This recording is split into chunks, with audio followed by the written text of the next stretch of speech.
because he's so much more experienced at writing jokes. Because you could have got to that. Yeah. I could have got rid of this dictionary. That isn't actually a dictionary. I realize that. Well, I mean, because you could have just been, hey, a dude paid me to fuck his wife. She was ugly. And then bam, back to right. Did it for $4,000. You could have got that out. But that just feels like too. You do stand-up comedy like you're reading a child to bed. And then a wildebeest came from behind the vending machine. Yeah. Like it's just you gotta get to that shit. I want to be in these stores.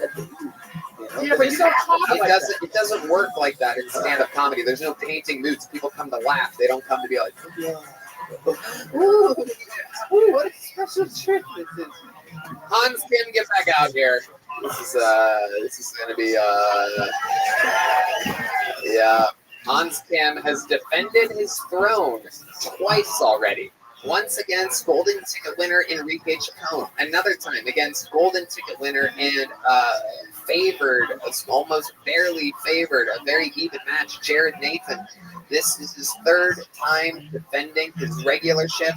How many of you have Uncle Laser being the new regular after his performance tonight? Make some noise. You guys get to decide. All the race people, look at all those mustaches. How many of you have Hans Kim retaining? Well, Uncle Laser, we gave you a shot. You put up a fight. I hope that you learned something here. You gotta fucking trim the fat. It's the ultimate note.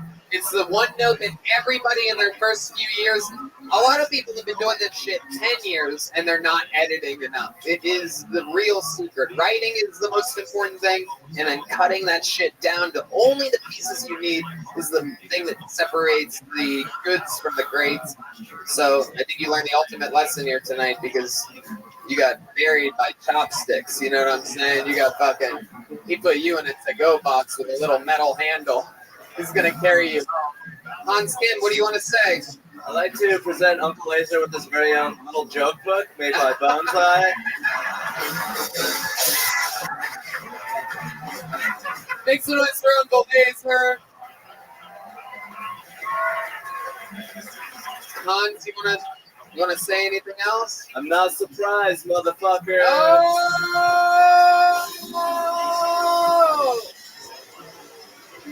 3-0, undefeated. The first ever regular, not only to defend his position once, twice, but 3 times. Hans, you are undeniable. Make some noise for Hans Kim, everybody. Thank you, guys. That was Hans Kim. That was Hans Kim. That was Hans Kim. All right. Pull the name out of the bucket. Now, this is where shit gets crazy if you guys don't know, because literally any random human being is allowed to sign up. So anything can happen. It could be somebody's first time. It could be a local legend that's been signing up for months hoping to get a big break on the show. With a brand new minute of stand-up comedy, we're going to meet them all together. Make some noise for Kyle Drake, everybody.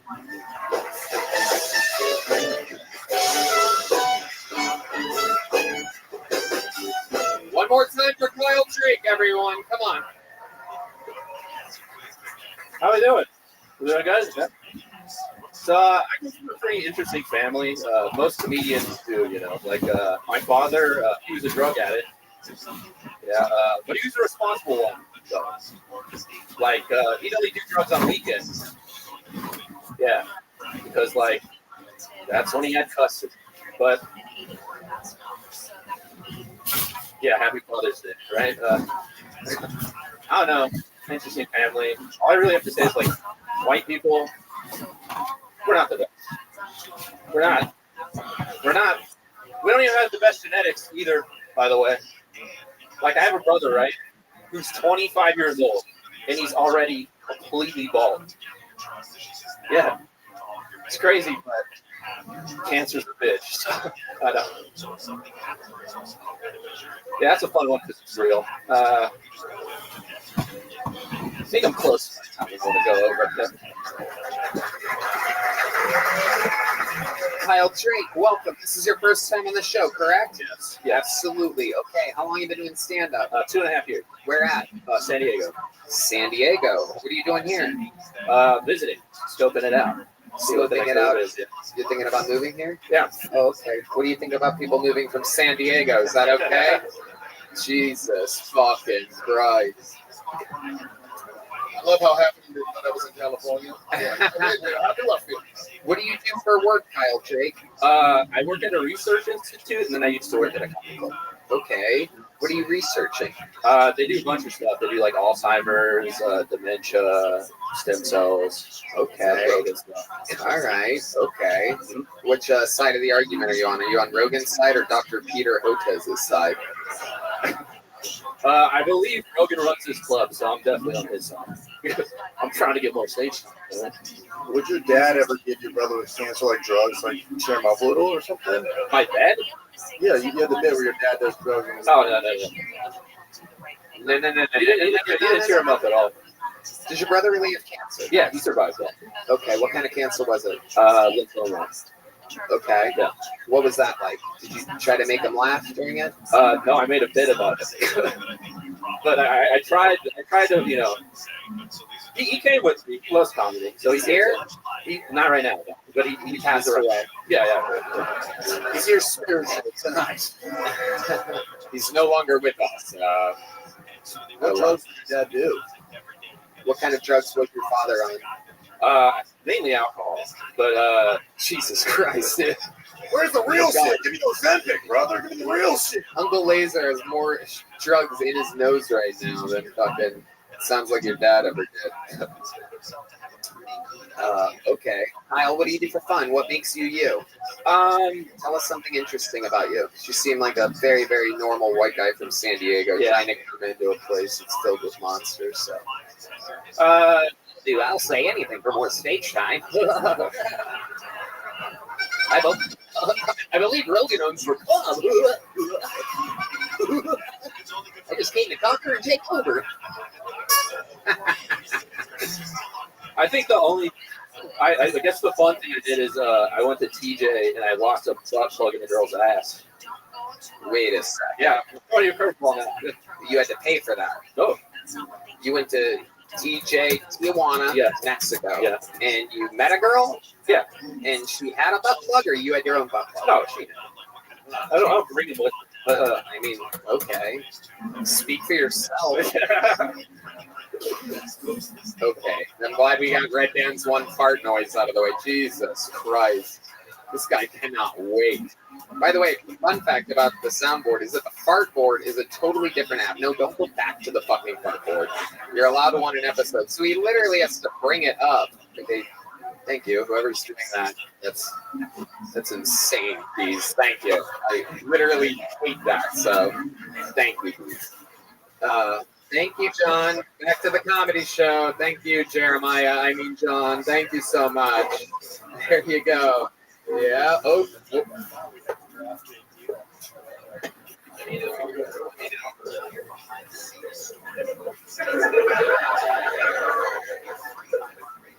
Sweet. Okay. All right. Shut up, John's mic. Thank you. Hi, Kyle. Tell me more about you. Well, I came from the meth capital of California there for a bit, and then I moved to San Diego for school. Where? Stockton? Modesto? It was Riverside. Okay, Yeah. that makes sense. Yeah. And then I, went to school in San Diego, studied like neuroscience, and then I started comedy there. Worked at a club there, and lost a belt a couple girls' ass there. But we're back to that already. Okay. I'm trying to give you something. How did you lose it up her ass? I was having sex with her, and then on the thrust in, so I was going through the front, and it went in the back, and then I snatched it out with my cute little hands. You got it out? Yeah, and we still had sex afterwards, so I was happy about it. If you got it out, then how did you lose it? I lost it, went in, and then I got it out. It wasn't like permanently lost. Yeah. It was sucked into the ether for a little bit, and I got out. Yeah, but butt plugs usually have a stopper, like a wall. I know. Like it went Yeah, through the wall. Yeah. Oh, Lord. I know. I don't even get it, Kyle. I don't even think this really happened. Did this really happen? I'm trying to give you something. So What was she doing when you were in there? Just getting it. I was trying to get it out before she freaked out because it's a fucking muscle, so it'll start clamping on it. So I was like, I'm getting it out. I just did it as fast as I could before she freaked out. And then you're at TJ. It's like I'm gonna take her to a hospital and I don't even speak English. I mean Spanish. Yeah. Holy shit.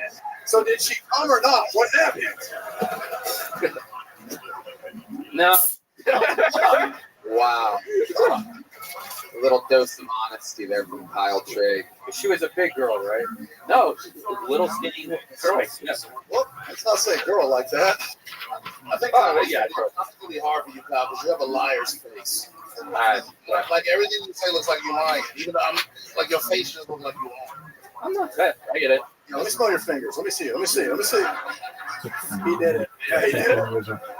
He did it. Yeah, to himself. You know, he's quick. Kyle Drake, everybody. Very good. Got another bucket full ready. This is very exciting. The name seems kind of familiar. I do believe this person's been on before. One name, which is always a good sign. Make some noise for Angel, everybody. Let's see what happens here. The smooth stylings of Angel. This is Angel. Hello. All right, what's up? Yes, I'm Angel. I heard Uncle Angel. Now I'm motherfucking I'm Theo Angel tonight. Sorry. So yeah, man. So I'm from Boston, Massachusetts. I'm coming away from the north. Yeah, where they at?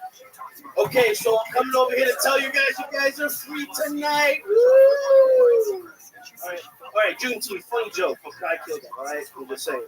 All right, so also, Angel, half Puerto Rico, Salvadorian. I've never met so many Mexicans in my life. Up north, you see more deers than them. If anything, you go up to Maine and picking the berries. But yo, you see a deer, that's it. You open a door to your kitchen, those roaches running out, these are Puerto Ricans. All right, what's up? Also, up north, it's a little cold. It's like bipolar weather. Down here, it's too fucking hot. Like, yo, I sweated so much. My brain cooked. And everybody's like, yo, you don't need to go back home. Like, don't, because I see a bed everywhere I lay down. Thank you. That's my time. All right.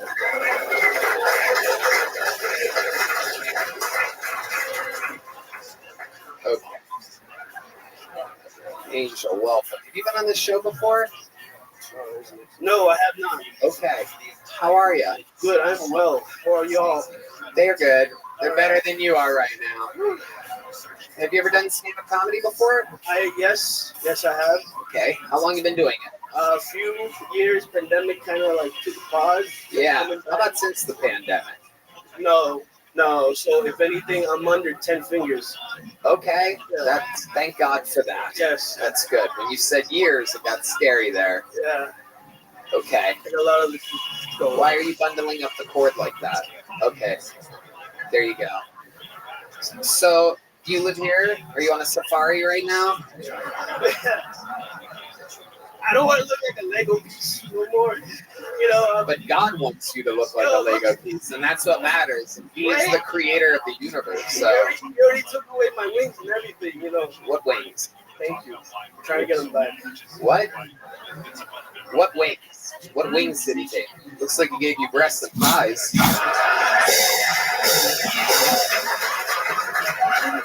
It's my shirt. Came like I that. think it means the guy named Jesus took his chicken wings. Ah. Hey, I paid to get here. It's Juneteenth. You think you do ballet at Rainforest Cafe. You do look like that.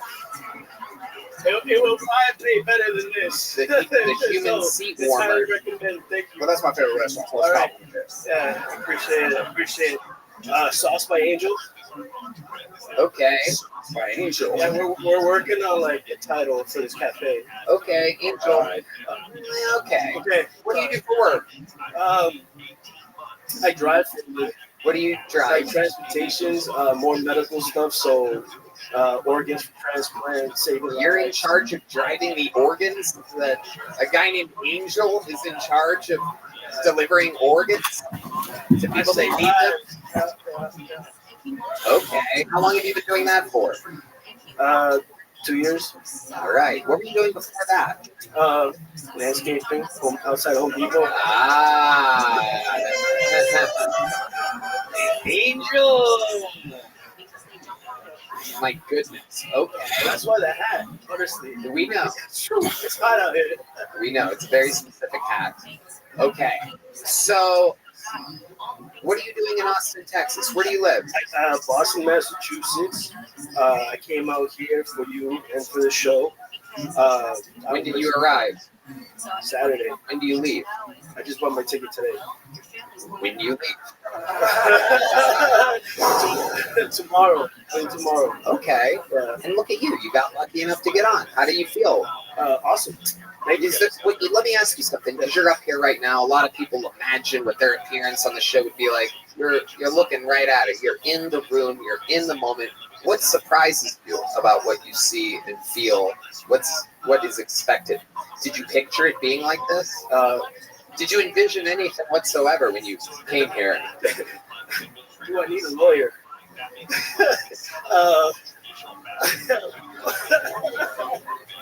But fun time, great time. You know, that's it. You know. So I have a feeling that there's an organ on.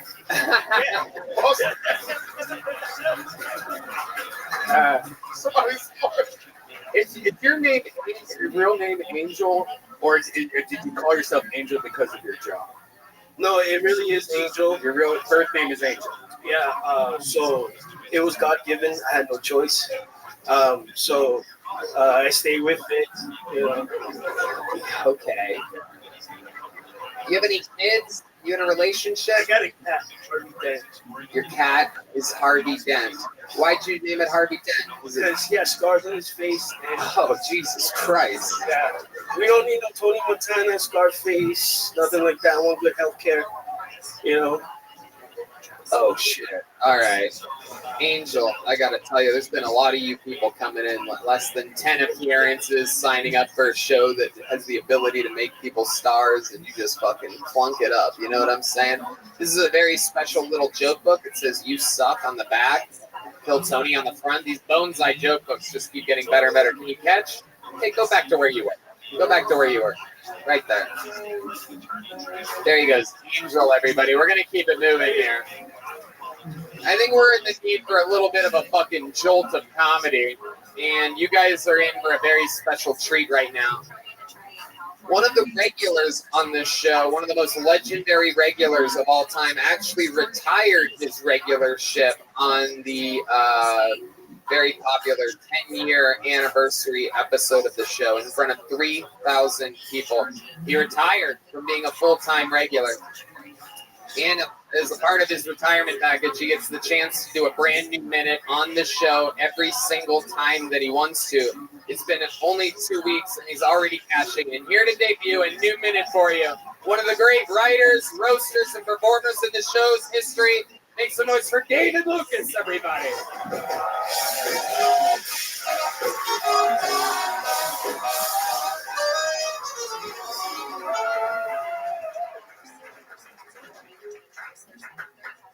Yeah. I hate this.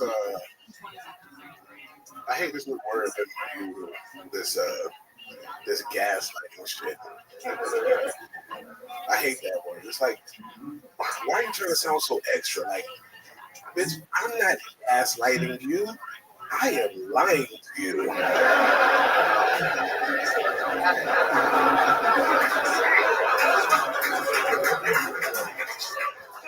Why are you trying to make it sound fancy? Oh, this is old school, old-fashioned lying, bitch. And if you're in a relationship, you gotta lie to your bitch anyway. She don't want to hear the truth. Like, women can't handle the truth. If you having sex with your girl and she asks, "Is this the best pussy you ever had?" By default, what do you have to say? Yes. You can't tell her no. The best pussy I ever had was actually from an IHOP waitress, bitch. That was. You gotta tell her she had the best pussy. All right, that's it. Perfect. Exactly a minute, David Lucas. At it again. Love that joke. Love that you're already fucking back with us. Yeah. Barely took a break. You love this shit. You're used to it. It's part of your regimen. Yeah, you got a nice little audience. Oh shit! Wait, what's going on? You got fucking long neck and deep throat. Okay, what? This is long neck, you're deep throat. Okay, well, you're the one that shoves more shit in your mouth than either one of us, so I don't know what the fuck you're talking about. Oh, is that the new trans flag? What you got on your shirt? Oh, you son of a bitch!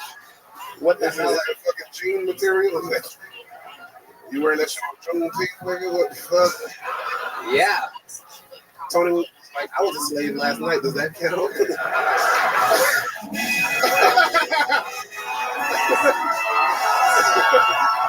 You son of a bitch! Look at Trevor Wallace, boy. You look like you about to be in Dude, Where's My Car on ice, bitch. Your ass.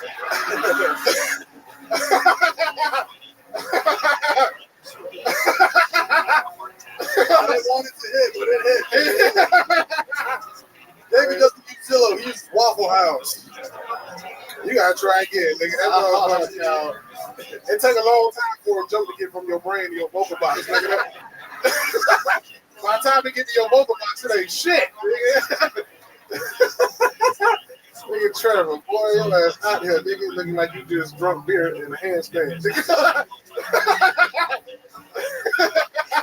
Fucking kicks in quick, dude. It's fun to watch you make fun of skinny white boys that aren't me. I don't ever get to do that. Yeah, tell us, boy. Very exciting. You wearing a Dennis Rodman shirt because you only hook up with rebounds?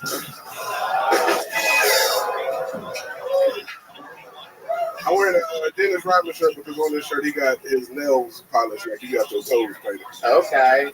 You're the one, you're the big ball player. You do the food court press, right?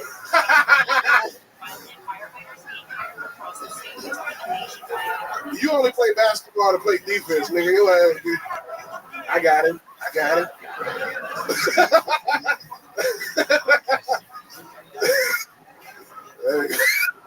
You root for the Denver Nuggets because it's your favorite thing to order at McDonald's.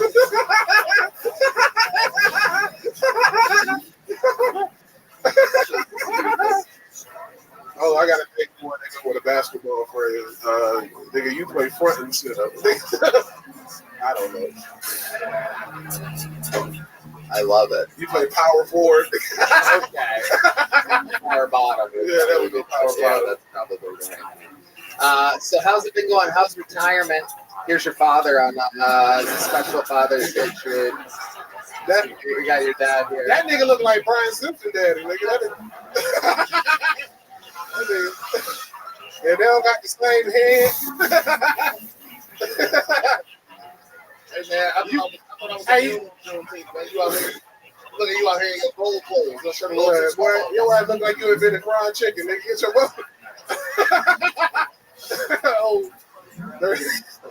But David Lucas out here looking like Rick Ross for less. Oh!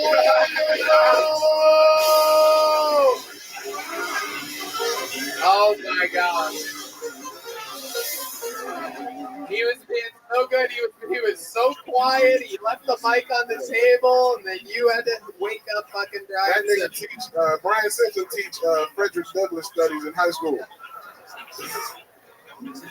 And you can tell D-Man is fine because ain't no way a regular man can come out with his hair looking like that. Oh, come on. It looks good. The front of D-Man, his hair look like Florida. Oh, how dare That you. motherfucker got an Eddie Monster. He's not going to roast it back right then. Oh, my He God. can't even see the mic. Nigga, why you put it in front of him? He got a feel for it. Oh, You got to tap the mic so he can hear the vibration. Okay. Know where it's at. all right. Blindness is also a side effect of diabetes, so you better watch your mouth, David. You're going to be double D madness.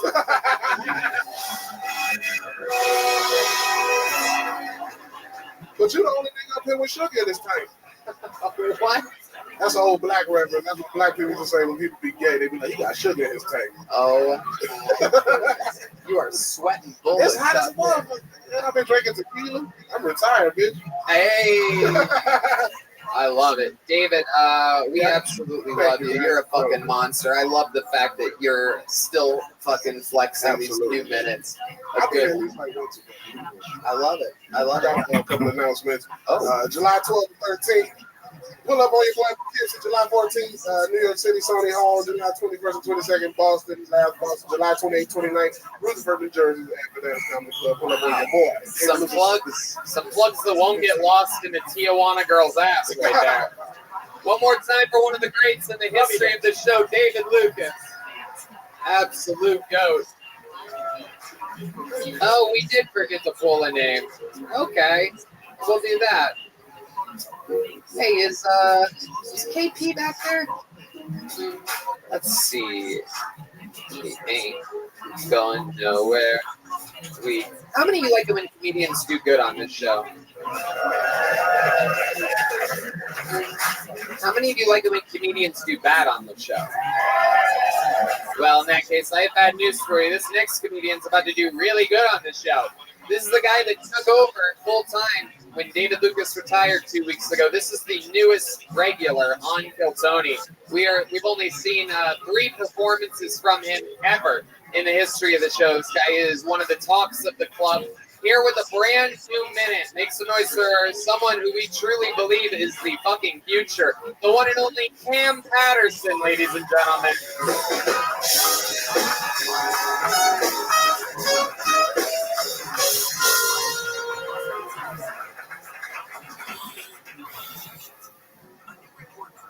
When I was in high school, I had a basketball coach. He smoked crack for real. And he the only coach that ever believed in me in my life. The only coach that ever believed in me. And he was a real deal crack smoker. That's what he did. I remember one day he came up, so last time I ever saw him, he came up and he said, "Damn, if I had this for all 4 years, you'd have been an All-American." Then he walked away. And the head coach walked up like, listen, let me tell you something. This nigga actually smokes crack. You can't listen to this nigga, dog. You told the stripper she's gonna be a doctor last. You can't listen to this nigga. This nigga's a crazy person.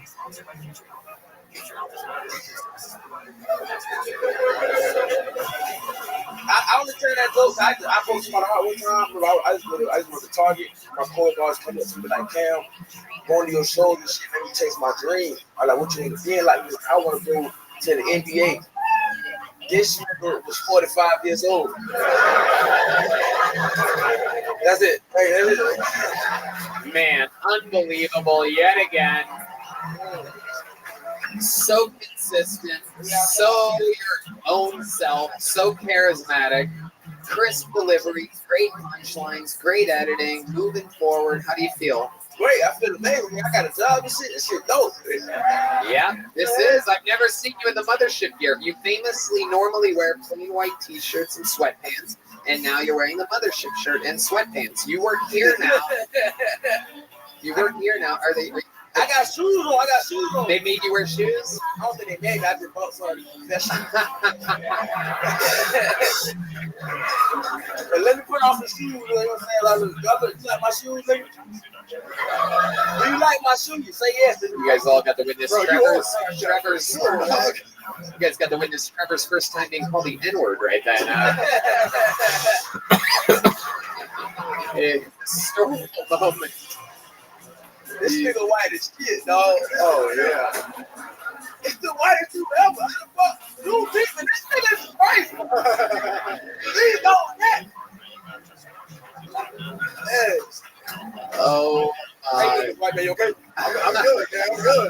Can I get some hand sanitizer or something? I don't know. What the fuck? This man sprinkled cocaine on me. Nigga, that's racist. amazing performance. And Cam dressed like he wearing Katrina donation.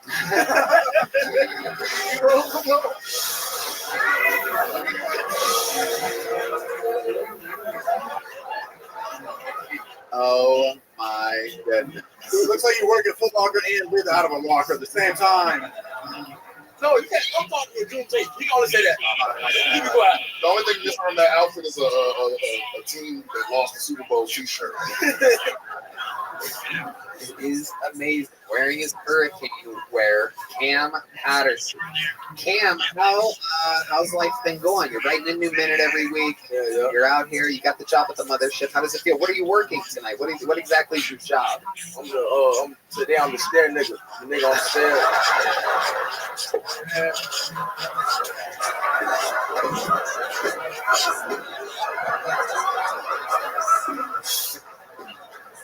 You know that's what it is on this resume. Oh my God. It is incredible. It is Joe Rogan's club. That is what he calls all the positions.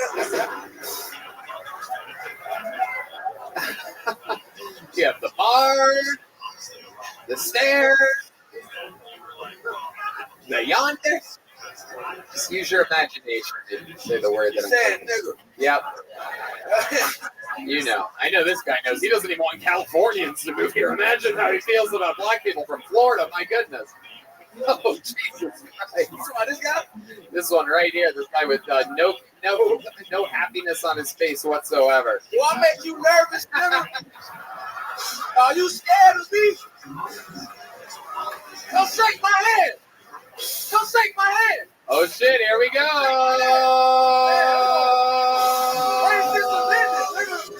Wow. Oh wow. Wait, I can see from here he's literally pissing his pants right now. It's incredible. Oh my God, he just shoved his wallet up his own ass to save it. That is absolutely incredible. He just got kicked out of the process with this airs. Wow. If you want to shake my hand, I will give you a phone back. So Unbelievable. Cam, you know how to work the room. You come out. You're a fucking absolute stud of a goddamn up-and-coming rising star. I just don't see anything that can stop your fucking momentum. We absolutely love that you're part of the show, and it's going to be so exciting to watch your fucking trajectory. You are on an unstoppable path that I think everybody wants to be part of. So congratulations, Cam Patterson, doing it again. Thank you so much. Come on, make some fucking noise for the future. Cam Patterson, absolutely. All right, back to the bucket we go. Here we go. That was fun. We had David Lucas and Cam Patterson back to back, and now we are back to meeting people. Ladies and gentlemen, but this is how we met everybody. Every single one of these people, from Hans to Laser to Cam to David to everybody, we met them by pulling their name out of the bucket. So anything can happen. Make some noise for Sal Montilla, everybody. Sal Montilla, perhaps Montilla. What's going on, y'all? Oh, thank you. You ugly people. Thank you for coming out. I appreciate that. I know what you're thinking. Why is my GTA drug dealer on stage right now? Ooh, that cough is wrong a little bit. Plane crashes are rough, right? Can we agree that they're bad? But I actually think there's a perfect opportunity to get something off your bucket list. Because in that 1 minute before touchdown, you get away with anything. You are a video game character. You know what I do in that opportunity? When Abuelita and Nana, they're praying for salvation, for a miracle, I'm going to get out of my seat and I'm going to punch a kid right there. I've always wanted to be in a fight. I'm always going to win.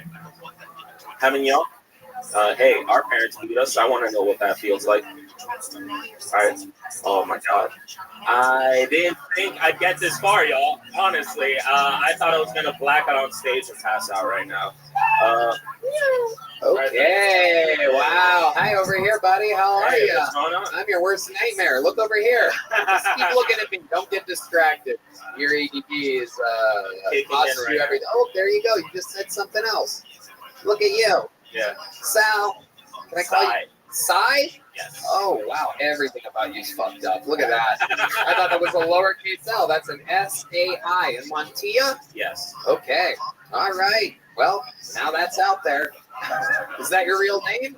That is my real name. Wow, you fucked up. I know. Okay, let's talk about it, Sai. One of the absolute worst performances imaginable. Doing everything backwards, coming out, calling the crowd ugly, getting sidetracked by a very light, normal cough by someone in the second row that nobody in the back of the room could hear.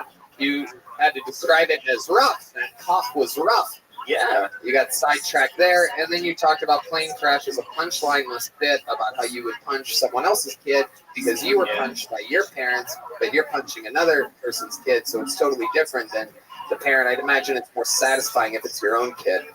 Yeah, the cycle of abuse needs to keep going, you know. Perpetuating. This one, Tom. Well, you just abused 330 people here tonight. Ryan, what were you going to say there? I said you missed one. He also said, "I know what you guys are thinking," and then said something nobody was thinking. That's a good point. Yeah. Why'd you call everyone ugly? It's Austin, they know that. I don't know. Oh, shit. Daddy Longneck's got some unfinished business over here. Oh, shit. Oh, shit. Oh, man. I don't know why I did that. Probably first time jitters coming on here. First time jitters. So you're saying this is your first time ever doing stand-up? No. It's your first time on the show. Yeah. How long have you been doing stand-up? Like a year and a half. How many spots do you think you've done, if you had to guess? How many times have you gone on stage? How many times has someone said your name and you've gone up there? Like, ballpark. One to 300, something like that. 1 to 300, something like that. I go up a lot. Somewhere between 100 and 300 times. I'm overestimating y'all. It's so that window is so wide open that Cam Patterson just crawled through it. So, Sai, who told you that you're funny? Let's talk about it. Oh, my God. What's the funniest thing you've ever done in your entire life? Actually, nothing, apparently. Being here, he agreed right there. There you go. Guys, he's please, my validation please right do there. not sidetrack him. He's looking for anything to save him right now. I know. Sai, right? you The news, signed up maybe. for this. Yeah, I did. Okay, so let's talk about it. What's a redeeming quality about you that might get these people back on your side? Anything that you've ever done or accomplished in your life? Doing cocaine in multiple countries. That's not going to do it. That's not going to do it. Degenerates, I see it. I know. No, they're not. They're not degenerates. They're not ugly. These are real comedy things. What's going on with you, Sai? These people paid to be here tonight. Why would you pay me? Look how angry this guy is. No. I'm joking. I'm sorry. Why would you pay to be here? Why are your eyes so small? You have really small eyes. I do. I don't know. I think I might be Asian, probably. Who knows? Probably. Yeah. Hey, Sal, were you born with money? Were you born with money?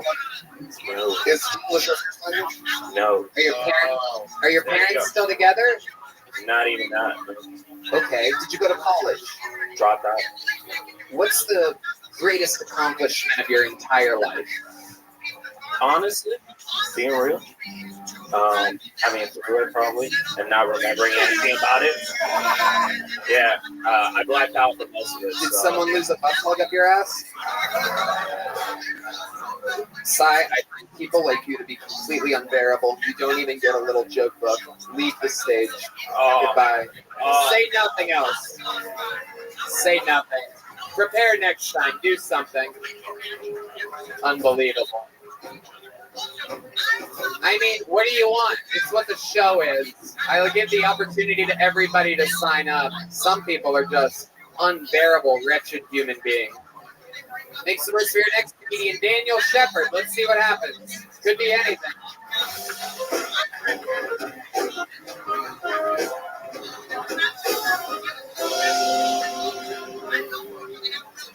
How's it going, mothership? Alright, I'm not super famous yet, I'll admit, but my aunt actually just made it big. She's a major Netflix series. Yeah, right? But anyway, it's actually the confession killer that she got brutally murdered. Yeah, back in 1979, her and her boyfriend got murdered by 5 illegal immigrants. She was Mexican, the boyfriend was white, and some funny stuff. But I actually found out about this during Netflix and chilling. Okay, I was in the middle of trying to fuck, and my family's crying on the damn TV. Well, you know I have to watch that shit, right? It makes you come harder than you honest tears, evidently. But hey, you gotta do what you gotta do, right? My mother's a conservative Mexican woman. She thinks Plan B is murder. Murder.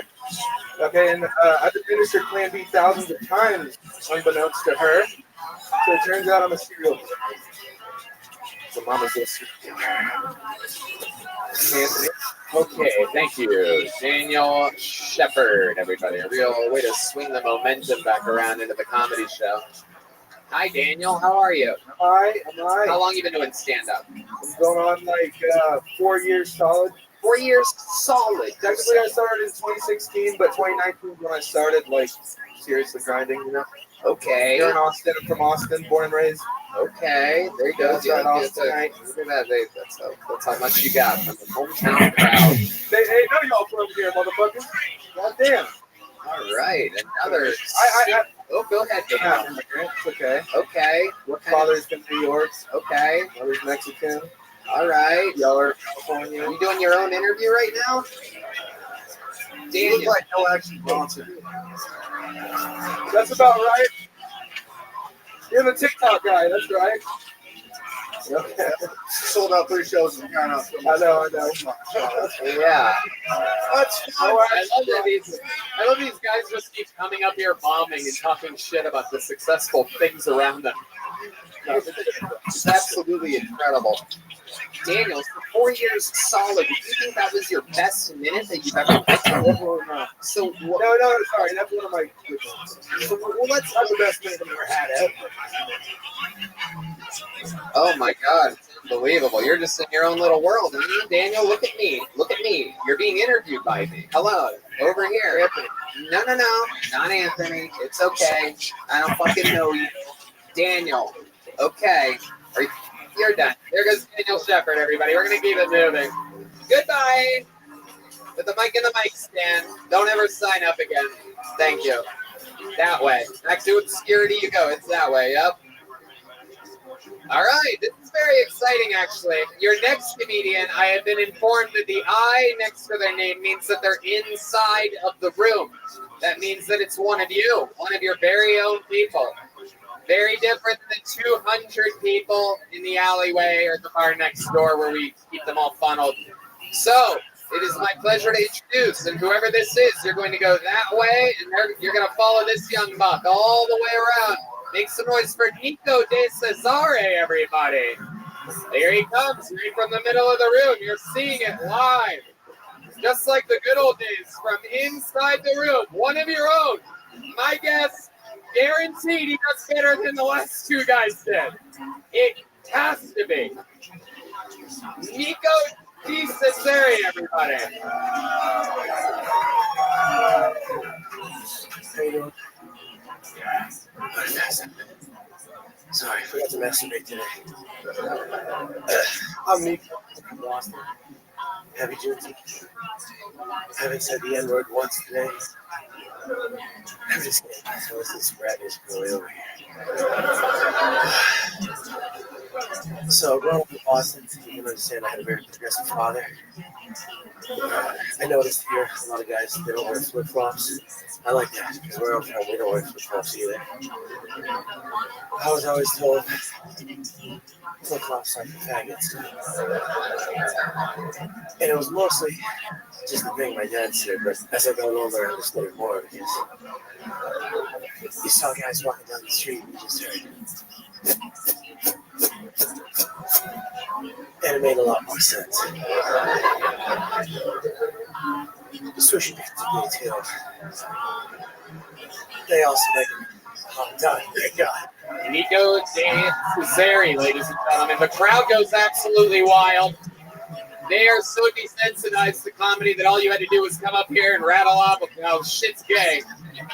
And you fucking killed somehow. They rooted for their own, one of the insiders, Nico De Cesare. How do you feel, my friend? I feel fucking awesome. I love that you think, I just noticed right now the shorts that you're wearing while talking about all the shit that's gay. You came up here. I mean, oh my God, that is absolutely incredible. That's for you to wear those and talk about gay shit. That is just criminal. That's like me looking like me and talking about gay shit. Nico, welcome to the show. Have you ever done stand-up before? Never in my life. Wow! Oh my God! This is the only show in the world where you can go back-to-back comedians, 4 years solid, not a funny thing, not a movement from the room. And then first time ever on stage, another guy in a window between 100 and 300 times on stage, flatlined in the room. Hold on a second. The great Ahmed Johnson from the WWE just walked in, everybody. So, Nico, let's talk about it. Where are you from? What's going on? I'm from Boston, but we're here Okay. Is that where you grew up? Yeah, I grew up in Philly. Okay. Very good. Absolutely. That makes sense. And here you are. You're circle, the most successful person ever from Revere. Yeah. Owns the club that you're in right now. And you're one of the least successful people ever from Revere. You're wearing those shorts. If you knew Joe Rogan knew that someone was wearing those shorts on stage, you wouldn't be here. Yeah. Yeah, for sure. There'd be a Navy SEAL with a red laser on your chest right now. Okay, so let's talk about it. What do you do for work, Nico? I'm in real estate development, and family has a body shop. It's my family's body shop. Okay, I love it. Family's got a body shop. Yeah, That's cool. Okay. How's it going out there? Is the business booming? Yeah, it's good. Cars are breaking down? Everybody's crashing, texting, driving. I love it. It's great. I love it. Yeah, it's phenomenal. Hell yeah. Yeah. Why are you dressed like the camp counselor that fucks the female camp counselor? Because I'm the guy that fucks the camp counselors. Hell yeah. You do seem like a ladies' man. You got the hair, you got swag, you're calling shit gay while looking kind of gay. What's your love life like? Can you give us what's your body count? How many? I got HPV, so that counts. All right. I got enough count there, but I am awesome, brother. I was here actually for my bachelor party, and this was the last night. We stayed an extra night to come here. Wow.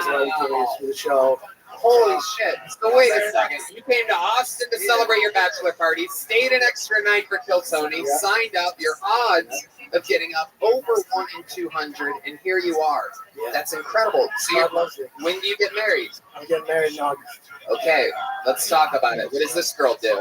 She worked at a hotel, but COVID fucked that up. Now she's in digital operations. Shit, I don't know. I don't really know. She's wonderful. She has a nice job. Use your left hand. Grab the middle of that. No, yeah, sure, that'll work. Yep. There you go. Now you can stand straight up. There you go. I'm used to hunching. Yeah. Look like Quasi. The hunchback of Revere Beach over here. Exactly. Okay. So where'd you meet this girl? I met her in college. And then we started dating a couple years after we graduated. Okay. And you met her in college. Yeah. Okay. So you haven't had much time to be a womanizer at all, huh? No, I started early. Yeah? Yeah. Okay. All right. You were just plowing through them on the regular. Yeah, very sexually jaded from a young age. I was the youngest of 3 boys. There was a lot of pornographic material in the house. Why were you sexually jaded? A lot of pornographic material in the house. Oh, okay. I guess we have different definitions of the word jaded, but Well, okay. All right. And do you have any special moves in the bedroom? Is there any Revere Beach specials like this girl that you have? Like, do you have any special moves? not that you with do? my girl. She's very nice. I don't do that things. But How about another girl? Any other girls that you're fucking? Do you have any special moves in the bedroom? well, I'm a chronic masturbator. So I mean, it's mostly when she's cooking. I'm in the closet just like. Is that true? Okay. How many times do you masturbate? At least twice a week. Really? Yeah. I'm in the closet. Because he's gay.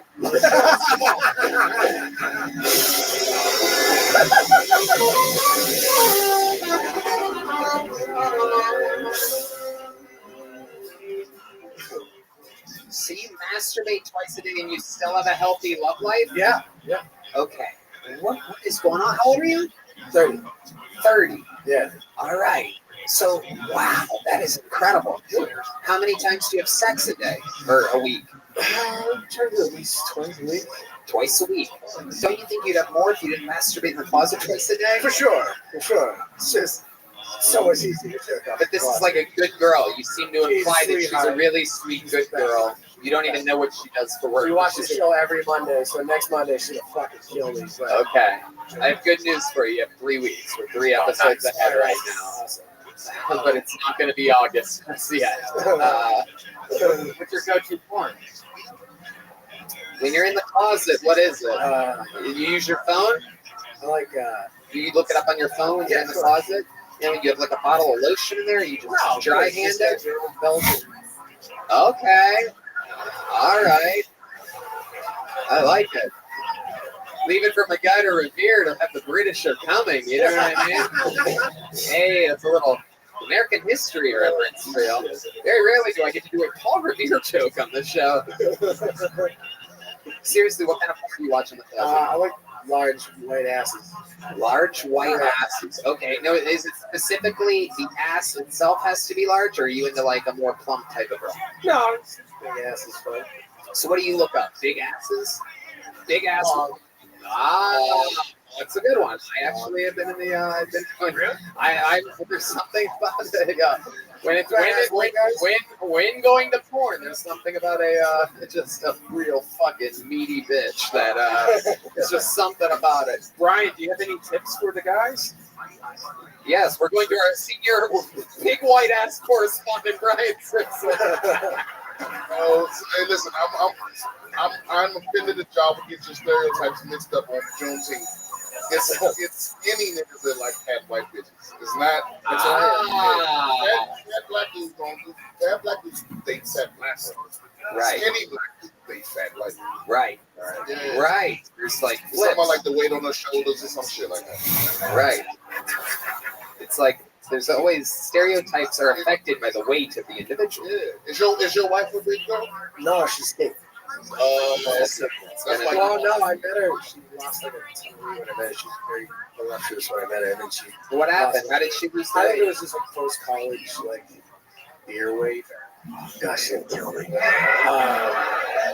No, but she is gorgeous. I love her. Yeah, but you already said you're into big asses, and she doesn't have big ass. That's porn. Porn's different. Porn's totally different. Porn is different. Yeah. I'll give you that. not the way she's gonna see it. No, it's not. She's gonna be at another bachelor party in about a year, dog. Yeah, coming back. We're coming back. I mean, she is going to see this. You have dug yourself in a little tiny bit of a hole, and I wouldn't be surprised if you started masturbating in that hole. But since she's going to see this, and you're getting married in 2 months, and this comes out in 3 weeks, why don't you look at that camera right there? Yoni, come on in here. Get really, really close, all the way in. All the way in. So why don't you look directly at that camera and tell her what you think about her? Kelly, I love you. So excited to marry you. Sorry for what I said. You understand it. I love you.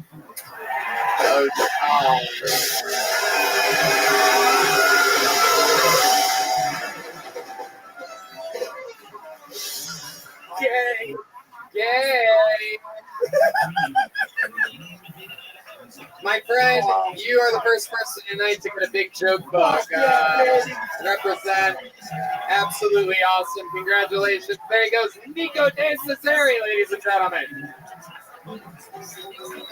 And in an unbelievable turn of events, ladies and gentlemen, I pulled another name out of the bucket. And again, this never happens anymore. And this part never happens where it's back to back. I pulled another inside name, everybody. So another one of yourselves, the person that's done the best so far tonight. Another insider. Make some noise for Brett Scholitben or Shonitben or Scholitben. Well, here he is. You're seeing it live in the flesh. Brett Scholitben or Schobabeinen. Shorby. We have to get a girl. Oh my god. So you ever do that thing where you kind of feel like you're very intuitive with your partner and you're with your friend fishing, you drop your phone in the water, and then you call your girl from your phone, and then she picks up and she's like, oh, hey babe, I was hoping it's going to be you. But then you realize that you think it's all sweet and everything, but it's like, I'm calling from my friend's phone, but you know, it's so cool that we're connected like that. Yeah, not fun.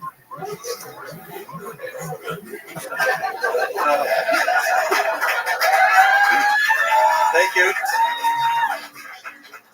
So there's times you can, like I was married, and you start realizing things are going a little bit south, When I met my wife, she was all like, you know, you can make me laugh all the time. I really love that, no matter how bad the day. Well, the first time I took the stage, like everybody in the room was laughing a few times, but she was the only one not. And it's probably the bad time to take the stage at her funeral. Adorable. It's funny how like the people from the inside are so much realer than the professional comedians that supposedly wait or dying to be up here. You seem like you don't even give a fuck, and it's great. It shows. It seems real. Brett, what's your last name? I can't quite read this. Shane Lieben. That's German. Oh yes, we can tell. It's Flichtenblocken. It's German. Yes, we know. Thank you. I love it, Brett. So welcome to the show. How many Jews did you kill in World War II? No, I'm kidding. 2. Okay, very good. You killed none of them here tonight. So let's talk about it, Brad. You've done stand-up before? No. Okay. How about a hand? It's his first time, everyone. Let's find out what's real and what's not. Yeah. Were you really married? I was, yeah. Okay. You're not anymore? No. Did she really die? Yeah. Oh my goodness, what happened? Overdose. Accidental overdose. Overdose.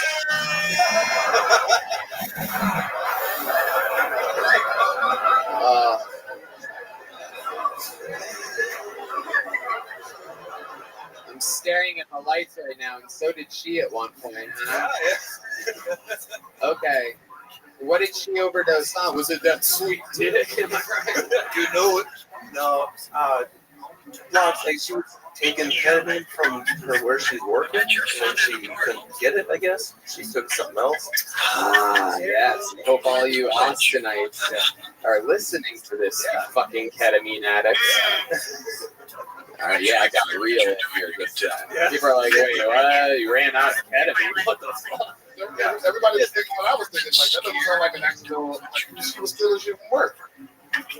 Sound like when you say accidental overdose, I think like it was some prescribed medication. Well, she was on Xanax, so she was on bed. How long were you married for? About 15 years. 15 years. When did that happen? March of 2021. March 2021. My God, that had to be fucking hard, huh? Oh, yeah. Wow. So how many times nowadays do you masturbate in your closet? I'm not up to 2 yet. Right, you're working on it. The tears are working on it.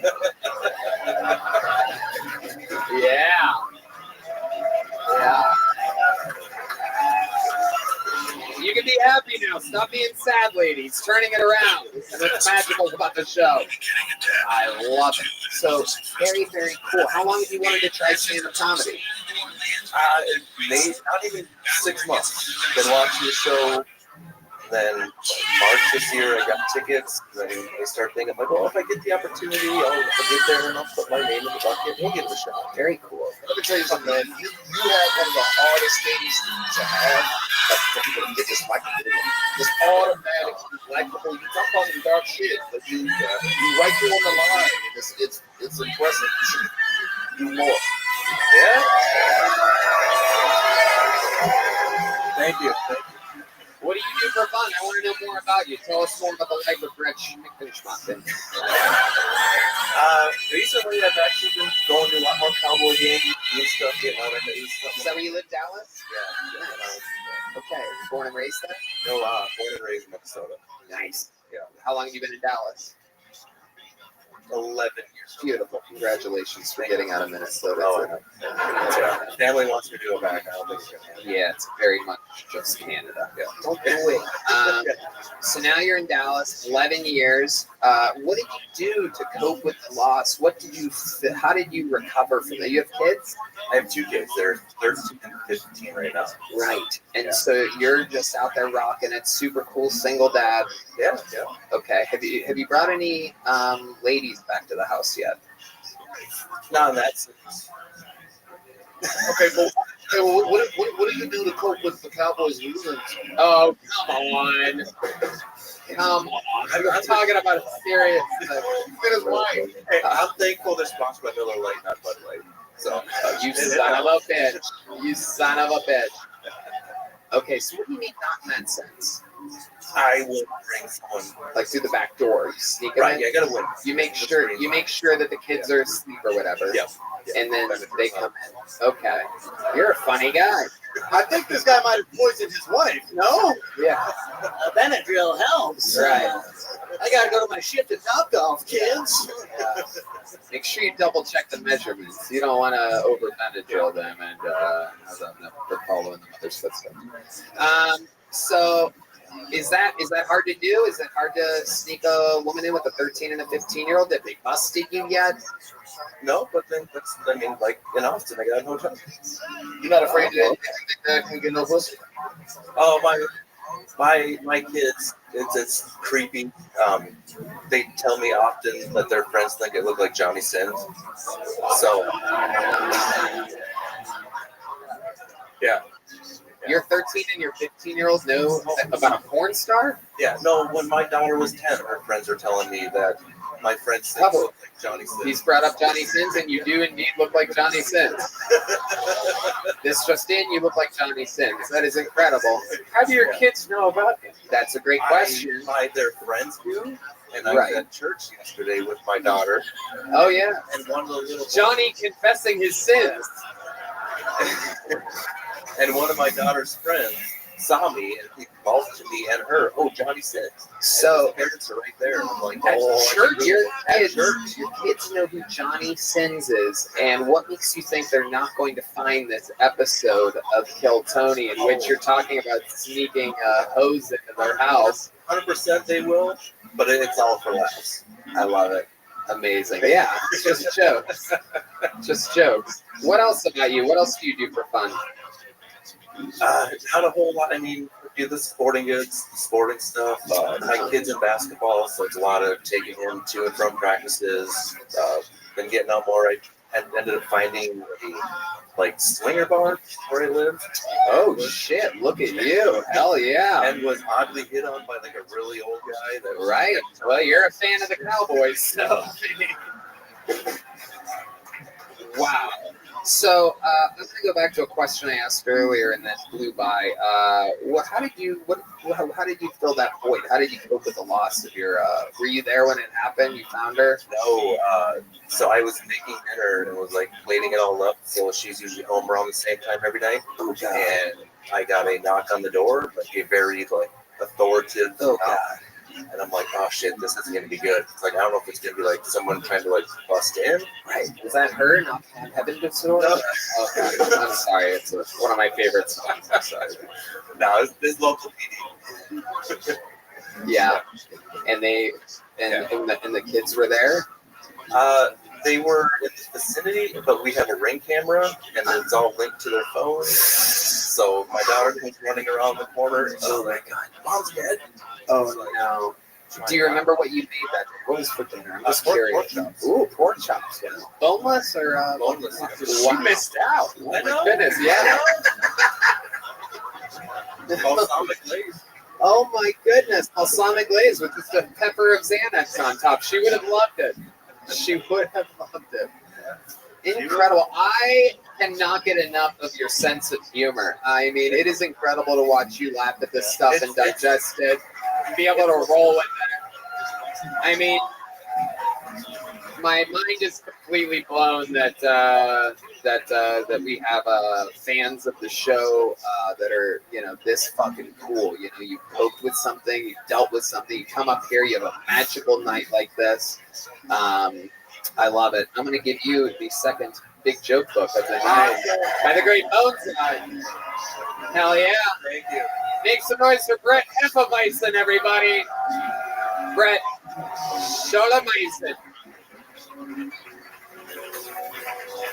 All right. We're getting deeper in the show. We have not had a female comedian tonight, so I pulled in the bucket until I found one. Ladies and gentlemen, make some noise for Anastasia Lawless, everybody. Here we go.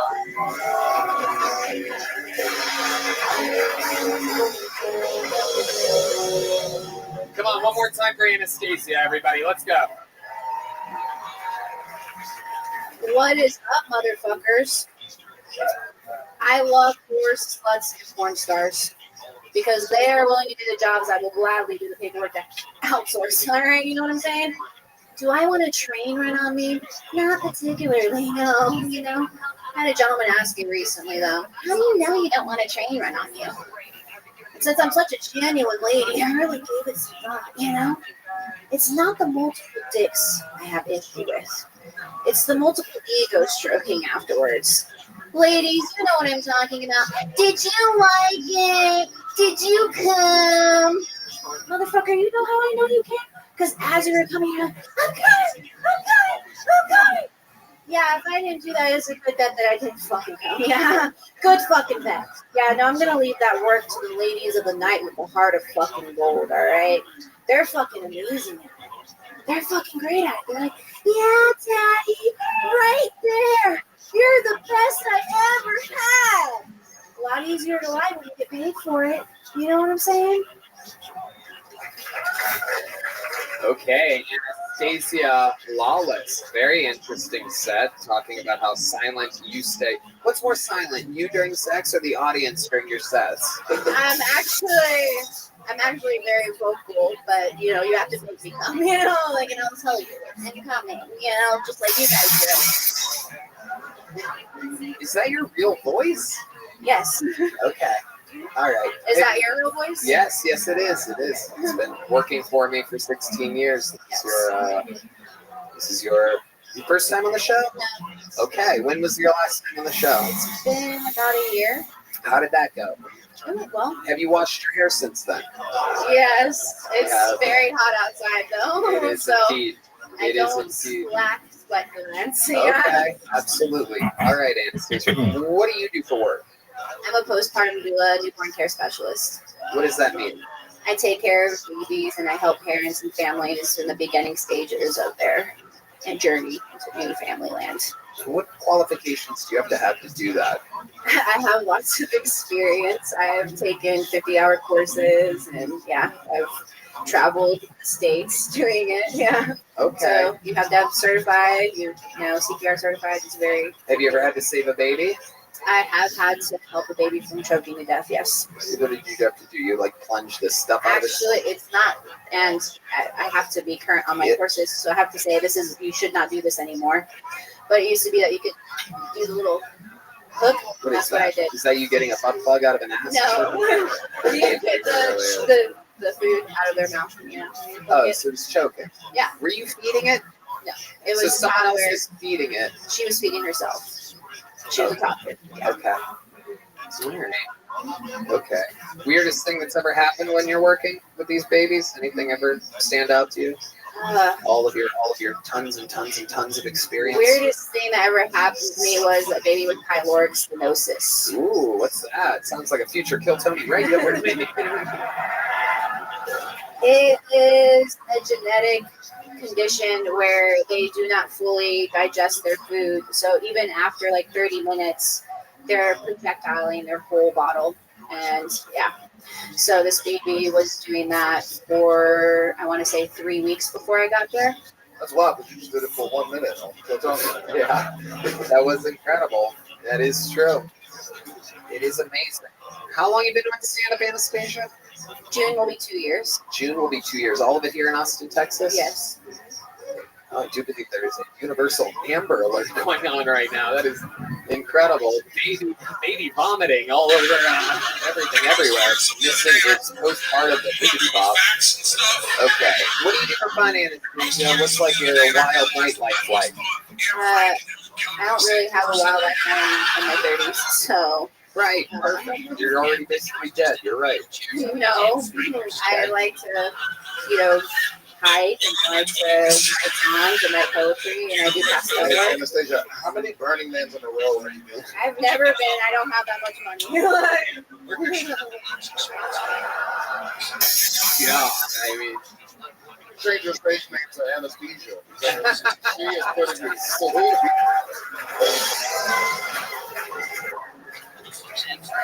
Oh my goodness. Speaking of anesthesia, how about one more time for the last guy's wife, everybody? He's laughing. I see him. He's laughing. For those of you groaning, he's laughing. Oh, look who's not laughing over there. Fucking Jesus Christ. Amazing. Anastasia. Wow. Are you in a relationship? No, When's the last time you were in a relationship? I was actually in a 10-year relationship. Okay. When did that end? It ended around. Huh? No, like I said, I'm not into drinks. You know. What? What just happened? He said the train, and I said I'm not into trains, so that's not what ended our relationship. COVID. COVID ended your relationship. Yeah. Okay. What happened? We had to spend all our time together, and we're like, oh, we fucking hate each other. Right, and then after everything you say, you go, he's like, Jesus fucking Christ, I can't fucking deal with it. Somebody give me some fucking... Yeah, there it is.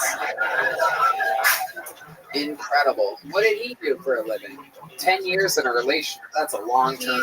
We both are just hustlers. We do what we need to do to make money. Okay, right. Say that you can train babies or whatever. Train babies? I don't train them. I just help parents. He'd make you proud. Oh, yeah. Mm-hmm. I wouldn't be with somebody for 10 years if they didn't make me fucking come. It seems like he didn't want to be with somebody for 10 years either. How did it end? Was it his idea? No, it was mutual. Okay. All right. Did you guys live together? Yeah. And you don't live We were together? engaged, everything, yeah. Wow, look at that. Incredible. What Cracker Barrel did you propose at? He did not propose at Crackle Barrel. But he did propose to a barrel that is a cracker. I'm actually mixed. Really? What are you mixed with? I'm Japanese and white, yeah. Oh, wow. I don't really see the Japanese at all, and I don't see the intelligence of the Japanese or anything either. Incredible. What is the most Japanese thing about you? You a bad driver? No. No. Mm-mm. What do you think is the most Japanese thing about you? You ever do anything and you're like, that's the Japanese side. Like me, I talk with my hands. I'm Italian. You're Japanese. What's your thing? Well, the laughing, the giggling, the Asian giggle. Oh, I do see. About the suicide bombing.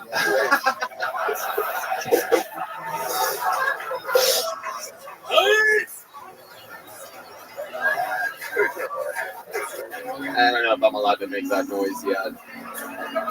It's been 2 years. Not me anymore. Right. Okay. Anastasia, congratulations.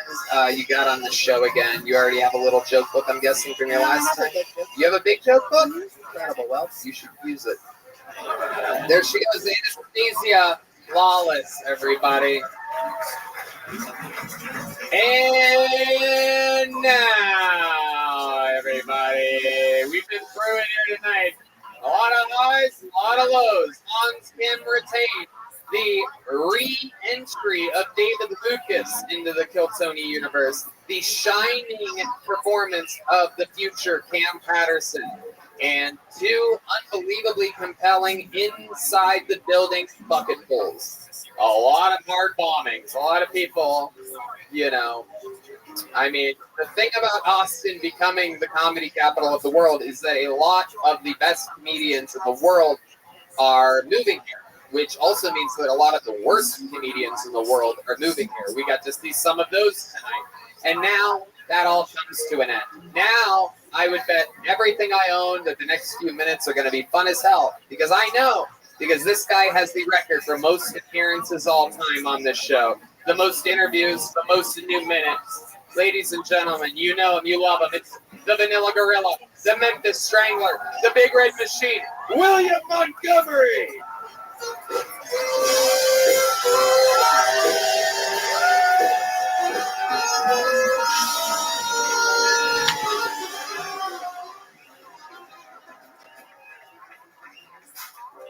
Shout out to all my boys in Jamaica for the happy Juneteenth.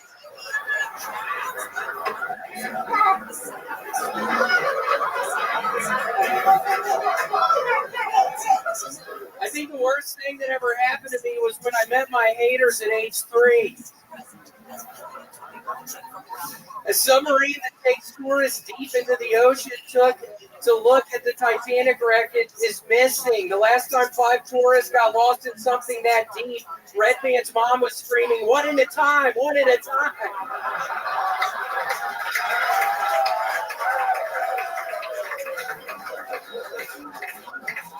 I'm actually thinking about becoming a Titanic truther. You mean you couldn't avoid an iceberg in an ocean that big? An Arizona man was mauled to death by a bear in an unprovoked attack. Wait, unprovoked? That dumbass walked up right to a motherfucking wild bear! Okay, that's what I got. Unbelievable. Unbelievable. Unbelievable. The man is in pure fighting shape. Always makes it, never misses. Again and again and again. The Titanic truther joke, perhaps being my favorite joke of the night tonight. Your delivery, your style, your energy. You've never been stronger. We found you when you were a bloated, obese mess. I remember I took it to memories on my Instagram sometime. Years ago, it was a bunch of me listening to the old Jack just zooming in on inanimate objects.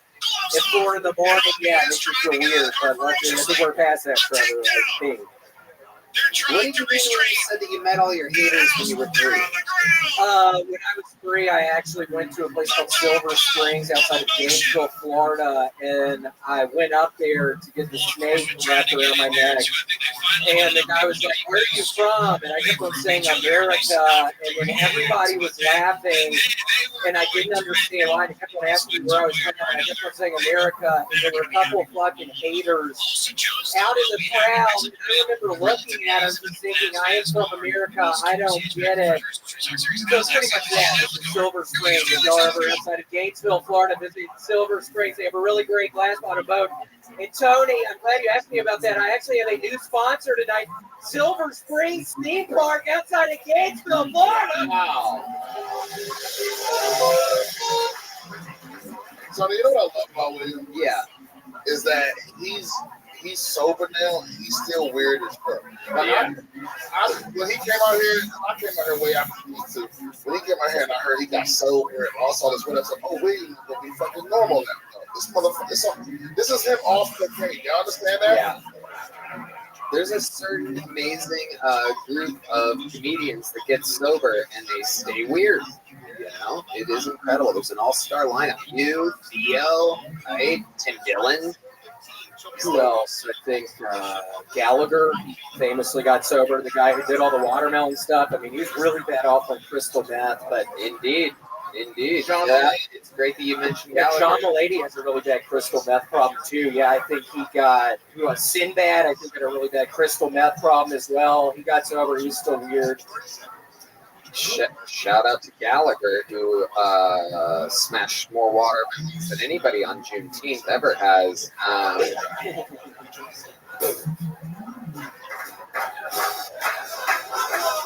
Shout out to Gallagher! Wait, that wasn't as good. Happy Juneteenth! So Juneteenth is a Jamaican holiday to you? Yes, I think it is. I did a little bit of research earlier. I think it started out in Jamaica. Where did you do this research at exactly? It's on Mad Magazine. I've been reading a bunch of Mad magazines. There was an article. Alfred E. Newman's still going strong. Yeah, I read it in Mad Magazine. I love it. How much is the Silver Springs amusement park paying you? Is that what it's called? Yeah, Silver Springs Amusement Park right outside of Gainesville, Florida, down in... How much are they paying you each time you say that? Each time I say Silver Springs Amusement Park outside of Gainesville, Florida, it's $1,000. Wow. Please go to Silver Springs Amusement Park outside of Gainesville, Florida. Can you describe it to us? So there's some rides or anything that people should check out? Yeah, there's a glass bottom boat. You can actually, when I went with my family, it's a boat with literally a glass bottom, so you can look down into the springs. When I went with my family, I think in the early 90s, we actually saw a bloated corpse down there. So they had to close down the amusement park. Yeah, it was like this Hispanic guy, I think. He got super bloated, and he was, I guess, doing some scuba diving stuff down in the springs. Yeah, we saw him, and I was asking my dad what was going on, and my dad refused to tell me, and it turned into a thing. And then that piece of shit literally put a snake around my neck, Tony, and he was asking me where I was from, and I kept on saying America, and I didn't understand why everybody was laughing at my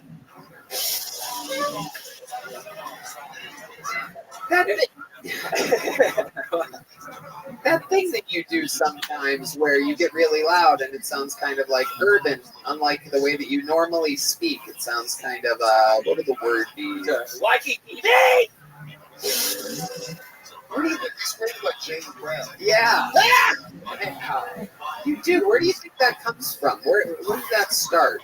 We had a really sweet lady that used to help out my parents, an African American lady growing up, and her name was Imogen, and she kind of got me talking like that from an early age. Okay. What was Imogen? What kind of help was she providing exactly? When you say she was helping?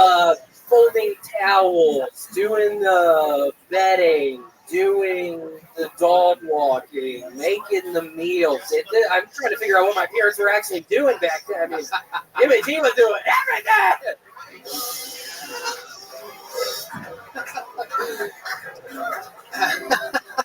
Seriously, I'm trying to run and figure out what the fuck they were doing. I love how when William's just talking, he sounds like somebody that can't cook it. When he screams, he sounds like somebody that knows every recipe. That is true. How long is Imogen in your life? Is she still with your parents? She is not. She sadly got in there's actually a lot of quicksand outside of Memphis, and she went out for a swim one day, and the quicksand got her. A lot of people these days are like, oh, quicksand, I've never run quicksand. It's really not that deadly. Well, I can tell you firsthand, quicksand is deadly as shit. If you ever are around it, don't get in it. It'll suck you under. That's what happened to Imogen.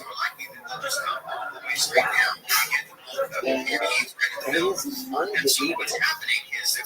William, is there anything else we need to know about? Another unbelievable performance? It's, in fact, basal cell carcinoma that I have on my fucking neck. I have to get it lasered off this Wednesday. So this Wednesday, you're going under the laser. Yes, going under the the uncle laser because we're not going to see him for a while. Remember that earlier? Remember that? Yeah, I got to go under the laser. Hopefully it'll be all right. Also, for anybody who watched last week's episode and was thinking maybe that was dog abuse bringing Gator out here to say that, I'm happy to report she actually got drunk as shit in Mitzi's. After the show, she was taking tequila shot. She was taking Jagger shot. Jagger shot. She was doing fucking shot. Is this that weirdo y'all were talking You about? spotted him. Fucking problem. You spotted him. That's incredible. He really stands out in the pile. You can tell because he's the only one that has no emotion on his face whatsoever. He's the guy from TikTok that licks the trains. Have you ever seen him? Oh yeah, oh my gosh, Mr. Roberts. Is that your TikTok handle? I'm kidding, bitch. I don't know who the fuck.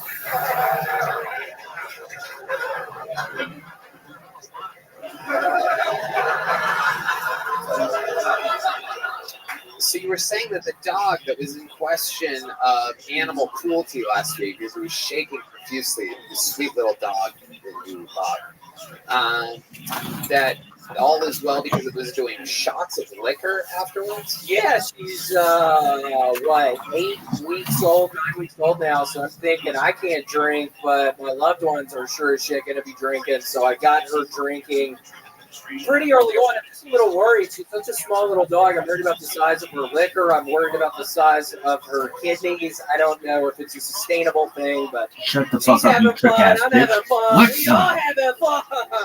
William Montgomery, we absolutely love you. Another unbelievable performance. Get him on Cameo. He's traveling the world with me on my stand-up tour, the Fully Grown tour, adding shows as we go. It's a massive stand-up theater tour.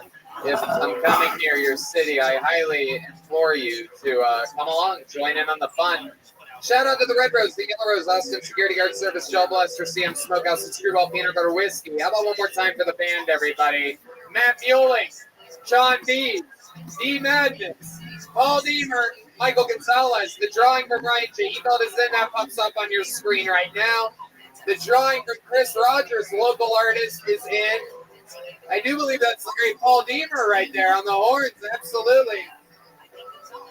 How loud can this place get for my guest, the great Brian Simpson? Look at this athleticism, son. BrianSimpsonComedy.com. He's coming soon to Denver and New York. Listen to BS with Brian Simpson. How about one more time for the great Trevor Wallace? Really everyone? pretty unprecedented, Trevor folks. WallaceComedy.com. Filming his special here in Austin, the Paramount, the 14th and 15th of July. I do believe it's sold out already. Listen to Stiff Socks with Trevor Wallace. We did it again. Check out my new comedy club, the Sunset Strip. Sunset Strip.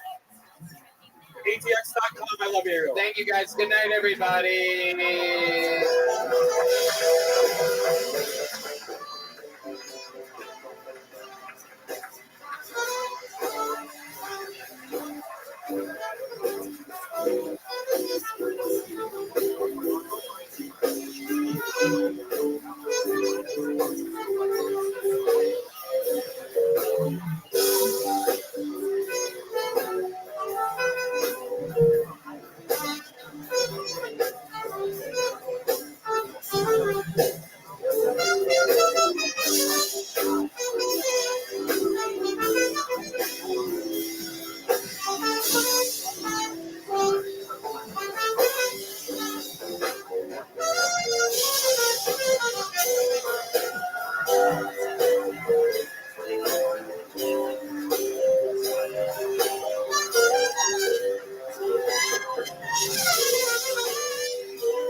He's over halfway sold out. I'm just going to be gone soon. So, I mean, we're at New Year's Eve. Why not spend it with us? It is going to sell out.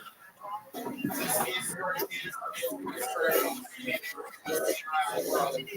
going to last.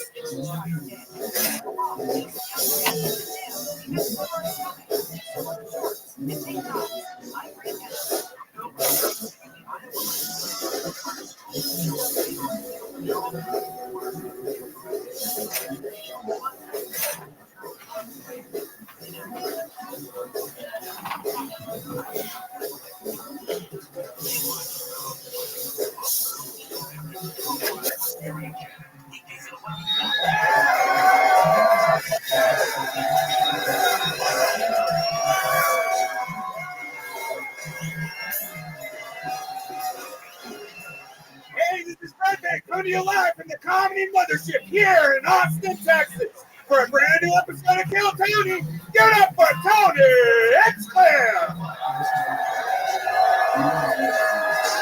Who's ready to fuck some shit up tonight, huh? Yippee! Thanks so much for Brian Redband, everybody. You did it. You did the #1 live podcast in the world, brought to you by Shell Blaster, the Red Rose, Yellow Rose, Austin Security Guard Service, CM Smokehouse, and Screwball Peanut Butter Whiskey, which proudly presents the Kill Tony Band. People, you just got to listen for 30 minutes straight here in the live music half capital of the world. That's the great Michael Gonzalez on the drums. Paul Deaver on the horns. Matt Mueling on the electric guitar. The leader of the band, John Bees, on the keys. And this right here, the backbone, the one, the only, the spinal cord, the master, D Madness on the bass.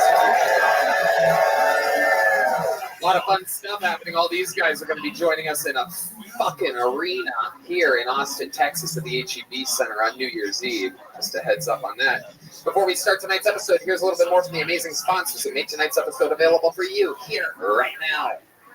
Hey y'all, it's official, it's announced, it's out there. My largest stand-up tour of my entire life. All the biggest theaters in all my favorite cities. Toronto, Canada, Royal Oak, Michigan, San Antonio, Texas, Chicago, Illinois, Charlotte, North Carolina, Atlanta, Georgia, Columbus, Ohio, Kansas City, Missouri, Indianapolis, Indiana, Philadelphia, Pennsylvania, Tysons, Virginia, just outside of DC, Milwaukee, Wisconsin, Minneapolis, Minnesota, Youngstown, Ohio, Cincinnati, Ohio, San Francisco, California, Sacramento, California, San Diego, California, Phoenix, Arizona, New York, Clearwater, Florida, and Jacksonville, Florida. Tickets available at TonyHinchcliffe.com. Come see the crazy Texas fucking stand-up that I've been working on. You're not going to believe it. Let's have some fun.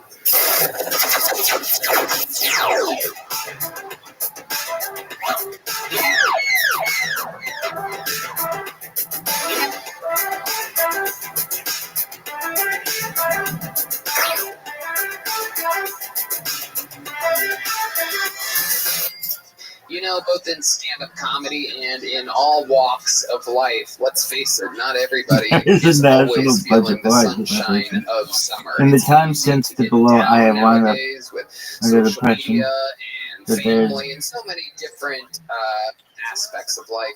But Talkspace has made it easy to find a therapist that you will like. It's convenient to meet online, at home, or wherever that you're most comfortable. Talkspace is making a huge difference in the many time since the below, people's I have lives. wound If you up ever thought that seeing under a the therapist or impression there is a psychiatrist would be national helpful, budget but behind this you don't have the time to operation. actually find one and meet Thanks, with them or baby. afford them, try Talkspace. By doing everything online, Talkspace is making getting the help you want easy, accessible, and affordable.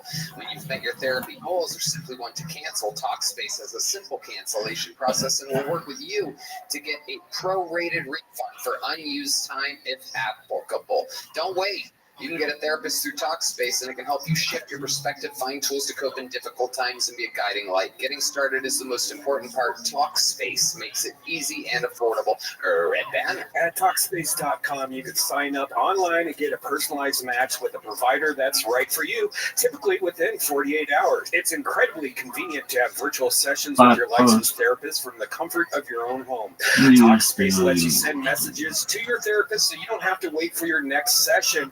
Therapy can help you shift your perspective, find tools to cope in difficult times, and be a guiding light. And as a listener of this podcast, you'll get $80 off your first month with Talkspace when you go to Talkspace.com/Tony to match with a licensed therapist today. Go to Talkspace.com/Tony. Yeah, but since I left that city, off your first month and show your support for the show. That's Talkspace.com/Tony. spam, spam. My door, and trust me, that's a lot of packages if you know what I'm talking about. Hands down, the best box I open every month is my Box of Awesome from Bespoke Post. My Box of Awesome is filled with carefully chosen gear from the best small brands around the world. I'll tell you what I got this month. It's called The Forge. It is an absolutely incredible. It's a Damascus steel knife made by Buck and Bear Knives, located in Pennsylvania, which is right next door to Ohio, which is where Red Band and I are both from. We absolutely love it. No matter what you have going on this summer, Box of Awesome has you covered from camping gear, essentials, cookout must-haves, and drink game upgrades. Box of Awesome has collections for every part of your life. To get started, take the quiz at boxofawesome.com. Your answers will help them pick the right Box of Awesome for you. What Box of Awesome did you get, Red Band? Well, I got the cask. Each barrel is handcrafted with American white oak, which has been charred to create a smokier cocktail. I'm upgrading my liquor. They release new boxes every month across a ton of different categories. Each box is valued at around $70, but you only pay a fraction of that price. Plus, with each box of Awesome, you're supporting small businesses. 90% of everything that comes in your box of Awesome is from a small up-and-coming brand. It's free to sign up, and you can skip a month or cancel anytime. Small business is the backbone of America. Forget it. The greatest Welcome. country in the world. How are you, Weegis? First monthly box with What's good, son? Hello? Hello? How are you? Yo, dog, remember that time I said hi to you and you were like, oh, yeah, I'm going to just stay silent? That's cool. We're watching Kill Tony. Enjoy. when you sign up at boxofawesome.com and enter the code KILLTONY at checkout. That's boxofawesome.com. Code KILLTONY for 20% off your first box. Boxofawesome.com. Code KILLTONY.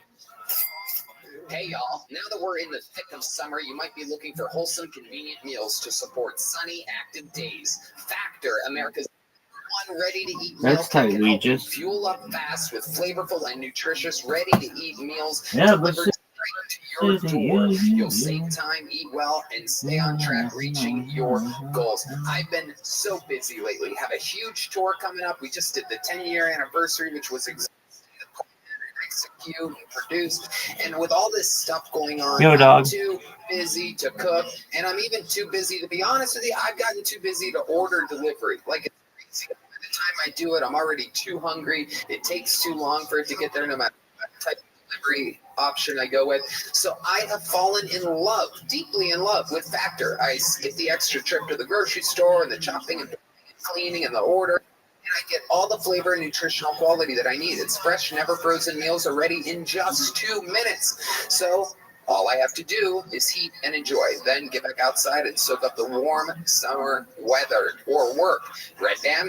It's great. And in only 2 minutes, it really does save a lot of time and money. It doesn't taste like 2 minutes. It doesn't. It's amazing. It Because really it's not frozen. It's like it's cooked. Like a chef cooks it, and then you're just reheating an amazing meal.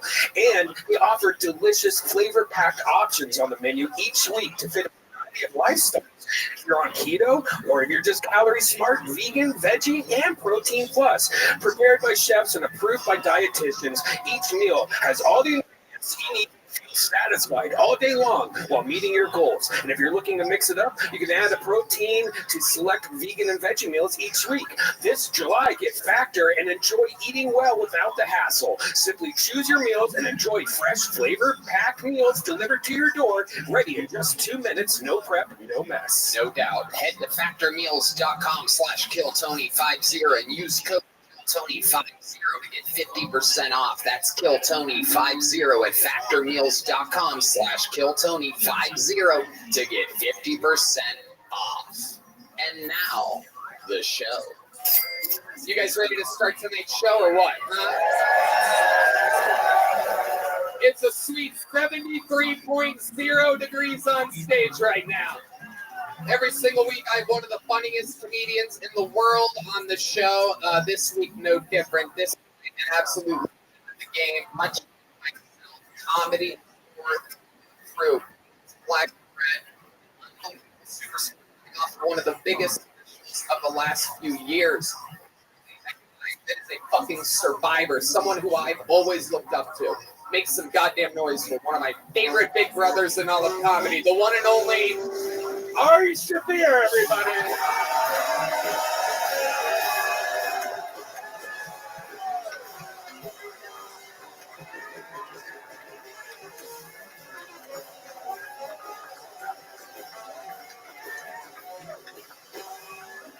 Come on, people, let's do it. Make some noise.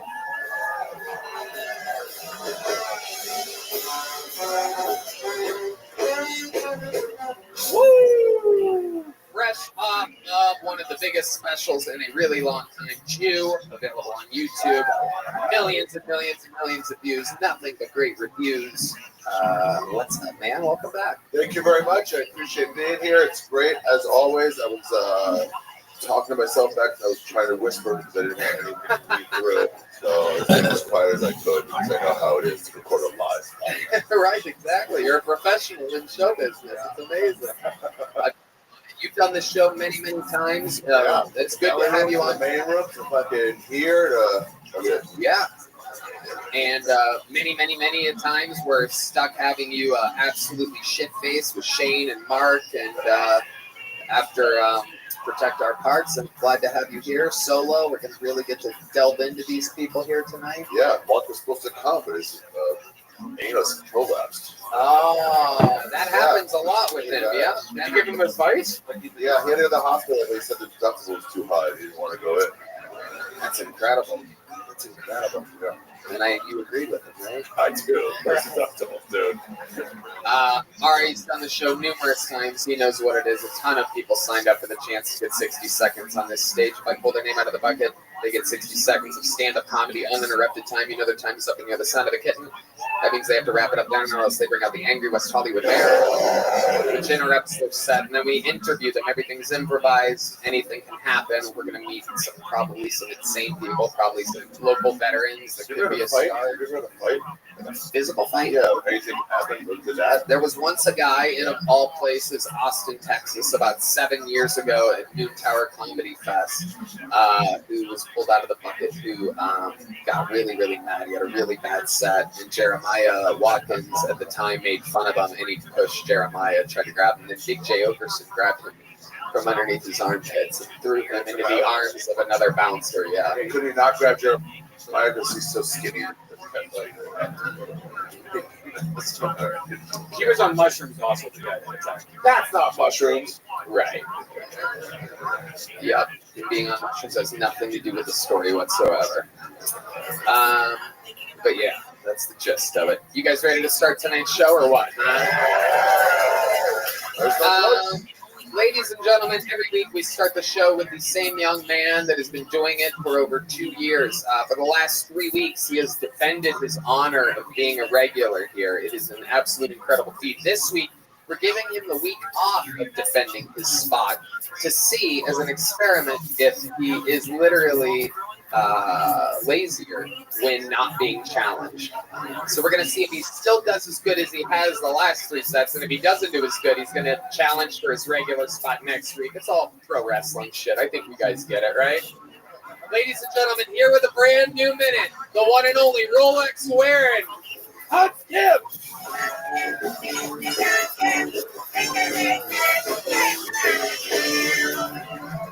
Thank you. I hope the orcas accept these 5 human sacrifices.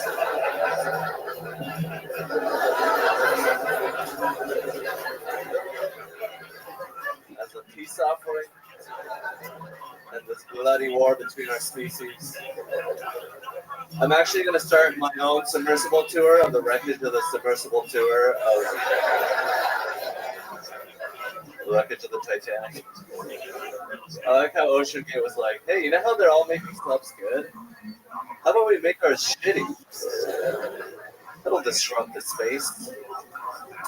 These fucking billionaires took an Uber to the Titanic.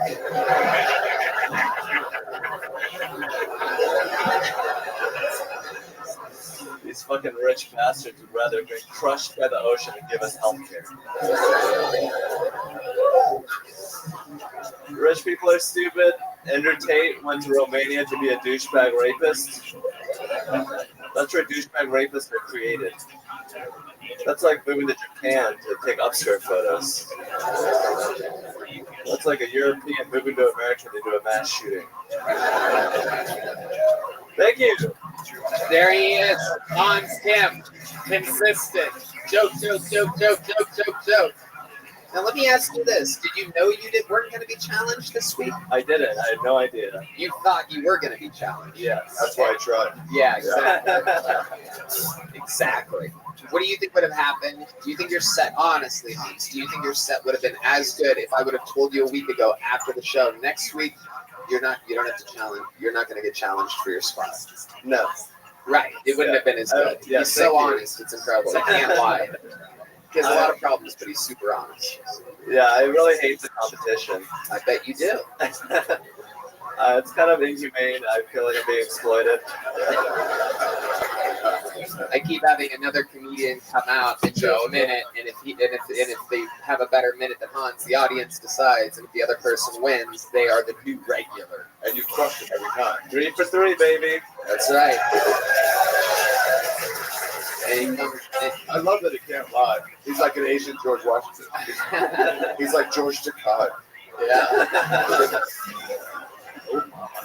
I'm not gay. I love it, Hans. What's been going on this week with you in your personal life? Tell us all about it. I found out my girlfriend has Tourette's. How'd you find out? Because she said I love you. She said my dick was big. She told me, and then I realized like whenever we get into a fight, and afterwards she starts like spazzing out. It's kind of cute.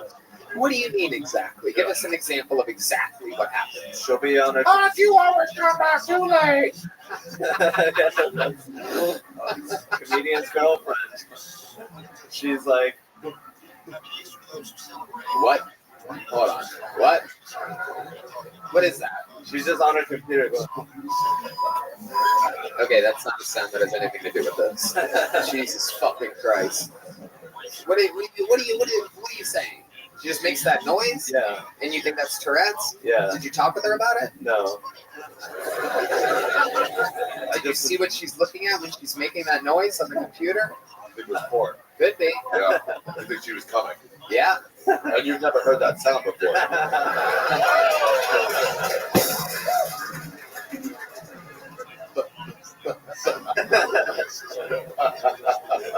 So you're saying this happens after you get into arguments with her? Yeah, when she's stressed out. She makes that noise? Yeah, it's kind of hot. I don't know. That sounds weird. I've never heard of anything like this. Anger activated Tourette's? Is that a thing? Yeah. Is that a thing with people with Tourette's? I guess so. I don't know. Anyone with Tourette's out there? Really? You really have Tourette's? Does it help Okay. when you get angry? Does it set it off? Yeah, it does. Story check out. Really? I want to see. I'm gonna move. You like your front row seat? I'm gonna move you to the back of the room right now, you piece of shit. Oh shit! There it is. Whoa! Oh my god.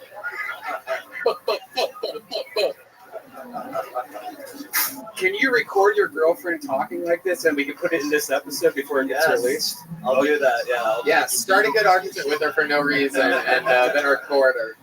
All right, Hans. You think I should have you challenged for your spot next week? No. Okay. So here's what we're gonna do. Let's just treat it like you're being challenged. And the first time that you have a set in which I find you being lazy, kind of like you were in this weird Coke spring that you had, this Cokey spring that you went through, then I have a long list because once word got out 3 weeks in a row, people started. I mean, there's a lot of people that are like, I want to challenge Hans for the regular show. It's kind of insulting. Well, I mean, you're bodying all of them so far. So congratulations, Hans. What happened to those guys that challenged them and failed? They should be punished. Yeah, they are. I mean, trust me, Uncle Laser is going. What happened last week is going to haunt Uncle Laser forever. It was one of those ones where it went, how many of you have Uncle Laser winning this? It was, I don't know why Red Band did that again. Every comedic decision he makes no sense, but there was a clap and it was way far out there, and it wasn't right after I said it, but good job, Red Band. Just keep smoking that cigarette, buddy. Hans, I love it. You know what's going on. We're pushing you to your absolute limits. We want you to continue to be great and grow right in front of our very eyes. Thank you, Tony. Thank you so much. Hans Kim, as the show started. Thank you. All right. Your first bucket pull of the night, ladies and gentlemen. A one-word name. Anything can happen here. I'm not sure if this person's ever been on before. Make some noise. We're going to meet them all together. Solomon, everybody. Here we go. Solomon. That was Hans Kim. That was Hans Kim. That was Hans. One more time for Solomon, everybody. Here we go. All right. So I worked with a very angry old Mexican dishwasher. He called himself Speedy Gonzalez. So I told him, you can't say that. That's racist. So he tells me, fuck off. You're racist. Go clean the mats. So the whole staff found out about it, and they started calling me racist. And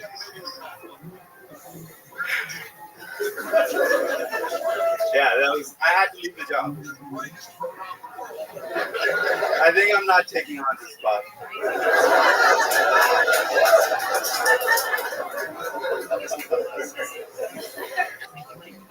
Yeah. Holy shit, 41 seconds from Solomon. Yeah. Well, I give us 1 minute, but you get done 41. Gonzalez over here, huh? No, I missed it. Yeah, we know. We don't think that was what you had planned. Let's talk about it, Solomon. What part of the Temple of Doom do you work in exactly? I'm trying to figure it out. That was Olam Shibad. Very inside. You really have to see the movie, dude. I've recently seen that. Yeah, very in like the last 2 weeks you've had to see the movie. Okay. Ari, first of all, what are your Shocked to find out you were not Mexican. That was everybody's surprise. And there was a moment of like, wait, why is he speaking weird? Wait, no, he's different. He's different than I thought. What are you again, Solomon? Pakistan. The Mexicans of India. Yes. Yeah, absolutely. Actually, Mexicans for the Saudi Arabians and the Dubai. They built Dubai. Yeah. Very good. That's my Wi-Fi password. What do your pubes look like, Solomon? What type of bush are we dealing with there, Michael? No, I'm not going to have him show him, Michael. Michael Gonzalez always very excited to do some landscaping.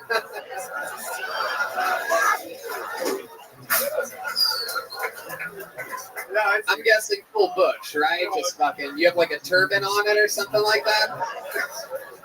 What's going on down there? A little magic carpet? No, it's pretty crisp. Oh, really? Okay. Very interesting. Yes. Show them. No, we're going to do it. Pretty trim, though, huh? Okay. And what do you do for work again? Dishwasher? Yeah, I did, but then I had to quit. Why'd you have to quit? There's the racist incident he was talking about. You had to quit because of that? Not just that. It's there was this girl that. Wait, pause. Where do we think this is gonna go? I think he got a little flirtatious with the girl, perhaps a hostess. Am I right? No. A waitress. I know. Can I guess? The manager. Can I guess? Oh. Go ahead. No. Ari Shakir. Did this girl have an elephant arm and 8 arms, and then an elephant head? You worshipped her the whole time? No. Oh, okay. Well, I thought maybe.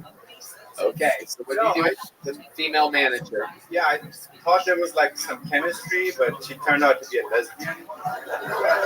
Okay, so let's go step by step here, my friend. I think that's correct. So, first of all, let's start here. What was the moment where you thought there might be chemistry? Was it like a way she looked at you and you're washing dishes? Yeah, She likes all the same sports teams you do. What was the moment, first moment where you're like, hey, there may be something here? It was the eyes. Every time she would look, she was, it was like.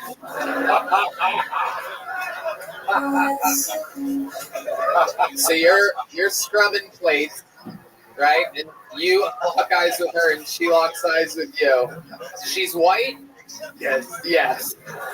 And there's a moment where you're like, maybe just, how old do you think she is? 25, 30?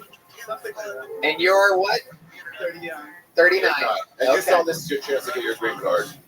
Yeah. I already have one. Oh, nice, dude. So you're 39, Pakistani as fuck. You're scrubbing a plate. A 25-year-old manager, your boss, looks at you and you think to yourself, this could be mine. I could do this. This might just be my chance. She maybe is looking for a Pakistani dishwasher to come in and fucking do her dishes. You know what I mean? Just fucking tag her Maytag. You know what I mean? Just fucking. Okay, so the eye contact happens. What's your first move? Do you say something? Is it that night? Do you wait a little bit? You play it cool? No, I found out she was lesbian, and I was But like, how did you find out she was a lesbian? She was married to another girl. It's a big clue. It's a big clue. You can't do her dishes. She only eats out.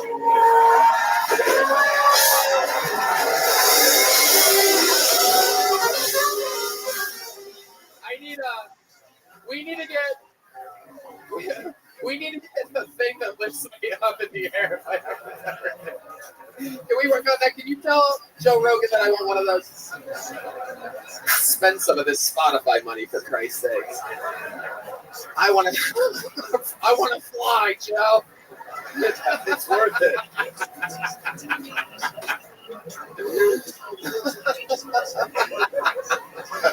Okay. All right. Hold on. So why'd you have to quit, though? But I kind of want to go one more step here. How'd you find out she was a lesbian? Who told you that? One of the staff members. Did you ask the staff? So you were like asking around?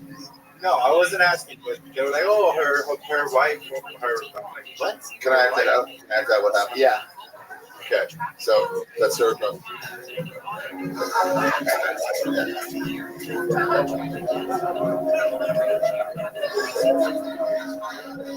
That's why I was like, she's a dyke.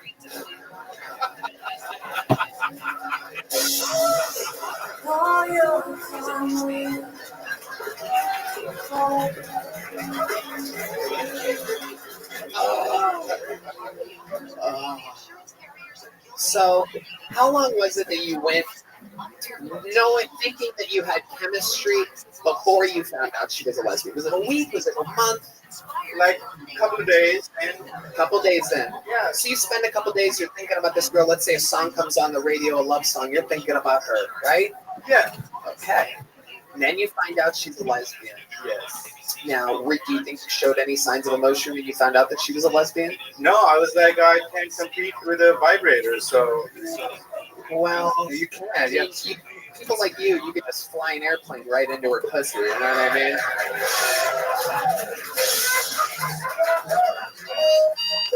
You know, also, you can compete. Also, just heterosexual women also use vibrators. Yeah, that's the problem. Yeah.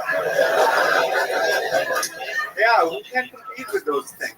Do you have any special maneuvers that you do in the bedroom? Anything wild that you must have? You must have some special skills or talents. Trying to lure them up to the bus for a gang rape. Well, that's India. That's India. That's India. That's India. Sorry. Sometimes we get our brownies confused. You know what I'm saying? If you were to compete with a vibrator, how would you do it? I'm still figuring it out, man. Can you show us? Let's say that there was a vagina right here in front of your face, like right here. Let's say it was on an elevated thing. Let's say it was on a riser thing that I wanted, right? Let's say that it was right in front of you. What would you do to that vagina? Show us. There's a vagina foot in front of your face right now. No, you can't do that. You can't do that, or basically everyone's a lesbian if you do that. You don't have a chance. Let's see how fast you can move your fingers like that. Let's play a game called Compete with a Vibrator for the first time in the show's history. This is Solomon. Yeah, wipe your hand. It's not a real vagina, by the way. I want to make it dry. These White chicks love dry. Yeah.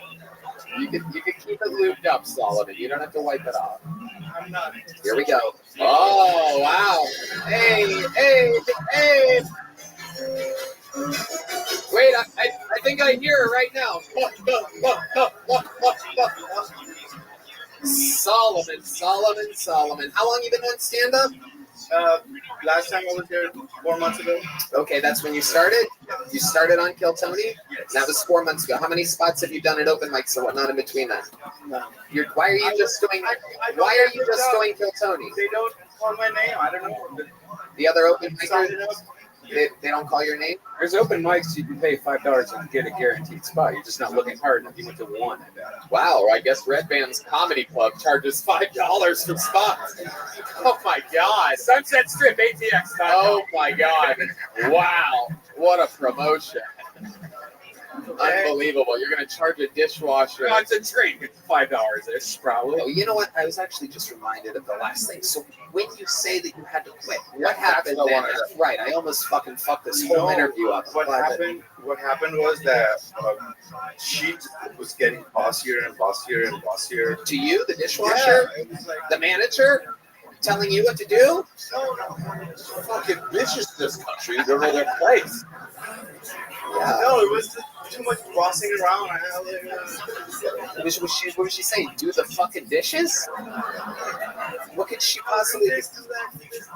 Wait, what does this have to do with the fact that you like wanted it? It's a separate thing. What, you mean this was a bossy lesbian? I've never heard of such a thing. That's where I'm coming to.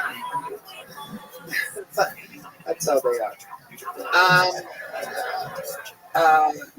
So with a final moment, is it you quitting? You take your apron and throw it off, or what is it?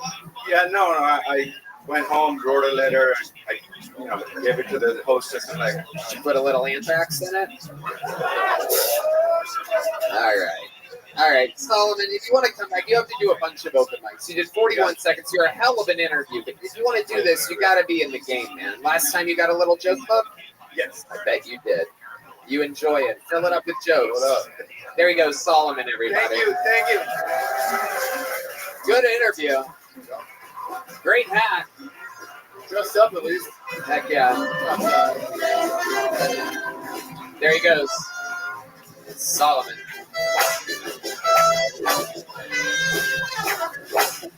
Pulled another name out of the bucket. Anything can happen. Put your hands together for your next comedian. We're going to meet them all together. It's Brandon Kiefer, everybody. No.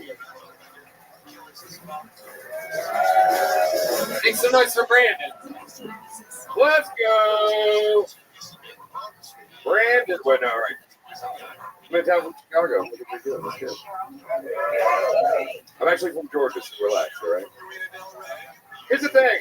I love the South. The thing I have a problem in the South, the stupidest thing I had to deal with is my family lost their minds over those stupid Confederate statues. You remember that shit?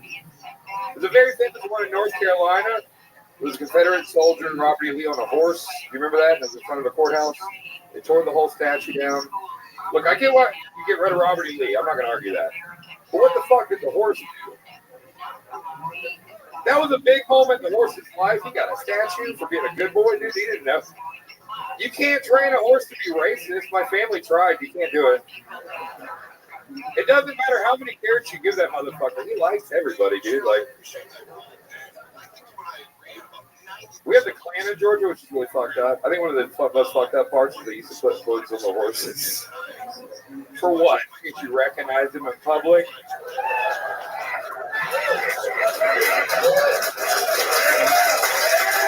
I really like you. That's really good. Really good premises, really good angle. Brandon Cooper. How long have you been doing stand-up in Chicago? 9 years in Chicago and 2 years in Georgia. I can tell. Yeah, I was here last night for Roast Battle, so fuck yeah. Oh, I love it. Okay. Where's your home spot in Chicago? Where do you go? I love Lincoln Lodge. We've been around there. Zany's. Yeah, Zany's is great. Lincoln Lodge is small, but it's like the community-based thing. You know what I mean? Very cool. Very cool. And you live in Chicago still? Yeah. Right. Very nice. What makes you stay in Chicago? Why did you choose there? The city rules. The comedy scene needs work. You know what I mean? But the city rules. What do you love about the city? I'm always in and out of there, and I'm like traumatized because they always booked me when I was coming up throughout the winter, and I would always have these bad long winters, and I would do the 4 or 5 days, multiple shows a night. I think it's a little cleaner than New York and a little bit more personality than LA. I love Chicago. I love the chubby chicks with attitudes. Yeah. We're full of them. We're lousy with it. Interesting stuff. So you've spent 9 years there. What else are you into, Brandon? So I am a locksmith. That's like a locksmith welder. That's like what I do when I'm not doing this shit. It kind of gives me the flexibility and shit like that. You ever lock yourself out of your own place? Yeah, you feel like a goddamn idiot. Yeah, as a locksmith. Because it's like, who do I call? Yeah, I call into work. I'm like, I'm not going to come in today. Incredible. Absolutely incredible. What else? What do you do for fun? You're a drinker. I'm a drinker. Those people that What gave it away? My sweating and hot body. No, people that stay in Chicago tend to you have to heavily medicate. I'm too drunk to get $2,000 together and move to New York. Yeah. The tattoo with booze on Now the tattoo with my cutoffs. Look, dude, I'm living my life right now. I like your style. Yeah. Yeah. They flew you in for a roast battle, or how does that work? Yeah, they flew me in. They gave me $100. Told me to buy a plane ticket. Incredible. How did was it Moses that found you? Yeah, so well, I've been doing a lot of the roast battle stuff in Chicago for a while, and then I kind of got into that, and they started bringing me out. Who'd you go up against last night? A guy named Evan from the I think he does the store stuff. Evan Warner. Okay. What was your favorite joke about him? If you could just give us what we would need to know why the joke would work. I said he was the first kid to be conceived from a trans woman. I bet if we saw him, that's a fun. Yeah. Actually, yeah. Oh yeah, pop a picture of him. Yeah. Okay. We'll put a dress on somehow with the post. Yeah. It was fun though. This room rules. Had a great time. It was a great club. What's your love life like, Brandon? I'm getting divorced. That's pretty good. I love it. How long? If anybody drops some extra pussy, let me know, please. Whose idea was it? Obviously mine, right? It was both of ours. We were just crushing it all the time. How long were you guys together? How long were you married? 4 years. We actually met in Austin 4 years ago. Wild enough. Where in Austin? Why? How did you meet? She's German. She was German, like actually lived in Germany and was traveling. Yeah. Was she the chick rubbing horse shit all over herself on 6th Street this week? Yeah. She's really rubbing the divorce in my face right now. She was hitchhiking. Oh, nothing says eternal happiness more than a hitchhiker. I was like, no way, this is gonna go bad. You know what I mean? Right. So she was hitchhiking. You fell in love. Yeah. What did she do for work then? So she paints. Like, I'm a welder, and she did my painting for me in Chicago when she moved there. It was really cool. But like, we got divorced. She wanted kids, and stuff like that. And I'm like, she has kids. No, she wanted them. Yeah. Right. Just there. No, I'm Southern and she's German. We don't have good history, dude. I don't want kids with that. Yeah, it's too much. Okay. So they're gonna give birth to a black Jew. Yeah. I know. Yeah, I was like, dude, I don't want kids that can't win a war, dude. You know what I mean?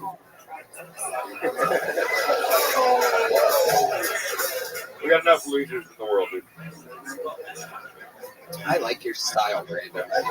So is she really coming after you on this divorce? What's that? Is she coming after your money? Yeah, she got all of it. All right, there's none of it, so it's fine. Yeah.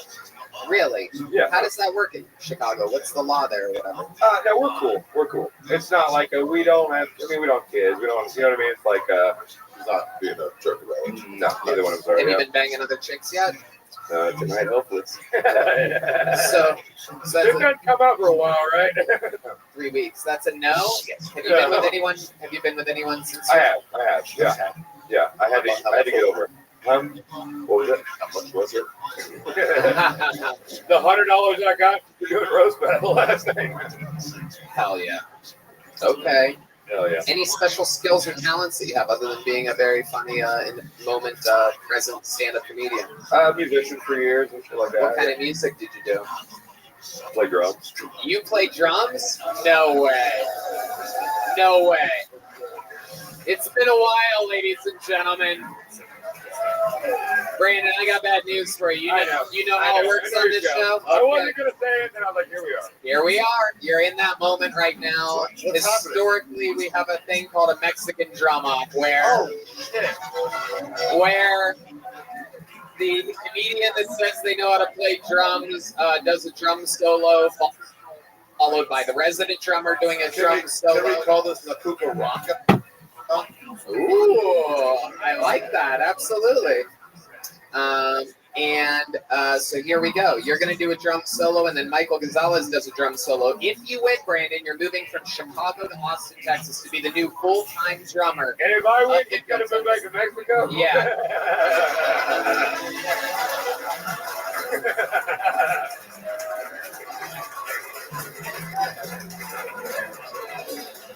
That's a good one. No one's ever done that in the history of the Mexican drum off. But no, if he wins, he has to. If you win, Brandon, he has to move to Chicago and fuck your ex-wife. So.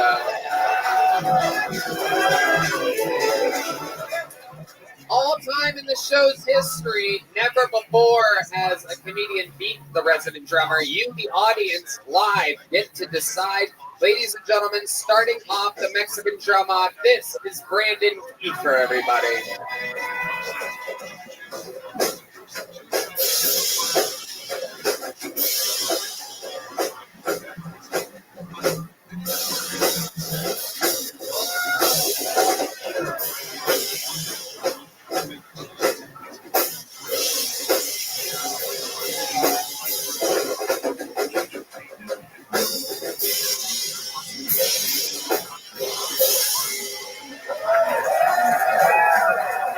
Brandon Kiefer.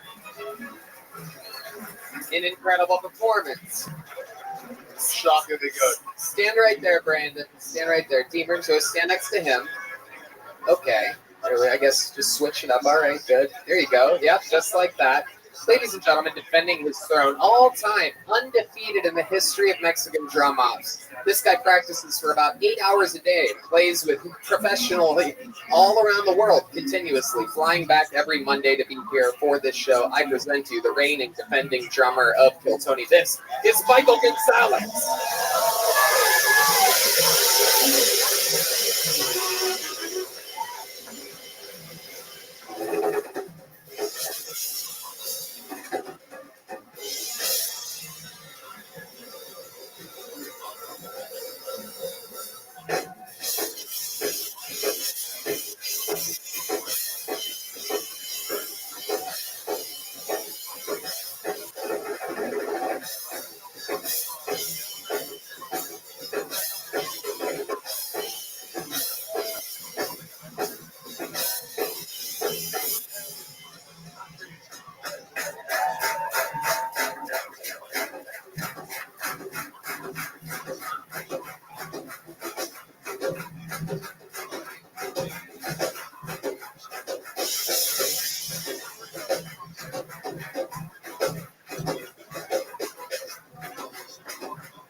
Wow, I mean, Jesus Christ. All right. Brandon, step back up to that microphone real quick. I obviously won. How many of you have Brandon Kiefer winning this Mexican drum off? People did a solid job. How many? That's much more than Uncle Laser had last week against. How many of you have Michael Gonzalez win?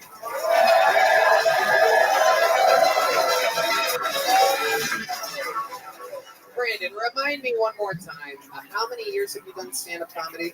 11 years. And how long have you lived in Chicago? 9 years. Where's the biggest place you've ever performed in Chicago?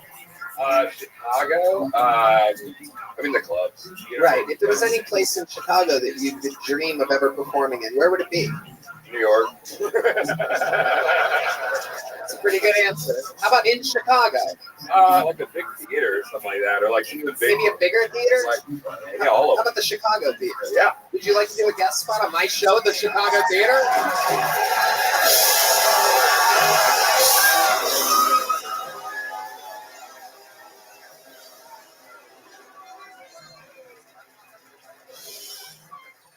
Well, No, I'm good.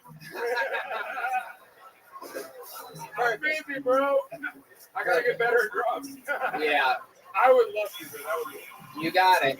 We'll see you there. All right, perfect. There he goes, Brandon Kiefer, ladies and gentlemen. Here's a big joke bug. Great stuff, man.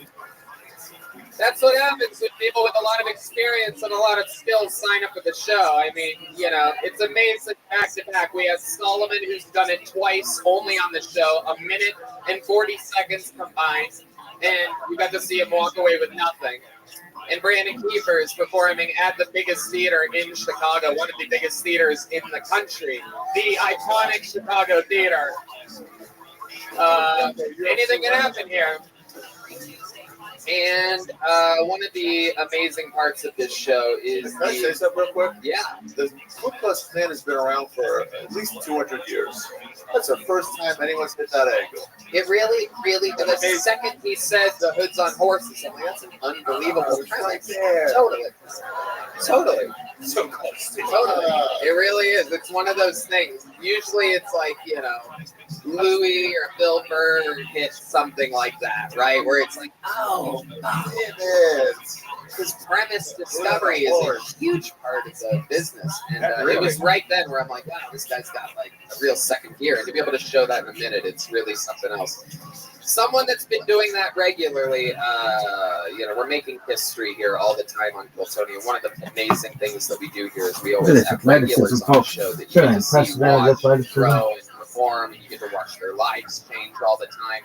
We have a new regular on the show that became a regular on the show after only one appearance, after only 1 minute. The next set on this show, he was in front of 3,000 people at the ACL Live Theater, showing us all why he's the newest regular. A 100% batting average, just his own style, his own swagger. We could not be more excited to present to you the newest regular on Kiltony, Cam Patterson, everybody.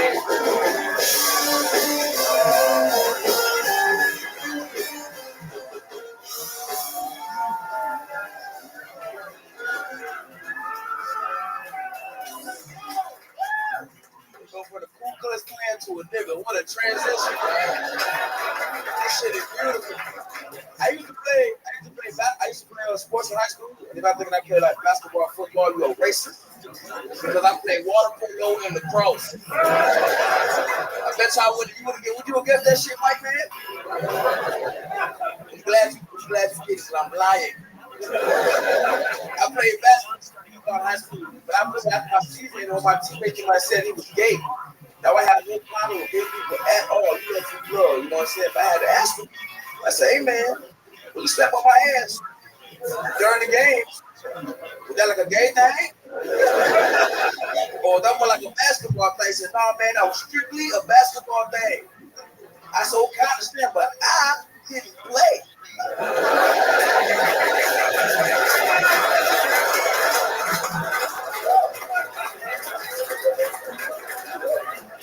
Hey nigga, you squeezed it, right there? There he is again. There he is again. The future has arrived, ladies and gentlemen. Where'd you come from? Yeah? Yeah. You already know? Where'd you come from? Florida. West side. Orlando. Yeah. The boy is a fucking monster. I love this shit, man. This shit is beautiful, man. We love having you. We need someone like you, and you need a format like this, and it's just absolutely perfect. Cam Patterson, the talk of the really the club, the newest door guy at the club, the newest regular on Kiltony. I love white people, dog. They're amazing, man. And most importantly, white people like you. That's really. I got to rob you, dog. This is insane. Do not rob this place, Cam. Yeah. That will almost definitely negatively affect your hiring. Yeah. Right. Not roll. It's gonna be we don't want one of those sad stories. We had Maurice Florette, a running back at the Ohio State University, who not a Heisman winner. Correct. He was a freshman at Ohio State University, and not to be confused with two-time Heisman winner, the only person to ever win it twice, Archie Griffin, who's from the Ohio State University. You faggot. Anyway, but anyway, Maurice Clarett was the super fucking running back, and he would run over linebackers and safeties. He would just run a straight line. He won a national championship with them, and he was so hyped up his first year that he went back to his roots and just started robbing people. And he pulled like an OJ after he got away with the murders, like just like stealing shit that he shouldn't have been stealing. Do you ever get tempted to go back to your roots? I went back home that weekend. You wait, what? I went back.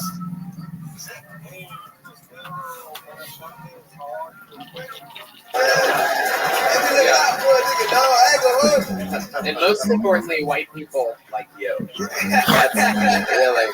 What is this, tapioca? Word, dog. Do not rob this place, Cam. Yeah. Yeah. That will almost definitely negatively affect your hiring. Yeah. It's gonna be one of the. We don't want one of those sad stories. We had Maurice Clarett, a running back at the Ohio State University, who Not a Heisman winner. correct. He was a freshman at Ohio State University, and not to be confused with two-time Heisman winner, the only person to ever win it twice, Archie Griffin, who's from the Ohio State University. You faggot. Anyway, but anyway, Maurice Clarett was the super fucking running back, and he would run over linebackers and safeties. He would just run a straight line. We won a national championship with him, and he was so hyped up his first year that he went back to his roots and just started robbing people. And he pulled like an OJ after he got away with the murders, like just like stealing shit that he shouldn't have been stealing. Did you ever get tempted to go back to your roots? I went back home that weekend.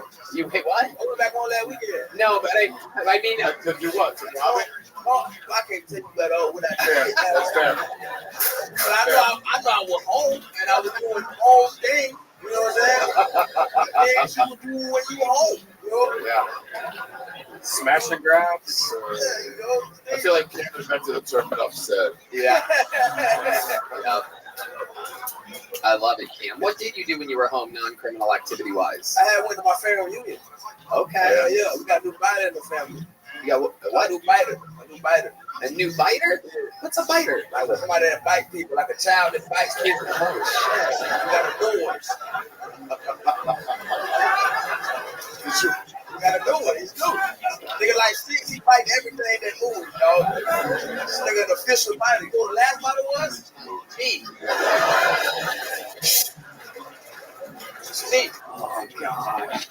I'm proud of that little nigga, dog. Doing a good day, you know what I'm saying? How long did you stand up in Orlando? Oh, 2 years. 2 years. Yeah. And did you make enough money to get a belt? Look at these sweatpants. What you talking about? Well, I got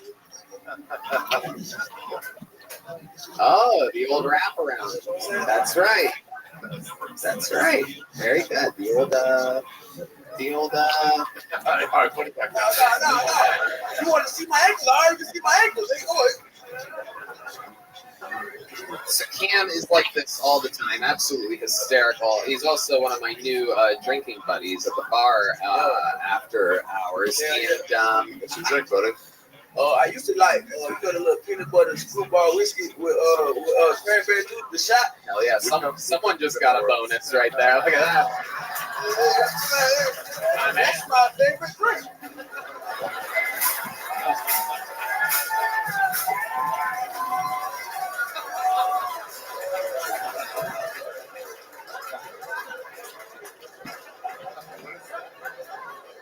Holy shit. Oh my God. This guy's great. Oh shit, man. So this week, and ever since we first met, you were telling me about your uncle that convinced you to explain to these people. He told you. I watched out on comedy. I never related to nobody in the comedy scene, and I met a dude who was like real close to me. He was like street dude I ever met, like doing comedy in my scene. And I called him my uncle because when he taught me everything about comedy, he tried to fuck my auntie all the time. But he taught me everything I know about this shit. You know what I'm saying? And I always tell Tony about like how he was like my mentor when I was there, and he did. He's here right now. Is he back there? He's in Austin. He's in Austin. Is he here? Yeah. Is he back there? Okay. Can we bring him out? Can we get him? Is he ready to do a minute, you think? I think so. Yeah. Okay, sweet. This is amazing. Because I told him the other night at the bar that I wanted him to come out and do a minute after you did a minute, so I was just seeing if we had that all set up. I didn't get to coordinate with anybody before this. What's his name? David Johnson. So we're going to do it right now. Is he back there? Can we confirm? No. Okay, let's get him then. Let's find him. Let's find this nigga. Do it. Gotta find this nigga, dog. I know you have the ability to do that. Is there some kind of like call you guys do? Like, hooty hoo! Does anybody have a 9mm I could shoot a couple times in the air? You got some crack nuts? Some crack nuts. Throw it up like LeBron James. Yeah. Yeah, come, dog. That nigga just go crack in the 80s. So, yeah. I guarantee it. So anyway, Cam and his uncle were at the bar here the other night, and I spent 2 or 3 hours absolutely cracking up. My can was fucking red, slamming the bar with you two flanking me on each side. Everybody was watching me like, look at Tony trying to bond with the blacks. You know what I mean? But I was really, I was just enthralled and completely entertained. He is a hysterical monster. You guys. What was calling you? What was your name? You kept calling you THC. Ah, that's right. Hey, THC, I love you. Hey, that is his uncle. You my favorite nigga ever. Yeah. We got home that night. He was like, Tony, that been called nigga, that been called him like. That is true. Tony really enjoyed me calling him a nigga. I ain't my nigga. That is true. I was hard as a rock all night. It was incredible. You think he's in the building? You have your phone on you? Yeah. Call him real quick. You think his phone's working? You think his phone's on? Where'd he go? Check the safe. If I had to guess, since he got up here, that guy changed his number. But he was hilarious. Do we got him? Where's he right? He's probably with Hans Kim's girlfriend. Oh shit.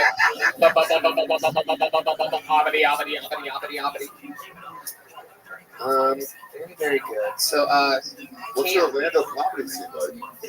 Yeah? It's a real. But you got improv, what else you got? Got an improv. That's it. Orlando? Yeah, only has an improv? Yeah, we only got improv in the city. She know you know it, right? You from Orlando, right? Hell yeah. You saw me in improv?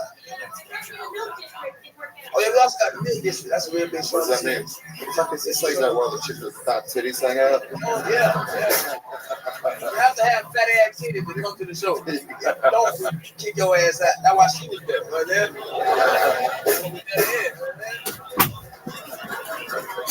All right, well, I guess we're going to get your uncle up here some other time. But what I've been told, he has left the building. It's pretty crazy. How long is he in town for? He need to borrow. Well, then this may have been his only opportunity to. But it's not his back. Yeah. We'll try to find him. Well, maybe we can get him up by the end of the show. Wait a second. There's a loud knock at the back door. We've never heard. We've never heard a knock at the back door that loud before. During the show. Let's go! Ladies and gentlemen, make some noise for David Jolly, everybody. My guess is going to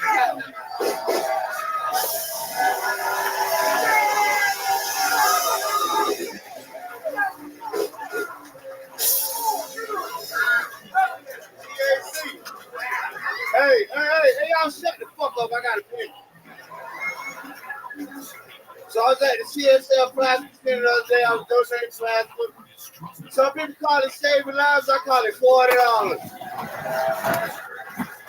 So when I at the CSL Plasma Center, I found out if you donate plasma, they give you $500. You know that, sir? I was like, bitch, I can use your $48. Y'all gonna pay me like this, bitch, 40 grand, 50 grand. He's on fire. But I had to think about it. Because I got my legal marijuana card. I had to think about it.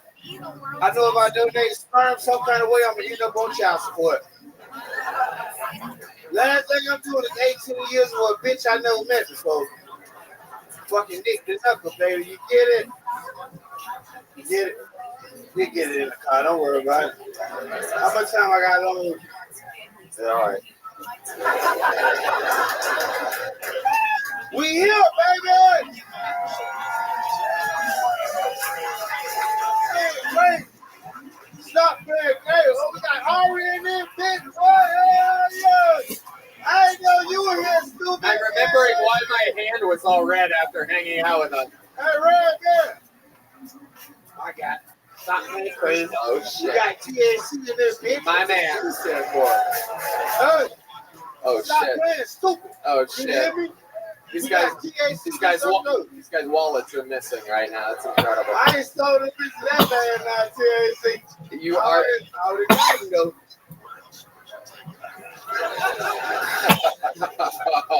We hear that.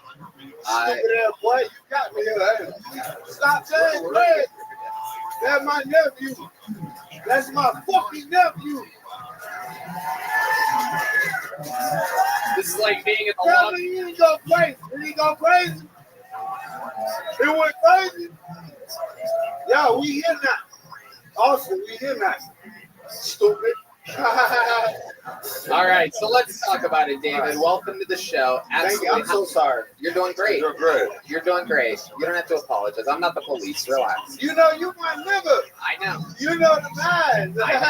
You're my guy. You my nigga for real. You're my guy. That's gang violence, though. You remind me of two of my favorite things: Pink Floyd and George Floyd. And I love you. Very entertaining. Very entertaining. Hey, look. First of all, give my dog Twitter a shout out for y'all being here, family. Oh, it's all good. It's all good.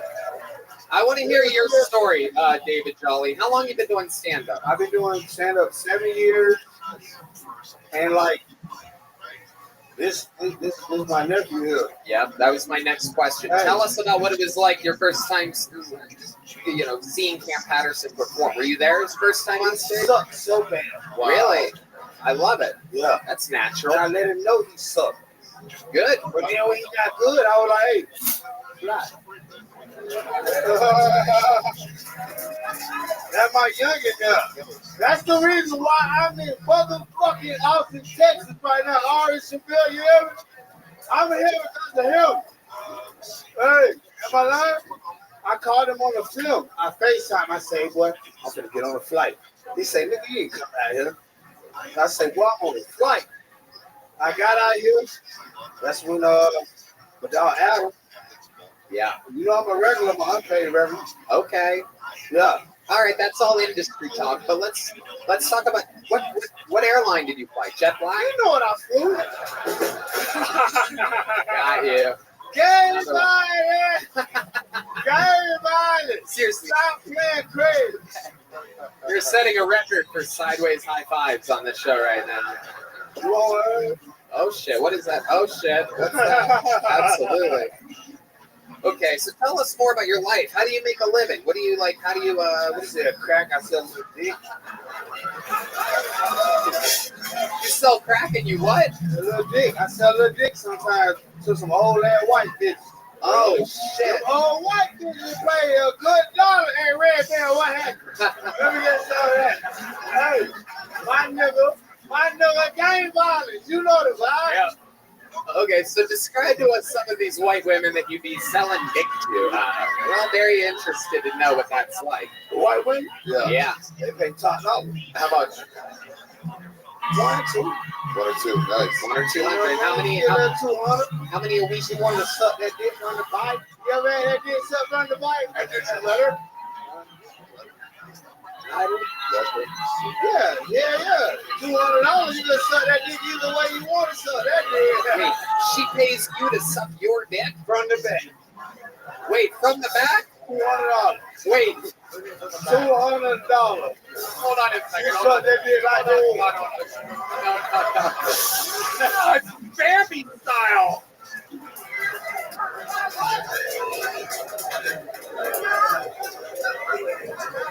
Like this. This is how you gotta get your dick. It ain't no pretty way to get your dick sucked from the back. Time here's good. You gotta do how you do.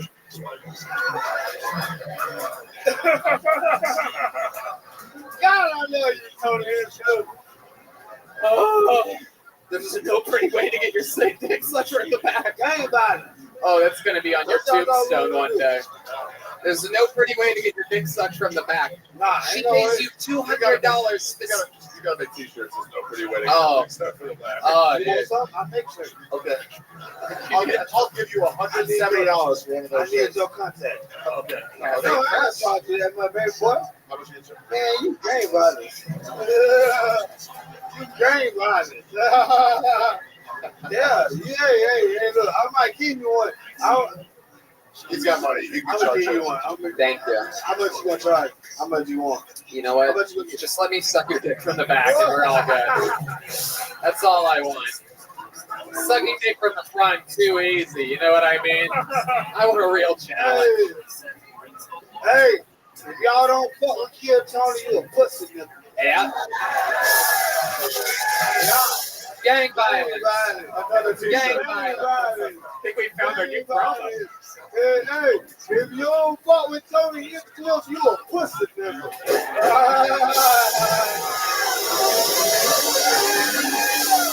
Stop that crazy, nigga. We here now. You know what? I'm hosting the show in blackface next week.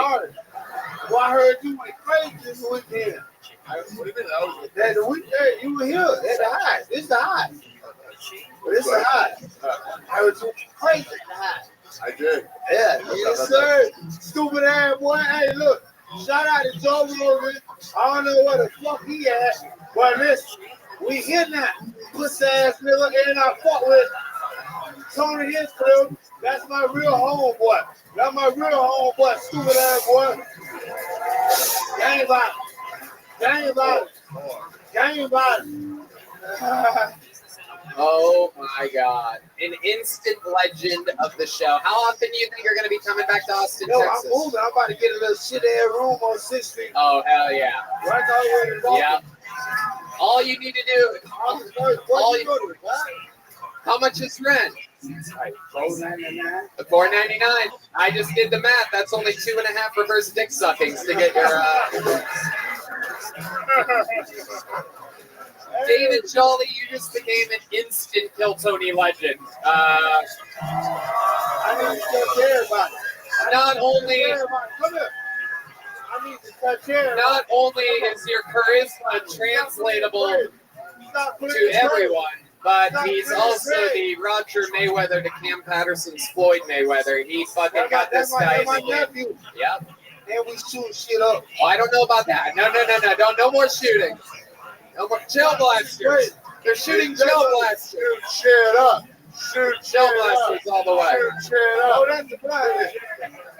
Cam, you're a fucking legend. Hey, this is all I want to know. Why y'all brought the blind nigga back? What happened to his dreads?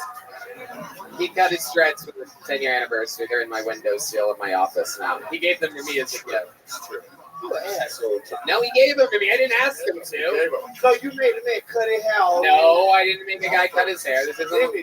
He did. Yeah, so it's supposed to be madness. No, he did. You know, hey, you're 100 with me. You already know the vibe. I love you. It's a real love you. I love you. Hey, we here now. Austin, we here now. Gang violence, stupid ass boy. Make some noise for David Jolly and Cam Patterson, ladies and gentlemen. Wow. Unbelievable. Amazing. I mean, there's some poor innocent souls about to have to follow this. That's incredible. I love you. Are you ticklish? Okay, there you go.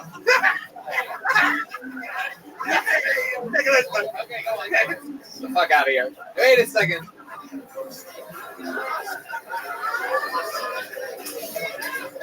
Yeah, of course. He is a gel blaster waiting for you in the back. We get. Okay. I'll see you later.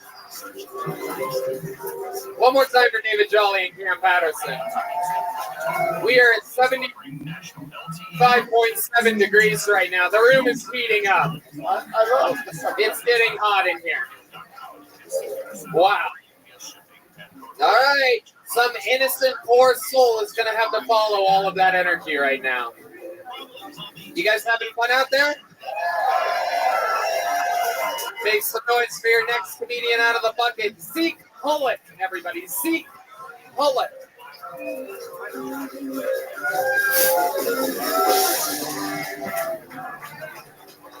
All right.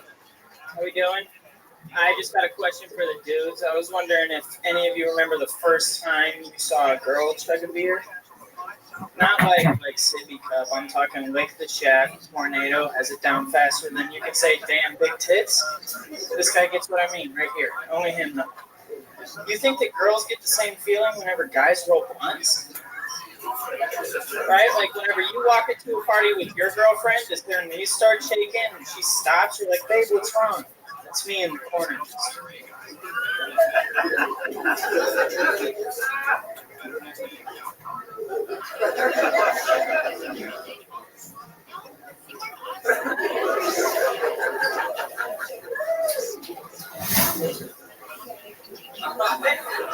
Thanks.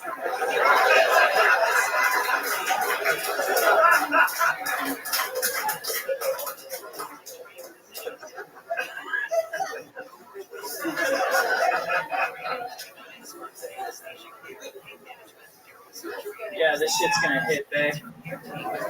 Thank you. Okay, Zeke Hullet, welcome to the show. Tough position to follow Cam Patterson and Uncle David Jolly. Yes. How many gold teeth do you have? How many gold teeth? 0, and I also don't sell crack or dick. So boring. Have you ever gotten your dick sucked from behind? Huh? Have you ever gotten your dick sucked from behind? From behind? No. Have you ever gotten it sucked from the front? Yeah. Nice, dude. Very good. Huge. Zeke, where you from? Illinois. How long you been doing stand-up? Just a little over a year. Okay. Pretty comfortable for you. Yeah, not bad. You live there still in Illinois? No, I live here now. I moved here at the end of October. What made you move here at the end of October? So I used to wrestle in college. What college? University. Right. The Fighting Illini. Yes. We suck. I know. You know, this is a wrestler. Yeah. Follow college wrestling? No, but I was a wrestler in the state of Ohio, which is Big Ten, which is the same conference as Illinois. Tony, I'm sorry. I apologize. I did go to the Ohio State University wrestling camp under then head coach Russ Hellickson. Damn, that's a reference Yeah. for college wrestling. Yeah. I was way off. I know. Yeah. Sorry. What weight class were you a wrestler? 135? I was 133.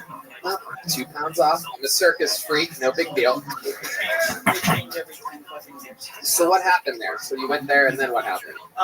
So once COVID hit and everything kind of started getting stressful, I started off the year with like a couple bad grades, fixed them right away, and then I missed a practice. Afterwards, I missed a COVID test the day after I got the vaccine, which I was required to get, and they kicked me off.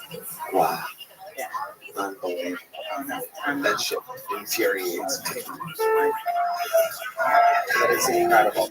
It made you take a thing that gave a bunch of people the thing, and then told you you can't do your thing because you didn't do this other thing. And the bad grades. And the bad grades. You had bad grades? I did for a little bit because I didn't know if I was going to. So how old are you?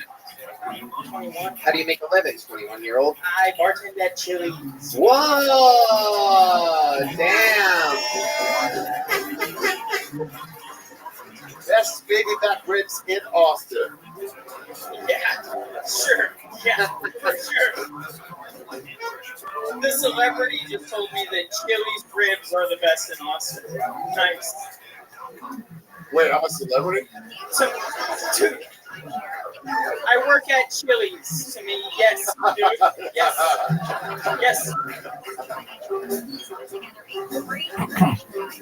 Chili's, baby back ribs. Chili's baby back. There you go. We've all seen The Office. Come on now. All right.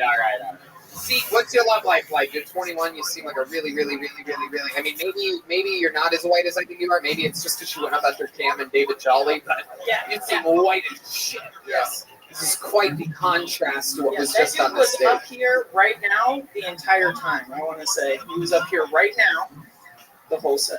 I get what you're saying. Right. Yeah. How bad do you want to put your knee on his neck? Oh, shut up. Shut the fuck up. Wait, from behind? All right, John Dees isn't laughing. Maybe I messed up. D Madness is laughing, but I didn't get John. Get quiet in the audience. I grew up in like a country ass town, so yeah, like Central Illinois, cornbread boys. You know. Right. So What do your parents do for work? they're both nursing professors. Okay. Yeah, it's nothing really exciting. My dad used to downhill mountain bike professionally. What's the craziest thing that's ever happened to you in your entire life? Honestly, a couple days ago, a week ago, after leaving this, there was a homeless dude walking in the parking lot. He was like, "Hey, can I park here?" Oh, yeah. He was like, "Hey, can I park here?" And I was like, "Yeah, I mean, my car's right there." Which immediately. Wait. Hold on. A homeless guy was like, "Can I park here?" Yeah. So I didn't know he was homeless. He was just like me, right now. Yeah. Was he in a car? No. He was walking. He was walking, and he's like, "Can I park here?" He came from like I don't know. What do you mean you don't know? He just appeared. I'm asking you what you saw right now. So he's walking up to you and he goes, "Hey, can I park here?" You look as homeless as I do, so Yes. I'm gonna ask you. Yes. So I was like, I mean, yeah, you can fucking park there. You didn't notice that he wasn't in a car, and that's a weird thing for someone not in a car to say? No, I wasn't thinking about it at that point. I was just worried that this guy was talking to me and I had to deal with him right now. Okay. So I was like, okay. So a guy walks up to you, he goes, "Can I park here?" You get in your car, you say yes. No, we were standing in the alley and he was waiting at the edge of the parking lot. Like he just walked for me somewhere. Okay. I don't know, dude. I was just, You do know. It's your story. that's true. So a guy asks you if he can park here, you say what? I just say yeah. Like, it's fine. But it's the end of an alleyway. Yeah. Just right. Why would you tell him he can park at the end of an alleyway? In the parking lot. We're standing in the parking lot. Is it a parking lot or is it the alleyway? The parking lot. We were in the alley. Jesus He was in Christ. the parking lot. Okay. I asked you the most interesting thing that's ever happened to you in your life, and you're giving us the story of a week ago. So keep going. I want to hear what happens next. No, There's got to be a basically, big twist. he asks this. I say, yes, you can park here. And if you get here during the day, there's even some homeless people out there that will let you know that you can park here for free. You don't even have to ask. I was just trying to make a joke. And he went, I used to be one of those homeless people. And I was like, okay, my bad. I get in my car, and he ends up in front of my car. I'm talking to my buddy, and he ends up both hands on the hood going, "You're not going anywhere, bitch." Oh, wow. Yes. This is the part where it gets interesting. Yes. Yeah, this is the better part of the story. Bad at lead us. But he's like, "You're not going anywhere, bitch." And like, I could beat his ass, yeah. But I don't want my first fight ever to be with a homeless man outside of Kill Tony where I didn't get picked. What, you don't want to be right? one out? Yeah, that's true. That's a good point. Eventually, my buddy gets out of the car, and this dude almost squares up with my buddy, tries to get us, and I drive away. My buddy jumps in. But yeah, I'm really white. That was the best thing that's ever happened to you? That's the craziest thing that's ever happened to me. In your life? You're really put the middle of Illinois. Yes, yeah. Wow. I mean, me and my buddies used to just like go wherever there's concrete. Have you ever gotten into a fight? In my first grade. Other than that, it was just wrestling matches. No, people didn't fight me because it was a small town and they knew I was on the wrestling team, so they just wouldn't fight me. Yeah, that makes sense. Yeah. All right. You look like the kind of guy that would make you squeal like a pig. Strong start. In wrestling. No, Auschwitz. Like what? It's from like Deliverance? Yeah, Deliverance. Oh yeah. What's close how close to home are you talking? All right, Zeke, congratulations. You got pulled out of the bucket. Here's a little joke book. Good luck on all of your endeavors. Get out, Zeke. Experience life a little bit. Go out at night and stuff, Zeke. Enjoy your gel blaster. He's getting a gel blaster. Poor boy, the most exciting thing that's ever happened to him was a guy leaning against his car last week. Your next comedian out of the bucket goes by the name of Zach Black, everybody. Here's Zach Black. We're going from Zeke to Zach. Here we go. Here he is, Zach Black, everyone.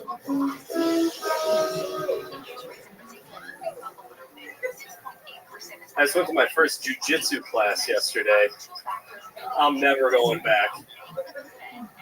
Right off the bat, this guy grabbed a hold of me, wrapped his legs around my head, his balls were in my face. I'm like, this does not feel right. First of all, we were still in the locker room. I didn't even have my pants on yet. This guy had me a butt-naked choke. I'm tapping out. His thumb's up my ass. Should have known to avoid the guy with the black belt and the brown finger. You want to know the worst part? That was not how I thought my first time meeting Joe Rogan would go. I think I got the full experience. Let me your heroes. I feel like one of those girls that met Bill Cosby. Went for one thing, got a whole nother. If you guys don't like Bill Cosby jokes, just have another drink. I'll be done before you know it. And that was a Bill Cosby quote, so here we are. Thank you. All right, Zach Black, welcome to the show. You've been on before, correct? Yes, What I did- have. What did we talk about last time you were on? What do we know about you? Well, I did. I talked about my dog being in my car, and you said that after the show, a girl was going to blow me while my dog watched. And that did happen. Whoa! Yes. Look at that. That's incredible. And she had a dog too, and while she was blowing me, her dog was blowing my dog. No, it's not true. It's not? No, my dog watched. Zach, how long have you been doing stand-up comedy? 5 years. Where at? Buffalo, New York. How long have you been here? 7 months. Let me take a moment to once again recognize that I hate Buffalo and all of upstate New York. Me too. Indeed. 7 months here. Buffalo is really known as a cold place, right? How does it feel to be in 75.9 degree weather right now? It feels much better. A lot of people complaining about the heat, but it's much better than 3 feet of snow. Right. Right. Absolutely. Okay. Zach, what do you do for a living? I'm a door guy at another comedy club. Outlaw Comedy? No, that's my production company. Hey, you call it outlaw because you're an outlaw? Yeah, a bit of a rule breaker. No, it's it's fit the Texas vibe. You might get a belt buckle and a cowboy hat. Who the fuck just comes here and gets a belt buckle and a cowboy hat? You know what I mean? Come on, get it together, dude. Come on, you cornball. Okay. So, what's interesting about you, Zach? Give us something. Is that your real name, Zach Black? Yes, sir. I don't believe you. Let me see your ID. I don't have it on me.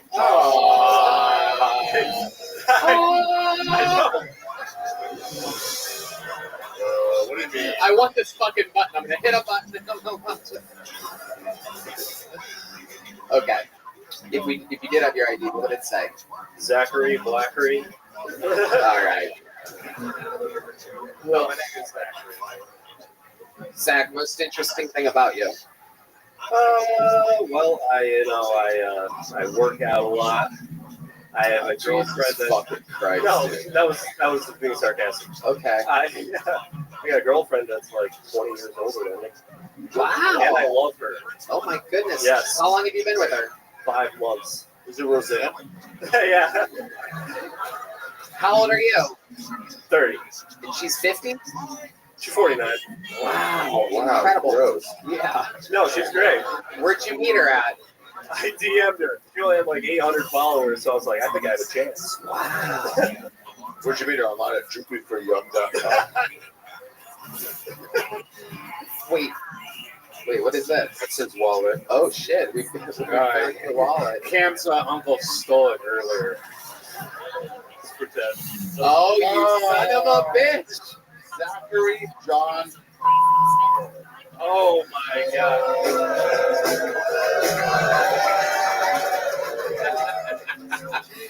Not a bad name. How does it feel being caught in a lie in front of 1 million people right now?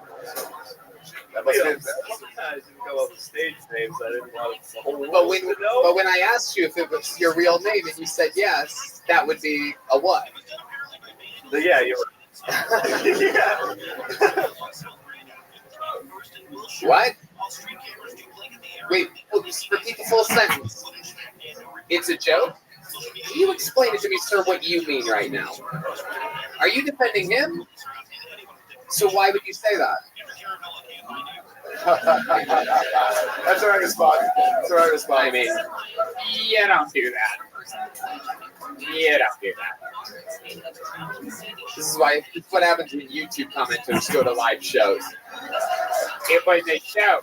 I don't understand why Tony has such an attitude problem. He's acting like a real bitch. Ever since he moved to Austin, he's really bitter now. Can I point out how well this guy's doing? Can I point it out real quick? Yeah.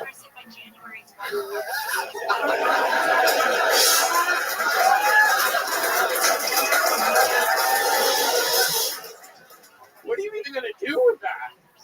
What do you even do with the $1 bill anymore? Like, is there anything you can do with that? Well, I actually earned that. A homeless guy said he'd give me $1 for a cigarette, and it seemed like a fair trade. Wow, absolutely incredible. Look at that. It's a trickle-down economy. It's great. Okay. Zach, very, very fun to have you on. You walked, I'm guessing, with the little joke book last time you were here? Oh, yeah, truth or yeah. What? No joke book. I've been up twice. No joke book. You've been up twice, no joke book whatsoever? The second one, yeah, no. What about the first one? Big one. Big one. Okay. Well, then I should recommend you would fill that up with jokes. Ladies and gentlemen, there he goes, Zach Black. Okay. We haven't had a woman up yet tonight, and we are equal opportunity employers here. So I pulled names out of a bucket until I found what appears to be a woman. In the history of the show, there are very few people that are, that memorable. One of them in the history of the show goes by the name of Swiggy. I'm very interested to see what's about to happen here because the name that I pulled out of the bucket is Swiggy's mom, everybody. Let's see what happens here. Swiggy's mom. This should be very interesting. Oh my goodness, it is indeed Swiggy's mom. Oh, this is going to be fucking great. Come on, guys, make some noise for Swiggy's mom.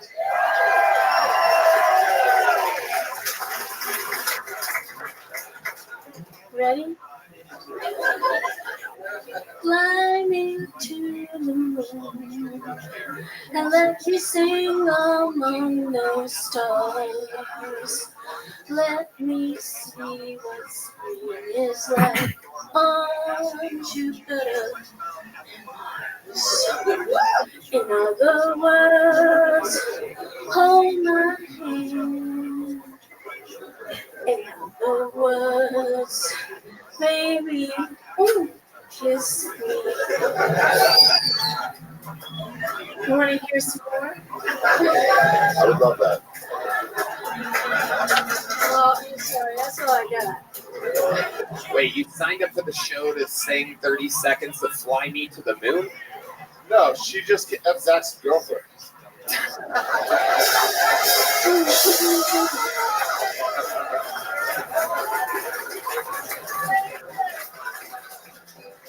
Is this the lady? Are you the one that pays David Jolly to suck it from behind? Oh my goodness. I've always wondered what Stephen Hawking's sister looks like. This is incredible. You are absolutely stunning. I must say, I am going to think about you in the future. Anytime I'm with a beautiful woman and I'm about to come too fast, I'm going to think of you. This is absolutely incredible. You've been arguing with Rogan and Elon Musk defending your vaccine stance for the last 2 weeks, right?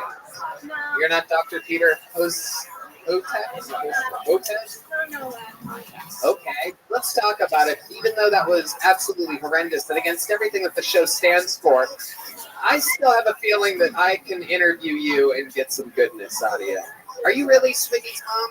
Yes, I am. Amazing. What's the first library you ever worked at? What? You used to answer the phone for the Ghostbusters, correct? No. Okay, so what have you been doing your whole life? You want to stick your finger in sockets. Well, let's see. You're the one that built the DeLorean for Michael J. Fox, right? No, not at all. But that'd be real cool, wouldn't it? Yeah. So what have you been doing your whole life? Oh, well, let's see. I married Swiggy's dad. Right. Swiggy. And, and he's been so much fun. He really is. He's so funny. Your husband. No, my son. Swiggy. Right, we know how funny Swiggy is. I'm talking about you, though. Now's not the time to just promote okay. Swiggy. I want to know about your life. Oh, okay. Did Swiggy make you sign up for this, or did you want to do this? I really didn't think I would hear right now. So. Where did you think you were going to be entertained at Shoes Klein-Desk in Germany?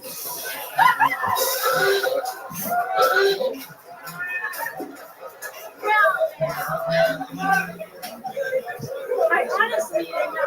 I mean, I worked in like real estate. Project right into that. You have to speak a little I louder. worked in real estate. Was an office manager. Ran an office. And so I mean, I was also a substitute teacher. Yeah. Okay. Science? What were you teaching? What? What were you teaching? Whatever the teacher got going. Incredible. Followed her. Incredible. And you played both of the guys on Mythbusters, right? No. No. No, not really. No, that was a. Okay. All right. What's the craziest thing you've ever done in the bedroom? Ooh. Wow. Jeez. Crazy. I don't know. This is gonna go out to the masses, right? Yeah. Yeah. But it's okay. I'm gonna keep it PG-13.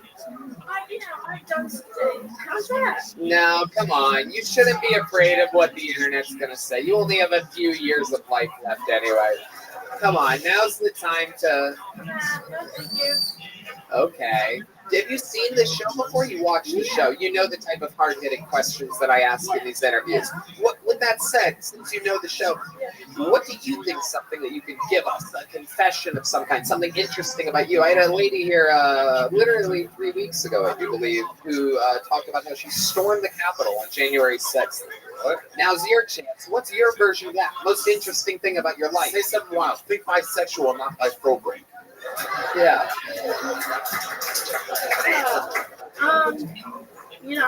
Something wild about your entire life. Could be anything. You once accidentally murdered somebody and had to get rid of the body. No, nothing like that, guys. I'm sorry. Maybe I was a Boy Scout leader, and yeah. You were? Yeah, I was when Jimmy was growing up. Who's Jimmy? Yeah, I was Swiggy. Oh, he's been pulling a sack on us the whole time. Son of a bitches with their stage names. Okay. All right. I know. Red Band's mad because you're not a real female comic, but I feel like there's something interesting that I can get out of you. I try so hard with people like you. I don't know. Well, why would you sign up for the show if you're boring? But think of how crazy that is. If you played the lottery, you have a chance of winning. It might be a small chance. Here, this isn't even the lottery. Shut the fuck up. Bunch of fucking homos up there. Jesus Christ. So here you are. You fucked up then. Yeah. All right. Okay. How about this? Yes. I had sex in a Corvette. There you go. In the back seat. That's Okay. Oh, Tony drives a Corvette. Yeah. Mine does not have a back seat. That is incredible. That's a tight squeeze. And so is the back seat. I'm kidding. I don't think you have a type. Listen. All right, Swiggy's mom. I tried to get the best out of you. You get what you paid for, and you signed up for a crazy show. You got put in the hot seat. 30 seconds of flying me to the moon didn't cut it. I tried to make the interview interesting. I tried my very best. My advice to you is don't sign up for things that have a low chance of you getting up if you don't have anything prepared. If you do get up. All right. Yeah. Okay. There you go. There's some wisdom. Swiggy's mom. I'll tell you what though. I'll give you a little joke book. Swiggy's mom. Swiggy's mom. Yo, over here. There you go. Absolutely. Just go. Get the fuck out of here. What's this for? So write your will. No, we started late. We should get a real female comedian up here, right? Sorry to Christopher. Sorry to Hunter. Caitlin Cannon is inside, too. There's an eye here, which means they are inside. We got Caitlin Cannon. There we go. Here she comes. Look at this. One of your own people. Defending the audience's honor here tonight with 60 seconds uninterrupted. This is always interesting when they come from the inside. Because the people that do the sign-ups, they ask if they're inside, and this is inside. One more time for your final bucket full of the night. Caitlin Cannon, everybody. Thank you. I came all by myself tonight, and then I came here.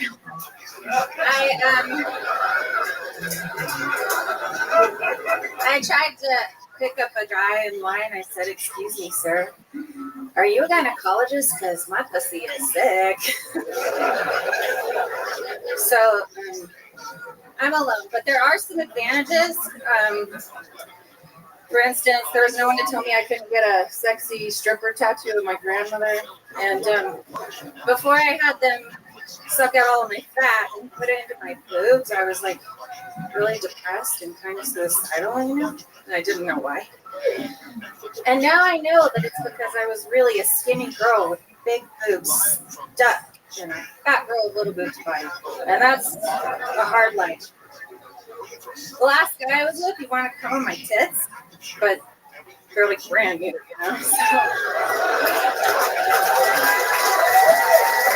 I mean, I said no, but I let him come on my Christmas tits. Damn, Caitlin Cannon coming in with real slut energies. Absolutely incredible. Hello, Caitlin Cannon. How long have you been doing stand-up comedy? This is my first time ever. Wow, look at that. First time ever. How would you like to open for Tony Hickster at the Chicago Theater? Who is that? Adorable, very sweet. So, Caitlin, this is your first time ever doing stand-up comedy. Where are you from? Nashville, Tennessee. Okay. I'm Born and raised? No. Okay, Jesus. From Alabama. What a bitch. I play music. I'm a songwriter, and I'm just on tour, like a shitty tour. Okay. And you know. How does that happen? I just leaned on the keyboard because I saw her knees are the same as William Montgomery's. Damn. Those are some. I don't get it. Is that because Yeah, you have fucked up knees. No one's told you this before, right? Because I'm white? What? It's okay. It's gonna bother you for the rest of your life. This moment right now. I kind of feel bad right now, actually, because those knees are beat up, dude. I mean, those. You literally have. I see you're trying to bend them now, but you might as well just own it at this point. Yeah, that's incredible. I can roast you. Okay. Too. All right. Very good. You Yeah. Okay. You're are a okay. Jewish comedian, and you Caitlin, are. I'm gonna save you, Bombini Ramsey. This is incredible. I'm gonna protect you from anything else. What do you do for work? I just told you I'm a songwriter. That's what you do for a living? Yeah. Okay. Well, we're running deep into this part of the show. We got to put a ribbon on this thing. So you sing? Yeah. You gonna fly me to the moon? If you give the band a song real quick, they can play it in a fucking heartbeat. They're not like the bands out in Nashville that take I only weeks know- to practice. Yeah, right. I Oh, only know the Madness songs. like that one. Hell yeah. Austin represent. Gang violence. Just one of the new terms I picked up recently from one of my friends that calls me the N-word a lot. Give them a song. Well, I don't. Well, I only know the songs I've written, but I Oh, can sing one of God. those. Oh, Jesus. That's Nashville shit right Sing there. one of those for you. All right, I'll do it. What are the chords? Flat. Uh-huh. And then? Oh, shit. I don't know. You wrote it. I know. I'll do it off the phone. All right. They'll follow along. We'll just go from here. D-Madness said they're going to watch. I don't know. The back of my knees probably look like the fucking. It's all right. It's all right. You're great. You're great. No one's All right. looking at your knees anymore. Let the black dudes do the rhythm. Okay, here we go. The fuck did you just say? Okay, here I go. This is a sexy song. Not if you're singing it. Oh, I'm kidding. All right, here she is with her knees. Caitlin Cannon, everyone.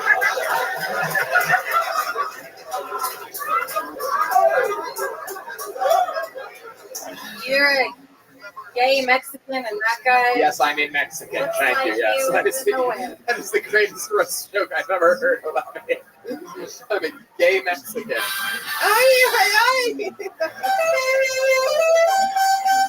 Hold on.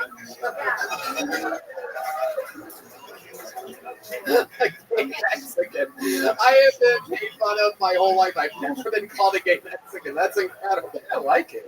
Well, I know it is absolutely. I'm trying to get better at this part. You're good. You're good. The roasting. Sing us a song. That's what you do. We do the roasting. You don't have to play our game. You don't see me out here singing with my weird knees out. You sing. You sing a song. I'm trying to make you look good right now. Yeah. Okay. 1, 2, 1, 2, 3. I knew just what I was getting into. Knocking on the door of your hotel room and nothing but a giant's puppy shoes. I knew it was on. I heard you say, ooh, gaga. I knew you were gonna tear your way into me like a prison on Christmas Day. I know all about the consequences. Getting into bed with you. My heart is saying I don't need that shit. All of my body is saying I do. Babe, I think that you might be the best drug in Tennessee. I don't care what I gotta do to have it. I am a love addict. Sometimes I think nature has got it out for me. Why can't a woman just get to fuck one night together? I fall in love. So hard to find a good man over 40. I know you're lying when you say that stuff. I just got excited you get it up. Now I'm matching the drapes to the furniture, and I'm picking out 1,000-count red. And you're probably insane or a murderer. But I say to myself, I'll be good when I'm dead. That's basic. Wow, that was actually pretty cool. Excellent. That was pretty cool. Country song. How long you been doing that for? I've been songwriting since about 2012. Okay, 2012. Yeah, I've been in Nashville for 3 years. Did you get your heart broken or something before you started writing songs? Yeah, I have a perpetual broken heart. Right? It's always broken. How about now? You have a lover now? Do you find that having no one in your life that loves you helps you with your songwriting? Says Tony. I'm talking about the creative process. I think that it helps to. I think that it helps to kind of have a broken heart because you're trying to fulfill that with the audience. I constantly rewrite that narrative every day of my life. It's like having an empty break your knees. That's I think it's the lighting. I mean, I've never been like so fucking ripped on my knees before. I think it's the spirit of Loretta Lynn in your knees right now. What are they? The spirit of Loretta. Are they? She's like a real Loretta Lee. Yeah, Neva McIntyre No, over here. usually it's. You're okay. Your knees aren't even that weird. It's just something that makes it drives people crazy if you make fun of their knees. But really, everybody has weird knees. Not that weird, but you're. I mean, if you want to upset me, you should make fun of my arms because they're more like. We'll stick right where your arms. knees, Simone. Yeah. I have legs that I'm. Your knees look like faces of dead baby spirits. Well, you look like that guy from The Whale. Oh, Free Willy? Like, what the fuck that away? Yeah, it's the Brendan Fraser. Oh, thank you. That's a compliment. He's a very rich man. Not a compliment. If you wanted to really make fun of him, you should have said he looks like your knees. Yes, I do look like one of your knees. You were very much fun, Caitlin. It takes a lot of fucking courage to sign up for the show. You came up here guns a-blazing. You did it for your very first time. For a first-time set, I found it completely entertaining. You handled the roast jokes really, really well. Here's a big joke, bud. Enjoy. You're going to get a gel blaster as well. There she goes, Caitlin Cannon, ladies and gentlemen. All right. This is it, everybody. You made it to the finish line. There's only one person that could possibly put a ribbon on a show like this. Barack Obama. That is correct. Former president of the United States. Anyway, he's the Memphis Strangler, the Vanilla Gorilla, the Big Red Machine, the bee's knees, if you will. Put your hands together for the great, the powerful William Montgomery, everybody.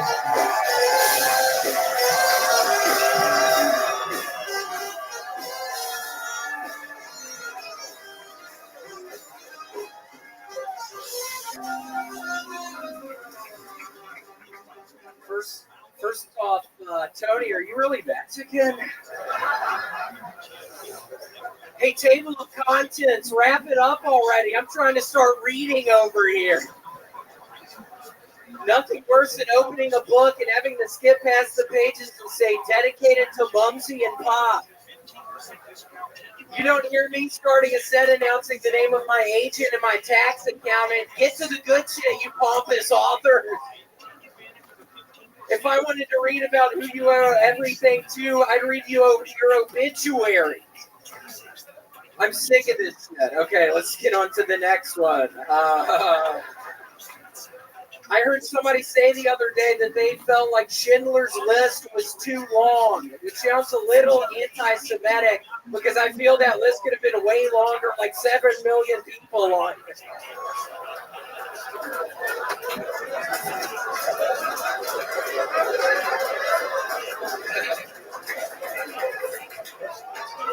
I was literally sitting in front of a rock climbing gym earlier, and a one-armed girl walked out, and I couldn't help but wonder, Red Band, what's your excuse? And that's not a fucking joke. That literally happened. Okay, that's my time. Wow. The more sets than anyone ever in the history of the show. And meanwhile, while writing a new minute every single week, somehow to me, that 7 million people Schindler's List joke is the joke of the night, without a doubt. Coming in and showing what a veteran of stand-up comedy is like. That is a joke that can work all the time. Thank you. I know that could be a new one that I start using on the longer sets. Totally agree. Yep. In the mix. What the fuck was that funny for? Seriously, why was that funny? They all know. Yeah. They know. What's the bandage in your left of your head?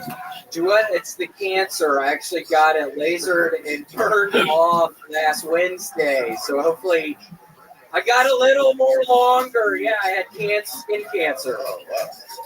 Yep. But yeah, actually, Tony, I got a new tattoo on my leg. I would love to show you. It's kind of in honor of get the cancer off my neck. So, do you want to see my new leg tattoo? Oh wow, he's taking his belt off. Oh, this is very interesting. His belt is coming off, everybody. First time he's Oh on my his god.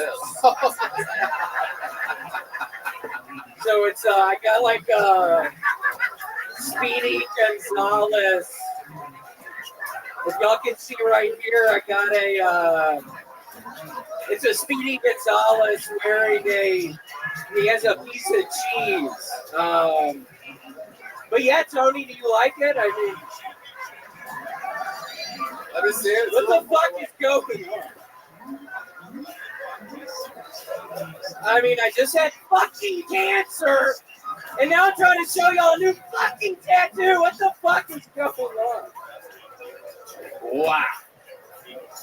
This is. What are the rules on YouTube? Do we have to write them like a handwritten letter? Like, hey, this is we promised. We're gonna see some stuff later in the episode. It's not big enough. We don't have to. William. Oh my god! Tony, I actually have some really big news. I'm starting a new Etsy shop. Penises by William. It's $80. I mean, you go to like a Christmas dinner or something, and you're trying to break the ice. Get one of these penises by William. You can just say you just got a new leg tattoo. You can. This is incredible. Using the extra pocket of his brought to you by Sheep Underwear. That pocket really holds in those things in. Yeah, you can walk in like on the Lance and Mary. It's so nice to be here. I have this actually really weird itch on my upper thigh. Let me show y'all real quick, and then. Team Madness is blind and somehow he knows. Oh my god, no. Oh.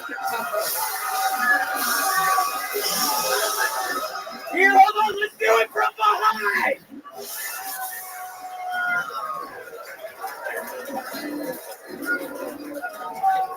No worry, this was actually my real penis.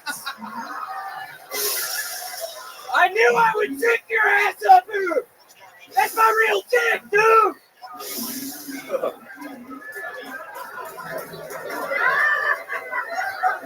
No, but we make them really good. I have a new Etsy shop. It's really called Penises by William. They're $75. Wow. I mean, did you mold it? Like, is that your real dick? Huh? You molded it. Dude, don't fuck with me right now, bitch! I just had Ari suck my dick. Don't fuck with me now, bitch! wow, this is an incredible moment in the history of Kill Tony. The first ever exposed penis, the first ever man-on-man blowjob. That was exciting. That was very sweet of you, Ari. Thank you. I love it. Actually, Tony, I don't know if you remember, Ari was actually the first person to expose his penis on Kill Tony live on YouTube. I remember that. I didn't know it was live back then. Yeah. That was. Yeah, that was one of the flags we got. That thing is absolutely incredible. I can't stop staring at it, William. I must be honest. The fact that it's. I know it looks a little bit like. I'll be honest. Mine's a little smaller than this, but it looks kind of similar. The coloring is pretty similar. But I can make it for you like this. I mean, I had to test a bunch of different dyes, a bunch of different colors. I mean, you just send me a picture of your actual penis, and I'm going to be able to mold one that looks pretty much just like it. I've already made 3 for Rabbi and fucking dumbass.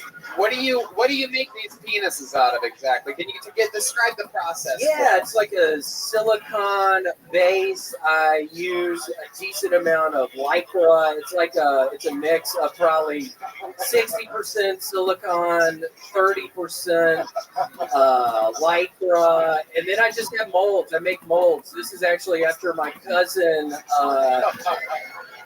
Robert gave me a mold of his penis. So this is actually my cousin Robert's penis. But yeah, I have all different kinds of molds, and yeah, I just have it's 30% lycra, 70% silicone, and you mix it together. You have to heat it up for 20, 30 minutes, and then it ends up. And then you shape it yourself with your own bare hands? Yeah, I put it in the mold. There's a mold. Wow. Yeah, cousin Robert was really sweet. He let me put my mold on his thing. And Didn't ask too many questions. You apply the mold with your hands? Yeah. Okay. Directly on your cousin Robert's penis. Yeah, it was a and couple of balls. There's also balls attached to that. Yes. Are those his balls too? Yeah. Can you mix balls with different person's dick? Yeah, for sure. Like Red Band has really small balls. He has these soy. I'm kidding. They do. I have really tiny balls, but Maury has probably the biggest balls in the whole entire world. Balls. Maybe I could, after this, maybe mold. Yeah, I think it's time. It's that time. It's gonna be a lot of editing this episode. Make sure It's disgusting, guys. another pair of sheath underwear. Take note that we all wear sheath underwear. Oh my god. That is absolutely incredible. This is Kill Tony, the #1 live podcast in the world. Oh, they're touching balls. Oh no. Oh no.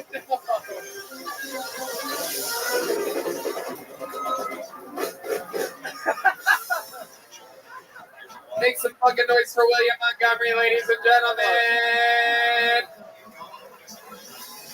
Check him out on Cameo. Make some noise. I want to tell you something. Yeah. Hold on. I'm with a chest drop. Give me 1 second, waiter.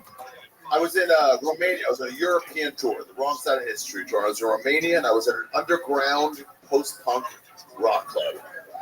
And he was asking about American comedy. And I was like, yeah, it's pretty great because I'd love to bring some of those guys over here. I'm like, well, who's your favorite? Who do you want to bring over here? There's really only one guy. Wow. William Montgomery. They want to book you, dude. They want to book you at Control Club in Bucharest, Romania. They want you there. Well, I ain't never looking at a damn fucking Romania. No, I can't. Cool, sounds good. Make some noise one more time for William Montgomery. How loud can this place get for truly, I mean, I think this guy stands for fucking everything. Uncancelable, unstoppable, at the top of his career right now. My big brother, Ari Shafir, everybody. Yeah. Go watch 2 on YouTube. Joe Blaster, Red Rose, Yellow Rose, Austin Security Guard Service, CM Smokehouse, Screwball Peanut Butter Whiskey. One more time for the band, huh? Michael Gonzalez, Paul Beamer, Matt Mueling, John Dees, Steve Madness. Here's the drawing from local artist Chris Rogers. The drawing from Ryan Shea. He built his thing. You can see that right there. Oh, it's a William Montgomery exclusive Kill Tony merch available only tonight on your way out.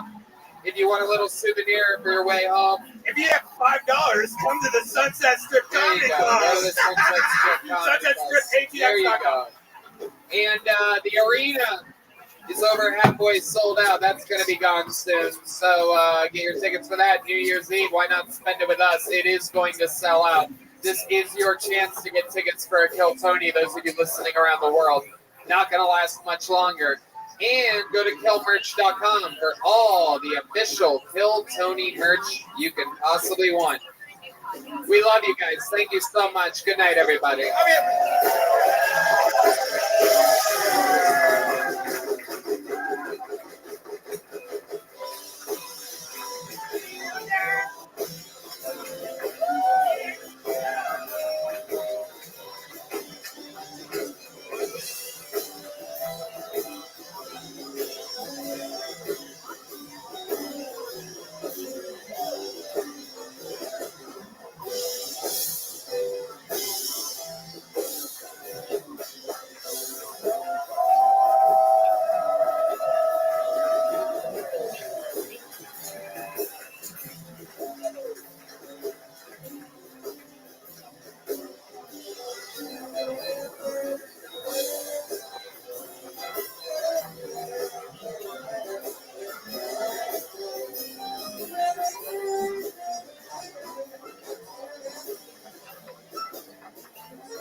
Hey, y'all, we're at 75% of the tickets sold for the HEB Center New Year's Eve, Austin, Texas. A lot of shows happening that weekend. Come visit Austin, Texas, the live music capital of the world and the new comedy capital of the world. New Year's Eve, HEB Center. Last chance for tickets. Ticketmaster.com.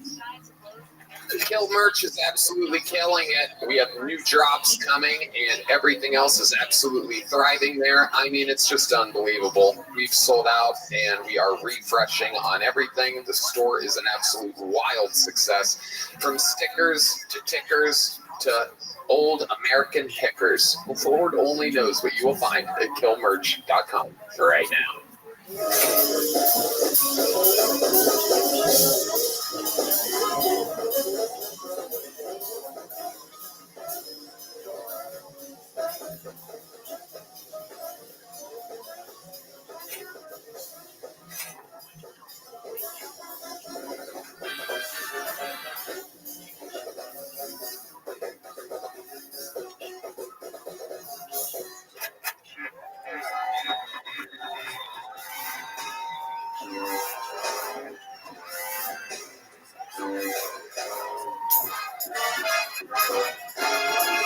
Hey, this is Rabbi coming to you live from the Comedy Mothership here in Austin, Texas. For a brand new episode of Kill Tony, get up for Tony Hinchcliffe!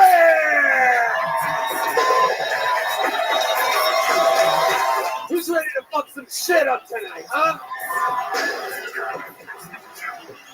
Ooh la la. Hey, look, it's Red Band, everybody. Hi! 10 years and a month of working with this man. We've never missed a beat. Nope. Indeed. How about a hand for the fucking band, huh? God damn it. Screwball Peanut Butter Whiskey presents the Kill Tony Band. Also, Gel Blaster presents Kill Tony. Red Rose, Yellow Rose, Austin Security Guard Service. Connect Mobile Health at cmhus.com. You can use the code KILL10 for 10% off your IV trips now. This is a brand new thing. Yeah. These people like to drink. This is an unbelievable deal. I forgot to tell you, we get IV drips now anytime we want. Oh, shit. How cool is that? That's the great local artist, Chris Rogers, drawing over there. How about a hand for the great Michael Gonzalez on the drums? Paul Deemer on the horns. Matt Mueling on the electric guitar. John Dees on the keys. And the great Deep Madness right down the barrel here. We were watching from the screen up in the green room, and somebody mentioned something that I thought was hilarious. If you don't know the show, you can't tell which one of these two musicians behind us is blind.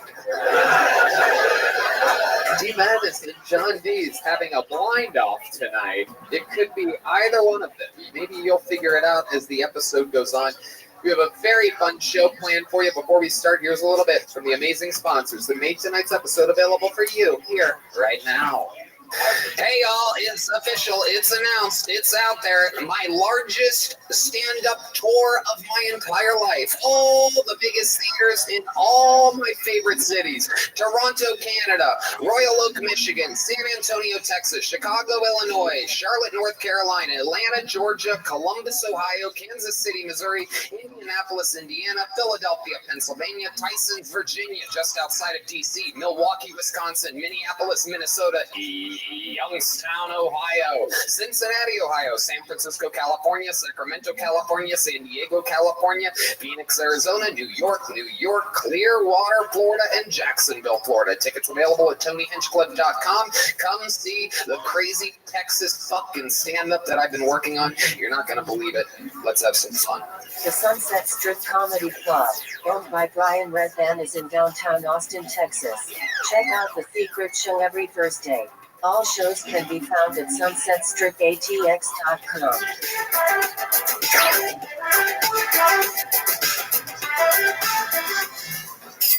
Hey, y'all, you know, we just sold out, I believe, 5 months in a row of Kill Tony in less than a minute. A lot of people are always stressed out trying to buy tickets for things. It could be maybe your favorite musical event, maybe your favorite opera singer, maybe your favorite sporting event, playoff games. It could be anything. Buying tickets to your favorite events should not be stressful. Game Time is the fast and easy way to buy tickets for all the sports, music, comedy, and theater near you. With killer deals on last-minute tickets and their best price guarantee, you can stop stressing over the tickets and start getting hyped for the fun you'll have. I know I'm excited because Nickelback is coming to the Moody Center on September 23rd, and Tears for Fears is at the Moody Center. Wow, last call for tickets. Anything can happen. I just browse through the Game Time app, and I see all these amazing upcoming events. I love it. Flash deals, last-minute tickets, easy to find and buy tickets of every kind in our area, images of seat views, lowest price guarantee, event cancellation protection, job loss protection, and etc. Forget planning months in advance. Game Time has deals on tickets right up to the day of the event. You get those flash deals on tickets for football, basketball, baseball, concerts, theaters, and more.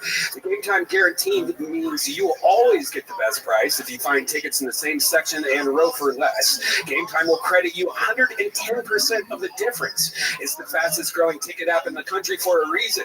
You get images of your seat before you buy, so you know exactly what to expect when you arrive. You can buy tickets in a matter of seconds. 2 taps and you're set. Tickets are sent directly to your phone, so you never have to dig through your email. Yum yum in my tum-tum. Snag the tickets without the stress with Game Time. Download the Game Time app, create an account, and use code KILLTONY for $20 off your first purchase. Terms apply. Again, create an account and redeem code KILLTONY for $20 off. Download Game Time today. Last minute tickets, lowest price, guaranteed. Cannonballs. This summer, it's not about the size of those cannonballs. It's about making a splash with our friends at Manscaped. Prep for barbecue season by making sure your grill master has the hottest dogs this summer ever seen. When you're at the cookout, let the meat speak for itself with Manscaped's Performance Package 4.0. It's time to get ready and not sweaty. Go to manscaped.com and use code KILLTONY for 20% off free shipping. Just a reminder, this is not about meat. This is about your pubic region, Red Band. The Manscaped Performance Package 4.0 has everything you need to guarantee you'll have the most mouth-watering treats at the party. They built the ultimate bundle for your summer grooming. Their Lawnmower 4.0 trimmers feature a cutting-edge ceramic blade to reduce grooming accidents thanks to their advanced skin-safe technology. It has a 7,000 RPM motor. Its multi-function on and off switch can engage a travel log and gives you the ability to turn the 4000K LED spotlight on and off when needed for a more precise shave. Did I mention this trimmer is waterproof too? It is. Now you can feel safe wearing a low-cut swimsuit with any stragglers peeking out. Use Manscaped. Yum yum in my bum bum. No doubt about it. Get 20% off and free shipping with the code KILLTONY at manscaped.com. That's 20% off with free shipping at manscaped.com and use the code KILLTONY. Manscaped, the perfect way to get your patties sizzling hot this summer. Hey everybody! With HelloFresh, you get farm fresh, pre-portioned ingredients and seasonal recipes delivered right to your doorstep. Skip trips to the grocery store and count on HelloFresh to make home cooking easy, fun, and affordable. That's why it's America's #1 meal kit. No doubt about it. Take a bite out of summer with HelloFresh. From chef-crafted seasonal recipes to their new fresh and fit summer menu, HelloFresh brings flavor right to your door. Make your home the hangout place this summer with crowd-pleasing eats from a backyard bratwurst bar bowling to tangy key lime pie. HelloFresh Market makes summer entertaining a cinch, and that's coming from me, the Hinch. Red Band. It's great. The best thing about HelloFresh is when you go to the grocery store, you always overbuy too much stuff. You're throwing away groceries, or if you spend so much extra money on delivery, this gives you all the ingredients you need to make the perfect meals. And I love it. I use HelloFresh now all the time, and I love their different recipes. It's about 25% cheaper than takeout. You can't go wrong with HelloFresh. No doubt about it. Go to HelloFresh.com/Tony50 and use the code Tony50 for 50% off, plus free shipping. Again, that's HelloFresh.com/Tony50 and use the code Tony50 for 50% off, plus free shipping. HelloFresh, America's #1 meal kit. All right, you guys ready to start the show? You guys can do better than that. You ready to start tonight's fucking show? How many of you guys been listening to the show a long time, huh? How many of you consider yourself true fans of stand-up comedy? Well, then you're in for a special treat. 2 guests tonight, 2 of the best. I know when I booked this show perfectly. This is one of those nights. Make some noise for 2 of the greatest guests in the show's history, 2 of my favorite comedians on planet Earth, Rich Voss and Adam Ray.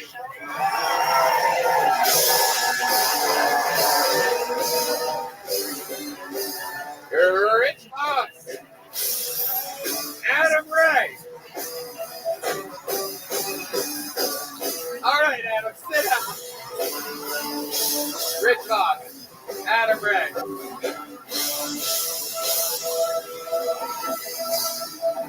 I love it. This is a perfect booking. Adam, silly, goofy, super present, Rich Voss, New York, serious, joke. I fucking love this combo. This is a sweet little Kill Tony cocktail we have made here tonight. Adam, how you feeling? Fired up. Happy to be back in Austin. You guys fired up to be here? Happy birthday, America! Yeah! Adam, one of the funny up for guests of the year 2023, nominated 2022, 2021, and 2020. Him and I came up together at the Comedy Store. Every time we get together, it's always a fucking silly fucking mess. The great Rich Voss is here, fresh off a birthday this fucking weekend. And I do believe fucking 6 sold-out shows here at the Mothership, absolutely crushing. Golfed an 87 today, a 92 with me on Friday. This guy's fucking crushing. Amazing week. You can't ask for anything better. I'm telling you, this fucking town is the best town in this area. I'm going to go one step further. It's the best town in the fucking world! Oh, this is what I'm talking about.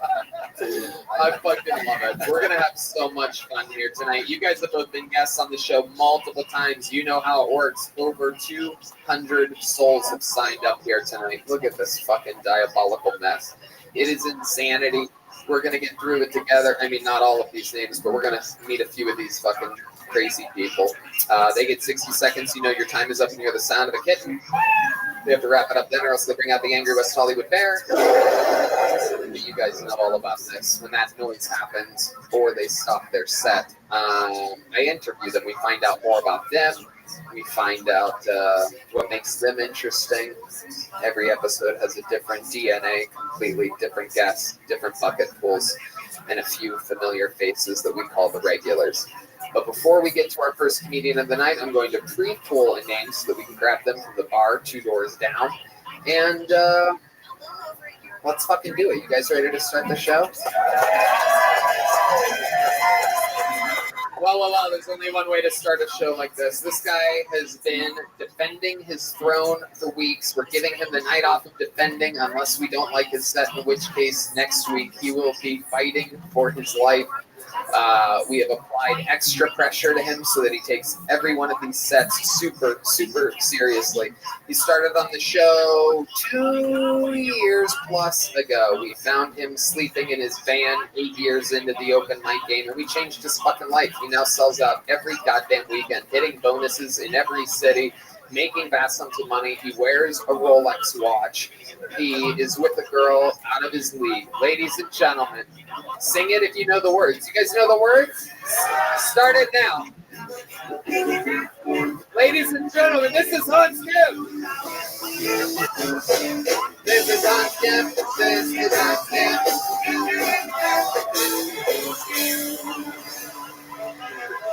What's up? What's up, Texas?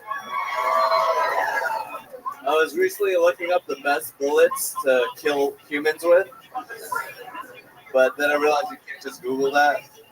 So I just Googled best bullets for self-defense. And I realized you can Google anything as long as you put self-defense at the end of it.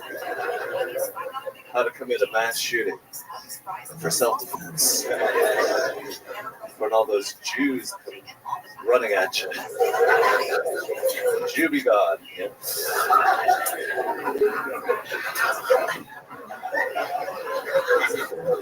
How to rape for self-defense. Get away, lady. Might have to rape you. You know what they say at airports? If you see something suspicious, say something suspicious. I saw an unattended package. I was like, did you know that the age of consent in Japan is 13 years old? Thank you. Hans Kim, getting through it. Punch, punch, punch, punch. Thank you, Tony. How did that one feel for you? It felt amazing. Please don't make me do that again. The challenge? Yes. Oh, wow, yeah. I'm tired of defeating retards in public. Oh, my goodness. Wow. They're calling me the retard killer out of the streets. Wow, look at that. But only in self-defense. Interesting. You guys think you did good enough to not be challenged next week? Thank you. You guys have seen Hans Kim before. What do you think about Hans? Yeah, Hans, how many rape jokes do you think you write a week? Fewer than I do actual rapes. Jesus. Well, we'll come back there. We'll probably edit this out. How can you rape when you can't see them? Good question, Hans. You gotta get real close. Man, that's tight. It's tight. It's the belly button, Hans. That was amazing. Thank you, Rich. I love it. Hans, at one point you said Juby gone. Yeah. What made you say that? Like an old 90s commercial, like a spray. That's how it felt. Wouldn't it be nice if we had one of those? I mean, I don't know. Just for any race, not just. Yeah. I mean, if truth be gone, who's going to order food from your family? Another good point, Hans. That is true. Jews love Asian food. Yeah, they love cheapness and. Okay. Jesus. Oh my God! Sound effect of the year so far. Yes. Can we please do that after every? Can you give us some more stereotypes of other races? What about the blacks, Hans? Give us a stereotype of the blacks. The blacks are very athletic and fast, but they can be a little steely. Oh my God! This is like racist comics unleashed. We're just setting them up. Yo, Hans, I heard you were hanging out with an Ethiopian guy recently. Thoughts? Yeah, you didn't have any utensils for me. Hans, if it wasn't for Jews, nobody would endure the disease you brought here. Rich. So Hans, let's go through one more race together. Let's pick a specific one. What do you guys think? What would be a good race for this? Okay, Germans. I heard German going once. Let's go Germans on this one. Yeah. Germans, great people. They can be a little to be gone. They're the best. No one's gonna ever keep them down. All right. Okay, Hans, you did it again. Fun set. Way to get the show started. I love it. We're gonna keep you away from having to defend your spot yet again. But any given fucking week, we're gonna apply the pressure again. I love that you fucking stepped it up. Your sets, your interviews, your mind. Have you been off the drugs? Yes. Really? A little bit, yes. A little bit, yes. Hold on.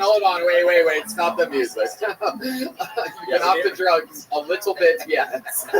So what does that mean? What are you doing? I've been sticking with weed a lot. Oh, that's no. We have no problem with weed here. How many little pea bumps of blow have you done in the past week? I did a little nasal cocaine with watery cocaine. I did that, and then I've also done. Can you do that? Rich, have you heard of this watery cocaine? He said, fucking be a man and smoke crack. I did some watery cocaine. Get the fuck up. I love it. Hans, you did it again. We love you. Adam, anything else for Hans? No, I mean, I mean, the first Jew joke, was a lot, but then you doubled down and did like 4 more, so I got respect for you. Why don't you do one more Jew joke to end this set? Actually, let me call my rabbi real quick. Jews really great at following the rules, but they're not really good at outside the rules. That's where the blacks have the advantage. There he goes, Hans Kim, ladies and gentlemen. That was Hans Kim. That was Hans Kim. That was Hans Kim. That was Hans Kim. That was your first bucket full of the night, ladies and gentlemen. Truly, anything can happen here. I mean, it's crazy. I don't think we've ever met this person before. This could be a local legend that we've never heard of that's been trying to sign up for months. Could be somebody who got here in town today. Could be somebody that's been doing it 20 years. Could be somebody's first time. You guys get it? 60 seconds uninterrupted to Chandler Valencia, ladies and gentlemen. Here we go. Chandler Valencia. 60 seconds of stand-up comedy and then an interview. Here he is. How we doing? Yeah, I'm just great, dude, honestly. Like, I'm in Austin because I'm in town for an audition I had this morning. Yeah, found out a few minutes ago I have the role. Yeah. How we find the role of a cuckolded husband in the other room? I'm not really sure what a cuck is, but I can't wait to hold it, you know what I'm saying? Like, the craziest part is, I just showed up. Like, I didn't even really audition, you know? They're like, you're perfect, kid. I was like, sick. I'm dating a white girl right now, and I think she's heard the stereotype that white people underseason their food too much because now she overseasons it, you know? I'm doing the damn cinnamon challenge with every bite. I actually have a superpower. A lot of people don't know this about me. Yeah, I can accurately guess any man's dick size just by the taste of their balls. Yeah. Yeah. Food for thought for you. That's it. Exactly a minute, Chandler Valencia. Fun times, Chandler. Welcome. Yeah. How long have you been doing stand-up? Since September. Since September. Okay, so almost a year. Yeah. All right. What do you do for work? I work at a school. I do IT. You work at a school? Yeah. Wow. You look like you wouldn't be allowed near one. This is incredible. Amazing. Your forehead is almost non-existent completely. Not with the hair. No, the hair's too long. Okay. Yeah, when you do that, it lasts for a second. And then during your set, I noticed it was blocking your eyes. Very Hans Kim style of lack of vision. It helps, you know, the lights are bright, you know.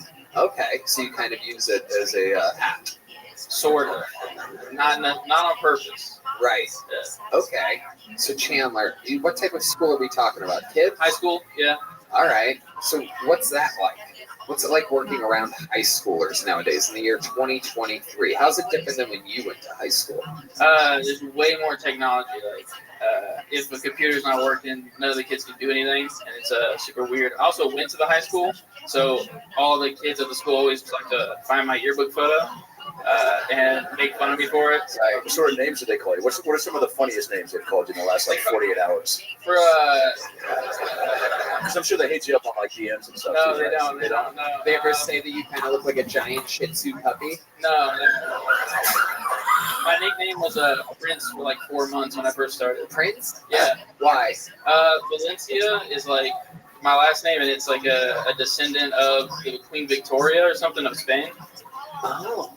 Do they say you have the charisma of a tumor? I wish. Look how tight your pants are. They're tight. I can see it, your nuts and the nipple. Good. I want my package to be up front, you know what I mean? Like, yeah. I want the ladies to know what they're working with, you know what I'm saying? Do the ladies know what they're working with? Ask them, you know. What's your love life like? I would love to know what a guy that looks like you is doing in the game of puss. I have a wonderful girlfriend. I've been dating her since December. Okay. What does she do? She works at a hotel. What does she do at the hotel? She's in the manager training program, so right now she's doing random stuff. Okay. And where did you meet this girl at? Tinder. Tinder. What'd you do for your first date? Where'd you meet? What happened? What went on? Breakfast on a Sunday. Breakfast on a Sunday. Yeah. Do you remember where you had breakfast at? No. You guys had mushrooms, didn't you, for breakfast? I wish. I wish. Did you do a lot of drugs? I don't. We're not allowed to because of the school. So. I don't believe you. Yeah. Do you have a van, a couch, and a cast? No. Thank you. The one person. So you meet her for breakfast. Then what happens? We walked around the square up in Dallas and scheduled a second date. That's pretty much it. Okay. What happened the second date? I don't got much riz. If you're asking like if I fucked on the first date, I ain't got that. You know what I mean? Okay. Like, No, I'm not. Now I'm asking about the second date. Second date, hey man. You fuck on the second date? No, I think it was the fourth date. I wish you were walking on the grassy knoll.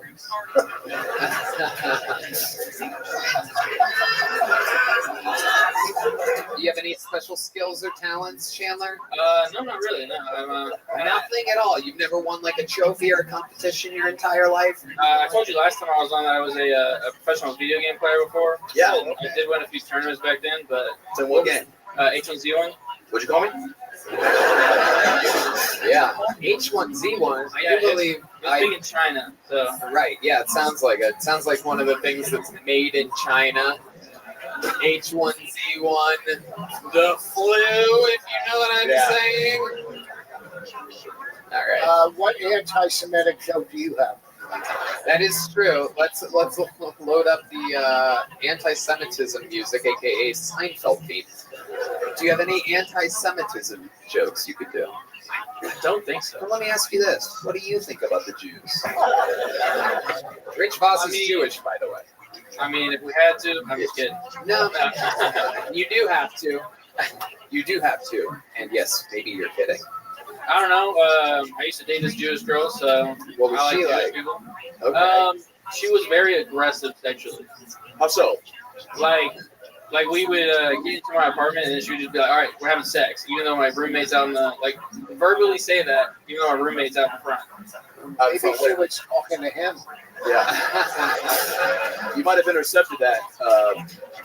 Yeah, maybe. But if you could name one stereotype, perhaps of any race, why are you looking at me? He's looking around. Why would you do that? Looking around. Oh my God. It's like we got every flavor up here. Really locked in on D Madness there. D, the guy was looking at you. D's the blind one, by the way. I gave it away for those of you that were trying to I've been figure it out. workshopping this joke. That goes like, white people tend to follow black people trends, and black people don't tip. So I'm just not tipping because I want to be the leader, Chandler, congratulations. He did have one, like, almost, it felt like it could be your catchphrase. You said at the end, right before you got the meow, you said, so that's some food for thought. Yeah. I feel like that could be your kind of way to kind of, get out of, either bombing a joke or having something be too offensive. So do you mind doing one more pretty offensive joke and then just go, yeah, I like that. I like this idea. By the way, do you brag to the kids about making your own soup? No. Okay. But you do make your own soup, don't you?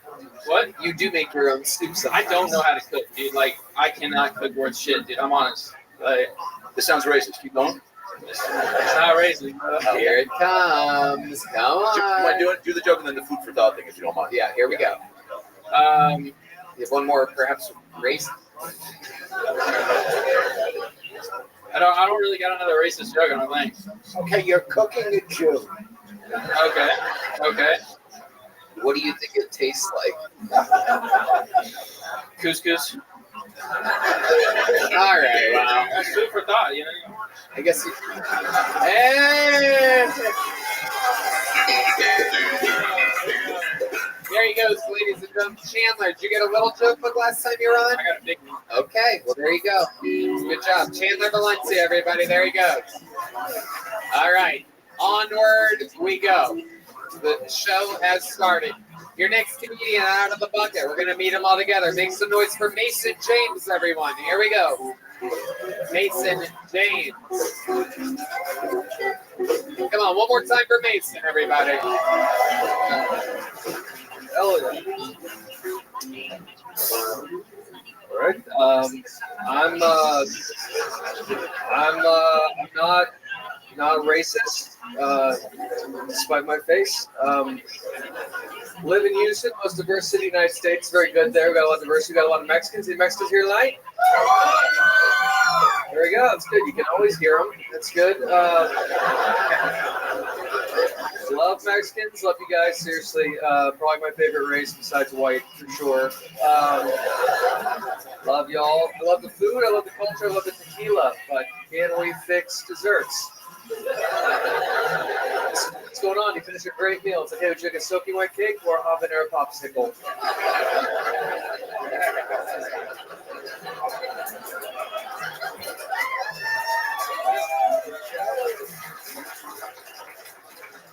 I don't want to build a wall. I like some new recipes. Okay. People ask me, like, what's your immigration policy? I'm like, it looks a lot like the show Top Chef. Yep. Wow, great set, Mason James. Absolutely, from the get. Had me laughing at the point that the band went a little long, and you noticed. You played off it, had me laughing before you even said a word, with just a little gate. And it was good. Oh yeah, Michael did go a couple beats long. Typical Mexicans. They don't know how to end their drums or their meals. Oh yeah, that's a call back to his dessert joke, everybody. I don't know if you guys forgot that. It was 45 seconds ago. Very funny, Mason. You've been doing stand-up for a little bit of time, huh? Yeah, a little over 2 years now. Very, very, very rock solid, Mason. All of it in Houston? Yes. Is that where you're from, born and raised? Columbus. It's halfway here between Houston and Austin. Columbus, Texas. Yes, sir. Yep. That's halfway between here and Houston. Yeah, right. Okay. Yeah. Yeah, you're from there. Wait a second. Checking with them. A guy from Brisbane, Australia. Is that correct? Columbus, Texas. You be driving a delivery truck. You should know where the All right. So let's talk about it, Mason. What do you do for work? I work in the food service industry. So we do food service for like old folks' homes and camps. So, oh wow, a lot of people love old folks' homes and camps. Okay. A couple girls just started playing with themselves over that information. That was a very exciting, wild. It's awesome. The ladies go nuts. Oh, camps. I didn't even know yours. What? Am I in trouble? No. We did open mics in Houston. Yeah. And did I stop in? You gave me a ride. Yeah, we were drunk together. No. Hold on. No.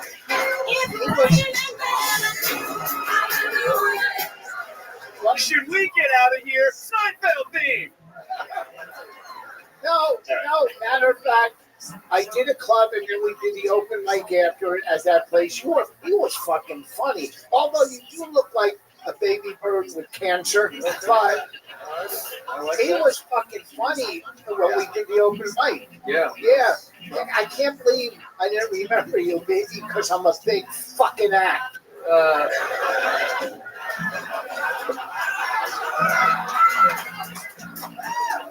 That's amazing. That was really sweet. Your face lit up. That was really, yeah. It was. I can't believe how long it took you to notice that one of the people here you knew. Still pretty nervous at the moment. Yeah. Right. I try to eat a beta blocker on the way here. They do not taste good raw. So I had to spit it out, and the guys were being mean to me back there. So I was this whole thing. Well, how were they being mean? Because I was like, I need some water. I gotta take this. This tastes so bad. And then they're like, get on the freaking eggs. I'm like, you still talking? And I was just like, all right, I'll get up there. How old are you? You could be 45 or 12. I'm not exactly sure. You have a very interesting look. You have a baby face and an adult body. This fucking guy's going to light a fuse or something like that. The fucking Mexicans are going outside to wait for you. Yeah, I love it. This guy stands straight fucking up. He's going to be on this show. Meanwhile, a Mexican's ducking. It's 3 What up, buddy? How are you? That was absolutely incredible. You want to play? All right, I'll send you an invite. Try to duck next time, you Saudi Arabian. I know, I mean Saudi Arabian. He is. Sometimes he wears a cowboy hat, and I call him. I fucking forget. Keith Turbin. That's right. Thank you, Yoni. Yoni with the assist. Keith Turbin, because he's okay. Do you get a lot of material from the old folks home? No, not really. No. What exactly do you do there? Do you walk in? You like? We do all the food. We do like the staff it. We do all the menu planning. The hired people. So a bunch of bad chefs, right? Because I mean, it's old people. You don't have to. Yeah, they don't like food and they don't like politics. What kind of camps are we talking about? Concentration camps, perhaps? No, a lot of Christian camps. Any Christians? All right. Oh, is that what you do? You do tallies and who's any Mexicans, any Christians, any. You know what? You know what's weird? We just put my dad in a rest home. Well, not actually. We didn't have the money, so we drove down the turnpike and put him in a rest area.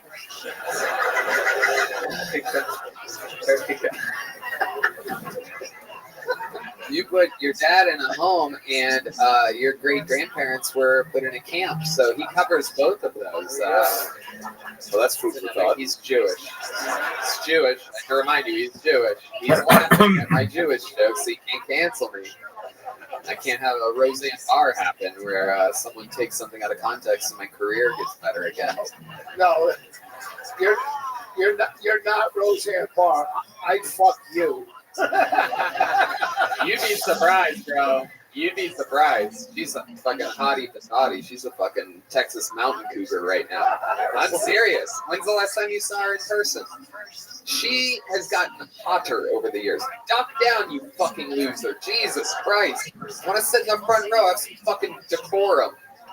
Coming in like a fucking ogre. What are you, are you protecting Queen Cersei right now? Fucking Jesus fucking Christ. Hey, ever since you started dressing like Tony Soprano, you really stopped giving a fuck. Jesus fuck. Hey, what Tony means is thanks for coming out. Yeah, thanks a lot. Don't know how we could anchor translate without you. He's raising his hand like a very, very good white man. Little higher. It's a very racial episode. We might have to drop this one on Twitter. Okay, you're raising your hand. Go ahead. I'm very excited to see. No, I was just gonna say maybe we could bring it. Start talking about me again. Yeah. No, absolutely. Absolutely. Wow. Somebody's beta blocker just kicked in.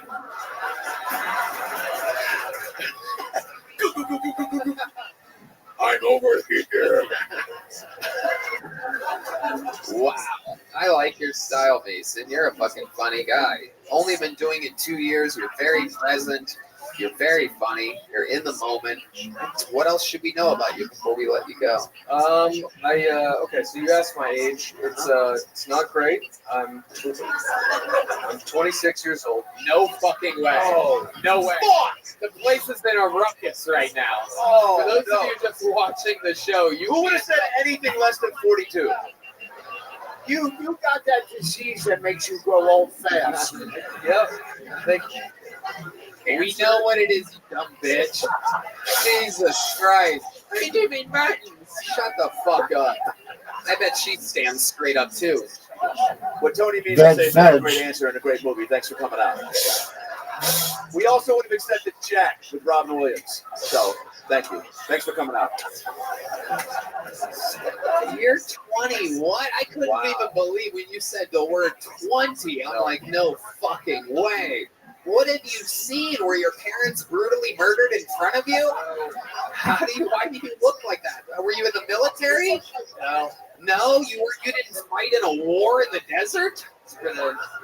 I've seen old people refuse applesauce too many times. Yeah. Is that it? Is it from hanging out at nursing homes too long? I don't know. By the way, you could just give those people HelloFresh.com. Use the code KillTony50 to save 50%. There we go. They are great. No, I don't know why it happened to me. Well, the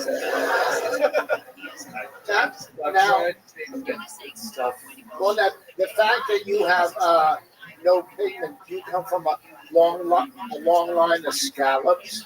Ah, God, you do look like a scallop. Wow, you definitely. I mean, it is. I've been trying to think of what the fuck he looks like. It is unbelievable. If scallops fuck mashed potatoes.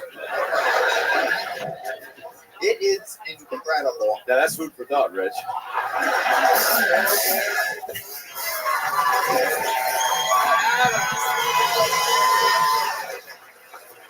Oh my God. What he's saying is that he's really happy you came out today. No, I heard it. This is incredible. I want to get to the bottom of this. Why do you look like this? I don't know. I think it just kind of You look the same age as Rich Foster. Can you guess how old Rich is? I celebrated his birthday with him this week. Anyone want to take a guess? Rich Foster? It's fucking unbelievable. 54. It's a good guess. Benny the Jet Rodriguez said 64. You want to tell these people how old you are? Well, now I really have no chance of getting pussy tonight. Go ahead. Okay. 66. Wow, you're clutching it. Clutching it, dude. Clutching it. 66, and he looks the same age as you. He's got 14 years on you. Am I doing this math right? No. Not even close. You're 26? Yeah. It's about 40. Yeah. Wait, what? You said 14. No, I didn't. I said 40. Okay. If it sounded like 14, I said 40. I'm sorry. I definitely said 40. Matt Mueling just confirmed it. He never talks. I said 40. He would not defend me if I was wrong. It's 40. You seem like an easygoing guy. Are you stressed? Yo, I'm very relationship stuff. No, I'm married to a lady, so that's fun. Does she treat you well? She's the best. She's awesome. So that's really awkward. I'm gonna be a dad. I'm having a baby. Oh, wow. He's gonna give birth to a 35-year-old boy. Dude, I like your style, Mason. I mean, you are Gin. very, Wow, very good one. You just tied it up. I mean, you want to tell him that if you want to next week do the secret show at Sunset Strip here, you can if you want. There you go. Here's the big joke, folks. Mason James, everybody. The Kill Tony debut of Mason James. Yeah, we're in it tonight, people. That's a fucking good little bucket full. Yeah.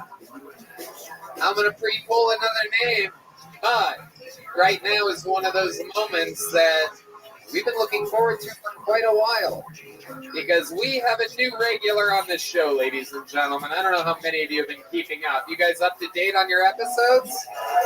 Oh, girl, you're going to love this one. We have a new regular on this 69 show points. We find to be fucking absolutely one of the most promising little monsters that we've ever discovered here. This is a brand new minute from your new regular. Make some goddamn noise for the one and only Cam Patterson, everybody.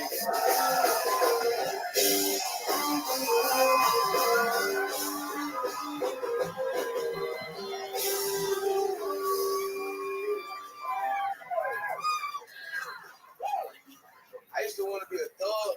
So why became it's not funny, bitch.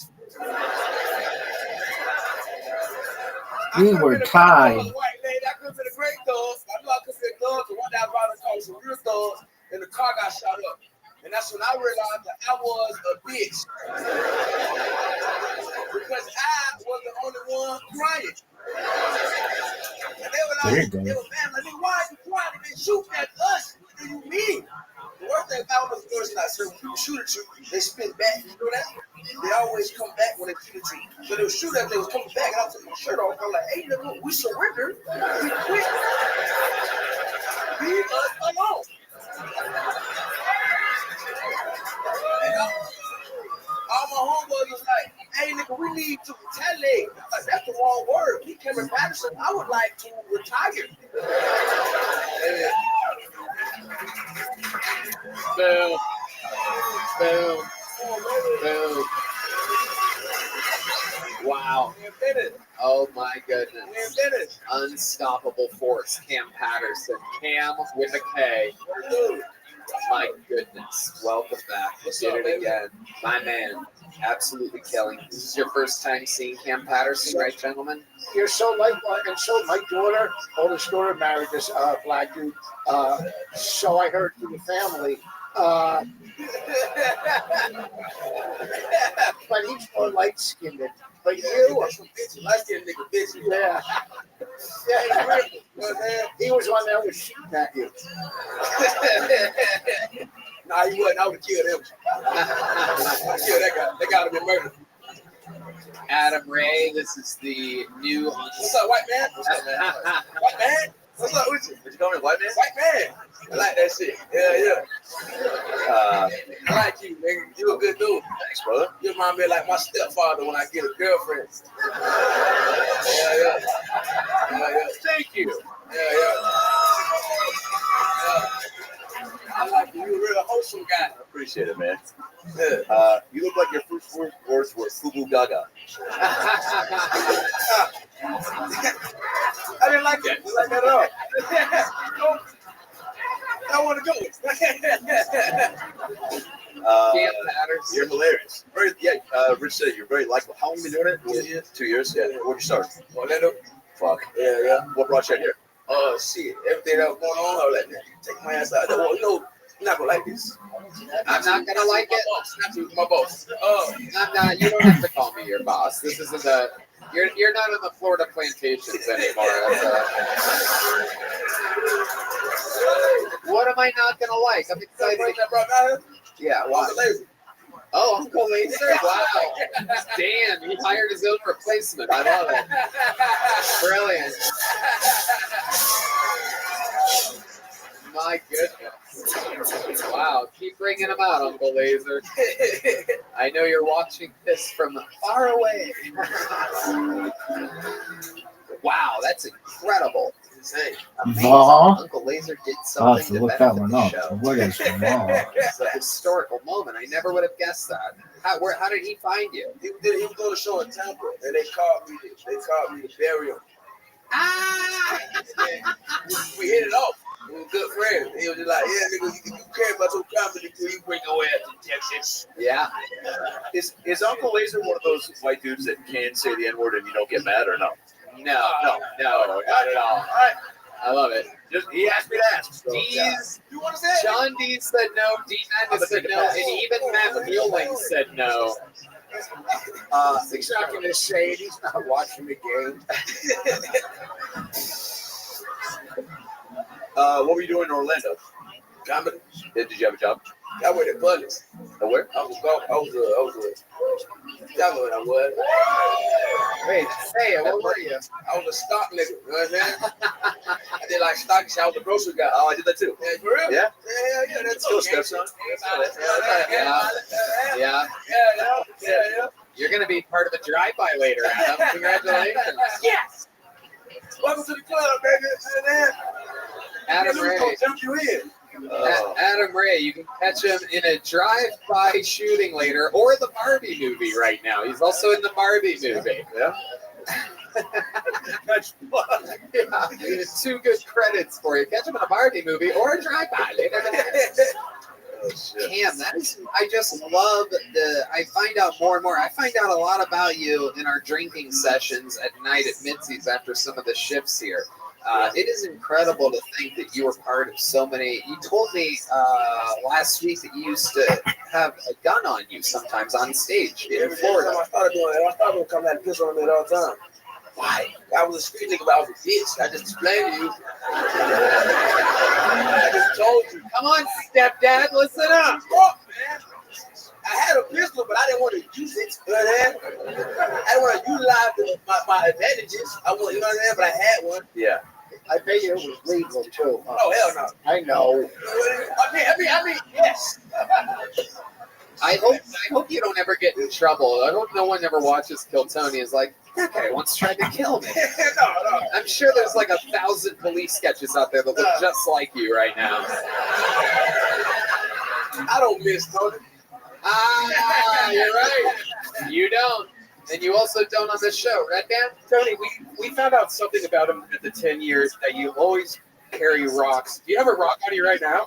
You got he keeps rocks on him. I got this one right here. On a prom dad. My son always has rocks. What is this? I got this one. I got another one. This one like more coarse and shit. You want to touch it, nigga? Touch it. Welcome. That's the first time this guy's ever been called the N-word for sure. That is amazing. Wow. Where are you from, sir? Eggs are good. What part of Florida? See, Jupiter. That one there. I was never there. That's the rich people part. They ain't let me in that part. Yeah, no. They You let me in the building. Like, don't let that nigga in. Okay. No. Tiger Woods is the only black guy that lives in Jupiter. Am I right? 100%. Thank you. Show us the rocks that you sell. Oh.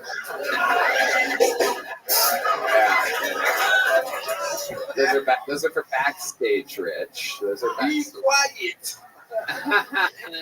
Cam, you're a fucking star. Week after week after week. It is unbelievable. We love you. You came through again. You did it again. Make some fucking noise for Cam Patterson, everybody. That's the future. And he has arrived. Cam Patterson. We're going to keep it moving. I want to rock with you. Your next comedian out of the bucket goes by the name of Joe Botelho, everybody. Joe Botelho. Top back to follow. Cam is not easy to follow. Nice, thank you. One more time for Joe, everybody. Thank you so much. Thank you. I'm so glad to get Party you. for 30. I'm from Canada. Don't count her out, folks. Not because he's black, but it doesn't help.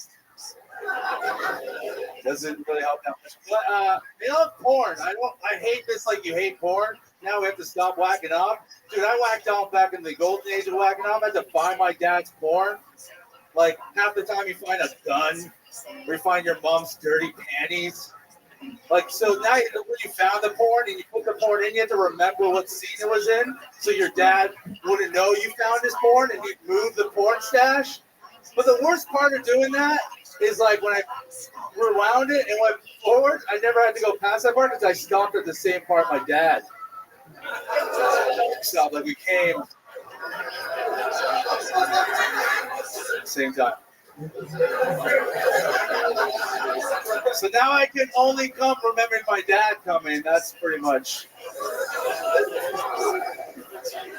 So that's why I erased my history so my son doesn't come to the same thing that I come to, which is videos of my dad coming. This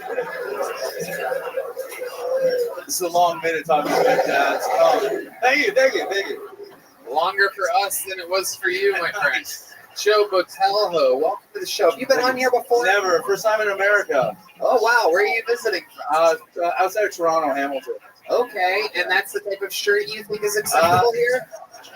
Actually, one of my best friends is also coming on the show. We're wearing the same shirt today. He had a shirt with meatloaf, but he ate it. Joe, you look like the guy that got Me Too'd at both grocery stores Cam and I worked at. All right. I love food. Why are you wearing that? What made you go with that? Is that to be silly and funny? Or no, what happened was I were wearing the shirts at Target, and a cool store, I like Target, and we were wearing it, and a girl walked by and go, "That's really nice." Until we bought the shirts. That's a random girl. That's not my wife, so she thinks I'm hot. I thought that was cool. Wait, the girl thought you were hot? Well, she thought the shirt was nice. That's kind of like the same. No. Like girls, that they compliment you, if they go like this, that means they want to fuck you. Don't touch anybody. Oh, okay, Don't touch anybody. See the red X? Stand on the red X. Sorry. When you put that shirt on this morning, you only had 2 bananas on it. It was so hot. I'm on my 3rd shower today. This fucking heat is hot. Wow. Hot 3rd heat. shower. Yeah, it is a hot heat. You are not in Canada any longer. What do you do for work in Canada? I'm a roofer. You're a roofer in Canada. Yeah. Oh, boy. Like industrial, not houses. I'm too big for houses. Right. Okay. Have you tried houses and it just didn't work out for you? I didn't even roof my own house. My wife didn't want me. Okay. Yeah. She didn't want you to. She just knows I'm too fat. Right. And you're shaped like a ball. So. Is she big? She's big. Yeah. How big is she? Guess her weight. She's like You're dressed like a circus freak. Guess her weight. Probably like. Does she also wear like food clothes? Yeah. That's a question. Yeah. It's a good question. No, she doesn't like. Yeah. Yeah. She's like probably like 50 pounds less than me. Yeah. But it's like mostly titties. You say, Yo, shout out to my wife Laura. I love you. Hell yeah, dude. yeah, you bitch. Wait, did you say she's mostly titty? It's mostly titty fat. Yeah. Wow. That's definitely got to be the name of your special, dude, if you ever do one. Mostly titty fat. Oh, to my wife. My kids are fat too. Wait, you brought your wife? You brought your wife? No, I'm on vacation. No. My wife's at home. Yeah. My wife's Is she cool? With her? fuck her. Nice. From Alberta. Oh, cool. That's where my friend's from. Yeah. Your friend? Oh yeah, who? Frank? No, my black friend. Your what friend? My black friend. Your black friend is wearing the same shirt as you? Your black friend is wearing a shirt with bananas all over it? It's not racist in Canada. We don't have racism. We have the Underground Railroad. Oh really? Tell that to the indigenous people. I'm married to a native. I'm married to a Native American. Prove it. Prove it. Put your ear to the ground and tell me if she's coming here. Just look at the glass like. No. All right, relax. So you're married to obese native. Well, I didn't marry her obese. She was like really like sexy. Yeah. Wow. Yeah. Damn, this is like if the Lando Lakes lady got high on her own supply. You know what I mean? I was fat. What was your guys' go-to snack? Like when you were Yeah. What made you guys this way? Probably chips. Pringles are really good. Meatloaf milkshakes. Yeah. Milkshakes. The worst potato Pringles. chips. Yeah. Yeah, Canadians love Pringles. Love Fun fact Pringles. for They're you. really. I just hope I don't get too fat to put my hand in again. That's all. I think you already have. Wow. What do you do for fun, John Hotel Ho? Joe Botello? Yeah, sure. Banana Joe? I don't know. I have a special needs daughter. I love her very much. Oh, okay. That's something to work with. Yeah. Was she the girl that told you that shirt's nice? What kind of special needs are we talking about? She's Canadian. She's one, yeah. And native, half native. Okay, but what's her special need? She's autistic and has epilepsy and some other stuff like cancer. Hell yeah, fucking party time. What was that for? Ninth. I think epilepsy. Yeah. Wow. Okay. Epilepsy. Epilepsy. Okay, so like what happens? Which part? Like what? Autism or? Explain like when the epilepsy goes. Oh, it's brutal. Yeah. So she'll just like the easy ones. Like she just like looks up in the air and then turns to the side and just passes out. The other one's like you clear like tables out and everything. Make sure she doesn't hurt herself. Sorry, that's not funny. No, it's okay. That's what my wife does when we have sex. But yeah, it's pretty brutal. How many kids do you have? 2. I have an older son. Stop that. Autistic one. Yeah. He's autistic. No, he's really Portuguese. He's really Portuguese. Yeah, he's very Portuguese. What does that mean exactly? It's like Canadian Mexican, I think. Yeah, but I mean, what? You're just, yeah. Like we work really hard. We tan. We like eating and fucking fat girls. How old's your son? He's 19. 19. Yeah. What does he do? Right now, just helps us watch our daughter. He's amazing. He's great with her. Okay. He's awesome. That's good. How old's the daughter? She's gonna be 16 in December. Okay. What are you gonna do when she turns 18? You're gonna she's gonna stay with us. She'll stay with us forever. Yeah. Oh, okay. You're not gonna kick her out of the house? No. Okay. She might kick you out of the house if she. Yeah. She might eat the house. What? I don't know. I was just trying to play on the fat thing. So Oh yeah. No. Oh, she's big too? Yeah. Wow. You seem proud about all this. Well, Yeah, you're like, I'm very happy. I'm able to provide and feed my family way too much carbohydrates. Oh shit, look at this fucking train of ugly people coming back to this dude. Hello. Would you ever Explain to them what I'm trying to say. Yeah, what Tony means is, hope you guys everything went okay in the bathroom, and Gotcha. Thanks for coming out. You want to play again? Would your daughter ever go on like the Biggest Loser epilepsy edition? Oh, I would watch that. Okie doke. They just have different cages around the city. Different cages? Yeah, just along the bed. Yeah. Is that yeah, true? That's Justin Trudeau. It's fucked. Yeah. Is it really? Yeah, they So don't. what, Yeah. fat, epileptic, Yeah. autistic? Well, then they'll crush the stuff, so they don't want to hurt people. Wait. Yeah. Are you being funny? Because we don't know. Because Canada's No! fucking crazy. Of course you believe me. No, there's no cages for the Okay. Are they pushing any Oh, weird? these are Have terrible they pushed weathers. any weird educational things on your kids that you've noticed? No. I mean, they don't really teach the autistic one much, but they just kind of change it. Do you call her that, by the way? Yeah, Champ. Chief. I call her Chief because she's part native. So. Right. Yeah. Okay. It's not racist, but yeah. After she has like a seizure, you ever try spanking her? Like you have to clean up like poo and pee. Yeah. Oh. Yeah, Red Man, piece of shit. Yeah, there you go. How dare you? Like, go back to epilepsy. It's real funny. Yeah. How dare you insult a fellow Pringle lover? Joe, fun times, my friend. You're walking out of here with a small joke book. You earned it. There you go. Congratulations. You're getting a gel blaster as well. Gel blaster available in stores everywhere. Make sure your kids don't play with it. Joe.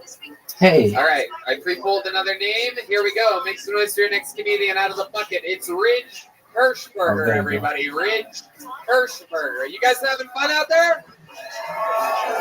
Oh, shit. Make some noise for Ridge Hirschberger, everyone. Howdy, y'all. I may be the most Texan person you see tonight. A little about myself. I'm from Pennsylvania. I grew up on a farm, and it was awesome, man. Me and my brother, we'd make up our own adventures. Like, we made a diving board in our pond. We made boats out of 55-gallon drums. We made love. The thing about farming is our entire livelihood depends on something we can't control. The Jews. The Jews control the weather. I'm reading about the Jews. Read my club. I'm kidding, it's the Bible. Actually, I'm listening to the audio version because I'm still trying to learn how to read. And it's the King James version. So it's narrated by Ron Wow. James. Ridge Hirschberger with a fantastic set. Very fun. You've been on this show before, correct? Correct, yes. And it was a couple of years ago, right? 3 years ago, yep. 3 years ago. I remember you. Yep. And I mean, that is just an incredible amount of growth that we're seeing there. This set obviously went a lot better than the last set. Am I correct? Yeah, I just started then, yeah. Right. Yep. And here you are, 3 years into the game, working beats, owning your own style, talking about yourself. I love the Texas-Pennsylvania start. You flowed the whole way through. That's incredible to see. Thank you. Thank you. With a last name like Hirschberg, how could you say anything anti-Jewish? I mean, we will foreclose on your parents' farm. That's one of my questions. You think I should leave? You look a lot different now, man. Like since last time we were. No, good. Thank you. You look 20 years younger than a 26-year-old that was up there earlier. Red Band reminded me of something. Were you the one that got the lap dance at the Paramount Theater? Is that you? Yeah, I did. Yeah. Hell yeah! Yep. Look at that. How's life gone for you in the love department since then? That's all right. That girl, we talked a little bit, and I asked her to go to the zoo. Okay. All Go right. on. You see a bunch of Canadians wearing banana shirts there? And she said she had a photo shoot. Right. That guy's problem. Huh? That's the guy that fucked her, by the way. Oh. Yeah. I told her to say that. Zoo. Fuck out of here. How are you doing in Austin in the dating scene now? Post photo shoot goal. Yeah, that's fine. Let's see. When's the last time you got to take off those overalls? Question. Show Probably like somebody. 4 weeks ago. Okay, tell us about that. What happens where a guy like Rich Hirschberger unstraps those two chest straps? Did you wear underwear underneath those? Sometimes. Wow, look at that. Incredible. Or maybe he keeps them on and just cuts a hole in it. I don't know. What, Right. You know, That what could do be you do? anything. Watch your moves. I want to do that. My move? My move is, hey, I want to get laid, so I'm going to go get drunk. This sounds bad. And then you just don't. So I guess if the zoo doesn't work out, what's like plan B? I don't know. I like going two-stepping. Go two-stepping. Oh, it's plan C. Take her to the farm. Your farm? Yeah. You still have a farm? Your family? My family has a farm. Yeah. I was just there. Yeah. Where? Pennsylvania. What do they raise? We have dairy cows. 300 dairy cows. Yeah. That's a hard job. Not for me. Oh. I'm a headliner. Are you giving out loans? Am I giving out loans? Yeah, we're actually looking to buy a farm. Yeah, I'm giving out loans. I'm also giving out air conditioner. Wait, is that about my hair? No, you fucking idiot. Of course it is. You want him on your side. He controls the weather. So 300 cows out there. Let's go back to your love life here. 3 weeks ago, what do? You go to a bar? Yeah, you go to a company club, hang out. And then you go up to a girl. What do you say? What's your opening line? Here, let's go. Yeah, I love this. Here we go. Here's a little Shakespearean art. I get a little like soft jazzy music, guys. Just a little. Yeah, there you go. We're out. We are out. We're at a comedy club. Adam Ray is a girl. Hi, Tony. So I can have another rum and diet. Thank you so much. Hey, what's up? You want me to pay for that? I'm sorry, what? You want me to pay for that? God, don't fucking yell at me, Jesus. Yeah, that'd be great. Usually they come after me, so you usually. Sorry, no. All right, hold on. Do you have any money? Yeah, lots. How much? Anyways. Okay, and scene. I'm not very good at this. That's okay. Okay, well, my love life right now is there's a girl here, and turns out Rich Hirschberger doesn't have the acting chops that we thought he might. So tell us what happened 3 weeks ago. We were getting drinks. We went two-stepping, and then we went back to her place. Because you don't have a place. I do. I have a place. I live with the people. He's one of those guys that lives with like 42 other comics. Is that true? No, I don't. What's your living situation? I live with a gay couple and then another guy. And older guys. They're like 50 and over. Yeah. You live with a gay couple and another guy? Yeah. Do you think the gay couple says that they live with a gay couple?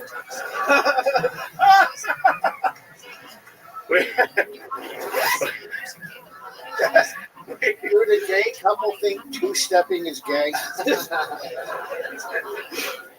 I haven't talked to them about it. They think it's cool. I like it. No, they don't. They think it's You don't think they think about two-stepping? No, they're more of a tango type. Take it from me. I would never. Show us a little two-step. Yeah, let's see it. Can we play some two-step music?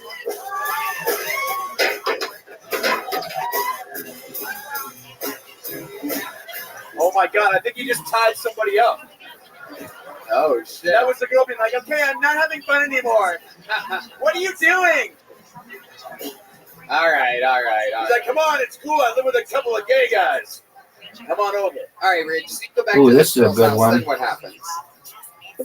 57. I take my boots off. Oh wow! We're actually going step by step here. That is indeed step 2 for the two-step up. And then we get in her bed, and then we. What about the overalls? We all want to know about the trademark overalls. When do those come off? Listen to all these horny women out here. It's unbelievable. I guess we're all wondering, like, what's farmer foreplay? You know what I'm saying? Yeah, you play with their udders a little bit. You ride around on the tractor and it gets a little bouncy, you know? It gets much better. Oh, you're serious? Yeah. Yeah. No. Farmer foreplay, a little of this. Gosh. What was it? What was that? Milking a cow. Okay, let's talk real life, Rich. What happens? You go there, you take off your boots, and then what Take off happens? my boots, and then you get in bed, and then you have sex. No. That's not the order of events. Your overalls are still on. Yeah, you take your. I don't think you Okay, so understand. it goes. I guess it would go boots, and then a hat, Okay, then what? then overalls, And then what? shirt, You still have your. and then you hope it's a wreck by then. You still have your socks on? Oh no, I forgot. You son of a bitch. So isn't that supposed to make you last longer or something? I don't know. Is it? I've always asked people for special sexual tips or maneuvers. That if you keeping your socks on makes you last longer, I'm interested. Is that a thing that you've heard before? Yeah, Is that something you learned out on the farm? Yeah. Yeah, I heard it from someone. Rich, I'm sorry. At what point do you tag in your roommates? Right at the beginning. Nice. Rich, back when you did the show, were we even giving out joke books? No. Well, guess what, my friend? You're walking away with a big one here, too. You know? And Rich, I'd love to have you on next week's secret show if you want. Next week's secret show. There you go. You got bugged. Rich Hirschberger, everybody. All right. We're going to keep it moving along. This is definitely a 69 name again. No, if I had seen this name before. Make some noise for your next comedian out of the bucket. We're going to meet them all together. It's Tony Wellens, everybody. Tony Wellens. There goes a new Tony. On Kill Tony. Here he is. Tony Wellens, everyone. Make some noise for Tony. These people wait all day for this. Me and my girlfriend recently broke up. I was sad. She was a squirter. I had no idea. That's just what another guy told me. And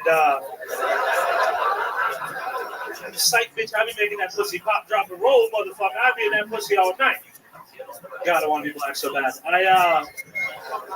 No, I'm just kidding. I do have a black brother-in-law, so basically what I'm saying is my sister is fat. And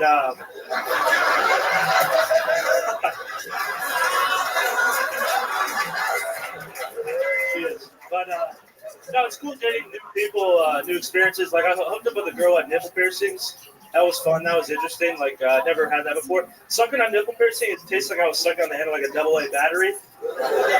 She was like, "Are you turned on?" I'm like, "I'm fucking charged up, that's for sure." I was like, "You can jumpstart a car with these things, bro. Goddamn, power of small Vietnamese city with these." But goddamn nickel nips over here, fucking generator jugs, right? No, I hate to degrade her just thinking for his body parts, but Nipples was a really cool girl. And my sisters love to tell me that joke is misogynistic, and I really hate that because I don't like it when they voice their opinions. What a great set, Tony Wellens. An unbelievable 60 seconds. Welcome, Tony. This is your first time on the show, correct, Tony? Yeah, it's the first time. Yeah. How long have you been doing stand-up? About 4 years. Where are you from? Orlando. You still live in Orlando? No, I just moved here like 2-3 days ago. Amazing. You know who Cam Patterson is? That's my cousin.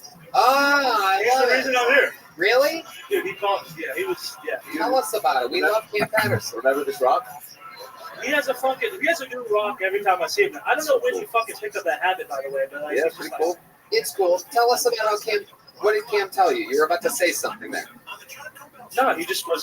He just called me all the time. He's like, "You need to get your ass here. You need to come here." All this. See, when he first got here, he hated it. He was like, "This sucks. It's terrible." But then, like 3 days later, he's like, "We need to move here. It's fucking.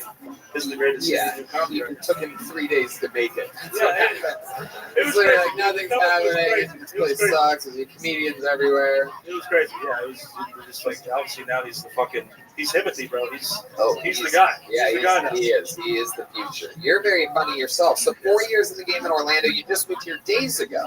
Yeah. How many days ago? Like Friday. So you basically also made it 3 days here. You're here right now on the biggest show in the city. Unbelievable. The odds of being pulled out of the bucket near 1 in 200. Yeah, it was fucking crazy. I was walking over the creek and with my boy to sign up the open mic, and he popped out and I was like, "Tony Wellens?" He's like, "Yeah." And I was like, "Holy shit!" I manifested it too. I was like, "This motherfucker has." We believe in that shit around here. Absolutely. So Tony, what do you do for a living in Orlando? I used to hang like window coverings, like blinds and shit. Okay. Hang blinds. Be careful, D Madness.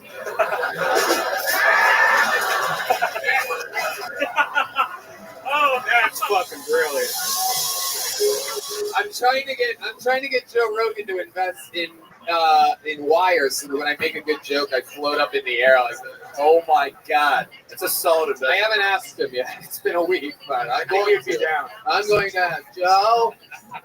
Shout out Interior Specialties. Fuck you, Interior Specialty fired me, but honestly, I'm done. Whoa, wow! You just went back to the questions real quick, huh? Oh, sorry. I just wanted to say that. I was talking about my Interior Specialties. Okay, all right. Sorry. Wow. Okay, you really have been holding on to the anger. You're talking about the blind hanging company? Yeah. Why'd they fire you? I just missed a day or something. No, that can't be it. What'd you do? I swear to God, I just missed a day. They didn't turn a blind eye to that? Thank you. Family union.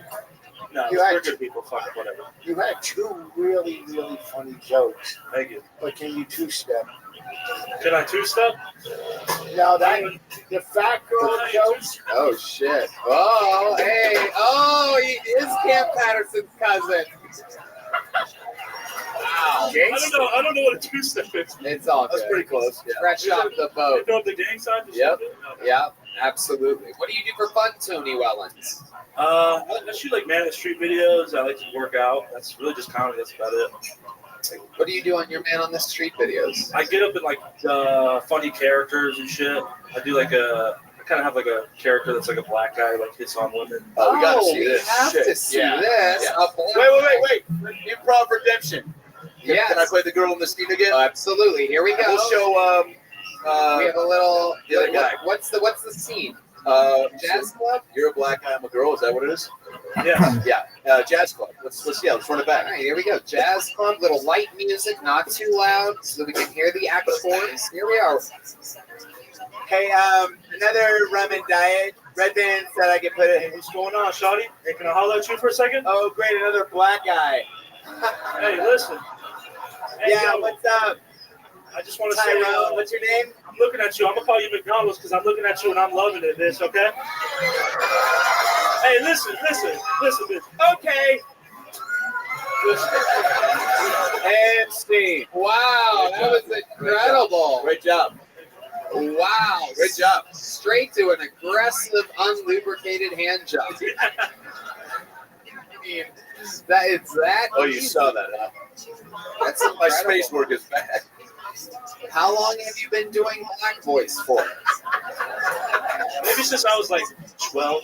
Wow. See, I don't, dude. I grew up in the suburbs, bro. Every white kid in the suburbs wants to be black. So it's like a kind of like a fun thing. I like joke around, but it's like they listen to rap music. They all want to be. They think they're black, but they listen to rap music. Why they don't want to work? Keep on washing your hands. I don't know why I keep doing that. Sorry, it's just Keep on washing invisible. that's some John C right said there, that's yeah. some black people shit. What else about you? What are some other? Oh shit! D Madness releasing the ash. That looked like LeBron James before a game. I'm kidding, D. Your hands are well moisturized. He's not laughing. I know.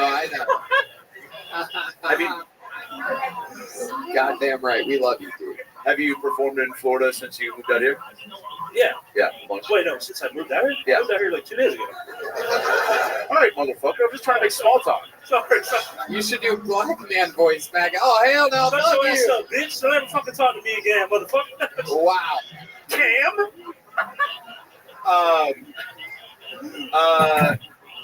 Wait, so what have you? Seriously, okay. So 2 days ago, where did you have a home club in Florida? You said you started in Orlando, right? Yeah. No, shout out Neptune Comedy.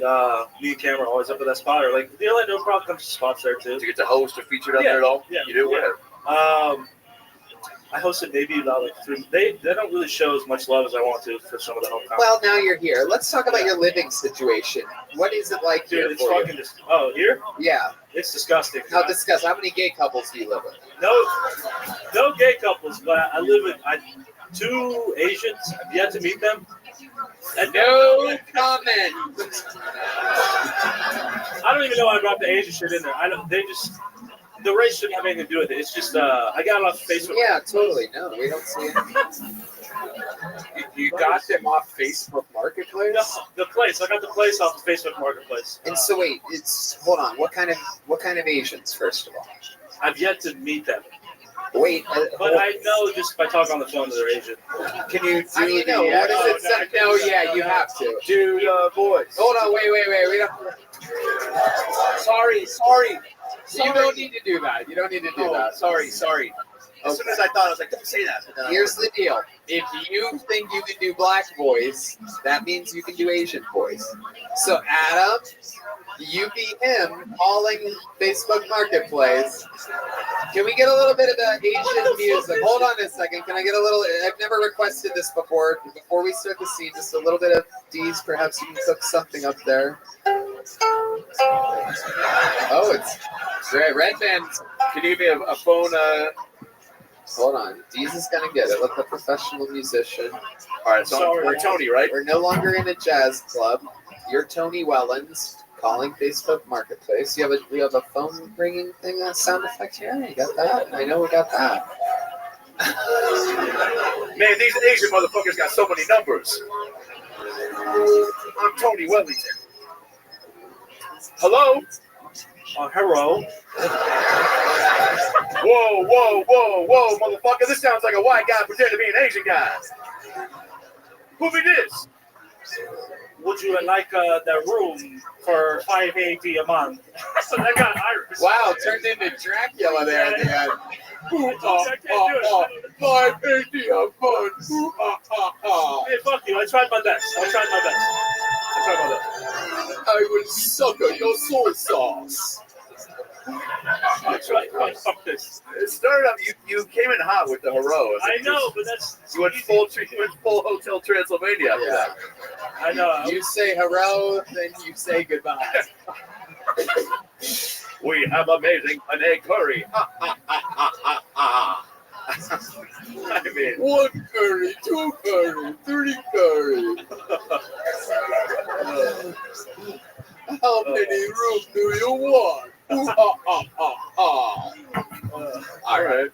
So, how have you not seen them yet if you live with them? Are they perhaps wearing ninja suits on the ceiling? I did meet one that I thought moved out, but he lives in someone's living in the living room, and then there's somebody living in the other room. Wait, do you live with Hans Kim? Yes. Are you sure they're not hiding behind like bushes or something in the house? Dude, no. Every time I go in there, there's nobody there, but I can hear them. I've yet to come at night. I'll hear them talking and how they. What are they saying? What does it sound like? What does it sound like? What does it sound like through the walls? Through the walls. Come on. Here, ready? I'll be you thinking. I'll be your inner monologue, and you be them talking. Ready? Yeah. Here we go. Man, what the fuck are these Asians talking about right now? Hi, man. I'm just trying to be Tony Wellington in my apartment. Let me put my ear to the wall real quick.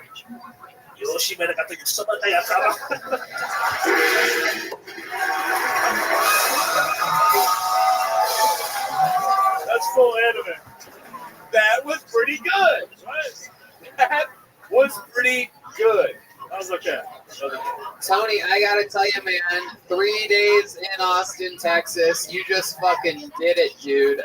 Very funny, very present. Tony, Red Band's gonna book you. I would love to have you next week at the Secret Show at Sunset. Please. Hold on. Peace out. Hold on. Go back there. Adam Ray. And I'm going to be at the Dania Improv in 2 weeks. You want to come feature for me? I'll fly out. Fuck yes. Yeah, let's go, man. Wow, that's huge. That's amazing. All right, girl. I got you. I have to say some prayers, Ladies and gentlemen, so I'll be right back. And we just bought into the house. You want to help me move next week? Hey, yo, suck my dick, bitch. Oh! Tony, here's the big joke, Buck. There he goes. The Kill Tony debut of Tony Wellens, ladies and gentlemen. Make some noise for him, everybody. Tony _Wellens. And let me tell you something. opening for a real headliner on the road. Those are going to be amazing sold-out shows at the Dania Beach Improv. When is that? July 14th through the 16th. July 14th through the 16th is a really big deal. Adam, every time he's on this show, gives away amazing gifts and stuff to his favorite comedians. How about a fucking hand for Adam Ray? It's amazing. I love the show. Put a guy up in a hotel that was sleeping in his car last night. I think he still has the job too, right? Yeah, he's got a job right next door. Now here's the one caveat that Tony doesn't know. I'm going to make him do his entire set in an Asian accent. Yeah. We'll be right back. Well, I probably won't. We are deep into this episode, and we've not had a female comedian up tonight. So what I did, I went through the bucket, and it took me a while. This is a heavily, very, very real sausage stew in this bucket tonight. But I was able to find a female comedian. Hopefully, this is a female comedian. We're gonna fingers crossed here. Make some noise for Ellie in Space, everybody. Here you go, Ellie in Space, balancing the scales of equality. All right, Ellie in Space. Wow, great set. You son of a bitch.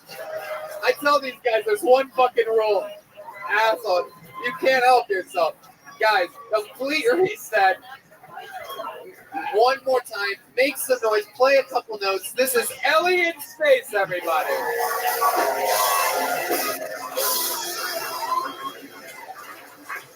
Hey guys, so I hate the phrase break a leg. I moved here a few months ago and I did exactly that. I actually broke my femur, had to have surgery and put a rod in my leg. And then my felon boyfriend dumped me. He said that we never date a disabled girl. But you know who would? He's internet. I took photos of me in a walker and people were simping left and right. I had no idea that my rod could give you a rod in your pants. But yeah, we broke up, and you know, I had a handicap too with him. I didn't mind that he was a felon, but he had a tattoo of his ex's face on his stomach. So every time he fucked, it was like a threesome I didn't want to be in. Anyway, I hope he's not watching this, but I do hope that I've broken a leg here on Kill Tony. I'm very new to stand up, I should say. There you go, Ellie in Space, everybody. Wow. This is like if Woody gave guys Woodies. This is incredible. I love it. Ellie in Space. How long have you been doing stand-up? This is like my 10th time. 10th time ever. Were all of these other times in Austin? Most of them, yeah. I moved here in February. Portland. You used to be in the news industry for 7 or 8 years. Wait, what? How did you know this? Wait, what? Did you know this? Okay, stop being fucking creepy and answer the question. Jesus. Oh, I'm a psychic genius. No, I saw a video of you that you interview people. How did you see this video, Red? It was like a Reddit thing, I think. Is this true? Reddit. Like it was on YouTube. Is he correct? I'm a full-time YouTuber now. I quit my job in TV news to be a full-time YouTuber. How do you find just random stupid shit like that when you have so much work that you wait until Sunday afternoon to do? Toilet in the iPhone, man. This guy waits until Monday morning to edit Kill Tony episodes. Meanwhile, he's looking at dumbass videos of Ellie in Space. Hey, I love it. I guess I have reach on the internet. It's working. Well, you were in the morning news? I was more of the late night news, so the really depressing shit. Yeah. Like, how did you know that part? I saw a video of her, and How many videos did you see of her, Red Band? Just one, and she interviewed people trying to go up on Kill Tony. Oh, hell yeah. And then I was like, who is this girl? And I went on her Instagram, and it shows that she used to be in the news. And I just happened to look at it like last night when I was on the Twitter. It's a small Well, that must have been a long view. And yeah, it's like, well, shit, we sit out there for hours. We gotta do something. How long have you been signing up for the show? This is my 3rd time's a charm. This is literally my 3rd week in a row, and I almost fainted when I got pitched. Incredible. Do you have epilepsy? That's a joke from earlier. Why do you call yourself Ellie in Space? Did you say I look familiar? Oh. No, and I also said 40 earlier, not 14. Yeah. Ellie in Space is my YouTube channel. I cover Tesla and SpaceX news full time. So I actually moved here because I Did I make fun of you in the little room? Yes. You were like cowboy hat crutch. And I said, look at that cowboy hat. I bet you just moved here, and you did. And the crowd went wild. And then I just kept killing before and after that. Killed. Yeah. All right. So did the guy really break up with you? Dude, he did. That guy that you were with. Yeah. Now he's trying to get back with me. I always. Oh, wait a second. Okay. So how long ago did he break up with you? The day after my birthday. Literally. Well, not all of us have stalked you like Red Band. Can you tell us when your birthday was? Red Band, should I ask you? March 25th. Okay. I only looked at one video. I swear. Fucking creepazoid, dude. You worked in the Portland News for 7 years. It wasn't actually a broken leg. It was a torn tibia. Sorry. You got that cowboy hat from Allen's on Congress on June 3rd. Right. I'll show you where she sleeps tonight at 11. Yeah. You just got new throw pillows for your red mattress. March 24th. So March 25th. Wait, did I just guess that? No, I didn't.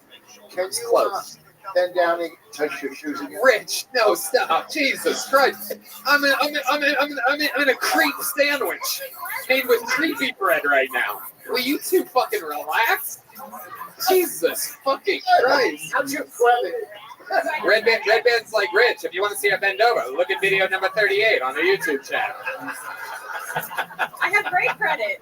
You guys are This surgery was less than 4 months ago, guys. This is kind of hardcore. Oh, yeah, that's pretty cool. Can I ask how the guy's trying to get you back? Like, what are the lines he's throwing at you? Or just a lot of calls? I ran because I was falling in love with you guys.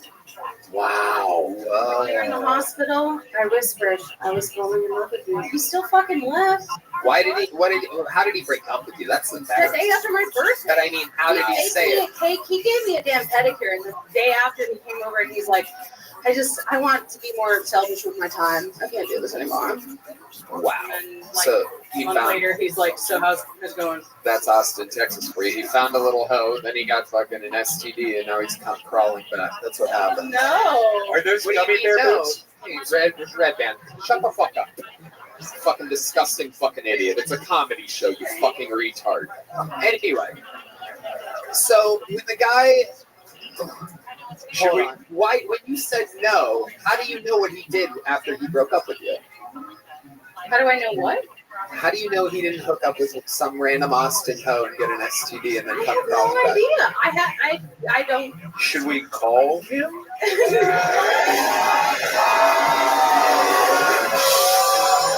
We have a phone unlocker handy right now. Are you guys chanting Jerry right now? This fucking place is crazy. Did the Australians start this chant? Dude. When you say dude, hold on. Ellie in space over here. When you say dude, why do you look so concerned right now? Oh, well, what is it? Do you have your phone on you? We have it in the back. Can you bring it out? Oh, we got it right here. Here we go. Real. Yes, we are. You don't want to talk about my channel or something? No, not at all. Not for a fucking second. No one wants to talk about your channel that has one view that keeps coming from Pflugerville. I use a VPN. It's from Germany. I fucking hope Red Band phones ring.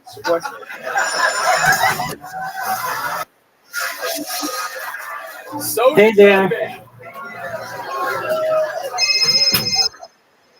Hello, Mr. Aquarius. How are you? Hold on. Well, you ready to play? Let's Okie doke. Artie, you ready to play?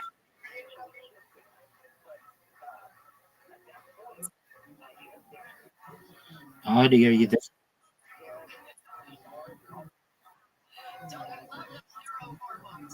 Artie, are you there?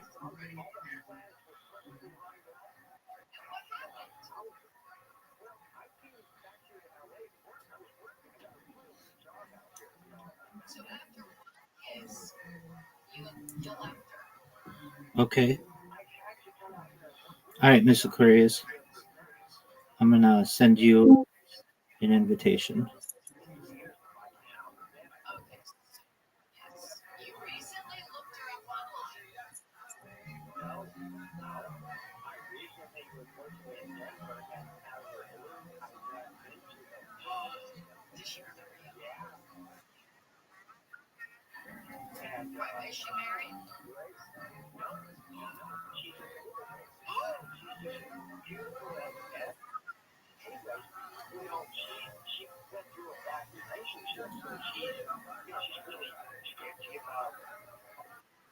So she should be.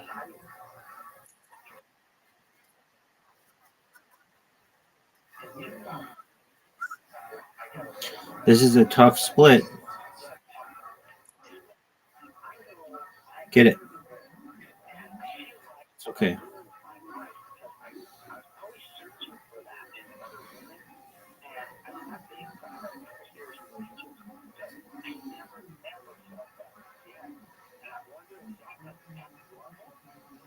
So there's no such thing as normal when it comes to love, Fred.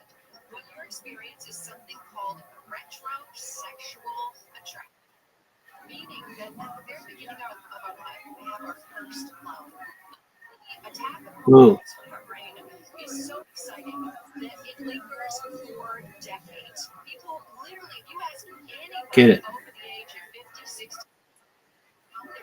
Not what I wanted. watch their face like you'll see them go into the story of what it was like. You've had the opportunity. Oh, good one. Right down the middle. Now, my biggest concern, Fred, is between then and now to you that you were turned off relationships and all of a sudden. I mean, we can't judge the timing, but I just want to make sure that you don't have kind of an attachment issue that you might accidentally, without your own knowledge or permission, do something to mess this up. And that's why I always say, you got a wingman who can help you explore your feelings. And the other thing, Fred, move slowly. You already said she's skittish. She's been in a bad relationship, right? So, Get it. What a great pickup. You got the split.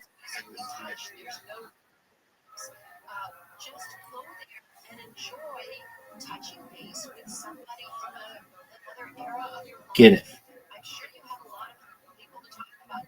Whatever happened to so-and-so, what happened to so-and-so, right? And just enjoy each other's company. But the more you create anxiety about this, the worse it will be for you. So keep have some fun and call me back and let me know how it goes. Good job. I'm very excited to hear. I'm rooting for that. Dear Dr. Wendy, I'm going to social now. I am dating someone, and there is a understand Americans care about someone. Nice spare. Get it. Nope. Looks like you got me, Miss Aquarius. Get it. Oh, man. Oh, you got me by one. Good job. All right, last game. I'm going to get it. You chime.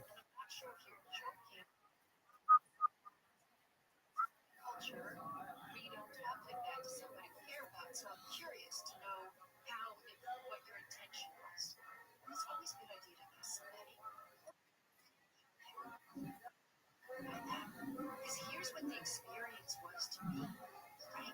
That's all you need to do. Just address it. How we all learn to get along. I'll answer one real quick. No. How long do I date someone before telling them I have an autoimmune disease? You know what? This is like the person who had the trauma early. Get it.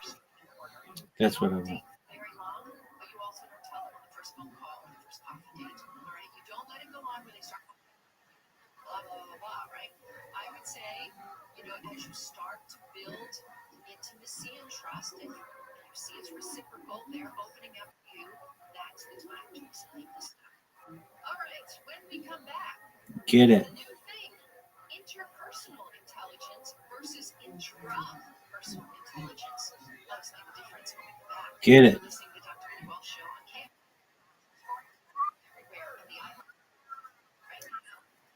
Got it. No.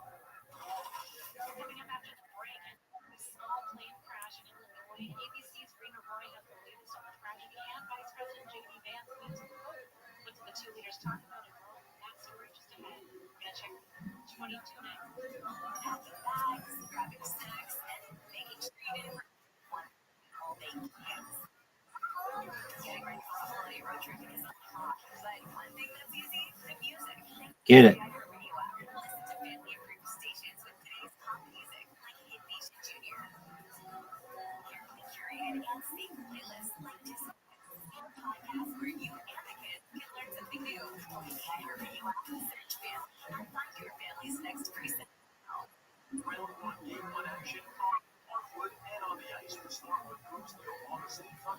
Oh, good strike.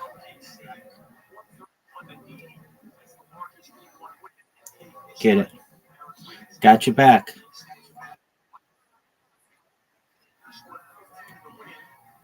Final frame. Get it, Miss Aquarius.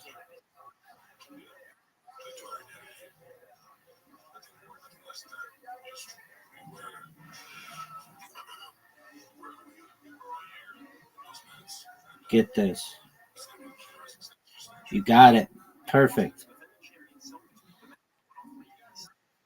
It's you.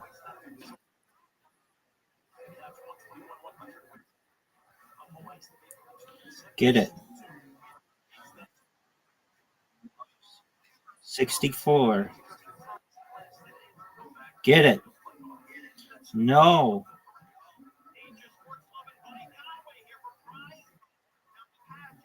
Get it. Boo. You got me, Miss. Good job. Good job. Excellent work. All righty, ma'am. You get your shower in and you have sweet dreams, okay? Excellent. Pleasure playing with you. That's okay. I'm okay not always winning. You win, I win.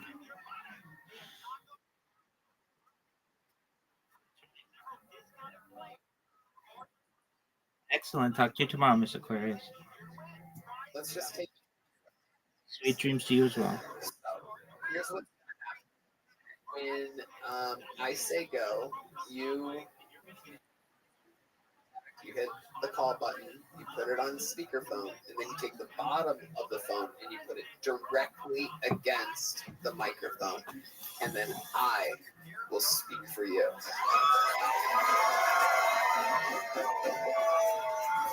You're in good hands. We've been doing this for 10 years. It's not the beginning of our YouTube channel, Ellie. All right. You ready? I was born ready. Dude. No, the tip. What's his name?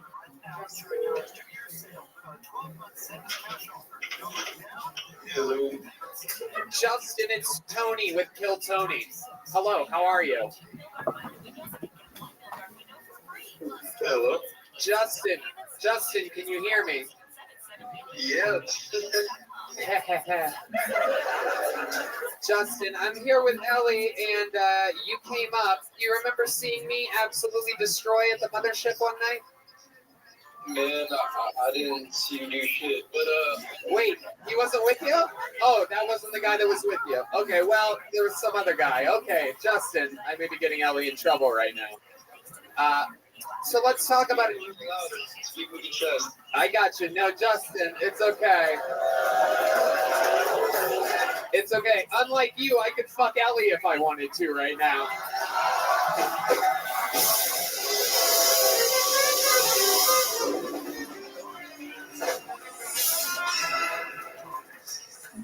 So Justin, we're here and I'm trying to talk Ellie into getting back with you. We know that you want Ellie back. She looks absolutely stunning. You're missing out on an incredible opportunity here.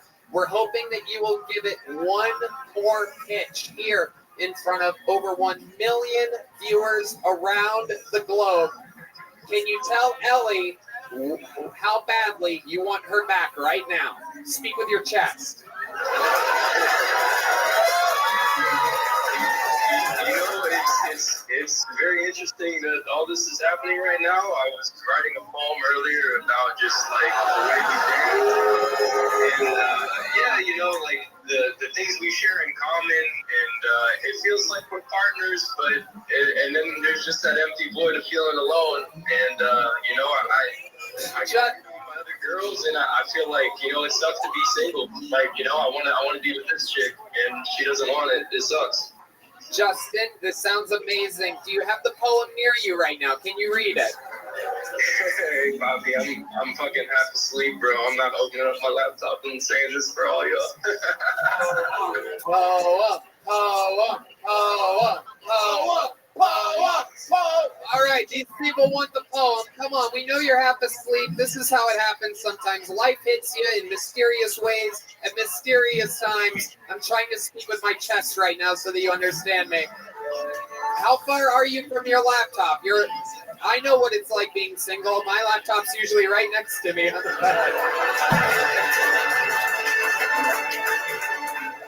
How far is your laptop, Justin? Damn, it's you're really something else.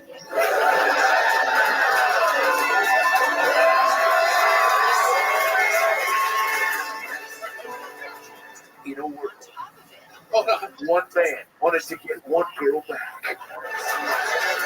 All he had was a laptop and his thoughts. He broke up after her birthday like a fucking cocksucker. But now he's back for redemption on one lonely Monday night. Justin, take it away with the poem to save your relationship. Some scars never heal. This summer, we present Break a Leg. All right, let's lower the emotional strings. Justin, do you have the poem near you? No, I don't like the.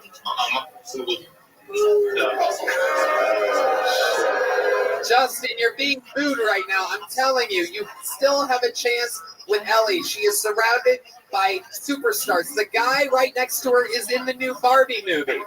He has an unbelievable podcast called About Last Night. She's also only feet away from richboss.com, whose new special is coming out in mere months. She's sitting in front of 5 touring musicians. 2 of them are blind black men. I can smell her sweetness. That is true. He has a Jew nose, Justin. Be careful. He can smell her sweetness.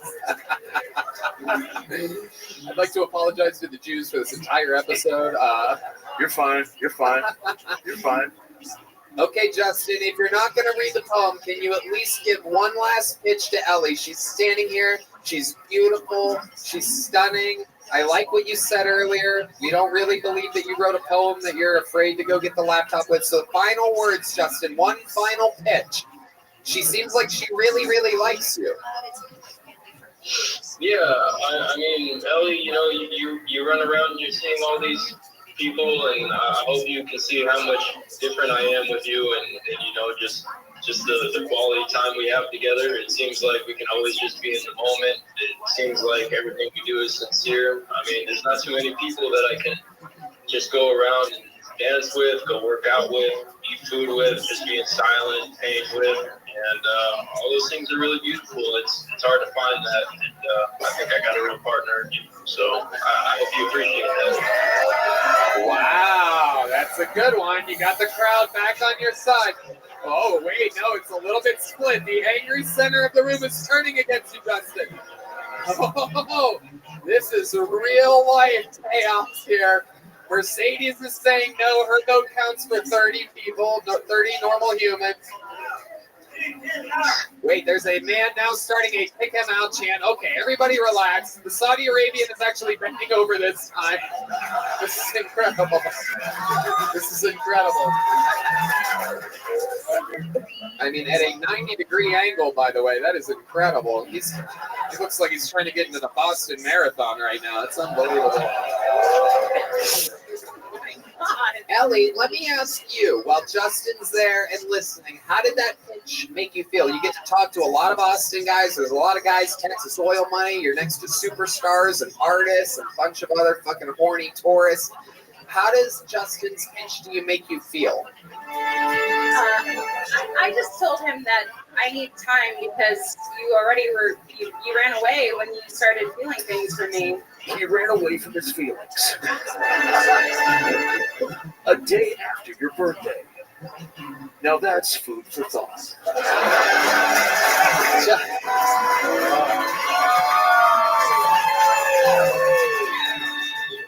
Now, Justin, I guess one thing that I didn't ask you that I think the world wants to know right now. What made you break up with her the day after her birthday when she had a broken leg?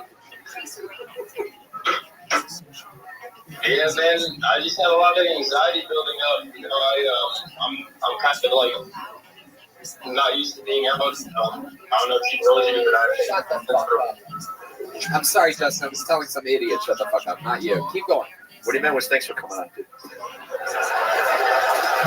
Yeah, I get really relate to getting back into the world and feeling like, you know, being around a woman again, loving and relationship. I was in prison for a long time, so I was just kind of putting myself in with this lovely woman, and it was a lot. You know, it was a lot taking care of her. It was a lot of relationship, supporting her and teaching her and all that shit.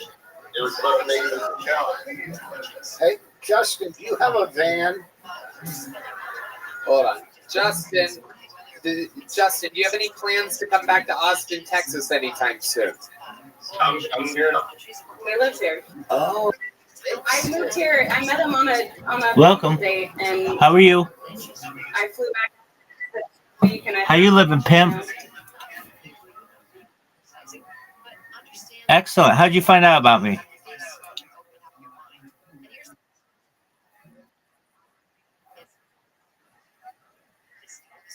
Oh, yeah. Excellent. So you found me from Aiden Ross. Yeah. Do you mind if I tell you about myself? Excellent. I'm Rabbi Rothschild. I stream my life 24 hours a day, 7 days a week, 365 days a year for world peace. I've been doing so now for more than 3.5 years. I have more data archived on the internet than any person in global history. It's like a real-life Truman Show. Xi Jinping, have you ever seen the movie The Truman Show? Excellent. Well, it's very similar. Essentially, the only difference is I know that it's happening. We have my consent. I talk about some things that aren't normally discussed in society. Things like ending world hunger through the use of technology, such as agricultural drones, floating greenhouses, saltwater greenhouses, hydroponics, vertical farming, cloud seeding.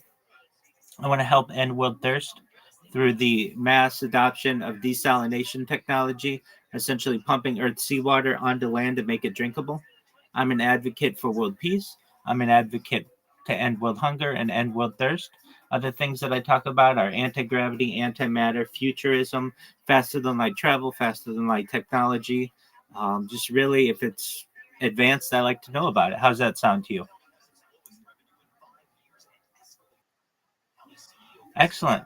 Right now, I'm watching stand-up comedy. If you know what Kill Tony is, do you know what Kill Tony is? Excellent. So I'm just chilling, enjoying Kill Tony. Feel free to enjoy, my friend. So you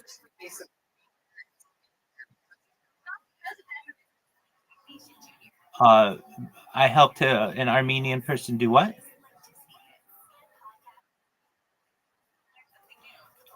Yeah.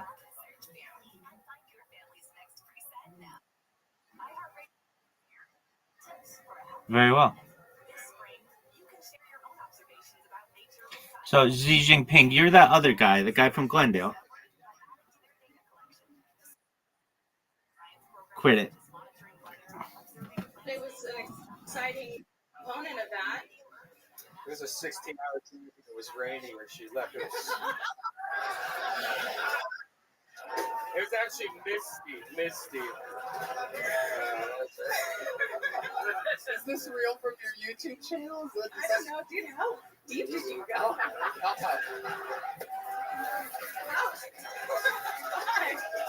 Goddamn. This is the most red band shit I've ever seen happen on this show in my entire fucking life. This is who he is, by the way. Poor doggy. Okay, let me tell you this. Justin, are you still there? Here's what I'm going to do. Because you were there, you could have easily have hung up. I'm going to, with my little bit of influence and power, I am going to convince Ellie to at least go to dinner with you. I'm going to take care of at one of my favorite restaurants in the city, and I'm going to pick up the bill, and that's the minimum that I'm going to do. Ellie, do you agree to go to dinner with him? All right. Justin, are you going to go to dinner with Ellie? Yeah, I appreciate you looking out like that, Tony. You got it, buddy. There you go. I'm going to take care of dinner. I'm not going to name the restaurant. I don't want freaks to know where I like to go get steaks at, but... And just like that, she avoided Red Band once again. I'll get you next time. Thank you, Justin. You're a good sport. Enjoy dinner with Ellie. There you go. Justin, everybody. You can hang out now. Ellie, if you can't make that dinner, I'll go with Justin. Rich Voss, once again, proving that he's Jewish. I'll cook for you. He's like, can I have the dinner by myself? Ellie, you're a great sport. You played along very well. 10 spots on stage. You know, I don't really know. You know, it's very, very tough. This whole fucking game of stand-up comedy. But I am, for having such a great interview, I'm going to give you a big joke book, and I'm going to pick up that tab. He left after her birthday, and now Tony's gonna take him for food. No, I'm not taking him for food. I'm just paying the bill. I'm going to prepay the bill. That was super nice of you. There's a spending limit. I should say there's a spending limit. There's a $28 maximum. No, it's not Rich picking up the tab. It's me picking up the tab.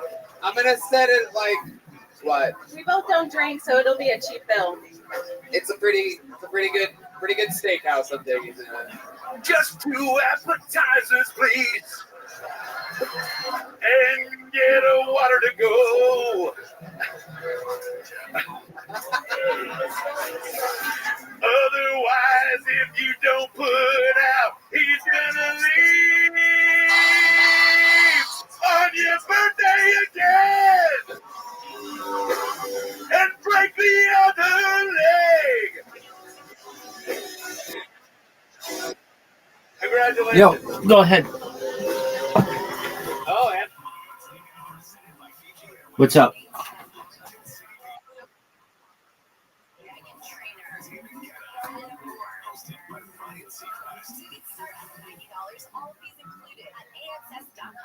Americans pay about $5 million to control termites and repair their damage every year. Many people underestimate exactly how much damage they do. Call Pacific Coast Termite today at 800-PACIFIC for a free home inspection. Certain restrictions apply. No tinting, no double bagging your food. No. That was your question?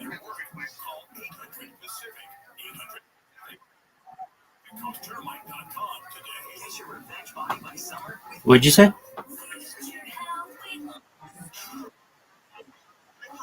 Well, you can ask anything you want. Doesn't mean I have to answer it, but generally I'll answer any question that you have. But no, my feet are not cold.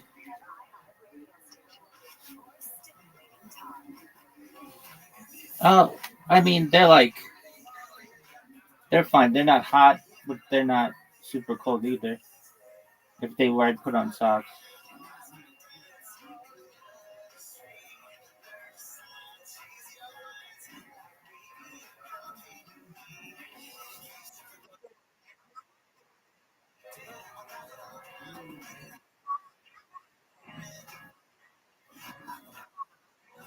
Yes, I have.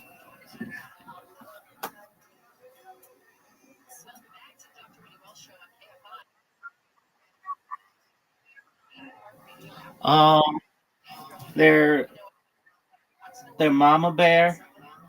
Well, I guess that's not how you rank it. It's like not too cold, not too hot, but just right. They're a little colder than my body because they're like an extremity and they're not, moving around too much. But I don't know. I like stretch them and things,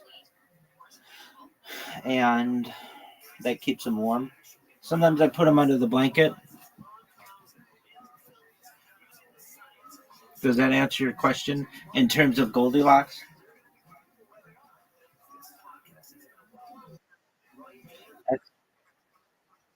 You're welcome. You want to play Literati?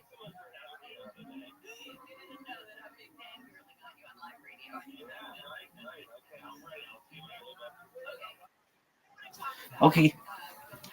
I will send you an invitation. Ellie has something she wants to say. I knew maybe she's going to ask Red Band to dinner instead.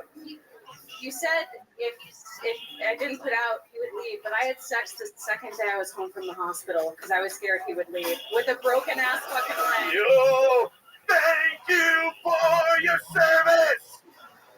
You're an American treasure. Hospital sex is the best sex. Or so Red Banks told me once before. Absolutely incredible. Ellie, very fun times. Thanks for signing up. I'm going to want an update on what happens here. So make sure you ask for Yoni or Christy when after the date, and then we'll get you up here for a new minute and an update on all of it. And have your guy bring the poem.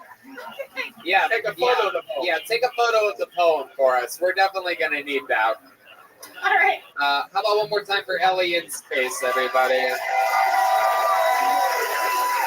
That's her YouTube channel, so all you horn dogs out there, go fucking watch her YouTube. Well, That's so fucking weird. it's I literally just watched her video. you are a creepazoid. Red Band, wash your keyboard, please. Like, it makes me wonder how many women I could have pulled out of the bucket where you're like, I know you. No need for an interview, Tony.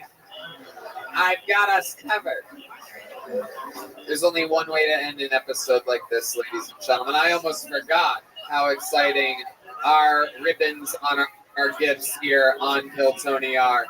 Ladies and gentlemen, your final comedian of the night has the all-time record for appearances on Kill Tony, the all-time record for most new minutes. He is the only living member of the Kill Tony Hall of Fame. Make some noise for the Memphis Strangler, the Big Red Machine, the Vanilla Gorilla, William Montgomery, everybody!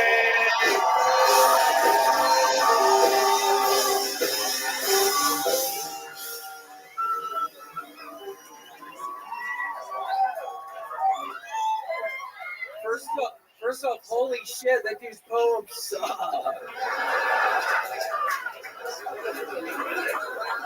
Okay, since it's July 4th tomorrow, I'd like to just do the Pledge of Allegiance. Okay. I pledge allegiance to Red Band's mom, even if I can't always get a hold of her. And on that night when we had sex at Denny's under a table, intoxicated, with liberty and justice for all. It took me like 5 hours comparing it with the actual fucking Pledge of Allegiance. Make sure your Uber driver is obese because you know his ass got the AC cranked up.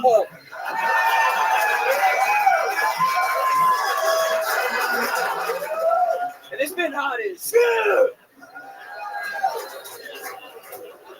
Former NFL quarterback Ryan Mallett drowned in Panama City Beach after being pulled out into the ocean by a riptide. And this whole time I thought he told other people to go deep.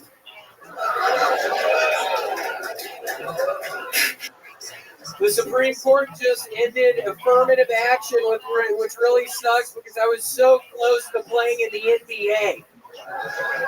Y'all know I was going to be playing for the Dallas Mavericks. I love Mark Cuban. Okay, that's my time. The great, the powerful, the big red machine, William Lights Out Montgomery. How do you feel about that set, William? Felt pretty good, but Tony, all I honestly can feel right now is I have the worst hemorrhoid. I swear to God, it's like the size of a golf ball in my butthole. I spread my cheeks earlier in the mirror in the bathroom finally to just see what I was working with. And I swear to God, it looked just like an open predator's mouth. Oh. My butthole. Yeah, I mean, it looks like I have two buttholes. Anybody else got two buttholes out there, Pearl?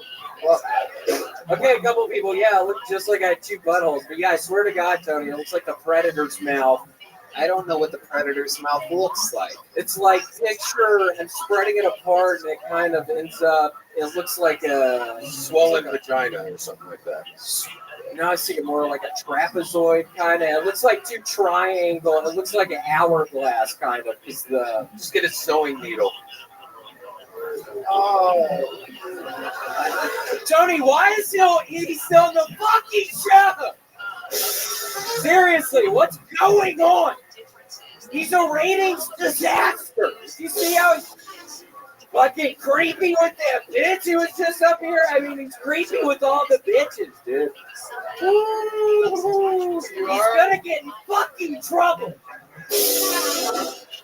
No, I have some inside information. He's literally gonna get in trouble soon. Creepy with all the bitches, William has said here. Yeah, I have the receipts. This is a really weird deal. I mean, he was talking. I'm not going to get into. All right. He will describe what his butthole looks like, but he will not give out the info on Red Band. He will talk about his brown band, but not his sweet red band. Don't call out your mom right now, dude. Oh, my goodness. Huh? Wow. Literally, the only thing I can feel is that thing in my butthole right now, and you're really coming at me like that, you piece of. So hold on, let's stop the red band thing for a second here. Let's get back to this. Is this real? This thing in your butthole, or is this It's real? It came out again. I didn't shit for 2 days, and when I did, it happened. I don't know what's going on. I've been putting extra fiber in my midnight oats. What's it called? Midnight oats? No, overnight oats. I've been midnight oats. Not midnight oats. I've been burning the midnight oats. Yeah. I know my overnight oats. I've been putting a bunch of fiber in there, but it's not working, Tony. I'm backed up right now. I don't even. Who are you voting for? I know. You know. Small talk. Yeah. RFK! All right. Wow. A lot of chance here tonight. How do you have you had a hemorrhoid before? Yes, I had one or two this past year. My goodness. I wrote you a poem about it. What is it? Fuck off. Roses Fuck the red band that way. Apologize. What, me? Fuck off? What the fuck are you? Apologize to Mr. Red Band. I literally have something the size of a golf ball in my asshole right now. Don't come at me, you piece of shit. William gets a little feisty with the guests sometimes. He's I so know. famous. Like, William, can you show us the hemorrhoid? Is that acceptable? Or we'll blur it out. You want to see it? I was actually showing people earlier. I posted it on Instagram, but Instagram took the post down. Oh. Wow. Yeah. It was just Violated community guidelines? Community guidelines. That's what they hit me with. Oh my goodness. Wow. This is incredible. So how does a hemorrhoid, what do you have to do now? You just wait it out? I don't know anything about this. Yeah, I'm waiting it out. It was getting better, and then I ate a couple boxes of macaroni and cheese the other night. Kraft brand. Really? Yeah, and then I think that is what stopped me up. But yeah, I mean, it got better, now it's worse again. You ate 2 boxes of macaroni and cheese in one sitting? Yes, I've been doing a bunch of sit-ups. I've started doing a bunch of sit-ups recently, and they just make me so hungry. So you did a bunch of sit-ups, and then you ate 2 boxes of Kraft macaroni and cheese. 2 boxes of Kraft, and I started making my midnight. Oh shit. Oh, I think that was a movie we did one time. It was. Didn't we work on What was Midnight Midnight Oats? Oats about, Adam? Catch it. Can we get some cinematic music? He's got it. Yeah, he's got I think that was actually the thing about Red Band kind of hitting on these 15-year-old girls on the internet. All right, William. Adam is going to describe the movie that This summer, one man, one hemorrhoid, 2 boxes of Kraft mac and cheese. I'm hungry tonight. He had worked up the appetite of a lifetime doing 16 sit-ups. Made it to 16, trying to get to 20 next week. He had a goal to play for Mark Cuban and the Dallas Mavericks. But that could only be achieved if he could get his midnight oats ready before 6 a.m. It's impossible. I make them at 8 a.m. Piece of shit. He had a hemorrhoid the size of Red Band's search history in his asshole. And there was only one way to get it out. The jaws of life. He called his gay friend Brad the jaws of life. He literally sucked out my last sibling. This film has not yet been rated. Charlize Theron, Ben Kingsley, and introducing fucking Tilda Swinton as the jaws of life. Featuring Robin Williams. oh my God, as Tilda Swinton. Robin Williams as Tilda Swinton. And Hans Kim as the Asian neighbor who couldn't believe the size of that hemorrhoid. He couldn't believe it the night he saw it. Yeah, but what did Hans Kim say when he saw the hemorrhoid, William? Holy shit! That's a big ass hemorrhoid. Tony, who does the black voices from earlier, is going to do the voice of Hans Kim in this movie. You know I'm going to do Hans Kim's voice.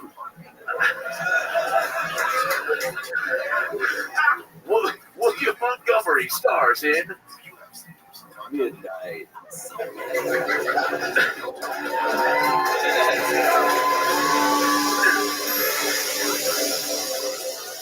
I have no idea. I have no idea how this show is so successful. It blows my mind. I was hoping we could call Justin back and get him to do a Tilda Swinton impression. All right, that was great. Come on, man. I'm half asleep right now.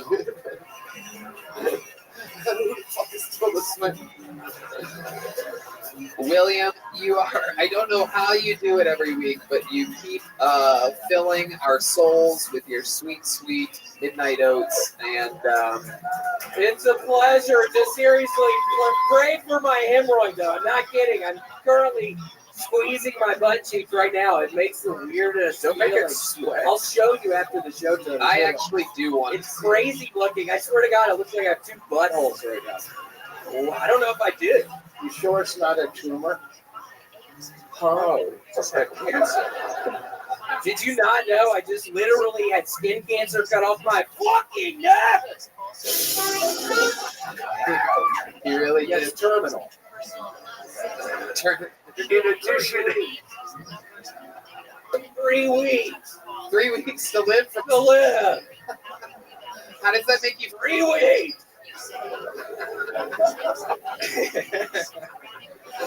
They gave you 3 weeks to live with skin cancer? 3 weeks to live. You told me last week that they took it off. Yeah, they took it off, but what they found didn't look good. It's terminal. 3 weeks to live. 3 weeks to live. You seem totally fine. I've been making my peace. Slowly but surely, I've been making my midnight oats, making my peace. I've been calling people on my phone. Who have you been calling? My old gym teacher, Coach Rogers. I mean, Coach Rogers and I used to fucking beat people up in the locker room. So, yeah, Coach Rogers, I mean, he was the first person I called. This is incredible to find out that you have 3 weeks to live. You were the first. It's sad, Tony. Hey, if Coach Rogers on the line, he has something he wants to say. Hey, Will, this is Coach Rogers. I'm in the middle of the big game. What's happening? You're not eating mac and cheese with that big hemorrhoid, are you? Coach, I am, and Coach Rogers, I know we haven't spoken in a while, but... Yeah, well, you hit me up on Facebook Messenger from time to time. Sorry I don't respond. Man, that wasn't me. My bad. I don't have a good diagnosis. I mean, it's a hard. I have 3 weeks left. Sorry, it's a 7-minute stretch. Coach, idiot. It's baseball shit. Sorry, it's baseball football. Wait, what's going on? What diagnosis? What are you talking about? I'm in a bowling alley. You're in a who? A bowling alley. I can't hear you. We're playing boxing now. We're playing. Sorry, I work at a YMCA. I should have mentioned that.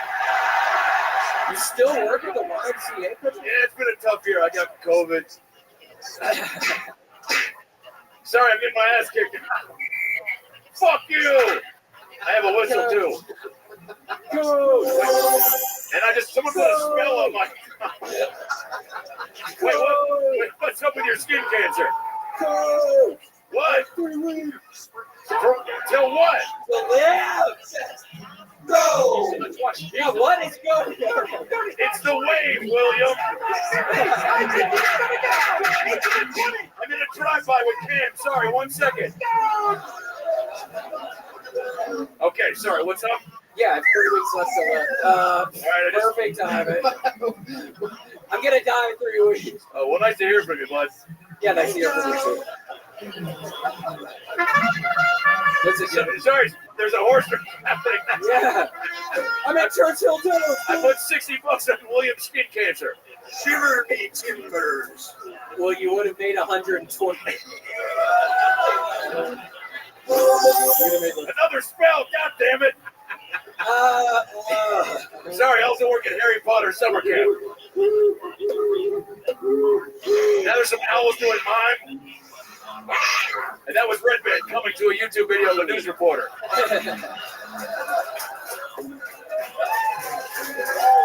Too much fun. Make some fucking noise for the great William Montgomery, everybody.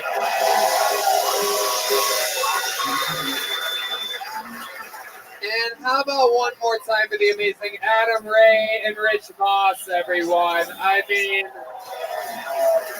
I knew we were going to have fucking fun tonight. We did it again. Thank you to Gel Blaster, Red Rose, Yellow Rose, Austin Security Guard Service, Connect Mobile Health, Screwball Peanut Butter Whiskey, #1 Tequila. How about one more time for the Screwball Peanut Butter Whiskey Band, everyone? Michael Gonzalez on the drums, Paul Deemer on the horns, D Madness on the bass guitar, John Dees on the keys, and the great Matt Mueling on the electric guitar. The drawing from Ryan J. Ebold is in of Adam Ray and Rich Voss. That pops up on your YouTube right now. And here's a drawing from local artist Chris Rogers. It is of the Kill Tony Golden Ticket winner Jared Nathan, everyone. A lot of fun stuff happening. Still a few tickets available for the big New Year's Eve show. Some big announcements coming around very soon to go around that weekend. A lot of fun stuff happening. New Year's Eve here in Austin, Texas. For those of you listening around the world, this is your chance to be here to soak in Austin, what I truly believe is the greatest city in the world right now. And yeah, we love you guys. Thank you so much for coming out, everybody. Red Band? Check out the secret show every Thursday at the Sunset Strip Comedy Club, sunsetstripatx.com. I love you. We love you guys. Thank you. Good night, everybody. Thank you. Thank you.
And he had a much more tragic story than I did.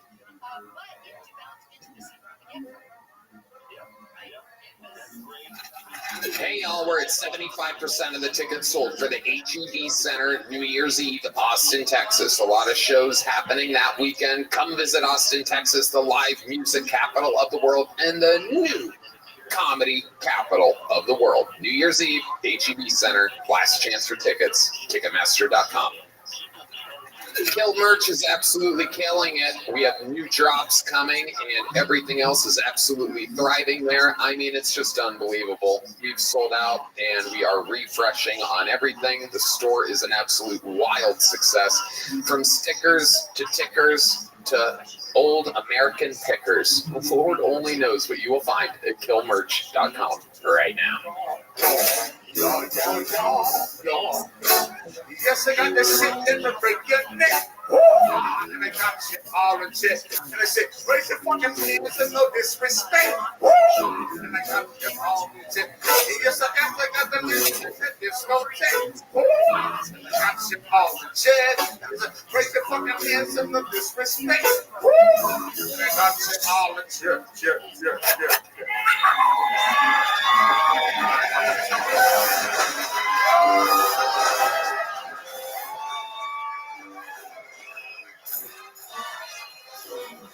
Hey, this is Rabbi coming to you live from the Comedy Mothership here in Austin, Texas for a brand new episode of Kill Tony. Get up for Tony Hicksman! Who's ready to fuck some shit up tonight, huh? Yippee, mixing with the Red Band, everybody. This is it. You're at the #1 live podcast in the motherfucking world. Brought to you by Gel Blaster, the Red Rose, Yellow Rose, Austin Security Guard Service, Screwball Peanut Butter Whiskey, and unbelievable new sponsor, IV Drips. You can go to, if you're coming here to visit, use the promo code KILL10 at the one and only CMHUS.com. Connect Mobile Health, an amazing local company here in Austin, Texas. How about one more time for the Screwball Peanut Butter Whiskey Band, everybody? Holy shit! It's the great Michael Gonzalez on the drums. Paul Deaver on the horns. Dave Shear joining us tonight on the electric guitar. And this right here is the great and powerful D Madness, ladies and gentlemen. Live in the flesh here yet again. Lots of good times ahead. Before we start tonight's episode, here's a little bit more from the amazing sponsors that made it all possible for you here right now. Hey y'all, it's official, it's announced, it's out there. My largest stand-up tour of my entire life. All the biggest theaters in all my favorite cities. Toronto, Canada, Royal Oak, Michigan, San Antonio, Texas, Chicago, Illinois, Charlotte, North Carolina, Atlanta, Georgia, Columbus, Ohio, Kansas City, Missouri, Indianapolis, Indiana, Philadelphia, Pennsylvania, Tysons, Virginia, just outside of DC, Milwaukee, Wisconsin, Minneapolis, Minnesota, Youngstown, Ohio, Cincinnati, Ohio, San Francisco, California, Sacramento, California, San Diego, California, Phoenix, Arizona, New York, Clearwater, Florida, and Jacksonville, Florida. Tickets available at TonyHinchcliffe.com. Come see the crazy Texas fucking stand-up that I've been working on. You're not going to believe it. Let's have some fun. The Sunset Strip Comedy Club, owned by Brian Redban, is in downtown Austin, Texas. Check out The Secret Show every Thursday. All shows can be found at sunsetstripatx.com.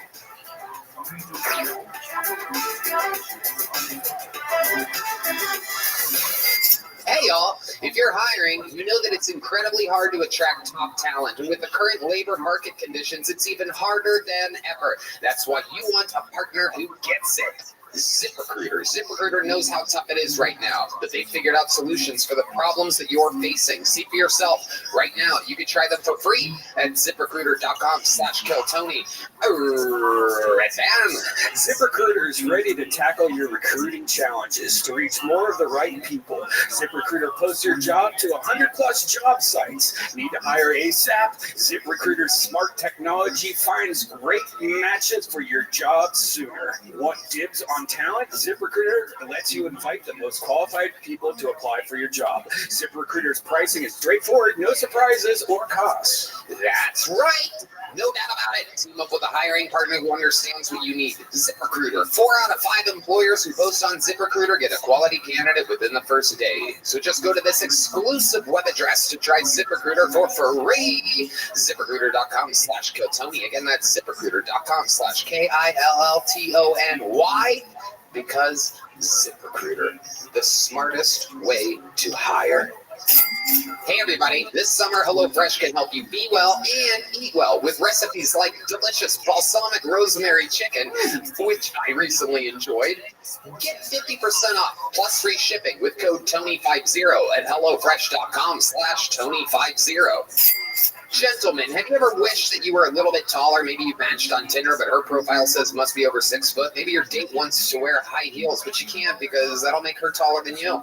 Well, we got the short kings covered with today's sponsor, Kanzuri. Kanzuri makes shoes that will make you look up to 2.8 inches taller without anyone knowing. Look, girls get heels, makeup, and push-up bras. Why can't men get a boost in confidence too? We're all the same height lying down anyway, if you know what I mean. For a limited time, only our listeners can get an extra 15% off your order with the code KillTony at Kanzuri.com. The site is already 30% off, and with our code, you can get an extra 15%. That's 45% off your entire order.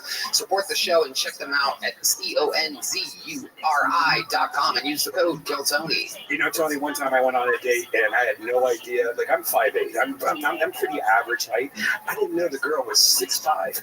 It was so uncomfortable and embarrassing. Damn. But luckily, it didn't work out. Because that would never have worked out unless I had these shoes. Kanzuri.com. Use the code KillTony now. Did you know that there is one phase of sleep that almost everyone fails to get enough of? And this one phase of sleep is responsible for most of your body's daily rejuvenation, repair, controlling hunger, weight loss, hormones, boosting energy, and much more. I'm talking about deep sleep. And if you don't get enough, you'll probably always struggle with cravings, slow metabolism, premature aging, or even worse conditions. Why don't most people get enough of this number one most important phase of sleep? A big reason is magnesium deficiency, because over 80% of the population is deficient in magnesium. Red Band, you know all about this. Yeah, because magnesium increases GABA, G-A-B-A, which encourages relaxation on a cellular level, which is critical for sleep. Magnesium also plays a key role in regulating your body's stress response system. Those with magnesium deficiencies usually have higher anxiety and stress levels, which negatively impacts sleep as well. Now, before you go out and buy magnesium supplements, it's important to understand that most products out there only have 1 to 2 forms of magnesium. And the reality is your body needs all 7 forms of the essential sleep mineral. That's why we recommend Magnesium Breakthrough. Magnesium Breakthrough contains all 7 of those magnesiums, designed to help calm your mind and body and help you fall asleep, stay asleep, and wake up refreshed. The deep sleep benefits are really noticeable. Visit magbreakthrough.com/KillTony and order now.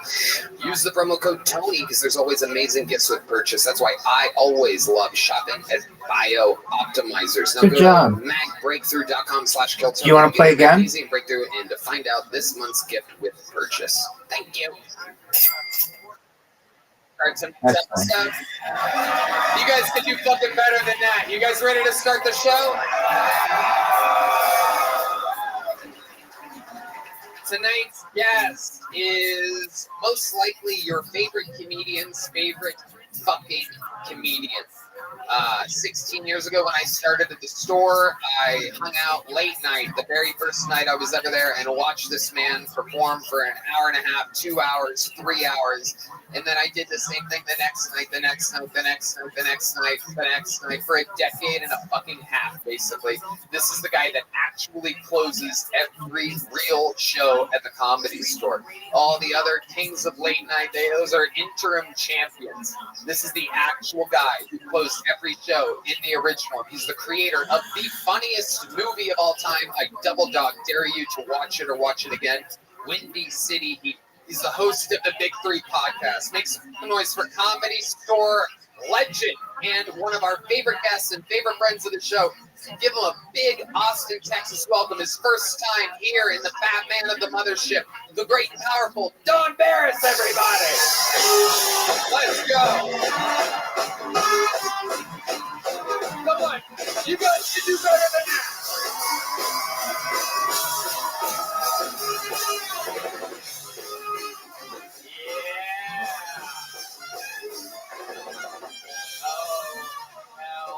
Yes. Thank you. One of my buddy old pals, one of my fucking great mentors, fucking legend of the store. Can I ask a question to this audience? Because when you were talking backstage, I heard you talking about how stupid this audience is. I think you're right. Who here likes to fuck? Yeah, thank goodness for that. They do like to fuck here. Don, you've been a guest multiple times. We're going to have a lot of fun tonight. We're going to watch comedians together. Oh, D-Madness on a 25-second delay there. Holy shit. All right. You can't. Okay, thank you. All right. So over 200 people signed up for tonight's show. I pull a name out of here. Hand me that. That's unfair.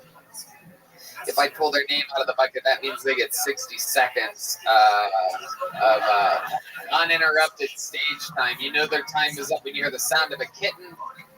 That means they have to wrap it up then, or else they bring out the Angry West Hollywood Bear, which is just loud and aggressive. The kitty should be louder, but, you know, we use a lever here that changes all the time instead of anything of any consistent stability whatsoever after 10 years and a month. So it's perfect. Oh, yes, the louder, different cat sound that isn't the actual cat sound. It always gets that much of a laugh when he does it. There you go, but that's as loud as it gets. That's as loud as that small-ass kitten gets. Maybe we can make some adjustments for next week. Nope, that's a different cat, Red Band. That's a different cat. Okay, I guess we'll just keep everything mediocre as possible. I love it. Great stuff. This is my business partner for over 10 years, everyone. Yippee! All right, now we could start the show with one of these bucket pulls, but instead we have a regular on the show named Hans Kim. But in an unbelievable turn of events, Hans Kim texted me yesterday saying, Tony, I'm not going to be able to make it tomorrow. One day before the show? Yes. The airlines are shut down. I'm stuck in New Jersey. I can't make it to the show. And I'm like, what airport? Newark Airport? He's like, yes. He's like, all flights are canceled because of weather.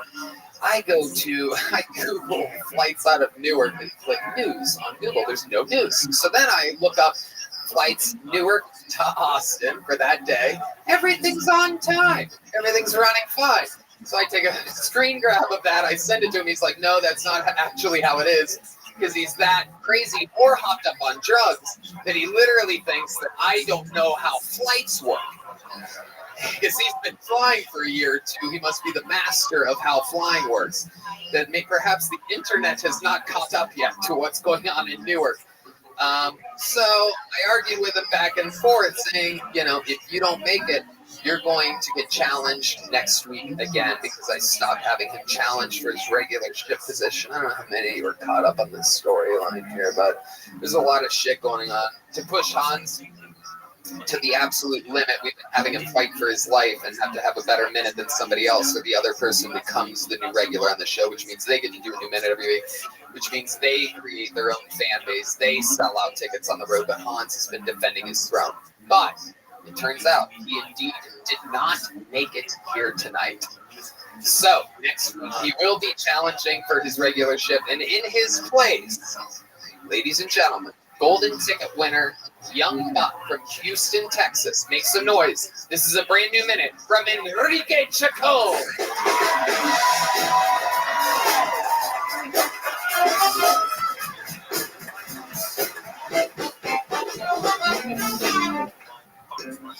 Yo, what's up, motherfuckers? Hell yeah, man, I like partying with white dudes, man. They're always down to get fucked up, you know what I mean? Especially the ones with green hair, you know they got good weed, bro. So we were hanging out with some white dudes before a party, and for fun, they decided to go feed vegan tacos to the homeless people downtown. And in my head, I'm like, yo, they're homeless, y'all. They smoke crack, dude. They don't give a fuck about being vegan. They just want to know who wants their dicks up for $20, which I do. I think that's a really good deal. So we were downtown feeding these homeless people these diarrhea tacos, right? And it turns out that shit is illegal, y'all. The police rolled up, and man, dude, I know it's gonna get fucked up because he took off his body camera. Connor was getting rear-naked choke, knee off his fucking neck, bro. I'm backing away. The officer's approaching me, y'all. I'm getting scared, and he just goes, "Hey, Enrique, are you with them? Are you with them?" And I was like, no, officer, I'm homeless. I just want to know who wants their dicks up for $20. So they arrested me for prostitution. All right, there you go. Minute 15 seconds from Enrique Chacon. We let you go there. Respect for the reigning, defending golden ticket winner of Kiltony. How you feel, Enrique? I feel fucking great, y'all. Dude, they just gave me another fucking promotion at Buc-ee's, son. That's true. He does work at Buc-ee's. That's the world's greatest gas station. Don, you ever been to a Buc-ee's? I've never been to a Buc-ee's. I just remember. But before the show, we're up there and you're throwing shit around like crazy, making noise. Yeah, he was causing a little bit of a stir up in the green room. That is true, Enrique. Tell the people what you did. I was looking at some alien shit, bro, because it looks so fucking dope, dude. Like I said, I used to be an art teacher, bro, so I'm looking at this shit like, damn, bro, this is way better than all those fucking children pieces, dude. And then I knocked that shit over, dog. Fuck it, dude. Did he just squeeze in a bit there after his time was over? That's why I was interested, because it's an art figure. I used to be an artist before comedy, Fuck yeah. So, Enrique, what's been going on since the last time you were on this show? Oh, man, my chihuahua got bit by a fucking rattlesnake, y'all. And we paid for that bitch, bro. We paid her to stay alive, right? But then my pit bull got bit by a rattlesnake yesterday, man. And I'm not gonna lie, I was like, man, fuck this motherfucker, dog. These people aggressive. I can take them on vacation, you know what I mean? How much did you have to pay to keep the dog alive? Man, me and my girl had to pay like $1,800. $1,800? For some fucking anti-venom. You know how many homeless blowjobs you could get for $1,800? You could get your chihuahua bit by a real rattlesnake, you know what I'm saying? 90. God damn. 3,600. 3,600? No, it's 90. Holy fuck, Don. I think you multiplied instead of divided, Don. Yeah, I'll fight anybody in here. Fuck you. I'll meet you in the back. If you're bigger than me, I'll bash a brick on your fucking head. I love it. Enrique, what else is going on? Your love life's good? I met your lovely lady after the 10-year anniversary episode. Yeah, man, we just walked out looking like a lesbian couple together. It is true. She's 6'2", like I said. Like, I'm not lying, dude. I'm into that shit. Yeah, you guys look like the number 10 when you're with each other. It's incredible. Cheesy, but really true. She is a line and you are a ball. Just a round son of a bitch. You don't gotta be in shape to fuck, though. You look like one of those street soccer balls that poor Mexican kids make out of like tinfoil and paper. Damn. You have to throw me under the bus like that. Bitch, I mean the rerun that fuck me.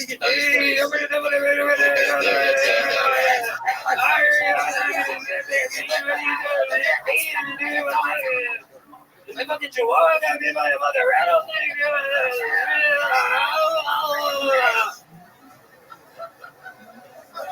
Like chupacabra golden weight over here. That's fucking. The director from the movie Windy City. How many of you have seen the movie Windy City Heat, by the way? You sons of bitches. I've done it before. Last time it was a wild push for it. I'm gonna do it again. Every Kiltony fan gets a homework assignment this week. That is go watch Windy City Heat. I feel like the best place to see it is on YouTube. Yeah, it's on YouTube. Right? Yeah, it is. And to watch it on YouTube, set it on your thing to watch after the show, perhaps, and also take note of when it was made and the cast and the characters because it was so far ahead of its fucking time to think that that was one of the first ever reality / prank anything. Like this. Check out my Instagram. I have a lot of dick pics, okay? Yeah. Get a lot of likes. Enrique Chacon, you got the show started today. You showed everybody how the format works. Thank you so much. It's not easy. A new minute all the time. One of the newest residents in Austin, Texas. Okay, now here's a little fun fact for you. Do you remember I pulled a name out of I accidentally dropped a name out of the bucket earlier? And then I put it back in, and I stirred the bucket around a fucking ton of times. But I looked at it before I put it back in, and the name that I pulled out is that exact name. So this person, whatever's about to happen, was supposed to be on this stage tonight. The odds of that, I think, are 1 in like 400, and there's 200. Yeah, or maybe you would say 6,000. Hey, fuck you! Fuck you! Yes. Make some noise for your first bucket full of the night. We're gonna meet them all together. Seabass Matar, everybody. Seabass Matar, and I pre-pull the next name. What up, what up, what up? My name is Seabass, y'all. That's a nickname. It's not a real name, okay? It's philosophy. It's an acronym. It's a way of life, okay? Seabass is spelled C-B-A-S. It stands for can't buy anything expensive. Now, I know who's not Latino because you guys are like, what? Expensive? You didn't say it right. Bitch, I know. I can't afford the vowel is what I'm trying to tell you. The last dude you want to see on Wheel of Fortune. Can I get a vowel? No. Okay, expensive. Expensive it is. Can't buy anything expensive is a way of life, okay? When I go to the movies, I'm using, coupons. I'm using the fucking gift cards. Me and my wife were going to the Dollar Tree before the movie. You know what I'm talking about? Ladies, we carry a little ass clutch. Get your ass at home. We want the girls with the beach bag. The fuck you gonna sneak in with a clutch? M&M's? Fuck out of here. Me and my girl, we watch Despicable Me. We got the wine tail, the yellow tail, the big one, $12 drunk as fuck on a Sunday talking about Paratu watching the Minions. Am I right? All right, y'all. Thank y'all so much. I'm Seabass Matar. Seabass Matar. Yes, sir. Thank you Welcome for saying that. to Right. the show, Seabass. Absolutely. Pleasure. Is that really how your name is spelled? No, my real name is Sebastian. Everyone just calls me Seabass. I'm Hispanic, so Sebas. Okay. You're Mexican? Cuban, Chileno. But hey, in Texas, we're all Mexican. Wait, what was the second thing? Chilean. Chileno. Michael, what does that mean? My he's from Chile. Oh, okay. Get this man a map. I should have known that. I thought it was Chilean. That's how we say it. No, in the Chileno, greatest man. country on planet Earth. Hey, listen. I was born here, okay? Yeah. 100% citizen. Yeah, 100%. Anybody who says that, I don't believe it. You know who I've never heard say that? A white person. A guy wearing a shirt like that. I was born in America. Like, not a believable thing. How long you been doing stand-up, Seabass? Please tell me less than 2 months. Nah, about 6 years. Oh, dog. Yeah, about 6 years. Oh, man. Oh, shit. Yeah. Wow. Incredible. Where have you been doing this for 6 years exactly? So I started off in Miami, and then I've been out here for about a year and a half, give or take. Wow. And how's it been going out here? It's going, it's going. Slowly but surely. Out here doing it. Can't buy anything expensive. More like can bomb all sets. You're not that great at this. All right, yeah, absolutely. Okay. We're working on it. What do you do for work? I'm a server, bartender at a restaurant. How old are you? 29. 29 years old, serving and bartending. What's your living situation? I live with my wife. Oh, okay. She not my sugar mom, but she must spend the money. Okay, she keeps you warm since you're so cheap.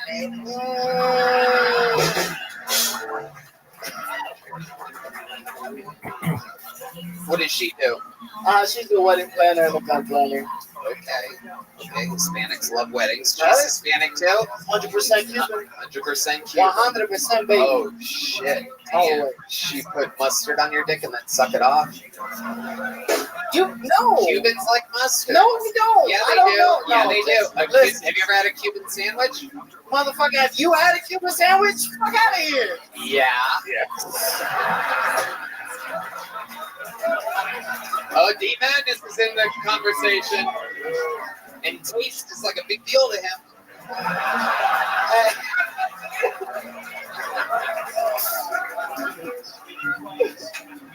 There's mustard on Cuban sandwich. No, there is. Yeah, you're goddamn fucking Not on my dick, though. 100%. My wife would not put mustard on my dick. All right. What is the most exciting thing she's ever done to you in the bedroom? Oh, nah, I'm a gentleman. I ain't about to say that out loud. Nah. The fuck me too. What show do you think you I'm signed up fucking for? married. I'm married. No, I'm good. I'm not gonna The put ring doesn't even fit you. Why is it so loose? Whose fucking ring is that over there? Man. Okay, Come on, Gollum. Well, whose ring is that? It's all right. It's all right. Fucking Cubano Schmiegel over here. Why are you so mad about love? Why are you so mad about love? Mad about love? Yeah. What the fuck are you talking about? Tell me about the ring. Your ring doesn't fit. Okay. And if it doesn't fit, you know. Okay. Tell us, do you have any special skills or talents? We saw you stand-up comedy. Come on, there must be something. You ever win a competition? You ever have a news article written about you in the local newspaper? Nah, never. Nothing like that. No. Anything? You good at anything? Cooking. I like cooking. Okay. That was my first interest, but you know. Okay. Cooking.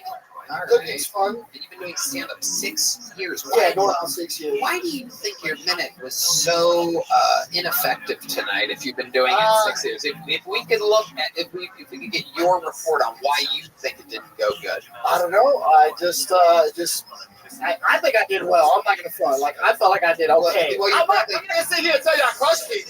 Breaking news. Definitely not. Definitely ain't crushing. Hold on. Breaking news. This is CNN, the Cuban News Network. 6 out of 10. 6 out of 10. Baby.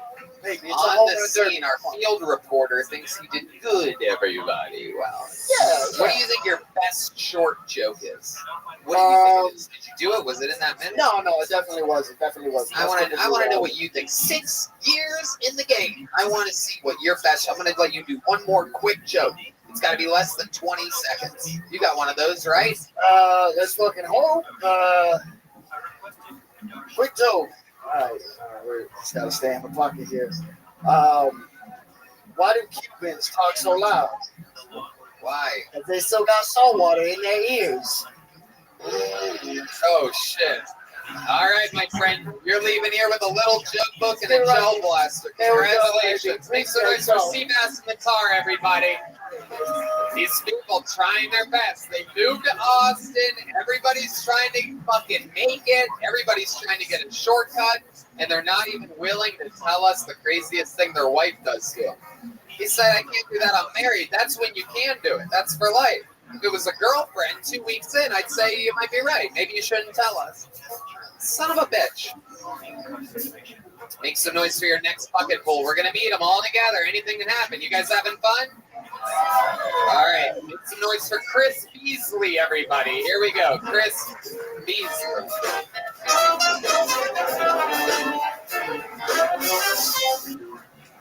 Oh, I'm happy to be here, mainly because my wife's not here. Yeah, she's at home where she should be. Not like that. I live in San Francisco, paid $40 million in rent. Someone better be home.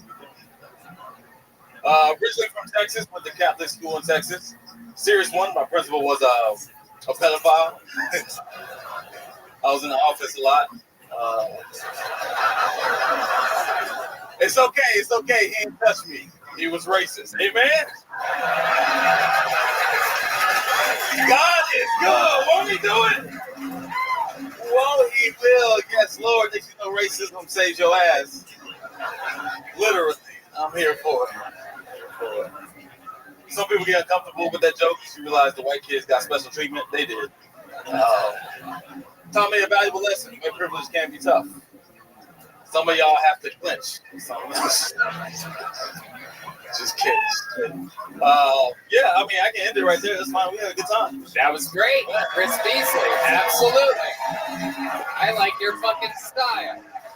Came in, guns a-blazing, said his wife's at home where she belongs, not afraid to make the wife at home mad. I love it. Fearless. Chris Beasley. How long have you been doing stand-up? We're at 4 years. 4 years. That's what a person at 4 years should fucking be like. Absolutely. Where at? Here in Austin? I started in Dallas, moved to San Francisco in 2020, and then I don't count 2020 because I couldn't work, but you know. So when in 2020 exactly did you decide to move to, of all places, San Francisco? I have to know. What would you leave? Dallas? You left Dallas in the year 2020. Yeah. Can I hope and pray that it's January? March 13th. Oh my God. Oh my God, that's like the weekend. Yeah. That's like the main weekend where people are like, wait, what? We don't have to what tomorrow? We don't have to go to work? Wait, what? The flights were already booked. I didn't know. That is unbelievable. So let's go through it beat by beat because this is fucking amazing, man. March 13th, I remember. That was like, I was the last performer at the La Jolla Comedy Store before the pandemic, and I think it was the 12th or the 13th, or the 13th or the 14th, and then that week just everything shut down. I remember it very clearly. So you why did you plan on moving to San Francisco? Right, that's the better question. There's no pandemic yet. There's just talk about it. People are like, there's something coming out of China, and everybody's like, no, there's not. And then you cut to this. No, I wish it was awesome. Well, I mean, it's an awesome reason. First off, my wife's super liberal. Oh shit. It's not. I mean it this way. My wife is white, her husband black. Like, she's super liberal. That's what I mean. And she works for Apple. And she got a promotion, and we got moved to headquarters. That's why we moved. Shit. Yeah. Damn. So there you go. All of a sudden you moved there, and then what happened? So I quit. I was a teacher. Quit, moved there. I told her we shouldn't move because she's not gonna make nearly as much taxes. She don't listen. And we get there. We argue for about a year because the world shut down. Can't do comedy. I have no purpose. I'm angry, depressed, yelling. So me and my wife been on Talkspace for years. It's yeah, and they are the very best. Yes. You sign up online and get a personalized match with a provider that's right for you, typically within 48 hours. And as a listener of this podcast, you'll get $80 off your first month with Talkspace when you go to Talkspace.com/Tony. That's $80 off your first month. Just go to Talkspace.com/Tony. Woo! I love it. So let's talk about more about Chris Beasley. Your set was fucking so entertaining. A rock solid 4 years. So how did you catch up after the year off in San Francisco? I mean, grinding. So everybody was flattened, right? So I could work with some of the comics that have been doing it 20 years and obviously other open micers. And so I just put my head down, try not to, be upset and depressed for a year. Just grinded, and I now am a host at the Improv there. I love it. Grinding. I work at 3 of the clubs, but that's the most prestigious one. Yes, sir. If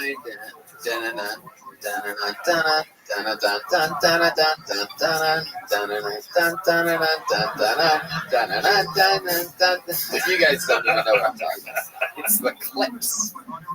Yes. Grind it. I hate that I don't know enough hip hop. I might be a little more hip hop than you. Yeah. I'm sorry if you hear. And black people, if you're here, all you black people out there, you know who I'm talking about. Clips grinding, right? You know the song that I'm talking about? Thank you. You don't? Thank you, brother. Hell yeah, you don't know. Right. Yes, you do. How does it go?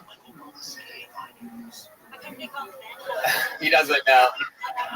It sounds like this. You know that song? You know what I'm talking. There you go. There you go. Who gives a fuck? We're way off track here. Chris, what do you think's the most interesting thing about this? The pedophile joke's real. Oh wow. Yeah. I had 2 encounters. I mean, other kids did. I just was at the school. Yeah.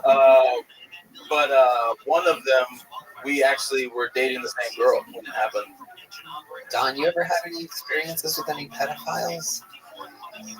I know that you. What are you getting? I know it's hard to be pedophile when you're the pedophile. Oh, Tony makes a joke. Everybody laughs. Fuck you, man. I've never touched a kid in my life, you pricks. I've already got 2 guys that beat the fuck out of when this show's over, so. I love it. Well, Chris, amazing stuff. Do you have any special skills or talents other than stand-up comedian? Dating. Yeah, I'm good at that. I mean, I'm married. I succeeded. I think I'm done. Can you give us one of your tricks or tips for being a great dater? Ooh, bet. Okay, first off, figure out what each provides. So do some Myers-Briggs. No astrology. That's just bullshit. Wait, provide some. What? Myers-Briggs? You know what Myers-Briggs is? No. Y'all don't know what Myers? No, man, you didn't even know what Clips Grindin' was. It's one of like the great hip hop songs out of the. Yo, okay, this is dope. Okay, so year 3 is a bad idea, but for our anniversary, I gave my wife her Myers-Briggs score. Don't do that. Don't do that. She was upset.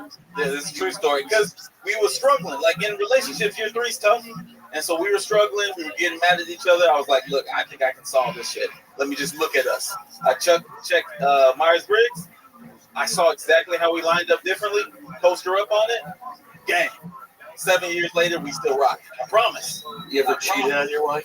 Huh? Ever cheated on your wife? Have I cheated? No. What the fuck? Did you not listen to the last comment? No. Chris Beasley, I love your stuff. How long you in Austin for? I'm doing all of 35, visiting family, so I'm up and down this whole week. San Antonio to Dallas, back and forth. So I'm around. What? Does that make sense? You just named a freeway and then a bunch of cities. That's what I'm How doing. long are you in Austin for? Well, tonight, right now, and then I'll head to Right Waco. now. I know you're here right now. Got that one. I can move. I can go wherever. I'm just chilling in Dallas and till Sunday, so I can up and down 35. Does that make sense? Yeah, it does. That's right. Okay, 35. That is indeed the freeway. Very Don, are you gonna say something? No, you said that. You were talking about the freeway, and then you found out it was the freeway you was talking about.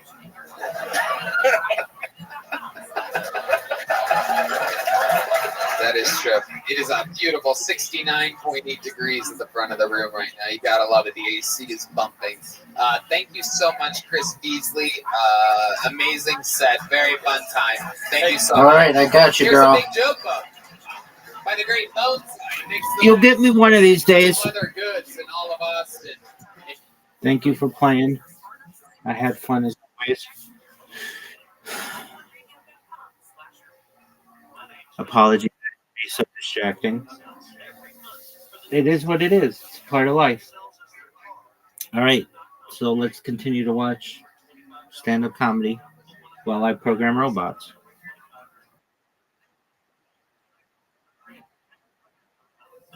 Apologies. Can you repeat that?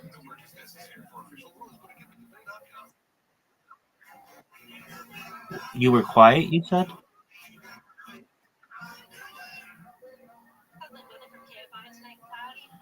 I don't know what you said, but that's okay.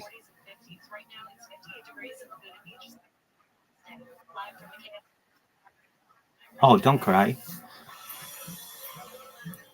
No need. I'm here. You'll get me a Scrabble one of these days. No need to cry over Scrabble.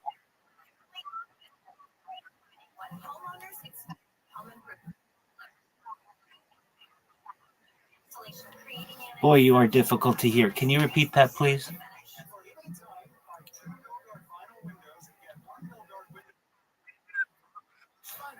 Oh. Well, it is what it is. I don't want you to cry. There's no need for you to cry. Scrabble's just a game. And you're getting better at it. You'll get me one of these days. And it will be a great day in your life.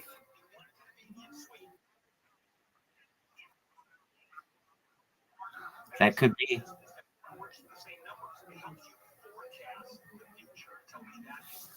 Don't be. Learn how to lose with dignity.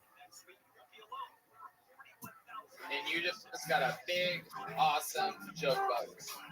You know what? Let's get another bucket full out while we still can. Make some noise for your next comedian. We're going to meet them all together. Well, maybe we know him. Make some noise for Nick Devlin, everybody. This could be someone we've seen before.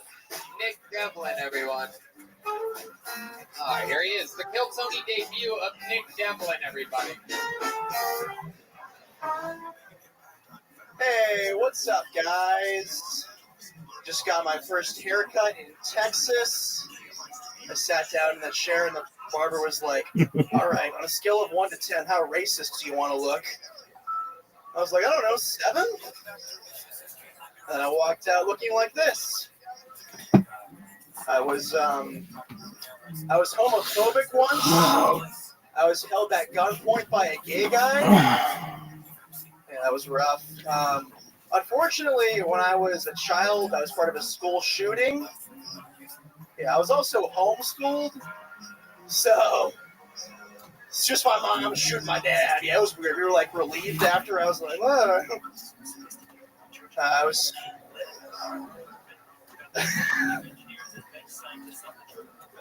I was pulled over recently and arrested on a technicality. The technicality was that I was drunk. All right, I'm Nick Devlin. Thank you. I appreciate it. Nick Devlin. Thank you. Okay. Nick. How are you, my friend? I'm good, Tony. How are you? How did that... What the fuck was that? It was a burp. Whose burp was that? It was was that not yours? Am I tripping? What? What was that noise? Guys, what was that noise? What was that? Does anybody know? Everybody's just goofing around. Was it? It's okay. It's just a live podcast heard by millions. Who gives a shit about a random noise? It was not me. Yippee! Fuck yeah. Love it. It did. It sounded almost like a soundboard of some kind, but nobody has one of those around here. Anyway, Nick Devlin, let's talk about it. How do you feel like that went? I felt like it was better than my last time, but not that great. Like, I feel like it was... You've been on this show before? Yeah, it was like 5 and it was 6... worse than that? It was yeah, about 5 or 6, it was worse. 5 or 6 what? Weeks ago. 5 or 6 weeks ago? Yeah. My God, I do not remember you at all. How's that possible? When did we find out about you 5 or 6 weeks ago? I had glasses. My hair was longer. Okay. I was kind of a... Yeah, it was... Yeah. No, you don't just get to use that word as a safety valve when you're bombing. You don't get to... You have to earn it. To earn the use of the by getting laughs other ways. See, I get to get all I want because I've already earned my trust with the audience. Because they're a bunch of gets, and I get to do that. Thank you, D Madness. When you hear his bass solo, you know that I said it 3 times in a row. Okay, we have to beep all these, right? Okay, perfect. Okay, thank you, censorship on YouTube. So Nick Devlin, what did we not find out about you 5 or 6 weeks ago that you think would be interesting for us to find out on the show? Yeah, I think I have some really bad... So I live alone with a cat, and I have some really bad habits just because I live alone. Like, for example, I usually pee in the sink. Why do you do that? Because it's easier. Like, I know it's not... I know it's kind of shameful, but, like, it's easier because I have 2 sinks that are closer to me and 1 toilet which is farther from the sinks. So I'm just being honest, I usually pee in the sink. My friends don't like it. When you say your friends, are you talking about friends that visit? Like, what do you mean? You just say you live alone with your cat. Are you calling your cat your friend? Who's the friend that doesn't like it? Yeah, I don't think my cat cares, but my friends, when they come over, I'm like, because usually, like, I think it's funny. Okay, hold on. He asked you who the friends were. Okay, so you think it's funny, so you show them that you pee in the sink? No. So how do they know that you pee in the sink? I tell them. Okay. Jesus Christ. What do you do for work? How do you blend in with society? What do you do? So I work remotely for a biotech laboratory. Right. Okay. I'm gonna get laid off though, by the way. I am not surprised. Yeah. Are you pissing in the urine samples that you're supposed to provide? Oh, that's your laugh. I hate you. Psycho. Take a little notebook. Goodbye. There you go. There you go. So you don't have to high five these people, Don. Please don't do that. I don't want them to feel like they accomplished anything here tonight. Put the mic where you found it over there. Will you on the X over there? There you go. Yeah. What a dick, man. Yeah. There he goes, everybody. All right. Let's have some fun, shall we? We have a new regular on this show that's on an absolute warpath. I don't want to hype him up too much, but this might be one of the great stars of the future of Kill Tony. Ladies and gentlemen, make some goddamn noise for the man, the myth, the one and only Cam Patterson, everybody. Here he is. Oh, shit. The real deal.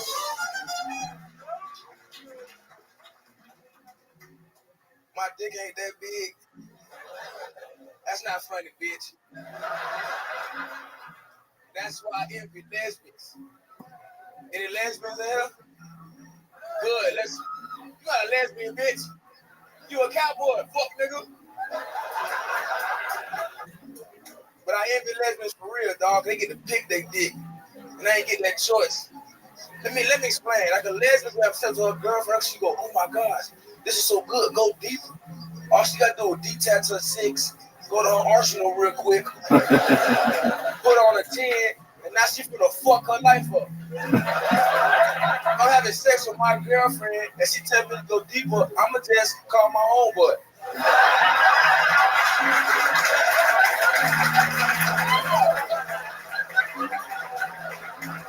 I know Daquan did way bigger than mine, dog. That guy's so much. Wow. Exactly 1 minute. In another unbelievable set. Undoubtedly the set of the night so far. Cam Patterson with your, what is this, 5, 6, 7th first minute?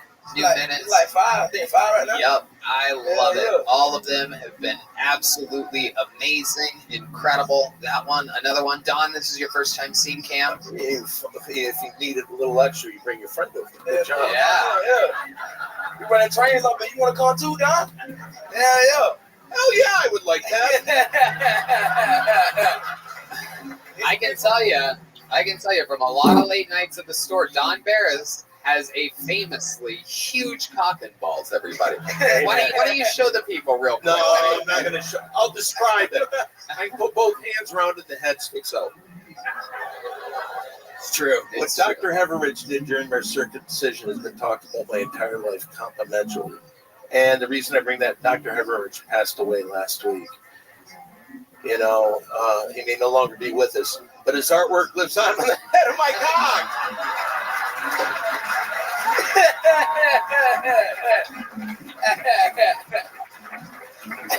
It is true. Not a lot of people know this, but the Pringles can was actually modeled off of Don's penis. So you shut your goddamn mouth. Yeah, that's right. Much like a Pringles can, I'll put a lid on it. You know what I'm saying? All right. Thank you. So, Cam, what's been going on this week? Tell us more about your life, what's happening. I mean, I know you're absolutely thriving. I put you up for your first time in this room doing stand-up on my show last week. That's true. D-Madness, who I do believe is on cocaine tonight. A lot of extra energy from D-Madness tonight. Chatty, a lot of guitar riffs back there. I do believe D-Madness stole Hans's coke. I love it. Okay, so what's going on in life, Cam? I did just so you had me open up. You had me go out to Ron White. That was pretty dope, man. Yep. First time in the room, you had to follow Ron White. That was by design, and you did it with great ease. Everybody was watching the monitors, talking about how great you were. The story of the night, literally. It was incredible to see. I got to sit there with a lot of the young up-and-coming comics that are like doing the feature and the experienced opening acts regularly, and the look of fear that was over their face as they realized that you're coming for their jobs is on the way, baby. Come on. Yeah, there's no doubt about it. He really is. For someone with only 2 years of experience, you have an incredible appetite for laughs per minute, which is usually something that happens to people 5, 10, 15 years in. They're like, man, I have to edit this shit down. There's a lot of people that tell me, oh, I'm funny, I'd sign up for Kill Tony, but I'm not like a 1-minute comedian. I need more time than that.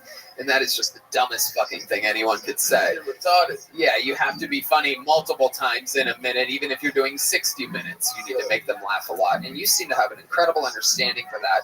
Where do you think that comes from? My pop's real funny. You know what I'm saying? Like my dad funny as shit. Yeah.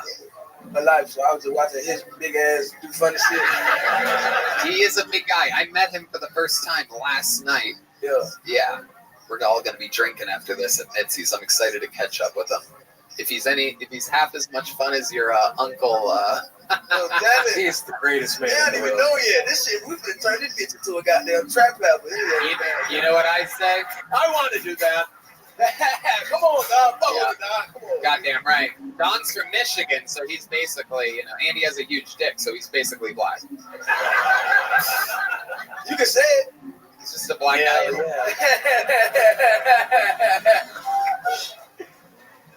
I love it. What else, Cam? Anything else before I let you go? For the first time, and I don't like that shit. Y'all can keep that shit to yourselves. I think that shit is just lazy cooking. You know what I'm saying? Oh, I don't want to cook this fish. You a bitch, dog. I hate you. I've been shitting for 3 weeks, nigga. That shit is so upsetting. My ass just spit water right now. So fuck sushi. That's my take on sushi.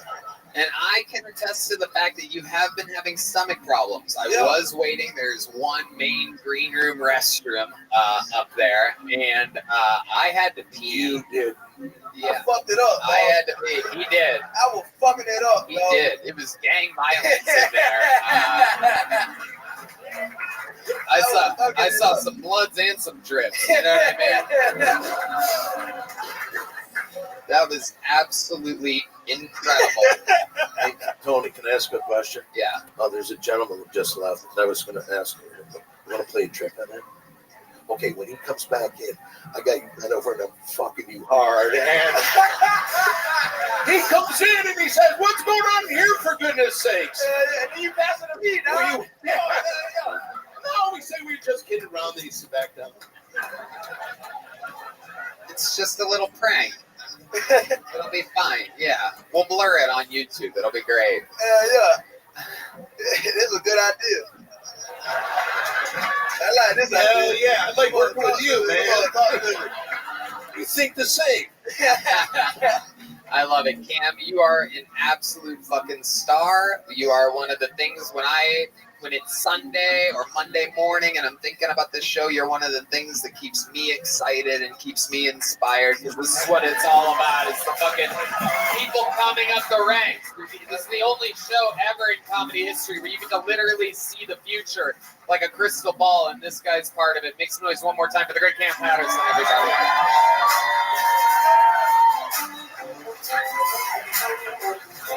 Cam Patterson, everyone. And I pulled another name out of the bucket. Here we go. We're going to meet them all together. Not easy to follow Cam at all. We've had quite a few uncles on the history of the show. This is another uncle. We're going to meet them all together. Uncle Simmy, everybody, or Uncle Simey, perhaps. Here we go. Uncle. Okay. Uncle Simmy. How's everybody doing? My name is Uncle Simmy. That's a nickname I got from my niece, actually. She couldn't really say my name. So she say, Uncle Simmy. So my name's Uncle Sam, actually. So I'm from Fort Worth, Texas. If you can't tell, it's actually a new addition. Got this cowboy hat at Buc-ee's, of all places. I was looking for just something cool to wear for July 4th, and it just turned out that this looked a hell of a lot better than all that other bullshit. So, last week, I don't know how much time I have. Last week, I got out of a really interesting Airbnb situation. I don't know if you know this, Airbnb, they have immersive experiences now. I should have looked at the reviews. I had my notes, but I'll try to remember the review. The review basically was like, don't take your fucking family here. It's a sin. Hashtag pure evil 1 star. They diagnosed me with bipolar. We'll talk about that later, I guess. Oh, yes. You will be talking about it later with your many personalities that you have, I do believe. Wow. Okay. What should I call you? You can call me Sam. Okay, Sam. So, you gave us a lot of information. You're from Fort Worth. You're from Texas. You got the hat at Buc-ee's. Then you questioned how much time you had left at that point. I don't know where to look. 33 seconds in with no jokes done, you questioned how much time was left. And then you told us a story about an Airbnb, but turns out you forgot your notes, which I guess had the punchlines on them. Nothing memorized whatsoever. Don Barris. Have you ever taught math classes? Math classes or meth classes? Math. I was pretty good at math. So no, but in high school I did.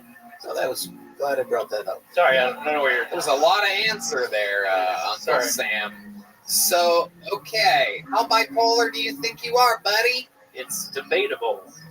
Yeah, I know. It probably looks pretty bipolar right now. Yeah, pretty bipolar right now. I'm on the meds. Excuse me. Off the meds? On the meds. Okay, here we go. This guy just came back. He's You wouldn't believe what she wanted to do. The many you got up.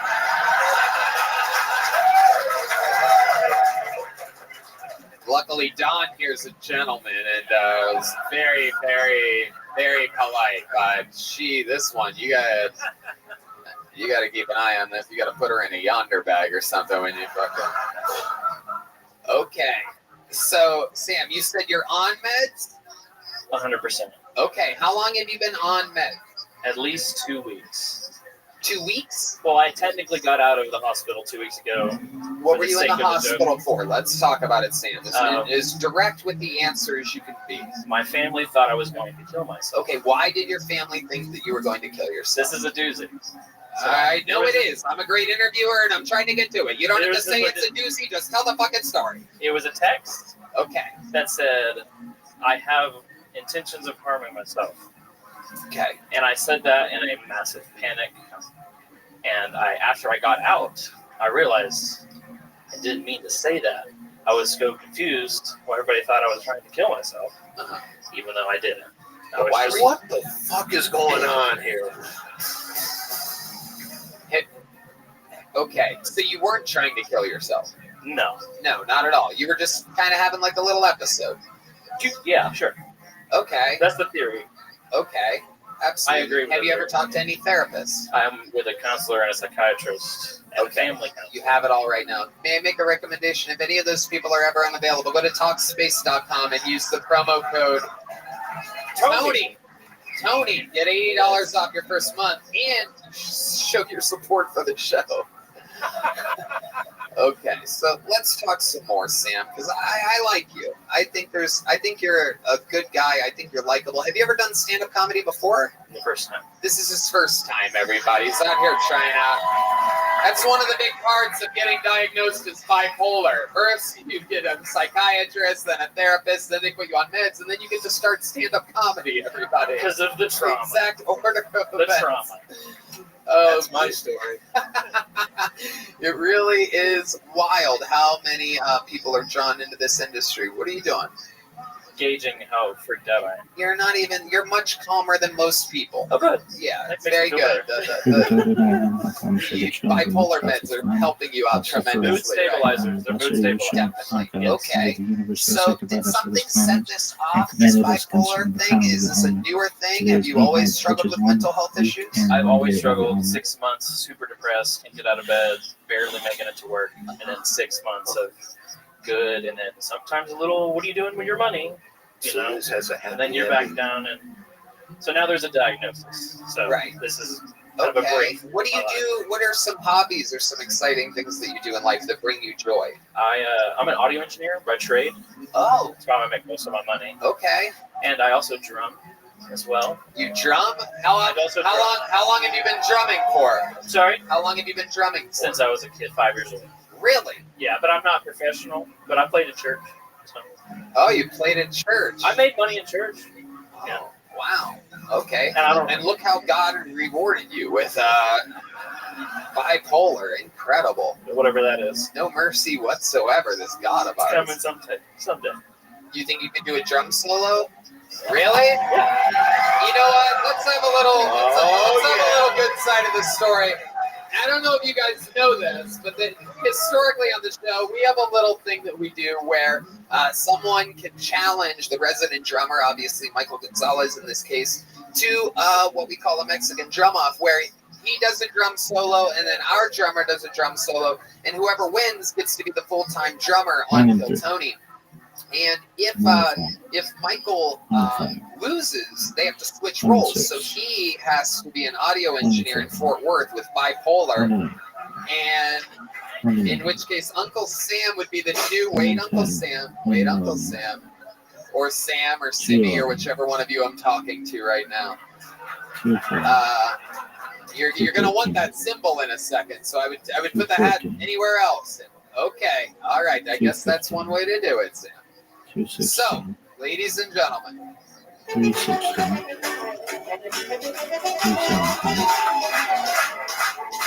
And now, ladies and gentlemen, drumming for perhaps a life-changing experience. This is the solo by the one and only Uncle Sam, everybody. 5 and 20.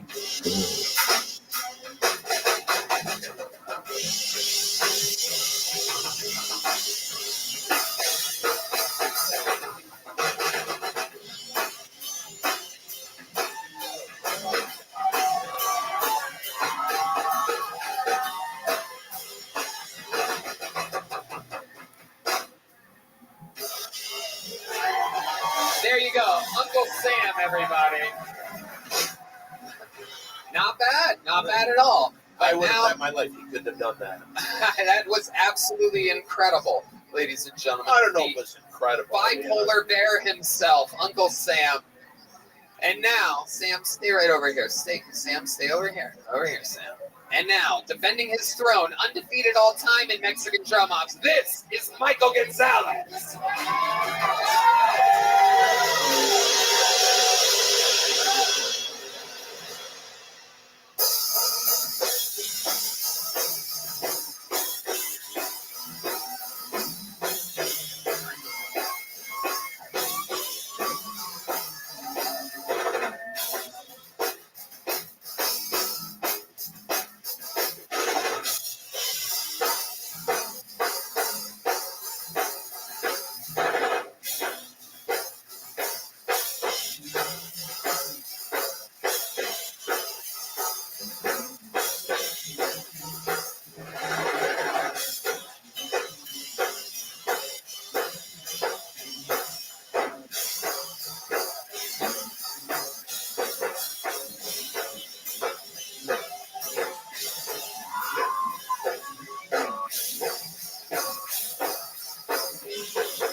He's a lot better than you. I mean, Jesus, Michael. I mean, you didn't have to beat him up that bad. What the fuck? I didn't realize, Mr. Nice Guy over here, and then all of a sudden he waits until he has an opponent with mental illness to fucking just do an extra 45 seconds of hitting every fucking thing on the kit. Oh, come on. Oh, oh no, don't point at him. Don't point at him. Fuck yeah. How many of you have Uncle Sammy winning that, Oh, wow. No, don't even breathe. Put your hat back. By that kind of response, you would have thought it was Uncle Laser, not Uncle Sammy. My God. Oh, shit. How many of you have Michael Gonzalez? Amazing. Uncle Sammy, I'm going to tell you what I'm going to do. For the first time ever in the show's history, because you are bipolar, I'm going to give you both a big joke book and a little joke book. Depending on what kind of day you're having, you can fucking enjoy either one of those. That's all. That's all good. Don is apologizing to me because he keeps high-fiving people as they come on. No, he was fucking god-awful, man. No, we love all different shapes and sizes and state of minds on this show. We get a lot of this. A lot of different characters. So let's keep going. You want another bucket full, huh? Make some noise. Let's go with Nick Thomas, everybody. Here we go. Nick Thomas. What's up, everybody? How y'all doing tonight? All right. So I learned this the other week. I learned that the biggest consumer of BDSM sex toys in America is white people, which is a little wild to me. That means we have to role play slavery to come.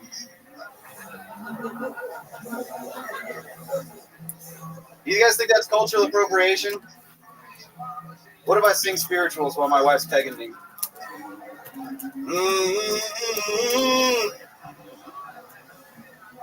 It's all right, guys. Don't worry. I married a Mexican. I'm one of the good ones. I don't know if you guys know this. When you marry a Mexican, you get a stepkid.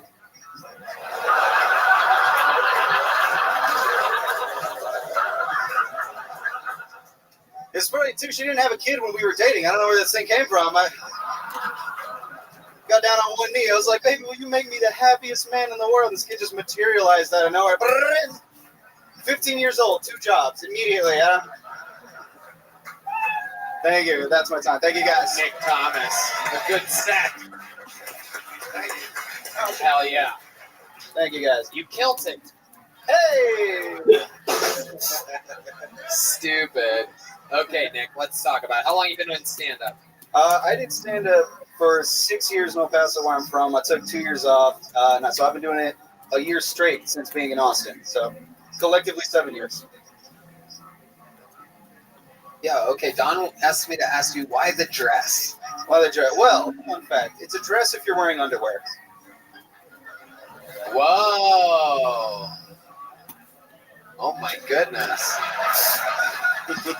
You got nothing under there, huh? Hey, that's for me to know and for everyone in here to be uncomfortable about. Wow. Well, show this guy. I love it. Nick, where do you meet your Mexican wife at? In El Paso, where I'm from. We went to college together. Oh, wow. Okay. Yeah. What college is in El Paso? No good ones, man. The University of Texas at El Paso. Okay. What did you study there? We both did theater. Wow. Yeah. Okay. So you have some acting experience. I do. Can you give us a little bit? Can we get a little taste of some acting from you? Can you perhaps play a scene? Yes, Don Barris, famous actor. Can I pretend that I'm going into a 7-Eleven? He's working behind the counter. Yeah. Let's do it.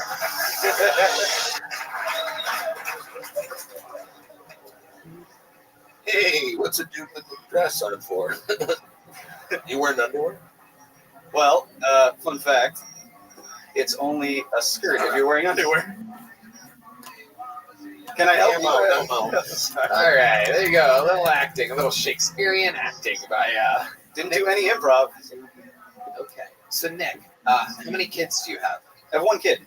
Just one. Just the one. How have you been able to only maintain 1 kid with a Mexican wife? Birth control.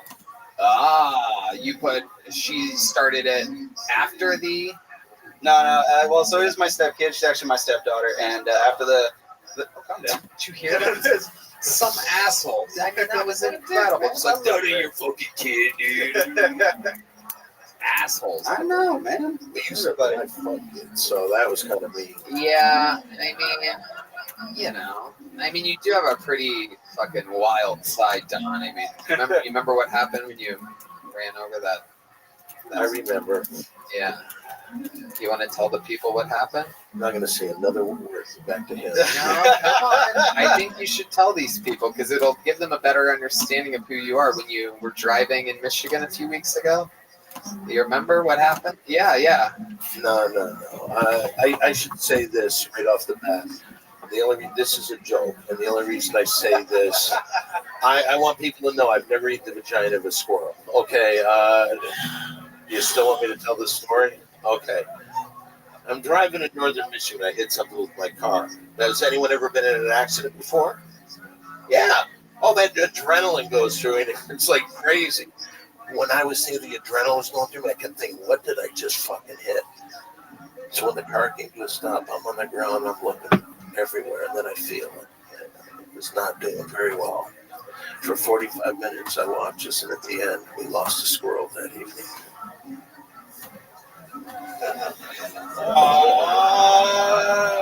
How stupid do you have to be? The easiest thing ever. Go on! All right, so crazy thoughts start going through my mind. I first think, what if this is a mummy squirrel? And this mummy squirrel has all these, what do they call them? Their children? Chipmunks. So there's all these chipmunks waiting for their mummy squirrel to come back. Then I started getting mad at myself because I thought I just ruined a family. Then about 40 minutes, I looked at it and it did not look good. And so I thought, what could I do to make this squirrel's last moments on this earth beautiful? So wait, this girl's pussy. Now, real quick, here's what I found out that night. Did you know? Shut up, man. That night I found out, did you know a dead squirrel's vagina tastes exactly the same as one that's alive? Could I describe that taste with one word? Yes. Nutty. Okay, go ahead. Fuck yeah, Don Barris is here, everybody. Make sure you check out the Big Three podcast on the Don Barris podcast. How come this chick wouldn't applaud for me? Thank you. There you go. All right.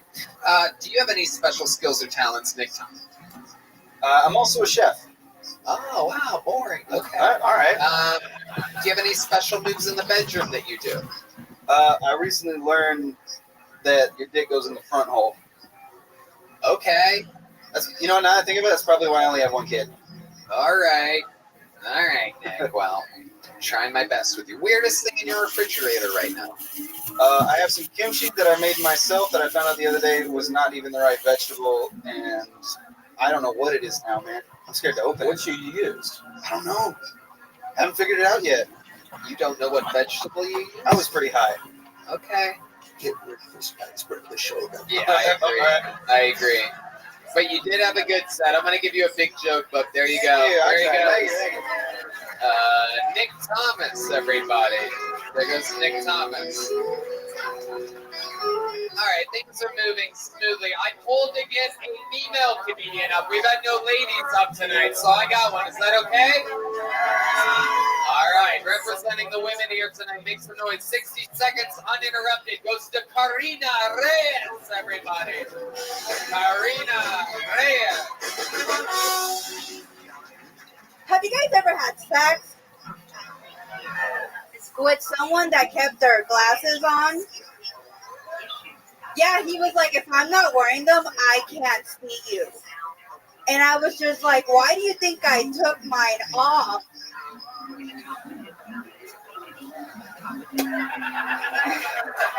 Yeah, I went on a date with the doctor thinking this will be good. But then he told me he was into BDSM. If you don't know what that is, just ask Tony.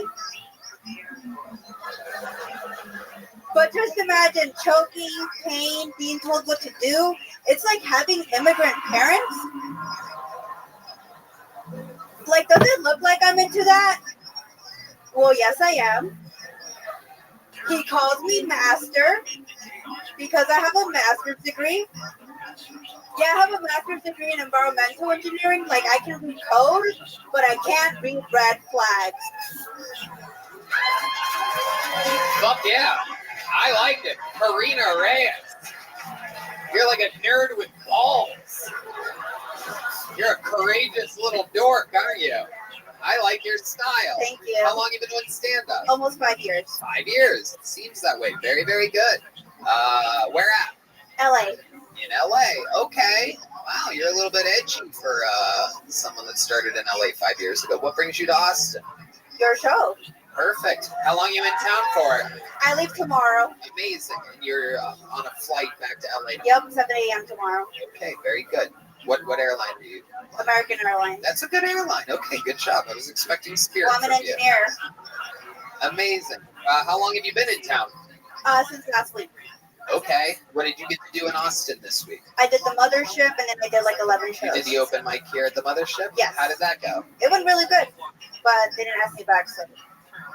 Well, it's really, I mean, yeah, you have to do a few to, yeah, they have to really, it's not like a one-time thing, just to let you know. Okay. It's not like America's Got Talent or anything like that. You have to keep coming I mean, back. I was on America's Got Talent in Mexico. Oh, is it called America's Got Talent in Mexico? Is that what they call it there? Because that's a fucking ripoff. We have those too. We're starting to get some ripoff fucking. No, it's called Tengo Talento, Mucho Talento.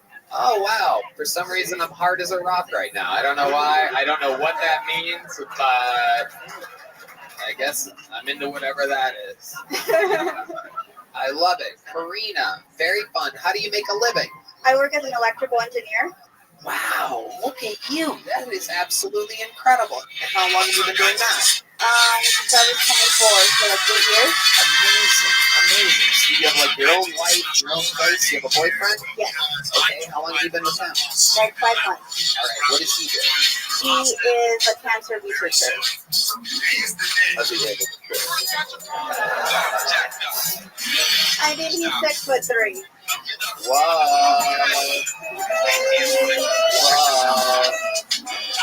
Oh, good. You can't say niente with that guy, am I right? Okay. Where did you move this 6'3"? Is he Mexican as well? No, he's from Lithuania. Listen, go out. He's a all white guy. Oh my goodness. You. Yeah, he doesn't have a green card, so I was like, he's only dating me for that, but I wish I met the only guy in that area wants to get married. Okay, yeah. Why have a green card if you can have a brown bitch? You know what I'm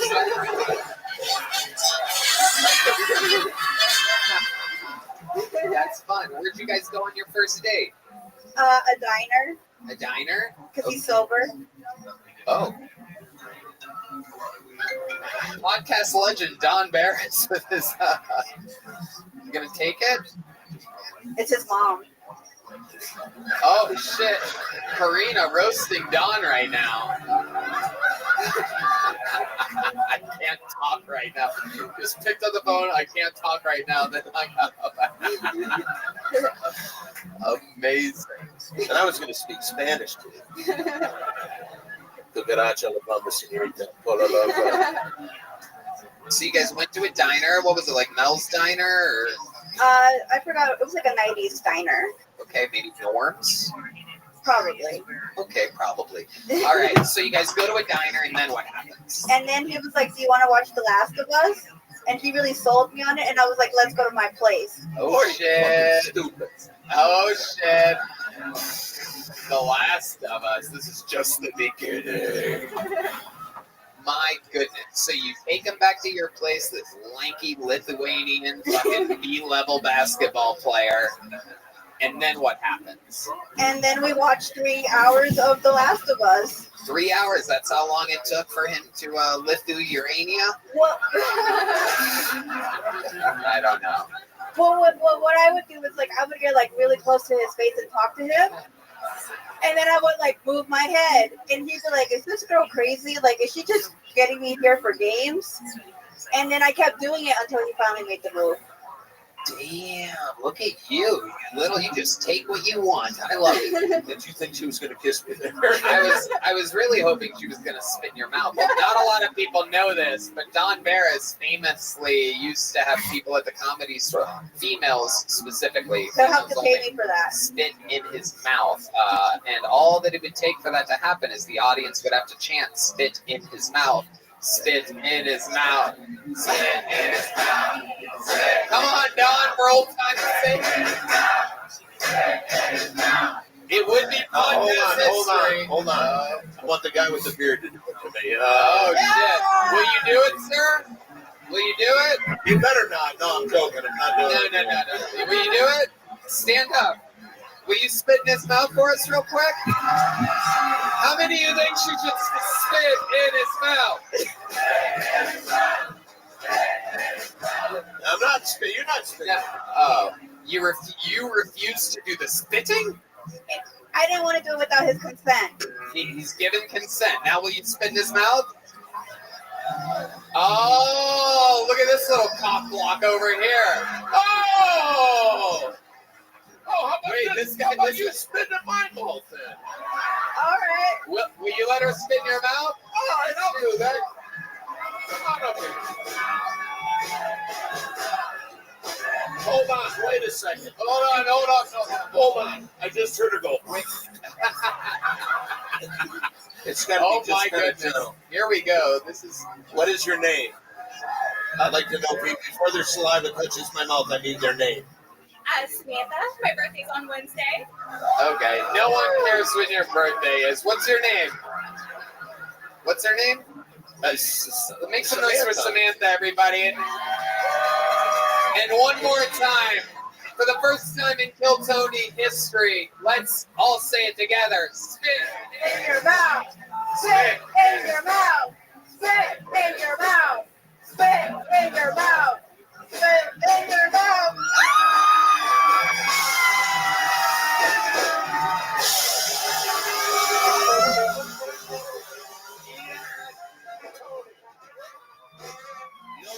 You'll never believe it. I can taste cum. That's yours? Then I got a dog and spit in my mouth. Oh my god. Oh my god. Hey, get your fucking lips off him. Oh my god. I love it. How about a fucking hand for Don Barris, everybody? How about a hand for Samantha? Hey, let's get Samantha to show her breast. No.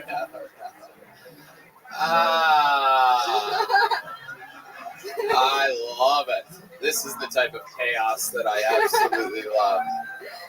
Karina, I find you to be so interesting. Can you give us another fun fact about your life or something like that? I mean, what I else was about supposed you? to be born a twin, Oh. but I'm also a magician. So when my mom was pregnant, I made the other one disappear. Oh my goodness, I think you're also a murderer. Wow, that is incredible. So is there like pieces of the twin inside of you somewhere? Like The glasses. All right. Could I have her jerk me off? No, no.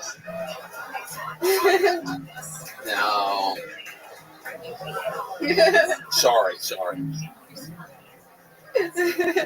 She's from LA. She could meet to us at any point. Anything can happen here. I'm from Compton. Oh, wow. Oh, my goodness. That Yeah, is- I went to the same high school as Kendrick Lamar. Oh, so what? Oh, wow. Did they tell you anything about Kendrick when he was at the school? Is that a thing that the school's proud of? They didn't know that he was going to be popular. All right. Back then, he was just some kid with ADHD trying to get through, you know? Oh, that's right. You guys don't know fucking rap references in there. The shit that I would hear D-Method say. I did not see in the script where he had lines. I know, it is incredible. Someone missed the script reading earlier. All right, Karina, I love your style. Thank you so much for coming on the show. I'm giving you a big joke, but thank you so much, Karina. You're going home with a gel blaster as well. You're going that way. Thank you. One more time for Karina, everybody. You know, I was about to make a smooth descent into ending this show, but then I was handed this piece of paper right here.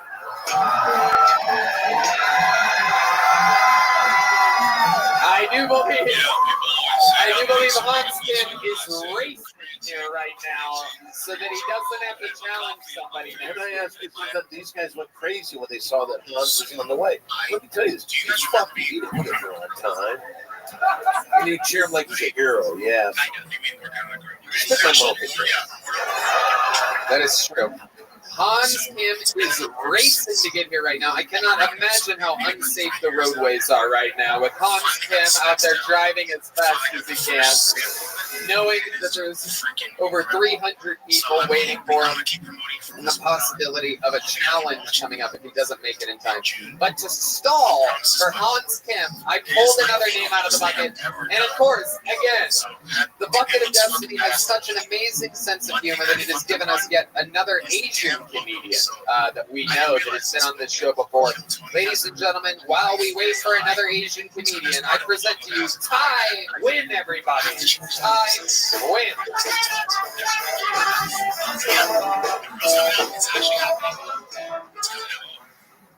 Hey, what's up, y'all? So I smoke enough pot. It helps keep me Asian. Without it, I'm Mexican. I do it so you can tell the difference between me and Han.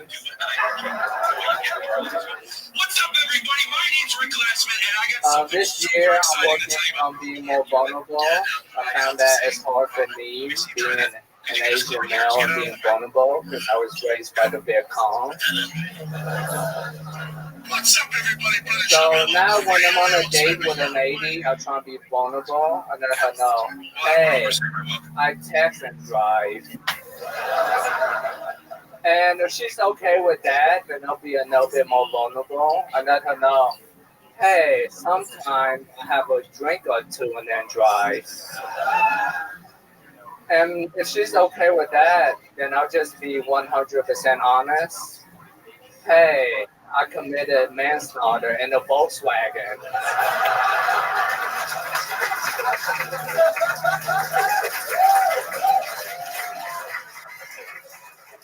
And there it is. Tai Win, ladies. Oh, yeah, one more part? Yeah. Go ahead, do it. And if she's okay with that, then it's straight to anal. Fuck yeah. Absolutely. Wow, standing ovation from this meth head. Unbelievable. Oh, were you just coming back from the restroom? Is that what okay, sorry about that. Tai, amazing performance, man. How about another hand for Tai, everybody? Thank you, thank you. Absolutely fantastic. You've been on the show a number of times in Los Angeles and at all the different clubs here in Austin, Texas. It's my third time.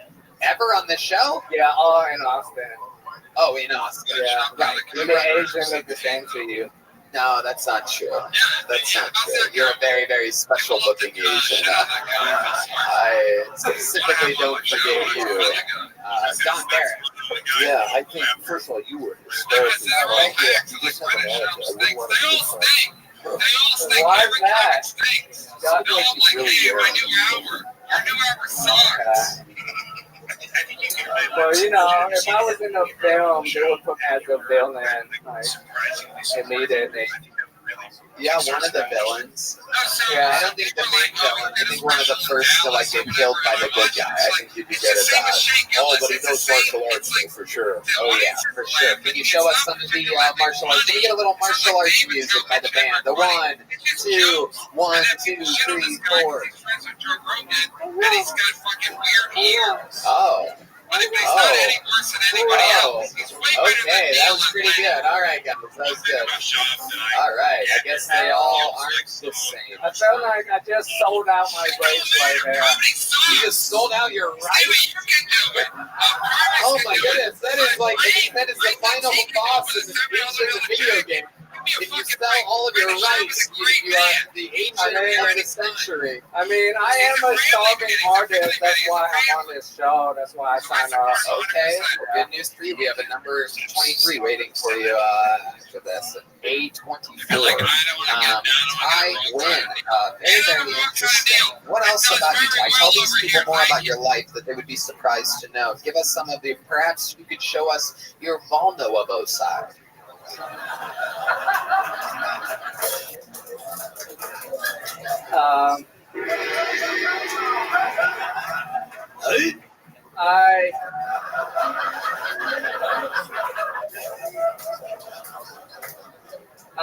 I live in Pflugerville. Oh, wow. He's actually Pflugerville famous. He has a hit song all about Pflugerville that became really popular. What? Yeah. What does it sound like? You want the band to play behind you? Will you sing it? Yeah, I sing it. Okay. Talk to Michael. Tell Michael what it is. So, 130 tempo. 130 BPM. That's the tempo. How about this? I just sing a cappella and y'all follow. Get the guy with disability. Here he is singing a song. I'm from a city with a name that's hard to spell. After people living here got a job at Dell. Blue shirt, gray khaki, that's my cubicle fit. Drive a Honda Accord with a beautiful kit. Me and the boys hang out in the cul-de-sac. We drink red wine, eat trail mix snacks. The homie got drunk and he tried to rap. I received complaints on the Nextel app. Got the ring alarm for them petty burglar. Stole my brother catalytic converter. When I see them sucker, I'll make them pay. Like the grass ain't cut and I'm the HOA. Over that. I'm at the dog park, buying a ton of reefer. Can't go outside with the cedar fever. So I told Bunny Nose my sneeze will find it. When I say Pflugerville, the P is silent.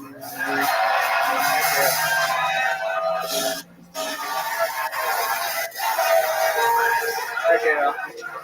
Oh my God. Yeah. Oh my God. You're like if Wu-Tang was Wu-Tang. This is absolutely incredible. Holy shit. I thought that was going to be I thought you heard that song, Tony. What? I thought you heard that song. No. Really? Red Band never showed you? No, I don't let Red Band show me anything.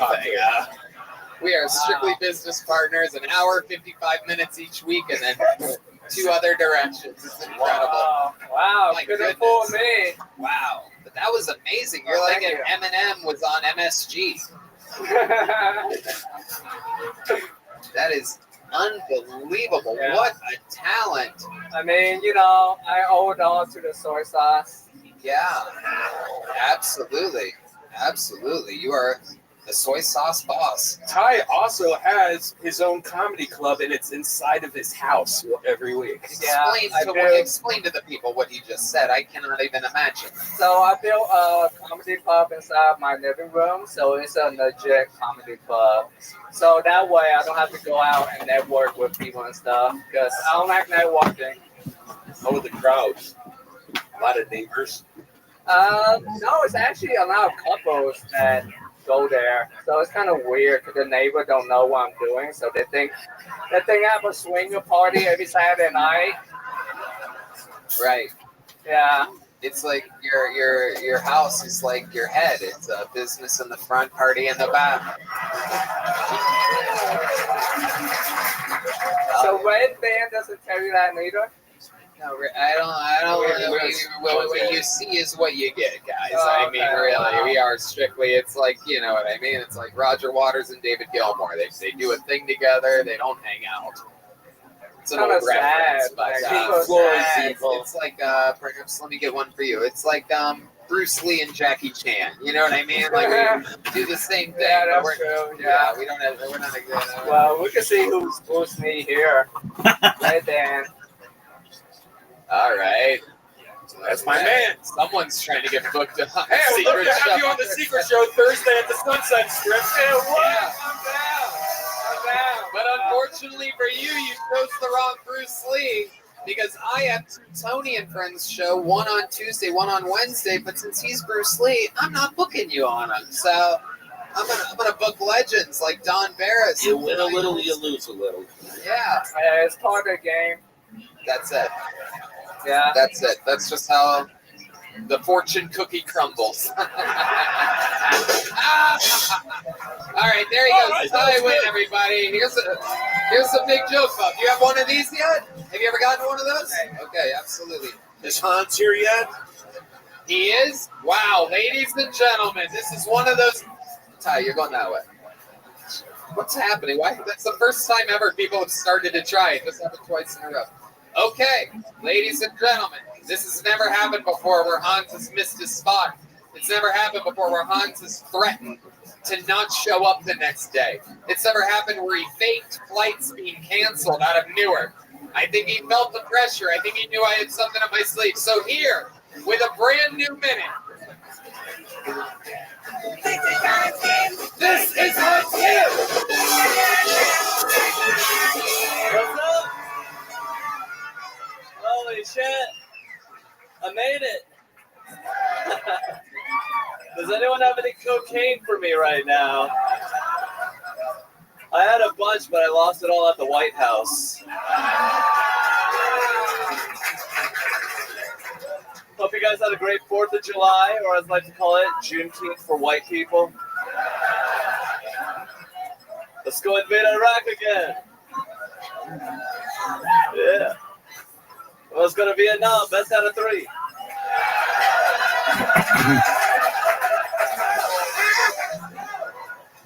I used to think I was trans, but I'm not that into women's sports or drag for children, so.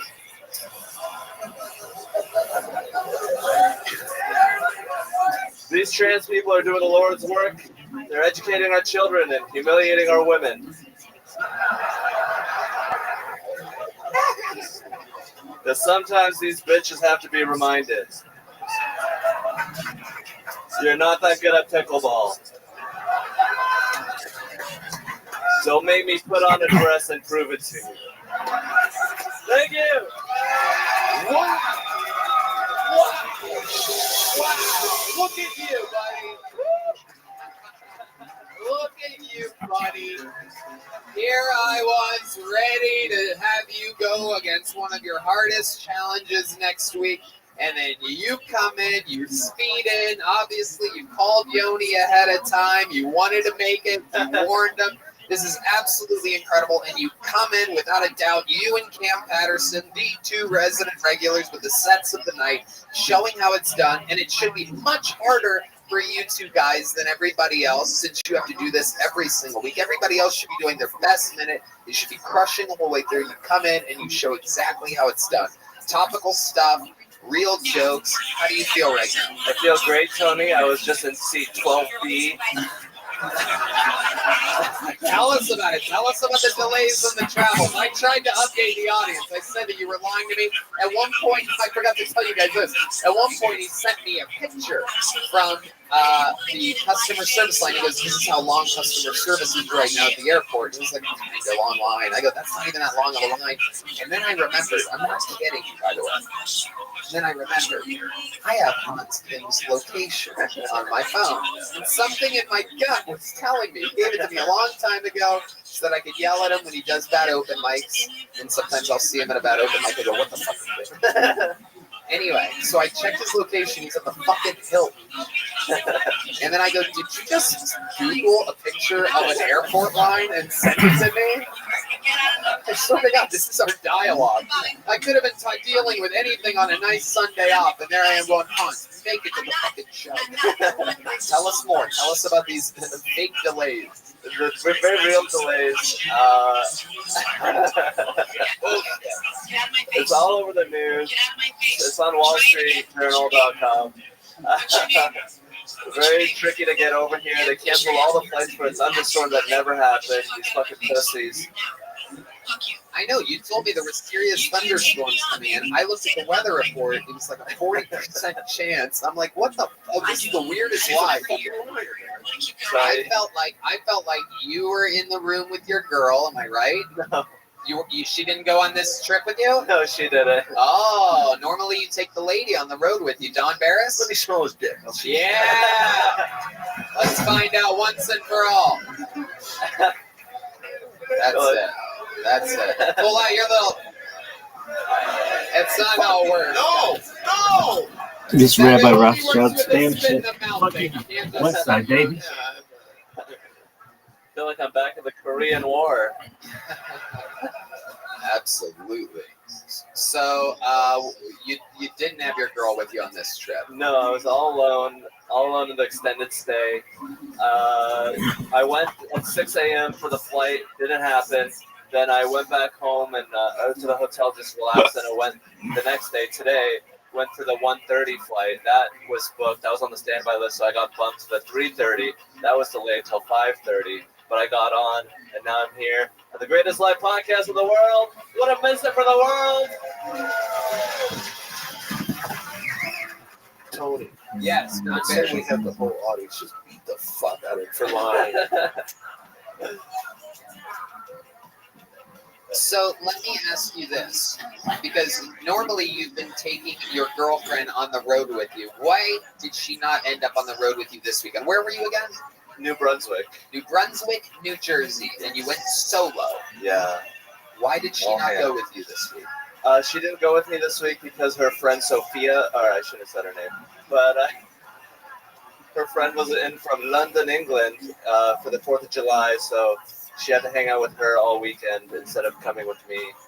And she went out all night, 6th Street, got drunk, had a great time, so I'm glad that she has freedom to do that. What did it feel like? What did it feel like being alone on the road? Were you lonely at all? Yeah, I was constantly checking her I have her location. How lonely were you exactly? I was about 7.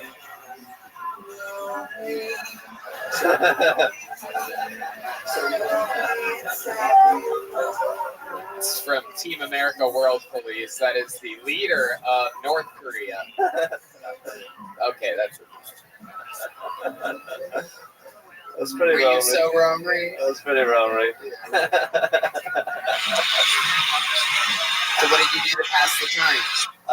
I had the Kleenex next to my bed. That's all it takes. Hotels they put it in the bathroom. I move it to the bed all the time.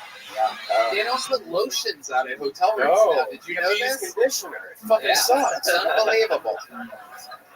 The old spitting conditioner. Why don't you just use the sheets? I was at an extended stay, so yeah. And plus, Asians don't fuck with their laundry like that. You know what I mean?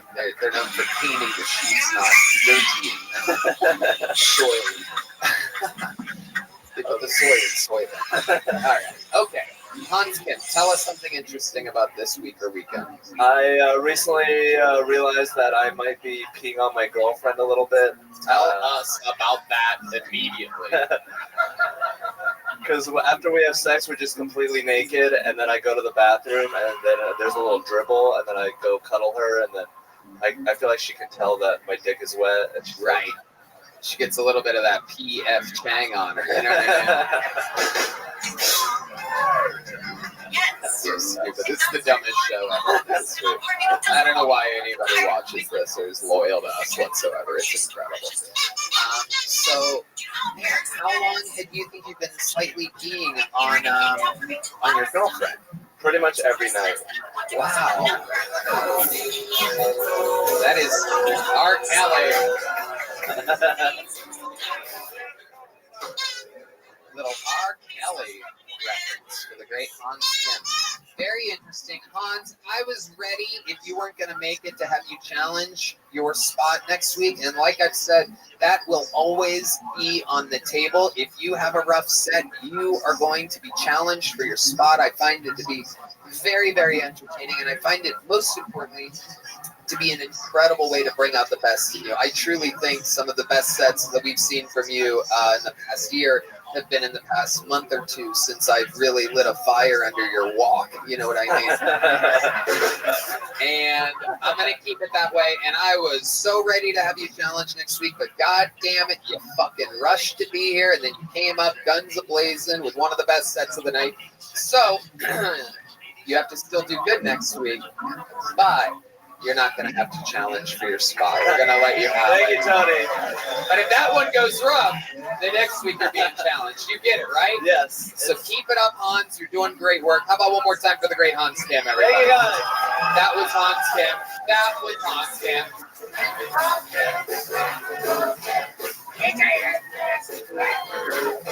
Well, now, ladies and gentlemen, it has come to that time in the night where there's only one way to put a ribbon on a show like this, everybody. There's one guy that never misses his flight. There's one guy that never is running late. This guy has the most sets in the history of the show, the most interviews in the history of the show. the only living Kill Tony Hall of Fame member. He's the Vanilla Gorilla, the Memphis Strangler, the Big Red Machine, William Montgomery!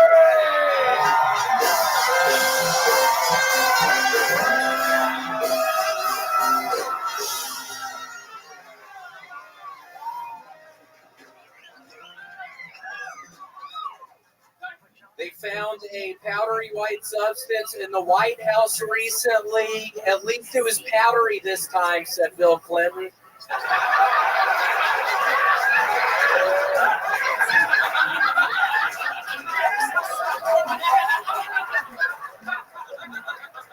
Pete Davidson is going back to rehab stemming from PTSD and depression. I mean, imagine if you had dated Ariana Grande, Kate Beckinsale, Kim Kardashian, Larry David's daughter, Cindy Crawford's daughter, Christina Applegate, Caitlyn Jenner, Chelsea Clinton, Larry David's other daughter, Red Band's mom, Michelle Pfeiffer is Catwoman. You'd be depressed, dude. The more I think about it, the more I have questions about the moon landing. In fact, I'm starting to have my doubts about not landing.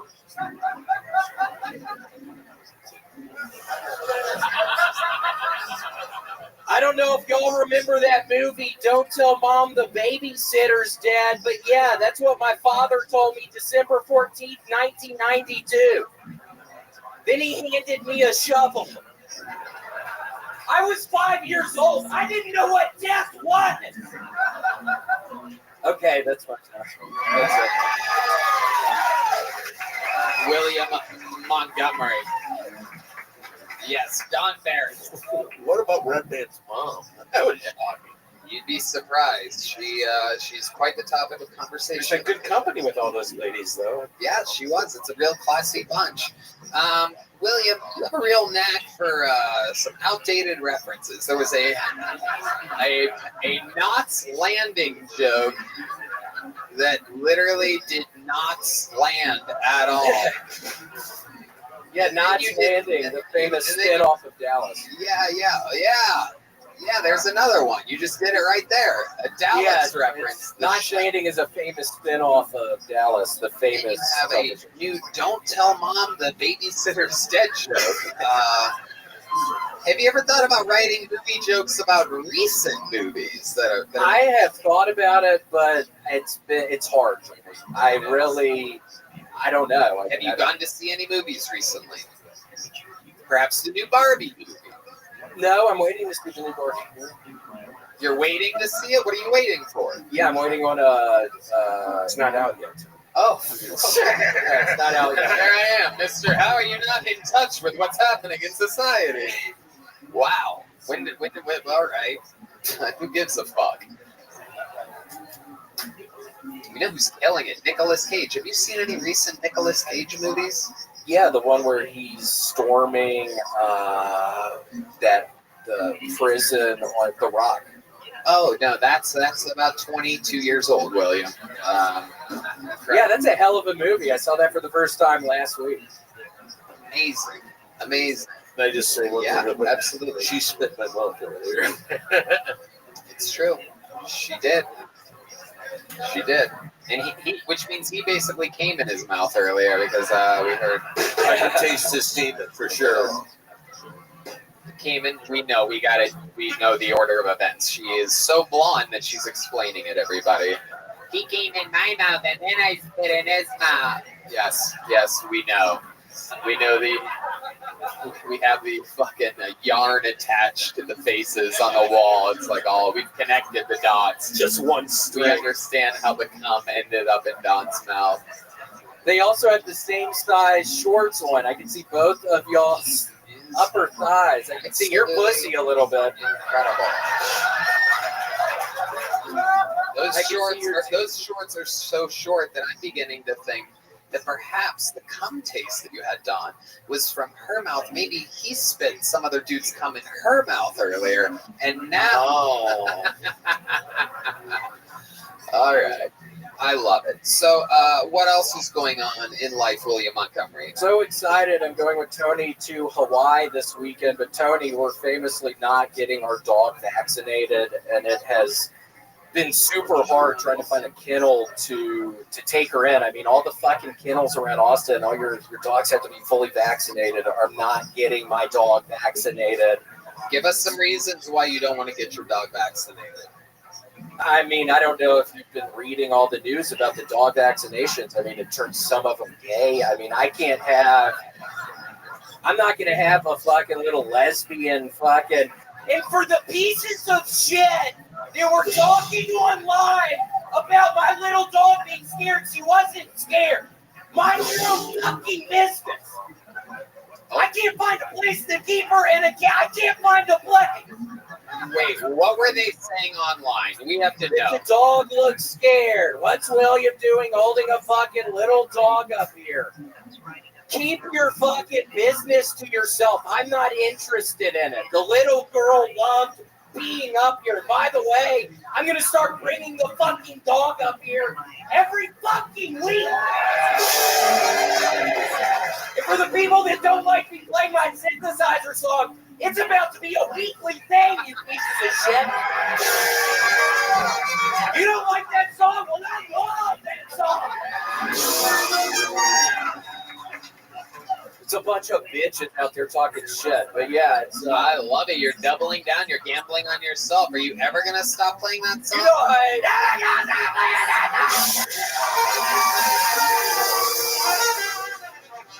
But if anybody can look after Gator, let me know after the show. We literally have to find somebody to take her in. Red Band, you would?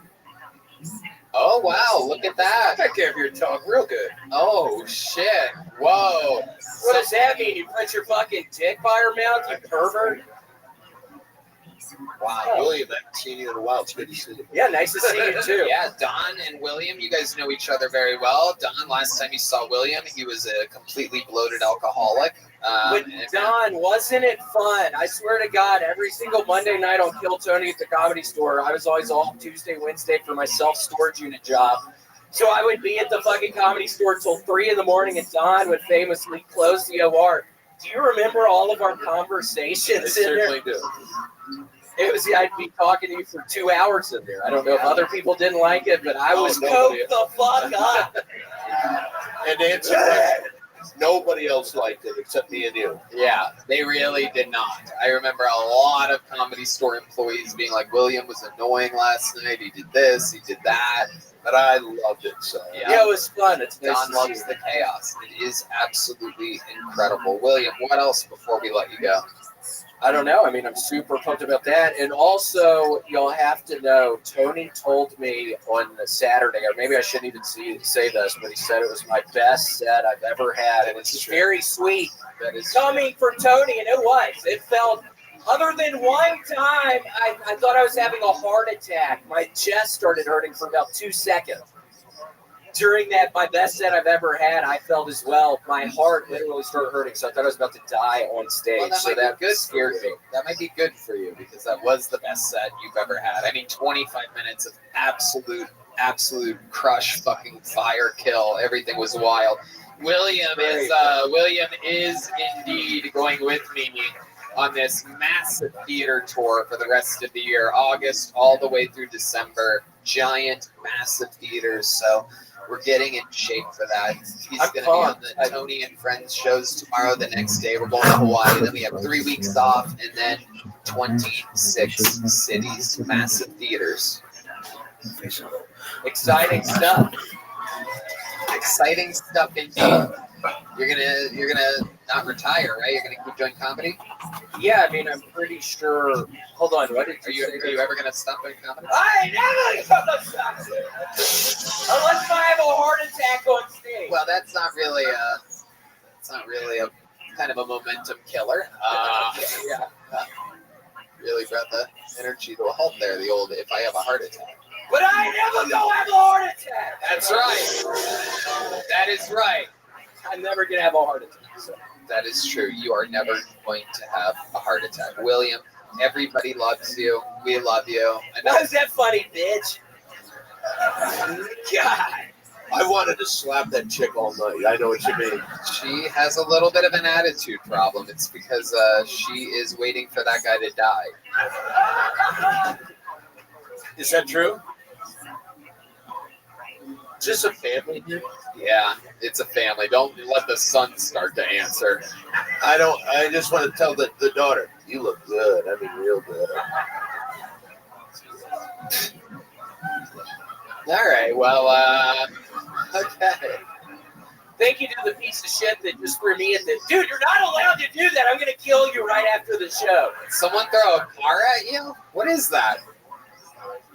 It's a Hot Wheels car. Why would someone throw a Hot Wheel at you? I mean, what the fuck were you thinking, dumbass? Why'd you throw the Hot Wheel? Having the set of my life up here right now.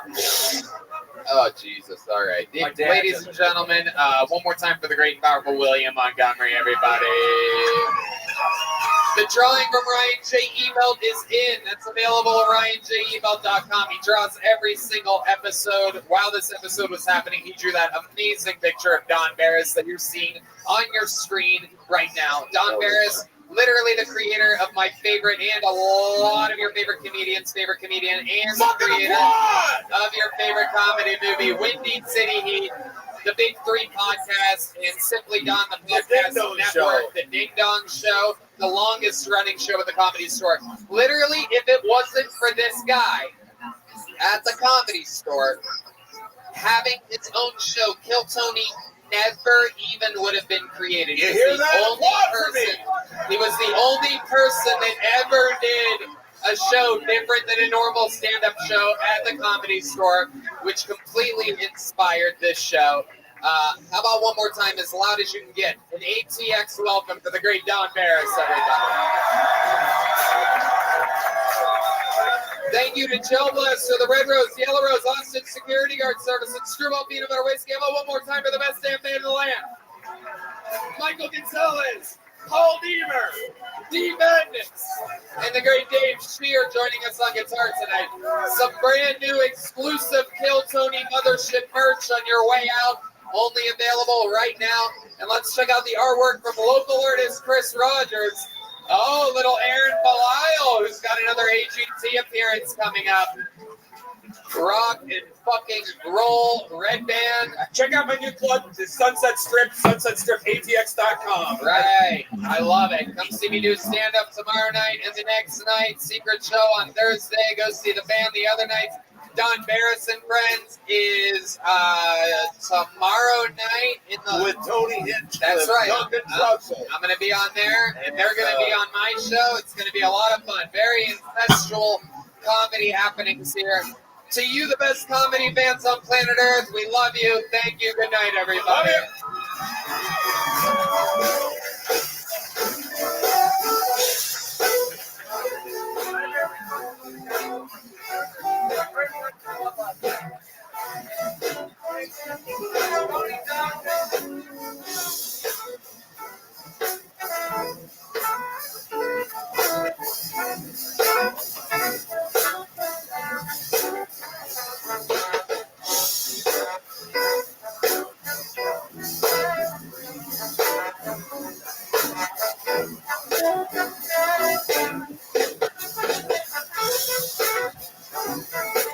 Why does this Rabbi have 18 simultaneous?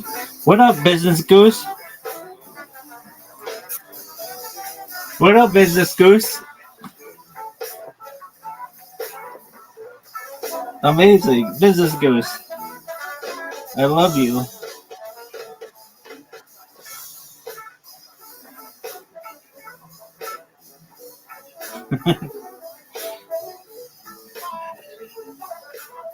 What up, Ava?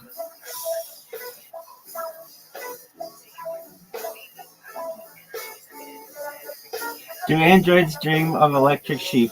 Old past its prime.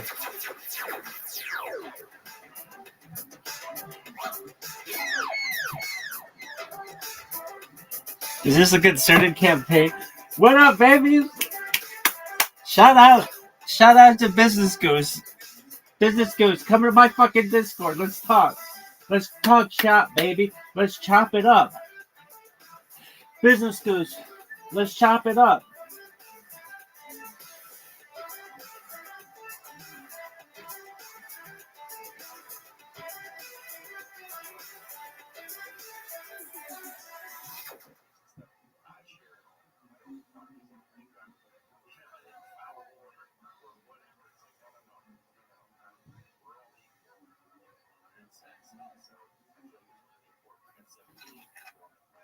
Toronto and Detroit. This weekend, my stand-up tour begins with you. I've already sold out the early theater shows, and only tickets for the late shows remain. Those shows are at 9:30. That's at the Queen Elizabeth Theatre in Toronto on Friday night, and the Royal Oak Music Theatre in Royal Oak, just outside of Detroit, on Saturday night. Hope to see you there. Kill merch is absolutely killing it. We have new drops coming, and everything else is absolutely thriving there. I mean, it's just unbelievable. We've sold out, and we are refreshing on everything. The store is an absolute wild success. From stickers to tickers to old American pickers. Only the Lord only knows what you will find at killmerch.com right now.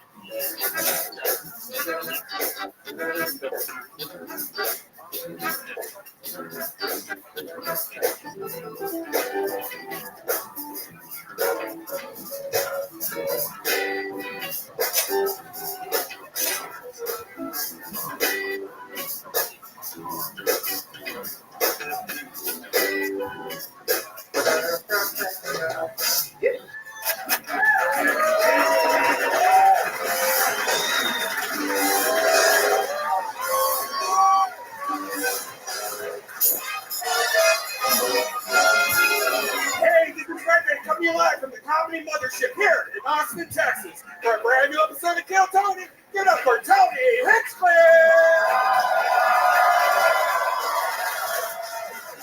You guys ready for the best fucking night of your lives tonight, or what? Yippee! How about a hand for Red Dan, everybody?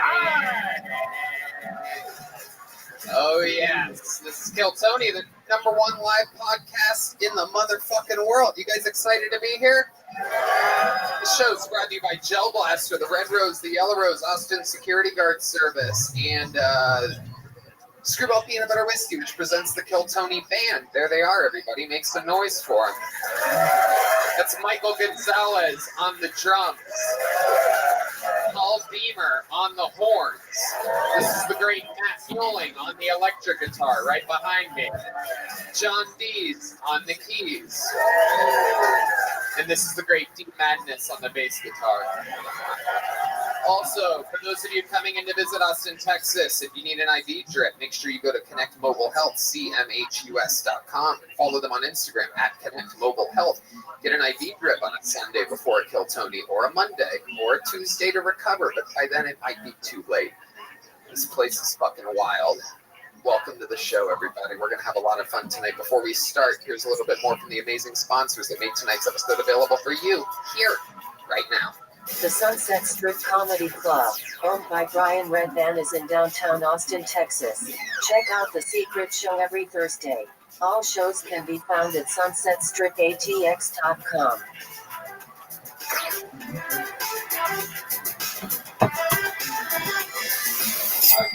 Hi, everybody, and a true howdy from the dead center of Texas, where this summer has been a doozy.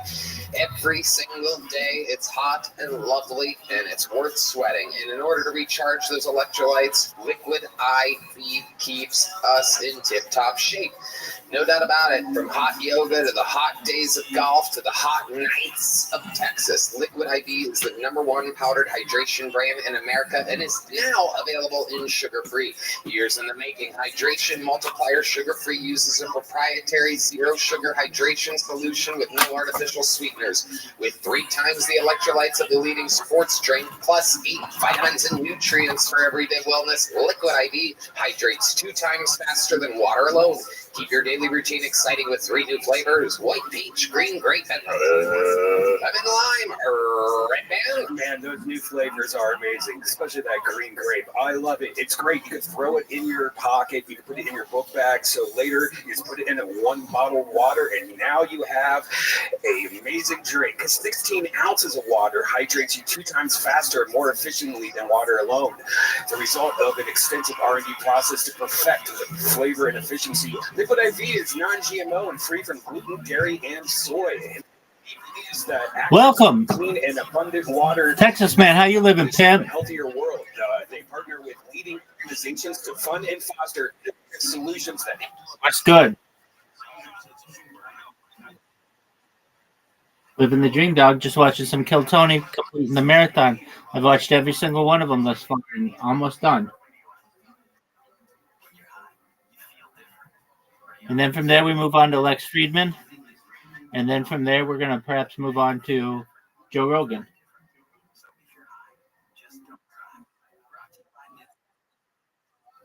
There we go, big dog. That help communities protect both their water and their futures. To date, Liquid IV has donated over 39 million servings in 50 plus countries around the world. No doubt about it. Real people, real flavor, real hydrating. Now, sugar-free. Grab your Liquid IV hydration multiplier nationwide. Or get 20% off when you go to liquidiv.com and use the code Tony at checkout. That's 20% off anything you order when you use promo code Tony at liquidiv.com. Hey y'all, profiling, surveillance, data harvesting, there are lots of things not to like about tech giants. But what can you actually do about it? When you rely on so many of their products, well, the good news is it doesn't take much for you to take a stand. For less than $7 per month, you can join us in our fight back against big tech by using ExpressVPN. How do you think big tech companies make all their money anyways? Well, by tracking your searches, video history, and everything you click on, and then selling your personal data. ExpressVPN helps you anonymize much of your online presence by hiding your IP address, a unique identifier that every device has that allows big tech to match your activity back to you. That's why I use ExpressVPN. One click, one press of a button, you are protected. No doubt about it. So if you don't like big tech tracking you and selling your personal data for profit, it's time to fight back. Visit expressvpn.com/killtony right now to protect your online freedom and privacy. That's expressvpn.com/killtony. expressvpn.com/killtony.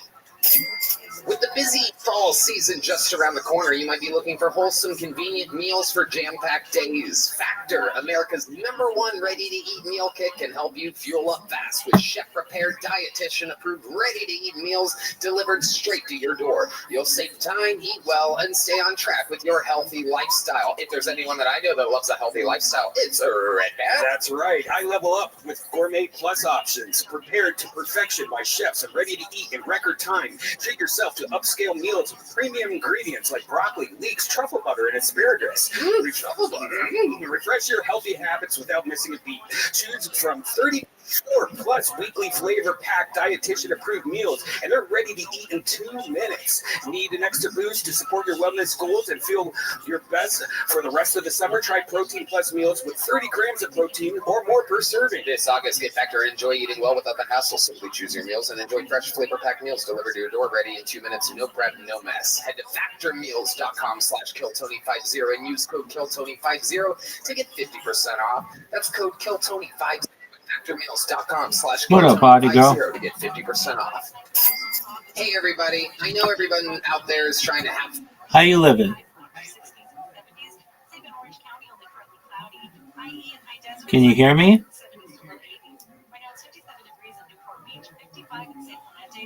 Okay, dokie. Fun and enjoy yourselves. Look, it's not easy. All right, well, you get your beauty rest. I have people who are talking about me. Let's see here. It's somebody 2 minutes ago in French. They said, I don't know who Rabbi Rothschild is, but if he could get himself removed from the entire internet, I'd have 2 more muscles. I don't know what that means. I don't know if Google Translate properly translated that. Next person, this was 11 minutes ago. Why does this rabbi have 18 simultaneous live streams? Okay. Well, just people are talking about me. Somebody 2 minutes ago, somebody 11 minutes ago. It's like I'm famous and I don't even know it.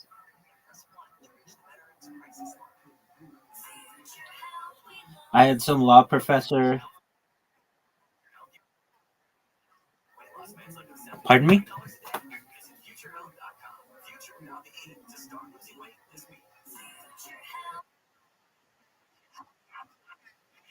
All right.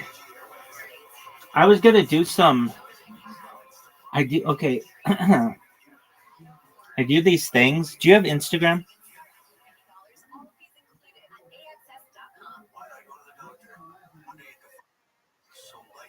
All right. Well, I do these things that I think are baller as fuck. Um, where I basically like sing songs. I mouth them and I sing them too. But I make little music videos, and they're super cute. I mean, I think they are. I think they're really cool, actually. And I've been making them for years. So I have like this huge database of like all these songs that I've done. Like, um, I'll send one to you. Just one moment. Let's see. Let's see if this is even gonna work.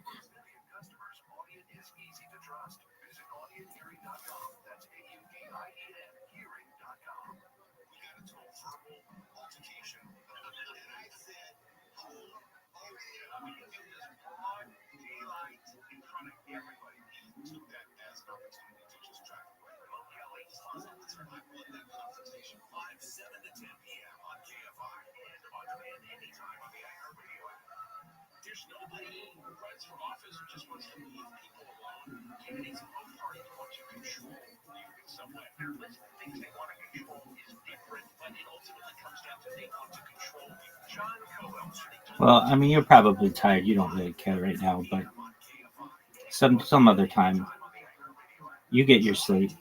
You don't have time to be watching stupid music videos that I make. But nevertheless, they're really cute. And but you get your sleep. I'll turn stand-up comedy on. Pulled out all the Kill Tonys from all the way up until February, and we broke the website.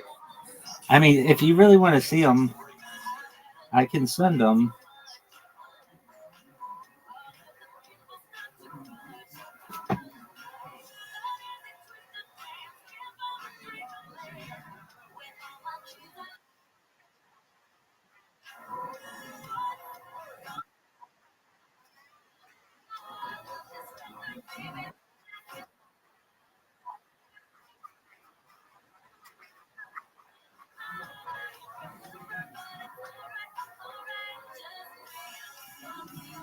Okay, I mean, I can send it. Just one moment.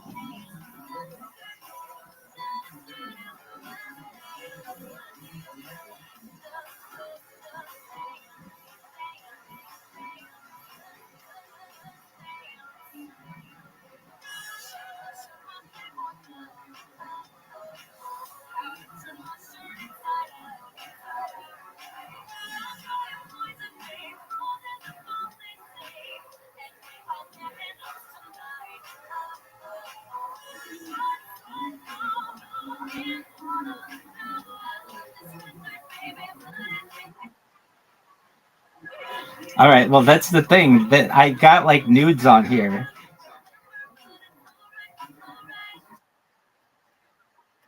I do though. It's like that gift that I made. But all right, I mean, there's no nudity. It's just, it's like not embarrassing. It's not.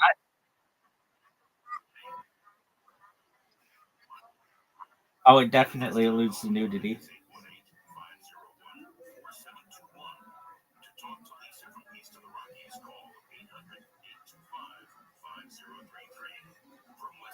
There is no nudity, but it certainly alludes to it. So I'll keep your virgin eyes away. It's just how life is nowadays. Buying tickets to your favorite events shouldn't be stressful. Game Time is the fast and easy way to buy tickets. No doubt about it. Sports, music, comedy, theater, whatever it is. With killer deals on last-minute tickets and their best price guarantee, you can stop stressing over the tickets and start getting hyped for the fun you'll have. Red Band. I mean, locally, we got the Offspring. Oh my God, Boy George is coming. Snoop Dogg. They have flash deals and last last-minute tickets. It's easy to find and buy tickets for every kind of event in your area. You get images of the seats before you even sit there. You get lowest price guaranteed, event cancellation protection, job loss protection, etc. It's the place for last-minute ticket deals. It's the fastest-growing ticketing app in the country for a reason.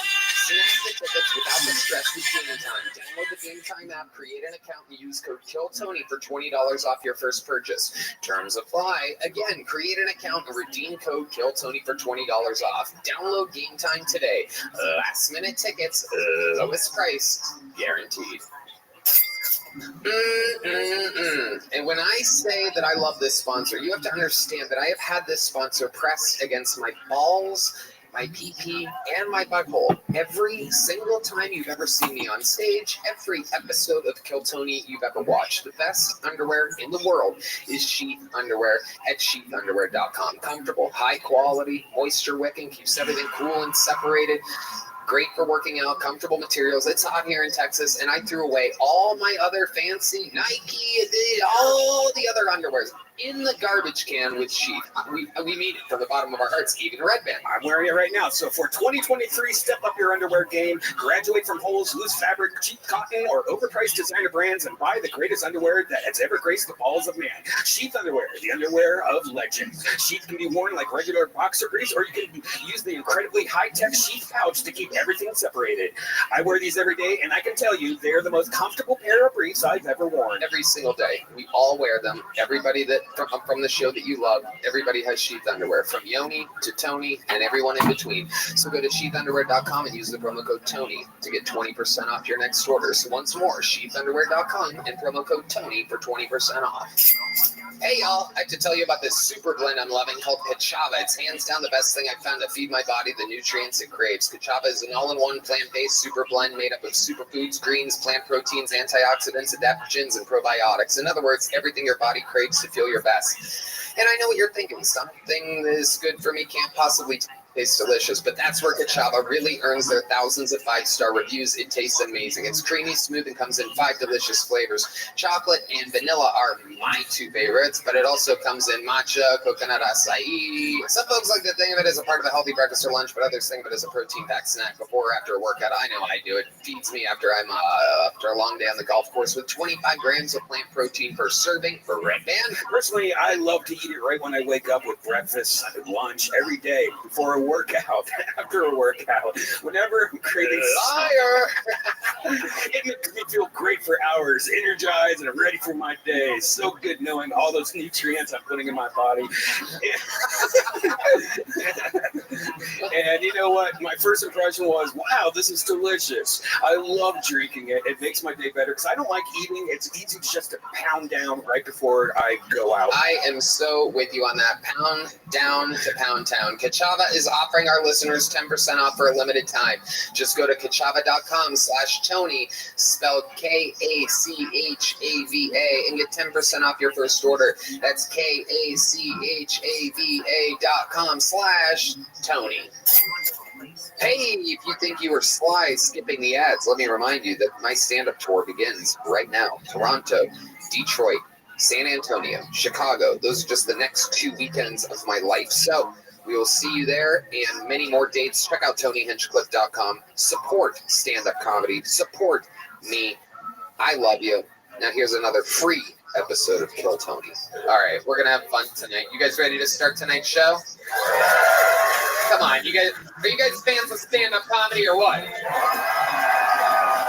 Ladies and gentlemen, this is one of those nights where just fucking I could not be more excited. One of my favorite stand-up comedians in the world. One of the greatest guests we've ever had. Truly, one of the best. Make some noise for the great and powerful Jim North.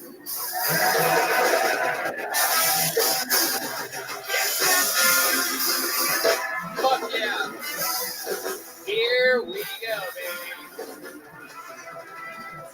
The great Jim Norton, fresh off of an amazing weekend here at the Mothership on tour at JimNorton.com. Welcome back, Jim. Thank you. It's nice to be here. I appreciate that bit of a lackluster response from the audience. We're going to have a lot of fun here tonight. You know how it works. Over 200 people signed up for the opportunity to get pulled out of this bucket. If I pull one of these names out, that means they get 60 seconds uninterrupted. You know their time is up when you hear the sound of a kitten. That means they have to wrap it up then, or else they bring out the angry West Hollywood bear, which just interrupts them. And then we talk to them. I interview them. We find out more about them, what makes them interesting, what makes them different, maybe how to make their jokes better, maybe something else they could talk about. I'm pre-picking the first name out of the bucket because we already have someone on deck to start the show. He is indeed one of the regulars, ladies and gentlemen. He famously 2.5 years ago was broke, living in his van. Since then, we've seen him make a meteoric? Mediocre? What? Meteoric? Meteoric? Am I saying that right? Yoni, why is the camera so close to my face while I'm saying a word? Meteoric? Yeah, thank you. Thank you, fellow musicians. Anyway, we've seen him hit high highs, some low lows. Right now, he is in a position where if he doesn't absolutely excel with his minute, the next week he is challenged by a challenger that could become the newest regular on the show. We found out that this method keeps him in tip-top shape and trying his hardest every week, just threaten his job every single week. Starting off tonight's show with a brand new 60 seconds and an interview. Make some noise. Sing along if you know the words. This is Hans Tim.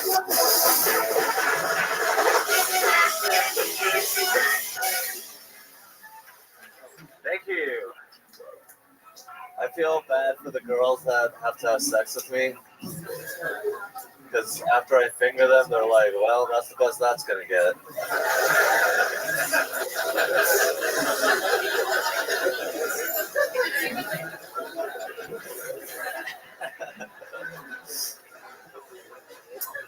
I'm glad affirmative action is now illegal, because I'm sick of all these minorities in my colleges. Call me old-fashioned, but I don't think a college classroom should look like a Dollar General. I think it should look like the screening of Sound of Freedom. All white people. I love how white people are so bored, they're now rescuing other people's children. Minorities, we don't even care about our own children that much. If I got molested, my dad would be like, good. Maybe this will make it better at violin. Thank you. Skip. Fun stuff. I actually love that finger joke that you did. Thank you, Tony. That was amazing. It's incredible that you can still kick out new funny jokes about your tiny Asian penis. I thought we've heard them all.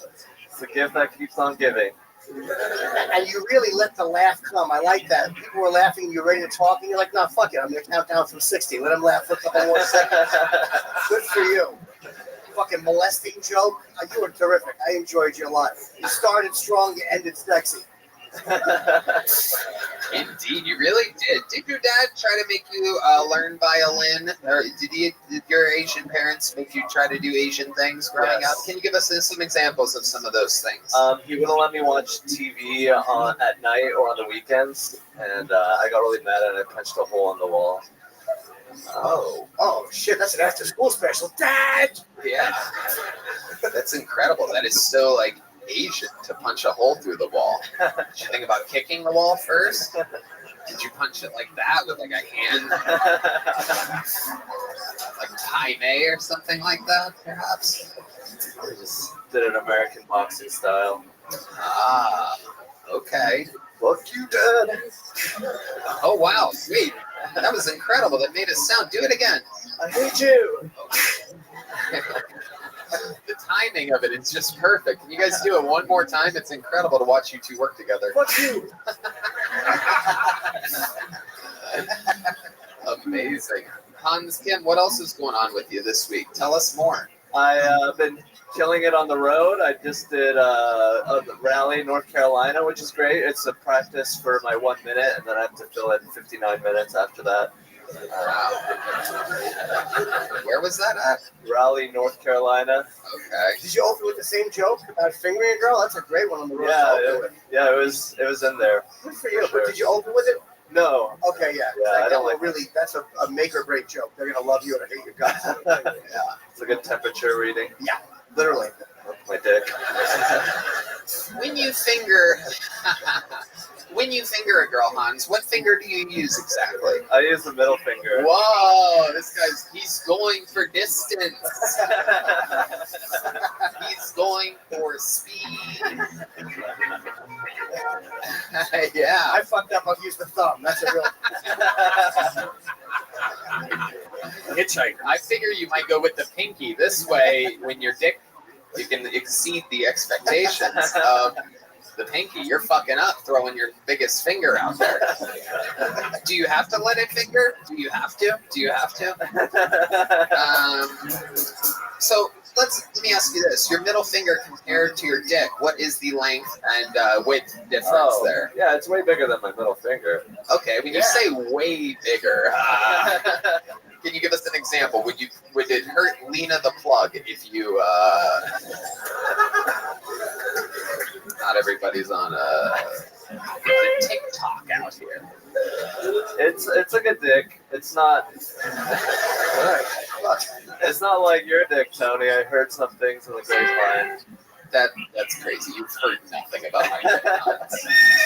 Okie dokie.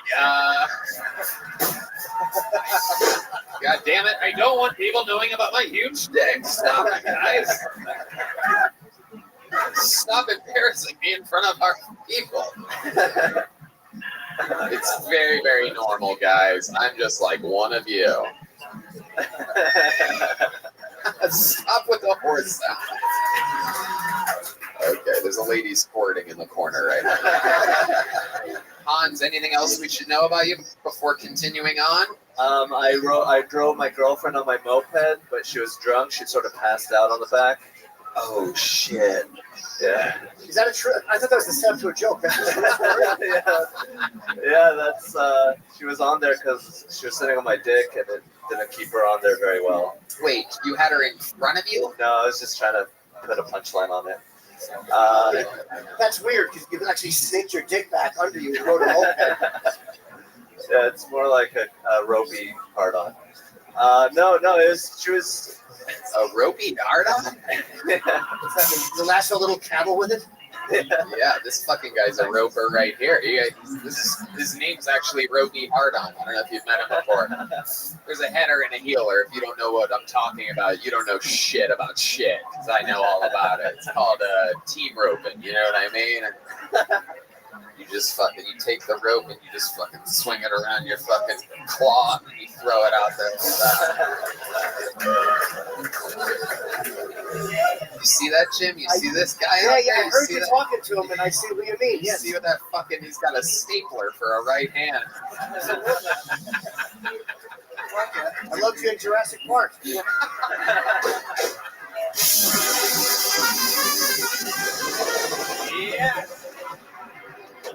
You got the show started tonight. I love it. You do it every single week. You will not have to challenge for your spot next week. I love what you're doing. I think you're hitting peak Hans Kim career style. A lot of great new stuff lately. I love it. Make some noise for Hans Kim, everybody. That was Hans Kim. That was Hans Kim. That was Hans Kim. That was Hans Kim. I pre-pulled the second name, and now for the first name out of the bucket tonight. We're going to meet them all together. Historically, one-word names on this show end up being very interesting characters. I feel like this is going to be interesting. Make some noise for the Kill Tony debut of Kojak, everybody. Here we go. 60 seconds of stand-up comedy, and then an interview. This is Kojak. Hey, what's up? My name is Kojak, and if you haven't seen by my pearls and my finesse, I am black and gay. Let's go, baby. I'm black and gay. That means I get in trouble when my white boyfriend brings macaroni salad to the cookout. I'm black and I'm gay. I sag my pants, but I want to show off my cute underwear. Hey, I'm black and I'm gay. Cam knows about that. Cam pulls his pants up when he's around me. I'm black and I'm gay. I can say sugar nugget and not get in trouble, bitch. I'm black and I'm gay. After I shoot my boyfriend's mouth, I yell, Kobe! Then I helicopter my dick. I'm black and I'm gay. I get my reparations from swallowing unborn white children. Woo! White privilege tastes so good. I can taste the trust funds.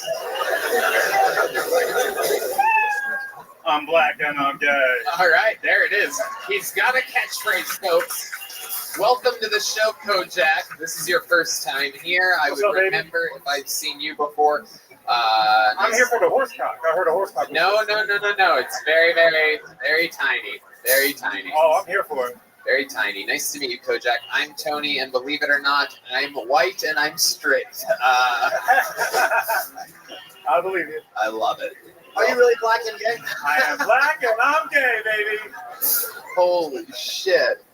That's like you might be a redneck, but instead you just say, I'm black and I'm gay. Do you know that everybody knows that you're black and you're gay?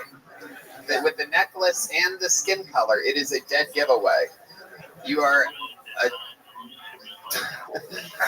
blatantly black and gay guy. Yeah. Thank you. How long have you been doing stand-up, Kojak? About a year off and on. About a solid year. Solid year. Rock solid, hard as a rock. Hard as a rock. I'm from Philly. Okay. Anybody from Philly? You don't ask your own questions here. And how long have you been Phillying guys up with cum?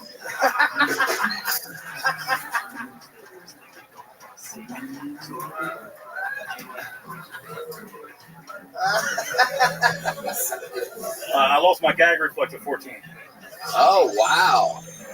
Okay. Philly's a very tough area. Was it tough being gay in Philly? Being black in Philly is very easy, but was it tough being... Oh, yeah.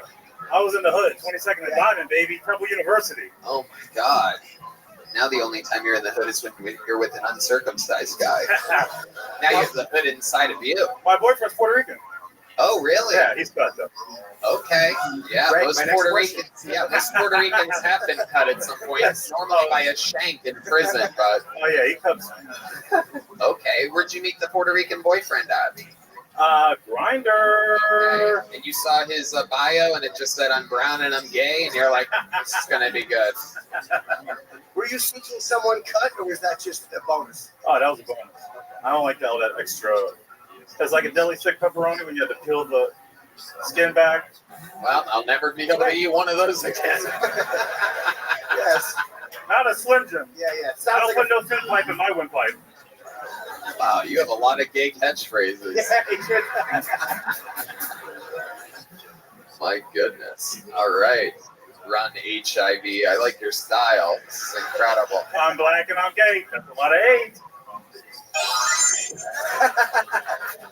I've been dipping and diving my whole life, baby. Okay. All right. You're wearing a tank top, but you seem like a tank bottom. Am I correct about this? I do it all. Okay. You do everything. I do it all, baby. Your Puerto Rican boyfriend's fine with that. Yeah, he's like a small Puerto Rican. Like a pocket. You just had him taller than you, and you called him small. Yeah, I like him small.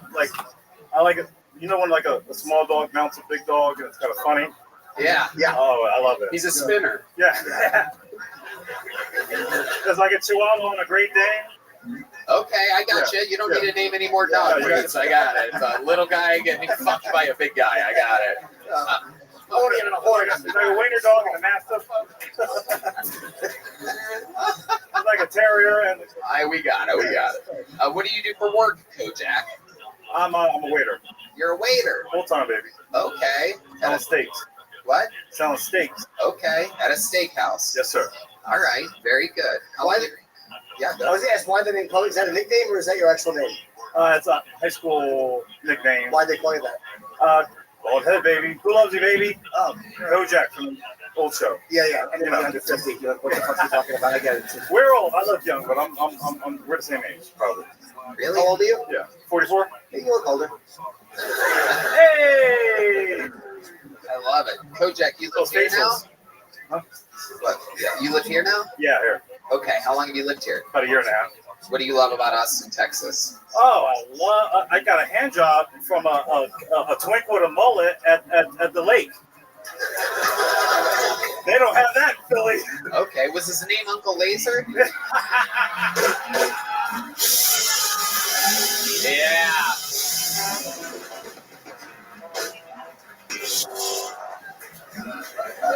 A hand job at the lake. Were you in the lake when it happened? Where? I was on the boat, baby. Wow. Black people on the boat. Holla. Okay. Yes, they usually are hollering for help. Black people on a boat. You gotta love it. How did you get in the hand job? How'd you pull that off, so to speak? It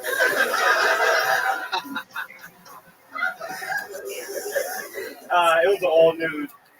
It was a hippie hollow, so everybody was naked. So wow, so just a bunch hand of jobs everywhere. Gay guys on a boat just come everywhere.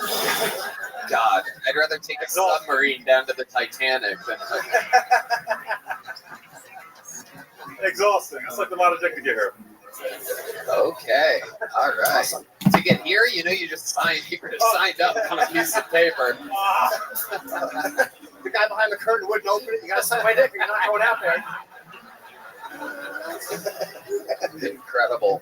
Kojak, you know, being gay, it seems like you guys get to do whatever you want. Was your Puerto Rican boyfriend on the boat with you? Oh, that's funny to you? I was asking a serious question.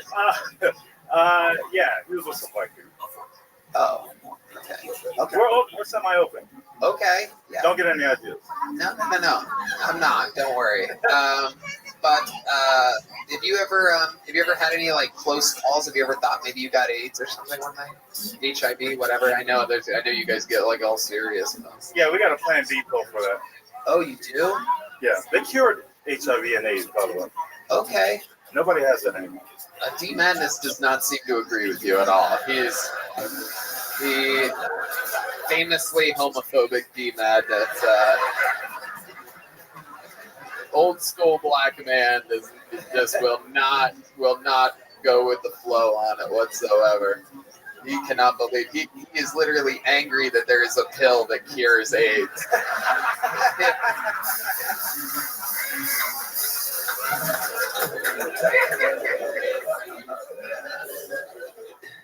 If D Madness found out that sucking a dick would cure his blindness, he'd be like, I'm good.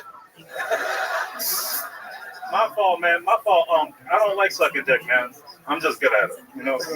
All right, Kojak, you're not gonna win back D Madness. Oh.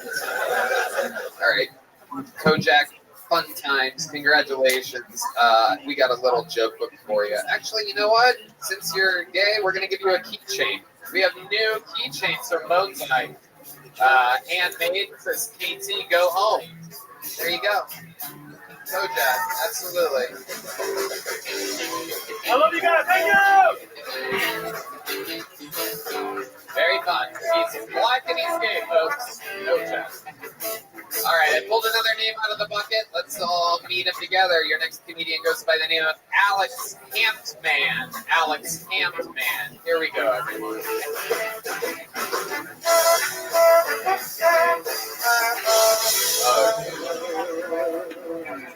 Oh, what the fuck is up, Comedy Mothership? All right, I got a question. How do you guys feel about bird watchers? That's the right answer. I'm pretty skeptical too, right? I mean, who else do we know that likes to hang out in bushes with a pair of binoculars with hopes that they're going to get a sweet, sweet glimpse at a fine specimen? Right? It's a bit of a hot take, but I think the bird watchers are just perverts on their best behavior. I can't even tell you how fucking stoked I am to be here right now. It took me 3 flights to get here. And on one of them, I had this lady, and she just kept trying to get me to go in the laboratory with her. And, you know, don't get me wrong, I've always wanted to make it into the Mile High Club. There's just one thing wrong with this lady. She was no less than 85 years old. Now, don't get me wrong, I love cave diving and ancient ruins as much as the next guy.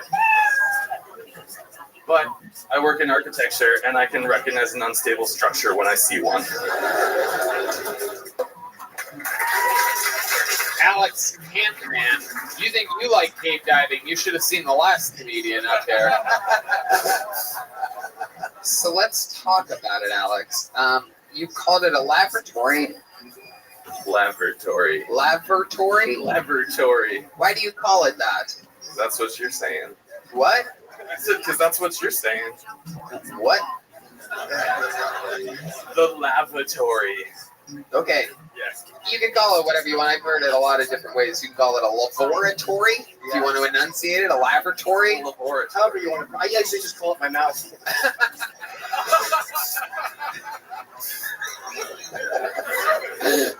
But my question is why are you calling it that instead of a bathroom? Because that's what they call it. Read the sign. It says laboratory. Ah, now I've convinced you to go with laboratory all of a sudden. I've completely changed your enunciation.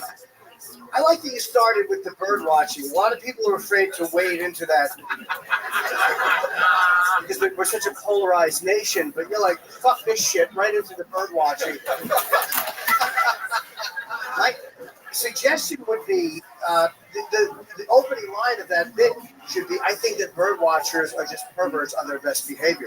That should be the opening line, and then you can kind of back the joke a little bit. But I think that's a funny thought to start with. All right. Yeah. Appreciate it. No doubt. Absolutely. Great advice. Straight to the good stuff. And you also gave a lot of information on you said that you're stoked to be here. You took 3 flights to be here, but that didn't really apply to the story that you told about the old lady. Where did you come from to where it was 3 flights? I flew all the way here from Oregon. Oregon. Wow, I mean, that is unbelievably. The people here in this room tonight think that things are farther away than they actually are. I flew from a faraway land, the 39th state of the United States of America. 3 flights. So, was that just cost effective to take the 3 flight? $11. $11? No way. Miles and $11. Wow, look at that. Which flight did the old lady want to fuck you on? Yeah, which leg of the flight was that? Yeah. San Diego to Austin. Yeah, you should have done it for the story. That would have been a great opening line. I fucked an 85-year-old woman on the way here. You got my attention. 85? I mean, that's out of your range? I cut it at 76. Okay. That's very patriotic of you. That's his range, 17 to 76.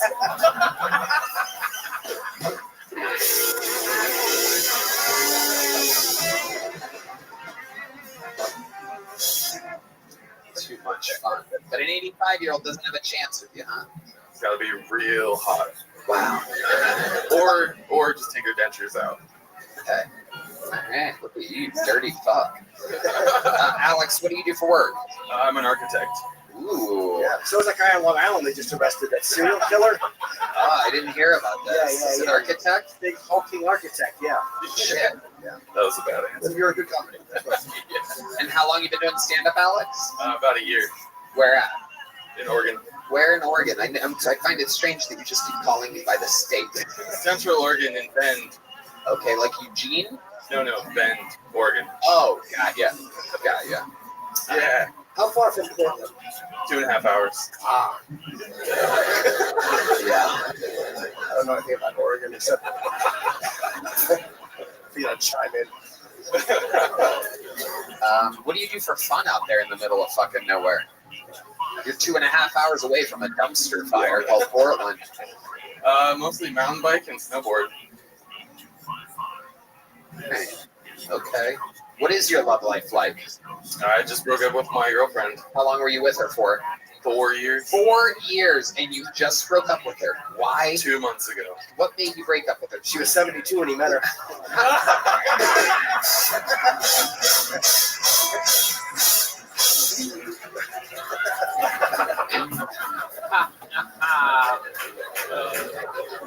She couldn't bend anymore.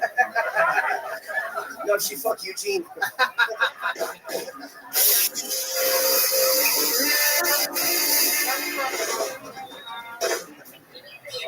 Oh my goodness. So what made you break up with her 2 months ago? 4 years together. We moved to Oregon from California, and she wanted to move back to California. Where in California? LA.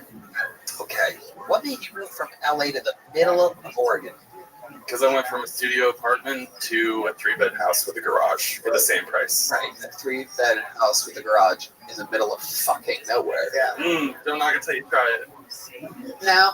I'm gonna knock it, and I'm never gonna try it. I like a thing called civilization. I think socializing is good for the mind. Who do you hang out with out there? Is it like a little Beetlejuice town? There's just a guy sitting outside of a shop. You just ring everything in yourself and walk out like, see you later, Pete. He's just talking to himself. No, I hang out with all the homeless people that live in the desert out there. You have homeless people in the desert? Oh, yeah. Wow. Did you move during the pandemic? Just at the end of, yeah. Oh, okay. You're like, property values were a little low, so you decided to go there. Locked it down. And then the world opened up again, and you're like, what the fuck am I doing? Yeah, why am I here? Yeah. I find it hard to believe that there's homeless people there. Do they not know about the incredible property value rates that are happening there in the middle of nowhere? I don't know if they're really in a position to take advantage of that. How much would a studio apartment be there? $18. $18? $100. That seems way high for being 2 hours outside of Portland. Yeah, it does. It seems really high. It is. So you're with your girl for how long? 4 years, and you broke up because she was in Portland or Oregon for a little while, and she was just like, fuck this? We moved there together, and then she wanted to leave, and I didn't want to come back to California. Oh, okay. So did she go back to California? Yeah. Right, absolutely. How did you break up with her? Did you sit her down face to face for dinner? Was it in the morning? Were you in bed? Were you in the shower? And she was on the toilet? Like, what's the setup here? Paint a picture for us. Or did she break up with him? You might have been looking through Eros, Los Angeles, and see a hooker ad. Oh, no. She's going home. I should have just shut up. No, I was a gentleman, and I drove her down to California, and then we got all the stuff unpacked from the car, and I was like, well, see ya, and drove back up. Wait a second. She didn't know that you were breaking up with her? There was some rumblings of it, and then it was official. Well, did she not wonder why you were loading her possessions into a U-Haul? Did she just go everywhere with all her shit? Most interesting thing about you before we let you go, Alex? I grew up in a meditation cult in Iowa. Meditation cult. Tell us more about this meditation cult. I'm pretty sure the last comedian was probably raised in a meditation cult as well. Yeah, it's called Transcendental Meditation, and I used to meditate before and after school every day at the top floor of my school with all my classmates. That's really not that horrible. Sounds nice. Yeah, I mean, it's actually like why are you calling it a cult? Yeah. Because it's pretty culty. Everyone wears beige all the time. Everyone's houses face exactly the same direction. Everyone's vegetarian and very bland. Not exactly Koresh. Yeah. Yeah, I mean, all right, meditating. Did anyone ever molest you or anything? That's how you know it's a cult. I got out when I was 14, so I escaped that. How long do they wait to molest people? What fucking lazy pedophiles. I'm not fucking that kid till he can drive over here. Come on. Use the produce while it's still good, you know what I mean? 14. I love it. Alex, congratulations, fun times. Here's a little joke book for you, my friend. Congratulations. Oh yeah, good catch off the bank. All right. Well, there goes Alex. Ladies and gentlemen, this is something has happened here which I cannot believe. I know for a fact that this young lady has signed up for the show a few times. Over the many years that we've done this show, there has been a few times where she has said, or Red Band has told me, you know who signed up tonight? So-and-so. And her name has never, ever, not once, been pulled out of the bucket. And right now, for the very first time, it has happened. I can't believe what I'm about to say right now. Ladies and gentlemen, making her Kill Tony debut, Red Band's girlfriend of over 7 years. Oh my God.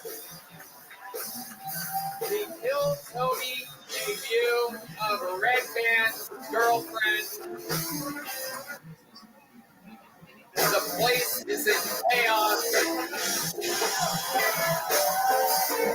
It's definitely about to happen. We're going to wait till she arrives. She's probably going to try to roast me, right? Yeah. The real deal, ladies and gentlemen. The first lady of Tiltoni. This is Janice, everybody.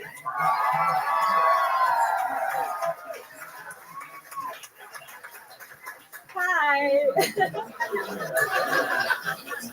Oh, what the fuck? Okay. So my mom is super religious, and she doesn't believe in gay people. So I was like, okay, Mom, what would you do if I was gay? And she was like, I'd stuff you back into my womb and make you come out all over again. And I was like, damn, Mom, it's pretty gay.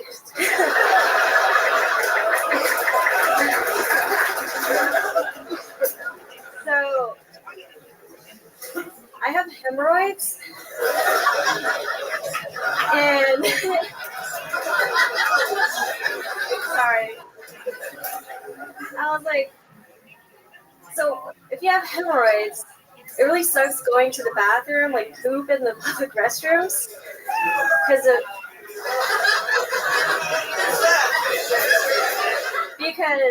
those one-ply papers, they don't really work out, so I have to take anyway, so I've come up with this method where you spit on it, and that's what you do. But the only problem with that is that every time you go to the restroom now, your mouth starts to water. Oh my God. Our sweet little Janice was without a doubt, as far as the bucket bowls this side of the night so far. Absolutely incredible. I mean, that was amazing. It's so funny because I literally asked you guys in the green room earlier, I go, how long have you two been together now? And it's over 7 years, right? Amazing. Janice, welcome. This is so surreal to see you over there. And our opening joke told us that your mom doesn't like your boyfriend. Stop it. So let's get right into it, Janice. How long? What made you want to sign up for the show? How long have you wanted to do this for? Well, I've been watching this show for like over 7 years now. Yeah, you knew about the show before you met Red Band. You like slid into his DMs, right? Yeah. Look at that. Look at Red Band. Look what he gets in his DMs. This fucking guy. It was Snapchat DM. What the fuck? Oh my goodness. What was your opening line to Red Band? Hey, I think you're cute, but forget about anal. Anal was involved. Wow. Janice, you're good at this. I've been watching for a long time. Adorable. I love it. The gay joke was hysterical. That's pretty gay. The hemorrhoids thing. I mean, I didn't know hemorrhoids you could catch that from your boyfriend. That's incredible. Didn't realize that's an STD. You rip tears in the asshole lining, it starts to happen more. Okay, thank you, Red Band. Dr. Red Band explaining how hemorrhoids work. So, Janice, what else is going on in life? Tell these people about yourself.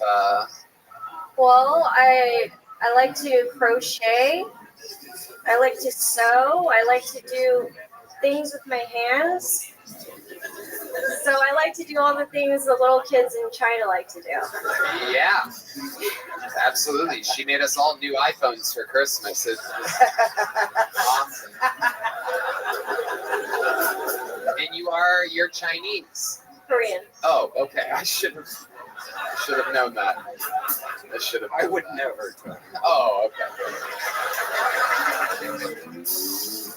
Korean, absolutely. So that's fun. And you were born and raised where?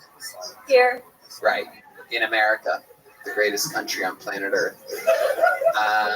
Okay, how do you like Austin? I mean, it's great. Good answer. Good answer. Tell us, what do you do for work? I just had my last day of work. I'm Retired. yeah, Perfect. What'd you do? just menial jobs here and there, you know. Okay. So do you do stand up regularly? No, this was my first ever role set. How about a hand for change? Wow. All right, we're 4 minutes and 52 seconds into the interview, so let the fun begin. Tell us what Red Band's body looks like. Describe it for us, because he seems like the guy that swims with a t-shirt on. I want to know more. I want to know what's going on. How many belly buttons does he have? Here's one just like you. Oh, yes, we're all completely equal here. Now, how's sex with Red Band? I have to ask, or else the people will say that I pussied out. So, can you describe, does Red Band have any special moves in the bedroom?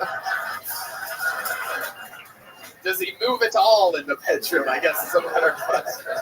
He's actually, like, I'm impressed every time how... Wow. Who's my little baked potato? Who's my sweet little baked potato? Well, it doesn't mean it doesn't mean she comes. She's just impressed. He just keeps trying. I like the attitude. No, his cardio is impressive. What? Yeah. No, now I know you're lying. No, I'm serious. This is incredible. You just quit your menial jobs. We know who's picking up the tab over here. Oh, yeah, he fucks the shit out of me. I mean, he just ticks me down like you wouldn't believe. I love it. Is he a giving lover? Like, is he care about your needs more than his own? Yeah, to the point where sometimes I'm like, just chill out. Yeah. Yeah. Oh, yeah. Get your head out of there. Yeah. We know no one loves eating out more than Red Band.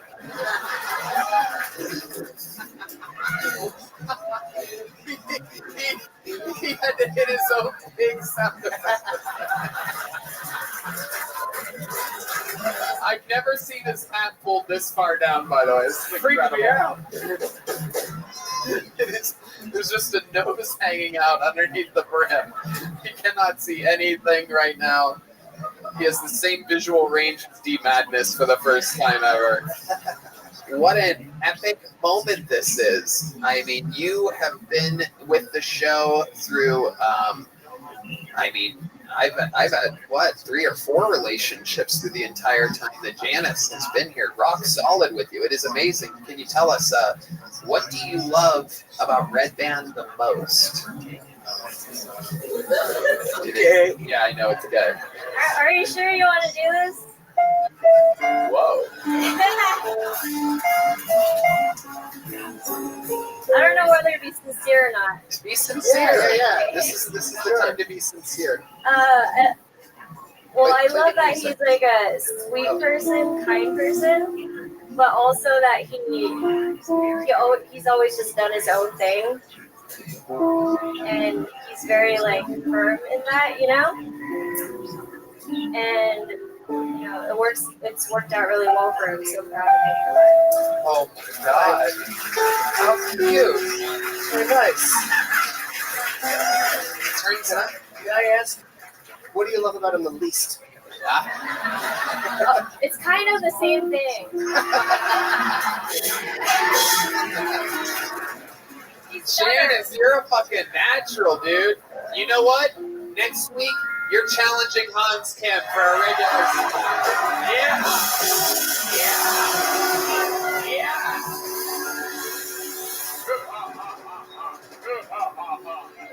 It was me all along.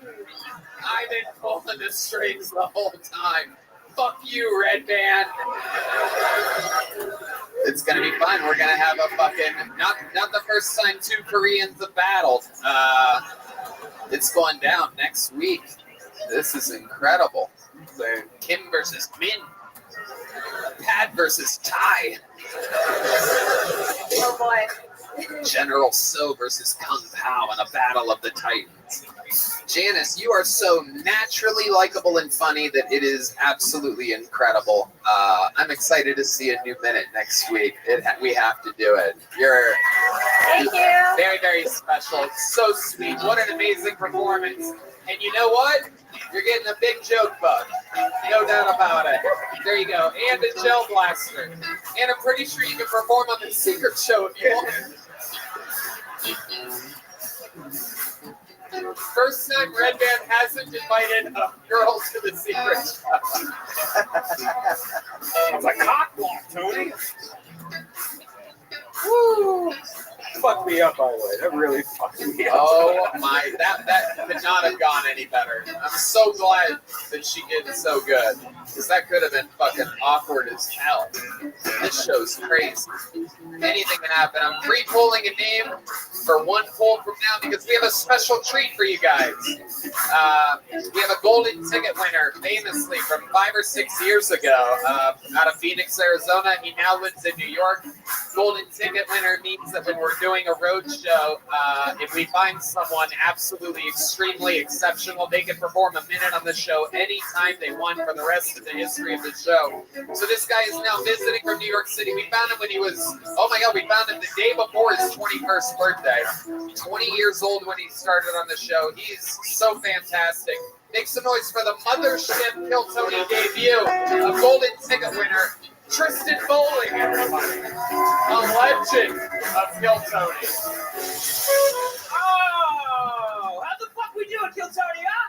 Yeah, who here's trying to kill themselves, huh? Yeah, me. I have pills. Bill. Not like, fuck. Like you'd be able to tell. If I was just up here visibly inspiring? No. No, I was thinking, this is what I think. I was thinking about it. I think this is one of the silliest ways to kill yourself. Hear me out. And tell me if you like it. So on Halloween Day, you blow your brains out in your front lawn with a bowl of candy in your lap.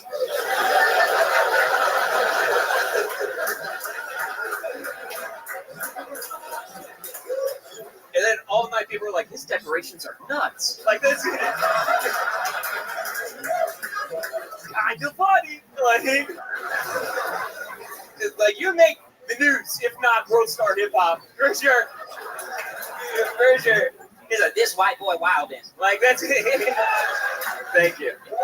Fantastic. That's exactly how he does things. Tristan Bowling. Another amazing performance. Yeah. I'm black and I'm gay. Has anyone done that yet? No. That was funny, man. Really funny. I love a good suicide joke, and it went somewhere really hilarious. Thank you, bud. Hey, I've seen so we've been down the same block, you know? Oh, yeah. Just screaming into a gun. Yeah. Singing. I sing into one. I don't scream. A thespian. Sure, yeah. I think that's a part of LGBTQ now. Thespians? It is true. A lot of stand-up comedians kill themselves. Never the ones we want. Yeah, not enough. Yeah. Turns out there's not a rope in the world strong enough to hold up. We have to bleep that because that's a stand-up joke that I do now. Anyway. Tristan, how old are you now? 25. 25. Yeah. I love it. And you moved from Phoenix to New York how long ago? 8 months. 8 months ago. You were always my Phoenix opener, always super consistent, one of the amazing towns. Phoenix actually has a really good crop of comedians coming up there. There's also Luis Alvarez, Freak of Nature. Yeah. So let's talk about it. How's New York been treating you? Because you were depressed. Your suicide jokes come from your time in Phoenix. I remember you. Oh, yeah. You've always been had a little chemical imbalance. It makes sense. I mean, life's got to be weird when you look like both the pedophile and his victim at the same time. They don't let me in school zones, Tony. Even though you have class. Yeah.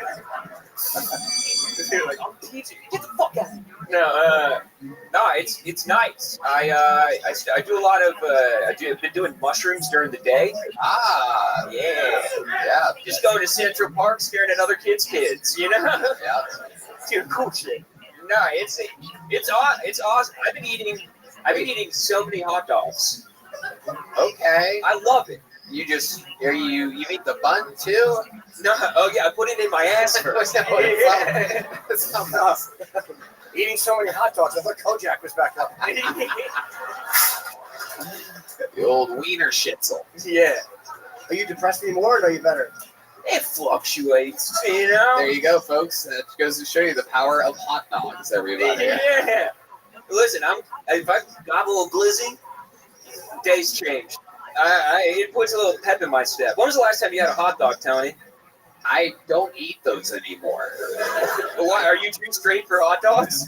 No, I don't eat bread, and the thought of eating a hot dog. So you're gay? You don't eat bread? No, yeah, totally. That's what gay is, by the way. Everybody knows. I don't know if you guys know this, but I actually had to march in the parade because no bread. It's LGBTQNB now. I'm the NB. No bread. No bread. Gay as fuck. Yeah, just crying out in front of a Wetzel pretzel. Yeah, this guy roped me at one point. I was trying to enjoy my gay parade. All of a sudden, there's a rope around my neck, and the guy has me in a rear naked choke with by a rubber band. He's got you in the grasshopper hole, dude. It's fucking. Oh yeah. Okay, so Tristan, tell us about New York. How's it going? What's happening? It's dope, dude. I'm having a lot of fun. I do a podcast out there. And you want to listen? Final Stop. Okay, but, sure. Final Stop. Is it about suicide? Do you know what? It sounds like, yeah, it's just me going around New York being like, this is the best bitch to jump from. Like, a lot of people don't know you can get from the World Trade Center straight onto some dude's car. All right, let's really talk about this suicide. How did you try to kill yourself? Oh, you asking me or him? Just taking a lot of pills. What kind of pills? It was a Xanax, Ritalin, fluoxetine, and P-Sprint. Oh, so that's just balance you out at the end. Yeah. Xanax, Ritalin, you're just having a good old time. Yeah, I was the most effective I've ever been. It's crazy. Isn't P-Sprint kind of like they call it P-Spar, right? Yeah. Like, yeah, I take that. Like it's very mild. It's just kind of a very mild. Yeah, that's why I took all of them. Oh, you took mine. Yeah. They was like, these are little, but quantity over quality. I'm taking what I got. Like, so what happened? Tell us about it. You're by yourself? Are you at your parents' house? What's going on? With mommy and daddy. Okay. Hanging out at mommy and daddy's house, and just they saw I was pretty bummed going upstairs. And they're like, Tristan keeps his pills in his room, right? And they're like, yeah. And it's like, yeah, it's bad. And then were you heartbroken? Did you just like? Yeah. I went through a pretty bad breakup, and I was just like blindsided by it, just in public, and I was like crying in public, and I'm just like, I need to go home and kill myself immediately. Wow. Yeah. It's rad. How did they find you? Did you give any indications? Like, did you say, good night, Mom and Dad, I'll see you tomorrow? Maybe. I'm going to go get some eternal rest. I love you guys. Good night. I'm going to go hang out with Grandpa. Catch ya. Yeah, how'd they find you? What happened? No, I was, they were like, I pretty much came home and was just a wreck. And I'm like, nah. You were wrecked? Yeah. Hey, what side of, all right. Yeah, it was Xanax. Gotcha. With blue Okay, so you were wrecked. I was erect, and you're like Hans Kim on a scooter at night. yeah, just fucking a little pogo stick. And my dad, gosh, that was too loud. My dad, he came in and he's like, "What are you doing?" And I'm like, "Look." And then he was like, "Let me see your pill bottles." And then he knew how much I had, and then compared to how much, he's like, "You need to vomit now." And then I was like, "I'm not fucking vomiting." He's like, "It's either vomiting or going to the hospital." And then I did the other one. So he went to the hospital. Yeah. Did he try to shove his finger down your throat? No, but I wish he. I mean, is that a bad move? No, but I've had it. I took pills, and my father said the same thing. You got to throw up, and I wouldn't. And then he fucked my mom in front of me. And I was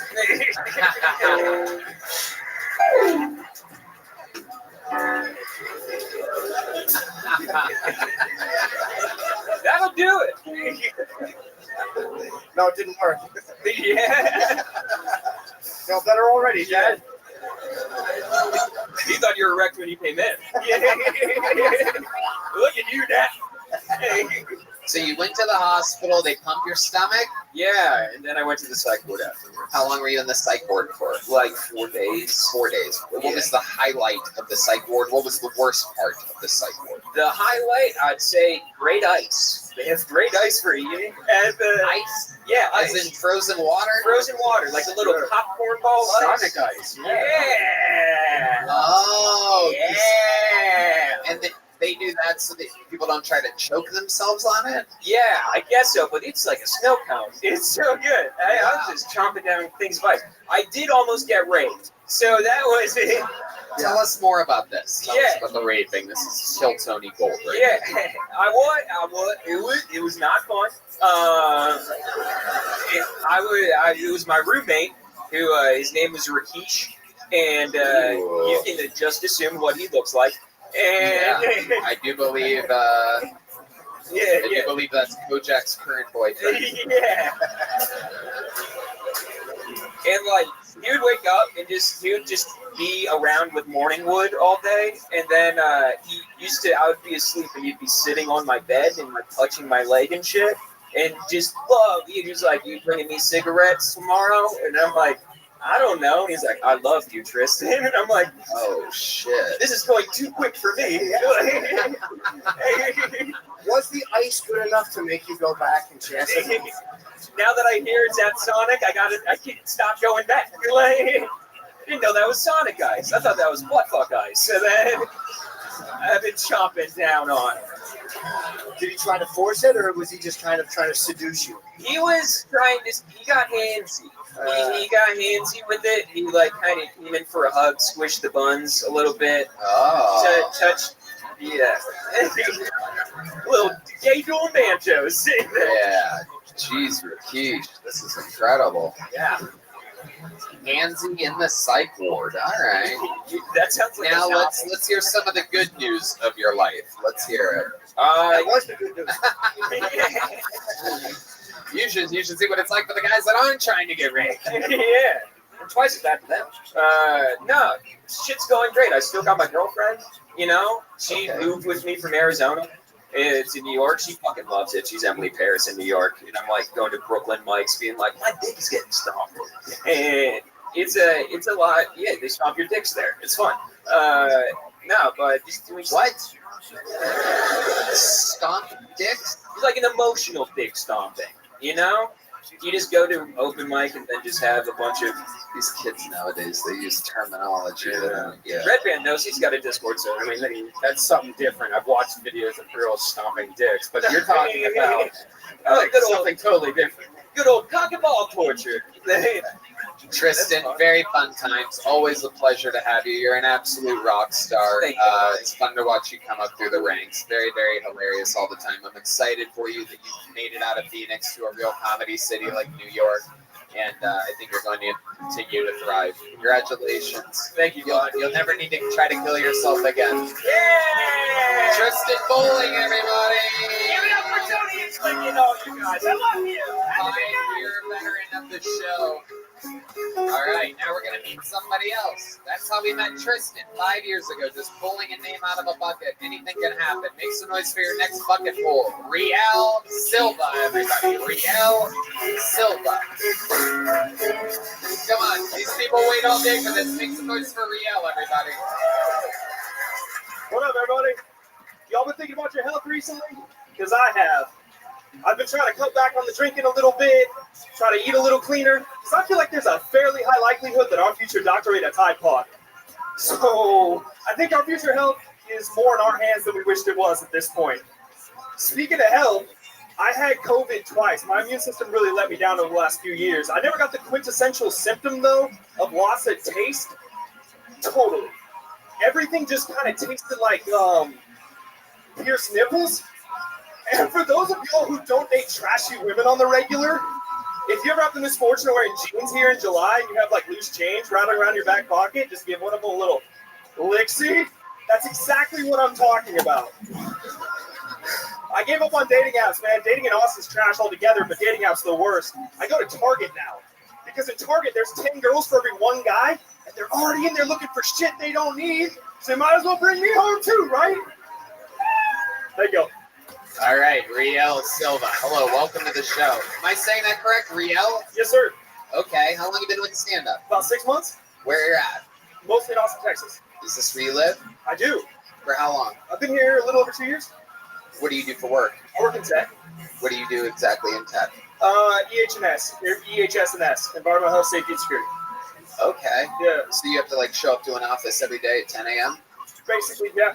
Get off at about 5? That's about right. Okay. What do you do for fun?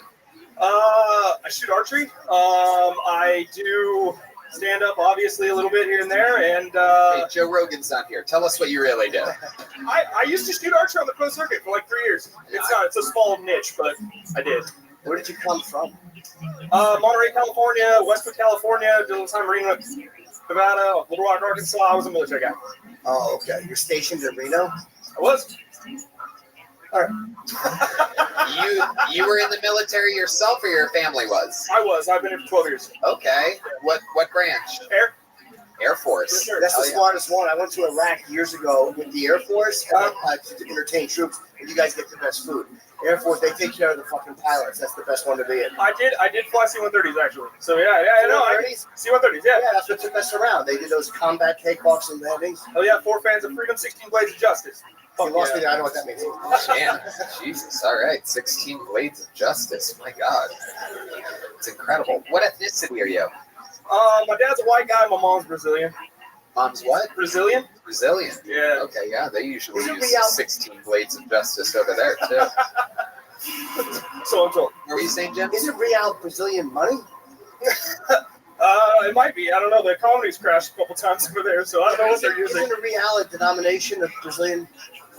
I think so. There you go. I've never been to Brazil. I can't confirm. Oh, they're pretty sure though. It's nice. Riel, what's your love life like? You seem like a good-looking guy. You talk really fast. Am I that nervous? Honestly, since I've been to Austin, it really has been trash. Like dating here is awful. I've been on a few dates. Dating here is awful. What exactly do you mean? It's like all of the drawbacks of like LA without all the perks of LA. So like no one's really anybody, but everybody feels like they're somebody for the most part. Oh yeah. Anybody who feels like that. But you think LA people are somebody? And they Well, I mean, I feel like in LA, I mean, there's like a lot of people who are like at least working in film or acting or music or whatever. But like people here, I don't feel like really do that much. Do you specifically only like dating artists? This guy's leaving. He's storming out right now. Look at this. He's heard it now. Look at this. Somebody. Yeah, Oh, I my do paper towel commercials. God damn it! It's the Mexican brawny guy, everybody. Browno. I don't know. Yeah, it just hasn't been great. I've gone on like 17 third dates, and that's about where it ends. So this is so interesting to me. What is it about these? Like, can you give us an example of a moment where things are kind of going good? You kind of like the girl, and she says something, and you're just like, "This is over." Give us an example of a deal breaker with Riel. Okay. So, like the last girl I went out with was an Instagram model, and you know, again, somebody probably not somebody, but felt like she was somebody.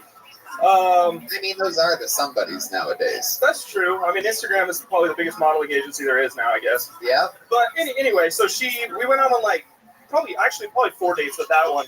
And on the 4th date, she was like, "Hey, you know what? It's been great. You know, I really liked all this time that we spent together and everything, but I just don't think I'm over my ex. I shouldn't have been on the app, you know, all this stuff. I'm sorry I drug you through, but I think I need to figure myself out." Oh, so the biggest turnoff that you've seen so far is when a girl has no longer wanted to see you. That's fair, right? I mean, I feel like my type... Dude, that's crazy, bro. I asked you what a girl has done in which you're like, "No, I can't be, this girl doesn't have a chance with me." And you gave us her telling you that you don't have a chance with her. She wasn't really not over her ex. She just didn't like you that much. It's a lot easier way to say it my way. With the rare, he barely ever speaks, but he just gave a hard yup. It's out of nowhere. The nicest guy in Austin, Texas is like, "Fuck you, Riel." Did you think it was going well? Is that why it kind of came as a shock? I did kind of think it was going well. But, I mean, then again, I guess my barometer for people are led me astray a few times. Did she hit you with it on the fourth date, or like did she go on the fourth date and then at the end of it go, by the way? No, very beginning of the fourth date. Like we didn't even get to like order anything. She was like, "Hey, by the way." Where were you at? What restaurant did you go to? This could solve all the problems right there. You didn't even get to order. We're there in line at McDonald's, and she wouldn't even. To be completely honest with you, I don't even remember the name of the place. It was kind of over. It's on E6 over by like Latchkey and all that. I don't really remember the joint. Was it Mexican food? No. I was pretty excited to have fish and chips. I remember that was on the menu.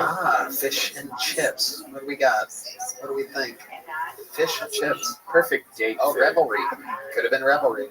Should have been. What happened after she said that? Did you continue to order? I ordered a beer and then I think finished that and probably went home. Left her there?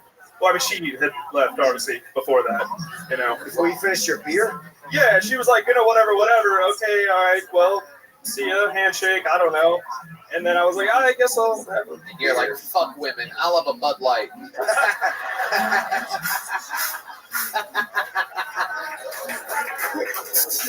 All right, Riel. Any other fun facts about you? Any other special skills or talents or anything else crazy we should know? Like I said, I used to fly. Again, shot archery. You say archery one more fucking time. I'm gonna have Tristan dump his pills down your throat.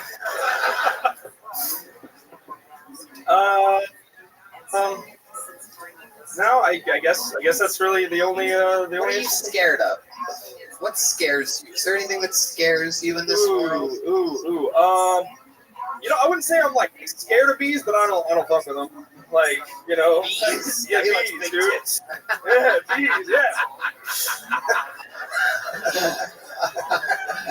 Nobody fucks with bees, dude. Well, what are you talking about? Don't fuck with bees. I don't know. Like, they're just flying around. They got fucking death darts on their ass. Are you thinking of wasps? Death darts? You think bees killed Macaulay Culkin? Oh my god. Okay, you're getting a little joke book. You're getting out of here. There he is, Riel Silva, ladies and gentlemen. Oh, some people are booing him. Uh-oh. Oh my god. Oh wow, the crowd is turning on the young comedians. Pulled another name out of the bucket. Let's see what happens here. Your next person, we're going to meet them all together. Ty Marion, everybody. Ty Marion is next on Filter. Here we go. I recently went vegan. I think it's making me gay. Before I started this diet, I never really liked sucking dick. I'm just kidding. I like black chicks. I like black chicks so much that when I jack off, I only come into black tube socks.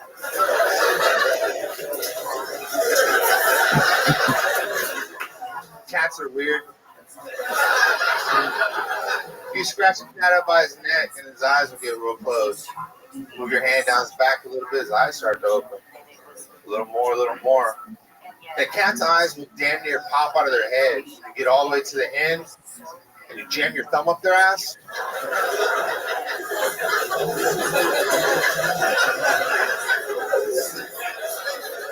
You can try it. Any racists here? Cool. Bad news, the leader of the KKK recently died at the age of 77. So now an ironic twist of fate for him, everything is black. Thank you. All right, Ty Marion.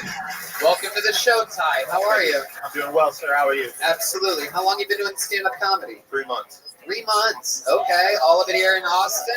Yes, sir. A little bit in Dallas, but mostly here. I love it. Jim, what'd you think about that? I enjoyed the fact that you just kind of, like, you tell everybody, like, I'm gay and I like sucking dick, and then you just end up by going, just kidding, and then you move right on. I like that. No segues at all. I don't like sucking dick. I like black chicks. Kidding. Cats. I like cats. You fucking use your time wisely. That's my point. Absolutely. What's going on, Ty? I don't know. There's an X on the ground, man. Yeah. That's how where they got you're supposed Kennedy, to right? stand. Oh, yeah. Wait, what? Oh, yeah. That's right. I think the X came later. That's right. I've been there. I've been to Dallas. I know. Shit's marked straight the fuck out. It's an easy target. You know what I mean? He didn't even dodge once. He's just chilling. Okay. You know, back into the right. What do you do for work, Ty? What kind of an electrician are you exactly? It wasn't that funny. I'm actually a personal shopper. I basically help elderly people get in their groceries, Target. A little bit like the prescriptions mostly. Okay. Yeah, you have to go back through a background check, but they don't check very well, obviously. So I like to go to the doors because most of them are older and hard of hearing and shit.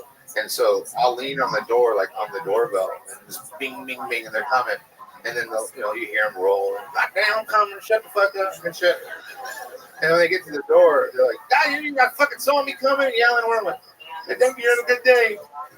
And so I just pretend that I'm deaf the entire time so I don't know that I'm on there. It's just a fun game I like to play. Sure. Sounds awesome. It's fun. Yeah, absolutely. And try that. Participate with you. Yeah, you can try that. You can try the fun with the cats. I only tell true stories, So. What ethnicity are you, Ty? You have a very interesting look to you. I appreciate it. I'm basically white. My mom's side has some Native American in it, so that kind of just helps with a little bit of darkness. There's a touch of darkness there. Are you really a vegan? No. Oh. You guys can tell I'm a little overweight up here. Oh, no, you're fat. Yeah, fuck yeah, you know what I mean? Goddamn food trucks. Fuck that shit. But you can get fat eating vegan food, as you know. No. Big fat. And so you just have to eat a lot of it, like pumpkins. Yeah. It's a lot of carbs. Yeah, it's carbs. Vegans can be fat. Sure. But if you stop eating bread, you're gay. So I mean, it's a risk reward. You know what I mean? So let's talk about it, Ty. What do you do for fun? What when you're not doing stand-up comedy? Well, I tried to make it on TikTok during the pandemic. So one of the things I like to do is, because everybody has like ADD on there. And you're like, no one has the brown Down syndrome market. No, unfortunately not. I would just write like 10, 15-second songs, 4 to 8 bars, just to kind of keep them. Can you give us an example of one of the songs? All right. First off, do we have any Spanish speakers here? Hell yeah. I'll do a Spanish original. Yeah, well, I don't want them to feel illegal alienated or anything. Yeah, go ahead. All right, this is the original. You might know the words sing along. Hola verga, ole wey, que pinche puto, chinga tu madre. Thank you. Okay. Can you do one in English? Yeah, absolutely. Here's an English for you guys in case you know what that one is. This one is called Sweatpants. It's based on a situation I have in HEB. Oh, lumpy butt. In them sweatpants got a funky butt. Your panties all bunched together and shit. Now it looks like your back tuck and your dick got a lumpy butt. Wow. None of these took off on TikTok? No. No, I guess not. You stop doing them? No, I still come up with them like they just kind of like shit that happens, I'm like, oh, that'd be a funny little jingle. Yeah.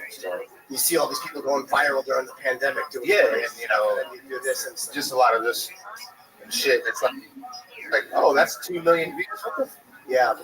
What was the most views one of your songs got? Actually, it's not one of my songs. I went viral for an inappropriate post that I had on there. I got like 400,000 views. So we all know what HEB is. Yeah, I had these wooden swings that were on sale. The last one had a Dallas Cowboys logo on it, which is why we're here in Texas. And so when I filmed it, I made a little video and I said, HEB has these nice swings on sale. And for Pride Month, they also have one for the LGBTQ community. And that was the one with the Dallas Cowboys logo on it. Yeah, there was. I think I may have seen that. Maybe. It was a big uproar. Apparently, it's really offensive for someone to be called a Cowboys fan. You're a very funny guy, Ty Marion. But 3 months in, you are well, super duper on your fucking way. Here's the big joke book. I like your style. You're a great writer. I love your deadpan delivery. You have a silly looking fucking weird ass face. I think you should sign up. Come back again. Give us another minute. There he goes. Ty Marion, everybody. All right. This should be our last fucking poll of the evening. Make some noise for Laura Ortiz, everybody. Laura Ortiz is next on Kill Tony. Hot bitches in the audience tonight, right? Hot bitch, sir, hot bitch. Hell yeah. I believe all hot bitches have stomach problems, right? Yeah, that's why so many guys want to fuck my dog, apparently. Yeah, dating is not going well. My therapist told me to get the dog, actually. My therapist told me, get the dog, it would help with your anxiety. And now I gotta get a therapist for my dog because this bitch has anxiety. No joke, this bitch, she has separation anxiety. So what she'll do is she'll cry all day, tear up my apartment, take a shit in the hallway, just like me. I've never felt so seen. It's great. It's great. I love my dog. I love it. Every day coming home to shit. I love it. I saw a kid's bike on the side of the road the other day, and I could really think of two ways about how this bike got there. Either someone stole a bike from a child, awful, despicable, or someone stole a child from a bike. Either way, that kid's fucked, right? Thank you. Laura Ortiz, everybody. Laura, welcome to the show. How are you? Good. Anxious. How long have you been doing stand-up? On and off since 2017. Oh, boy. All right. I know. Terrible. I'm sorry. It's hard to do it, man. It's hard to do it. It is. It's also kind of easy if you've been doing it 6 years. I know. It's okay, Laura. I know. It's my fault. Of all the people with those glasses and that haircut, you're the funniest. Yeah, huge victory. Yeah. I love it. What do you do for a living? Right now, I am a busser. A busser? Yeah. You're a bus girl? Yeah, bus girl. Oh, my goodness. Wow. Yeah, not going great. How'd you end up being a bus girl? I could not find work as a graphic designer because that is what I went to college for. Art degrees are terrible. Oh boy, I am. Yep.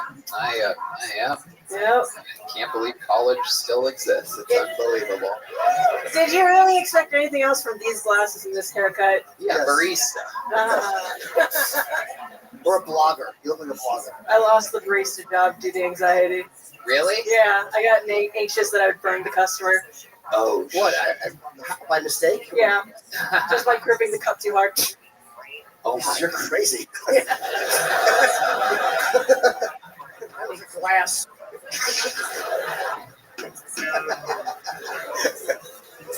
You're crazy is my favorite line ever in the history of the show. Oh, shit, you're crazy. So simple yet so perfectly timed and beautiful. Yes, to be demoted from a barista to a bus girl does take a high level of not being able to fit into society. Tell us more about your awkward highlight reel. Well, on Wednesday, my therapist told me that she is paying for me to get tested for autism. Your therapist voluntarily is paying. Yeah. How much does that cost? Don't they just throw toothpicks on the floor and if you can...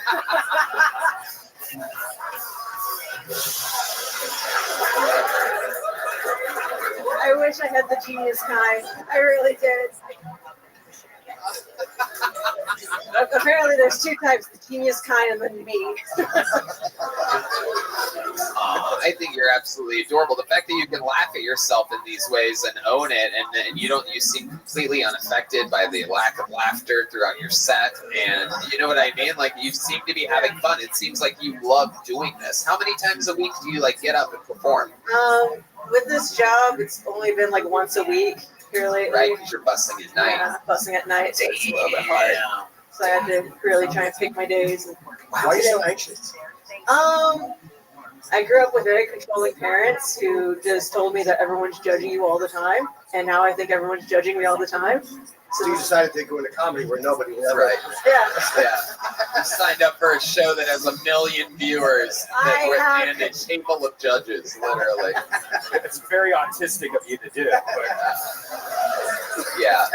You're autistic, by the way. Tell your therapist to save a few bucks. Amazing. I just wanted to take control of the narrative for once. Absolutely. So, yeah. I love it. I like your style. I like your attitude. Tell us more about you, Laura. What else do you do for fun? For fun, I draw, photograph, watch a lot of anime. Is that really surprising given what I look like? No, that makes sense. Yeah. Let me ask you this. You're bussing tables, which leaves you with the inability to perform at night. If you could have any job, what type of job do you think you are qualified for other than graphic design? I think I've gotten better at my anxiety, so I think I am ready for that barista job again. Yeah. Oh wow. Right.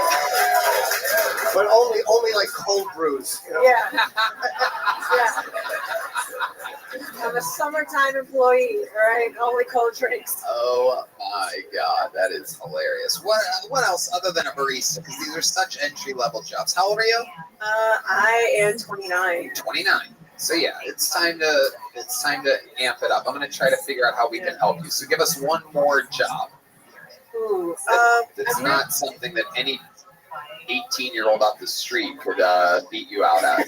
I'm really good at brand strategy, analyzing what a brand is and what they speak for, and how that relates to the market, and how that relates to an audience, and really analyzing like, okay, you're trying to hit this demographic. This demographic is into these hobbies. This is where you should be targeting them on this social media platform, and not X other social media platforms. Yeah, you're autistic.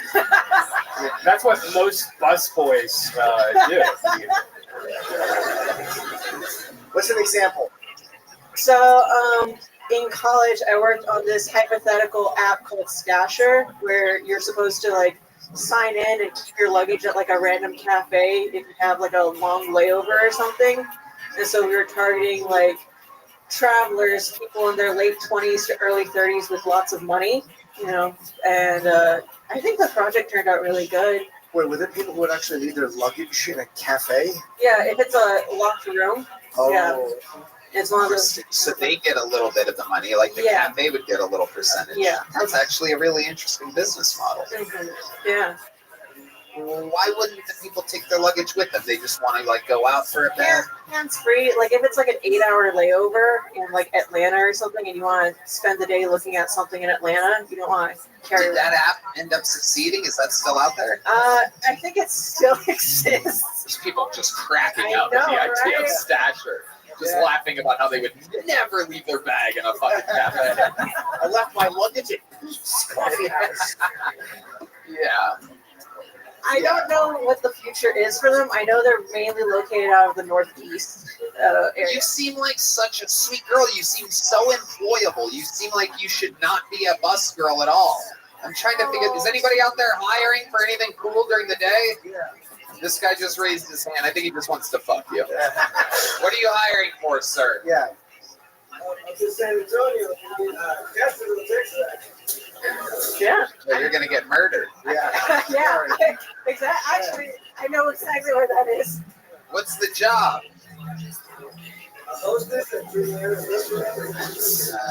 No, restaurants aren't gonna cut it. We need a day job. Anybody hiring for a day job in this booming Austin economy? Yeah. An app creation, maybe? Abortions at Dunkin' Donuts or something?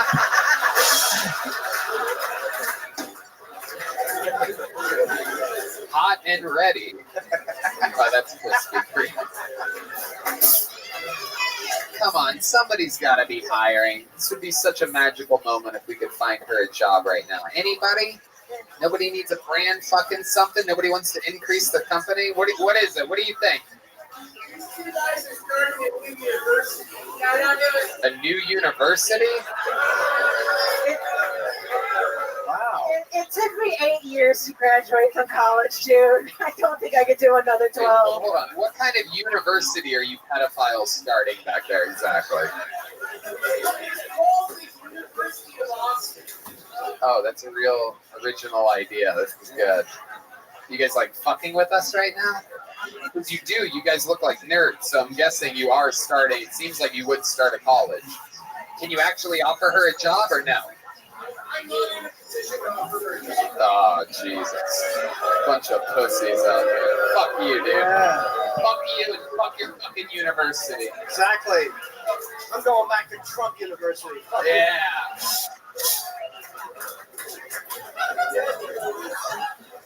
You know what? We serve cold brew at the Sunset Strip Comedy Club. We might be able to get you a barista job. Wow! Look at that. Turns out the booming economy was sitting next to me the whole time. It's a barista job, and it's during the day, and you could also like do mics too while you're working and stuff. So. Yeah, there's comedy shows there. You can work at a comedy club. Does that sound fun? Yeah, that sounds really fun. All right, send me a message on Instagram. There you go. You just got hired at the Sunset Strip Comedy Club here on 6th Street. Your set was so lackluster, but I find you completely likable and charming, and I'm giving you a big, cool new Kill Tony joke book just for you. Laura Ortiz, ladies and gentlemen. There you go. That was fun. Yeah. All right, one last bucket full. Make some noise here. Final bucket full of the night. Joel Runyon, everybody. 60 seconds uninterrupted with Joel Runyon. Here he is.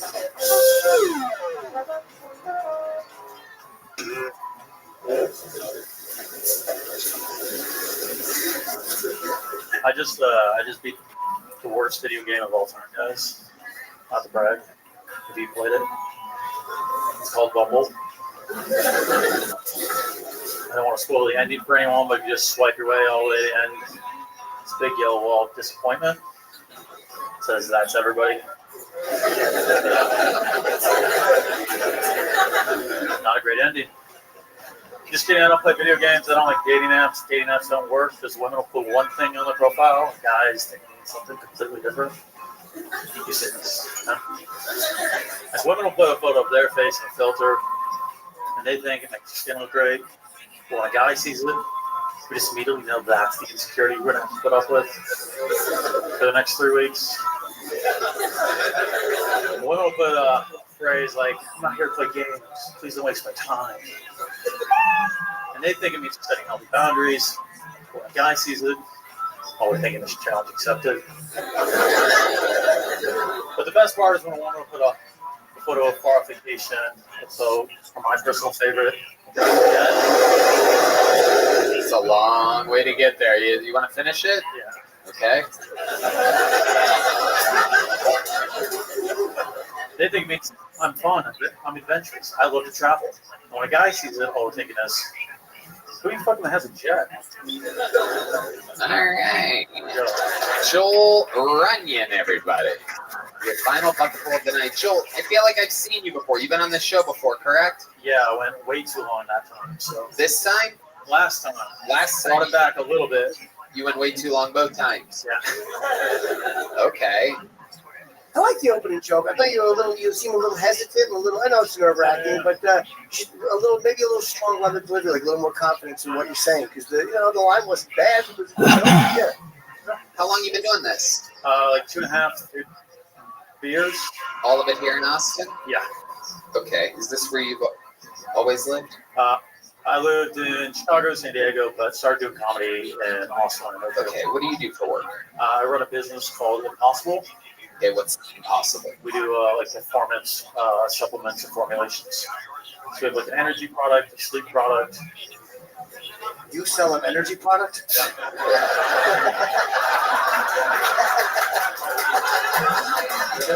That's pretty good. Is the sleep product just your set with headphones? We include that free of charge. I bet. Hard to sell that. Joel, what have we not talked about? Oh, we haven't talked about a lot of stuff. Since you were on the show, I mean, there must have been something which you're like, wow, that would have been good during the interview portion of Kill Tony. Yeah, getting sued by a $10 billion company. Ooh, you're fucked. Yeah. Why are you suing? Well, we won it once, and then they're appealing it right now. So Yeah, they're gonna win that. You have the lawyer off the buses, the rock and roll lawyer. the lawyer Your chances of winning that case are impossible, by the way. Yeah. Why are they suing you? So we have my company's called Impossible, and then theirs is called Impossible. Theirs is Impossible Foods. Oh yeah, you're fucked. We won it once. We got it kicked out, and they're appealing it. So they have that trademarked. We have it trademarked. They're trying to cancel ours. Yeah, impossible is a fucking word we all use. I don't know how a company can claim that. They have foods at the end of theirs. Yeah, you might actually have the right of way here. They didn't trademark the word Impossible Foods. No, we have a 12-year-old. Trademark. Oh, sorry. I thought you were in for more legal trouble.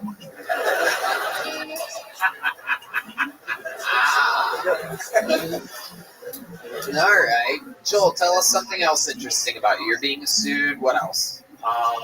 We talked about ultra marathons last time. It was fun. I don't think it was. Red Band said I was lying about it. Well, we found out today that Red Band has perhaps better cardio than you. So, Mr. Ultra Marathon. And the only marathon he goes to is the gas station. I don't. Never. No, I don't go to a gas station. He never goes to gas stations. Never.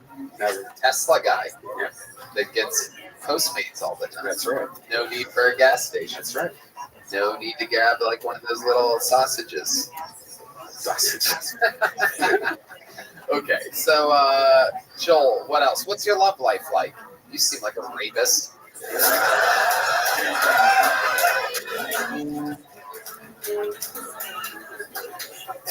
I respond to that. Well, a rapist would not know how to respond to that. If you weren't a rapist, there would be many responses that you could I've got enough legal troubles. Right. Exactly. Can't get into rape. Right. I'm working a lot right now, so I'll date intermittently, but I'm kind of stressed out a little bit. Yeah. What do you do to resolve your stress? I work out a lot. I do ice baths. Okay. Do they help? I've never done one. Yes, I find I need an outlet to send all my energy, so the ice baths. The ice that you're bathing in, is that crystal meth? We try that. Okay. Joel, you've been on the show before. It was good to get you up here. Good to see you again. You got a little joke book last time? A little joke book last time. Well, you know what? I'm going to upgrade you to a slightly bigger than little joke book. It's about a half an inch bigger. This is a new level that the great Bones Guy has brought in. He's brought in different sizes. You won't believe it. Yeah. But you're getting there, Joel. Slowly but surely. Joel Runyon, everybody. There you go. All right. Now here's the deal. Some of you guys are going to be very disappointed to find out that the great and powerful William Montgomery is stuck in Hawaii, everybody. And you're going to be disappointed to find out that David Lucas is retired from the show and stuck in Atlanta tonight. And you'll be disappointed to know that the great and powerful Brian Holtzman has another gig on the other side of town tonight. But you will be thrilled to know that your final comedian of the night is perhaps the greatest, most potential regular we've ever had in the entire history of the show. He's only a month and a half into his regularship, and this guy is the talk of the entire comedy club, probably the most hyped up guy in the entire city right now, and he delivers all the time. Even with an intro like this, he'll still come in over the top, likable, thunderous, different. He can translate his street style to even the whitest, oakiest, most boring looking white people. A lot of you out there tonight. Ladies and gentlemen, I present to you who I truly believe is the future of Kill Tony, one of our finest regulars ever. Make some noise as loud as you can get for the great Cam Patterson.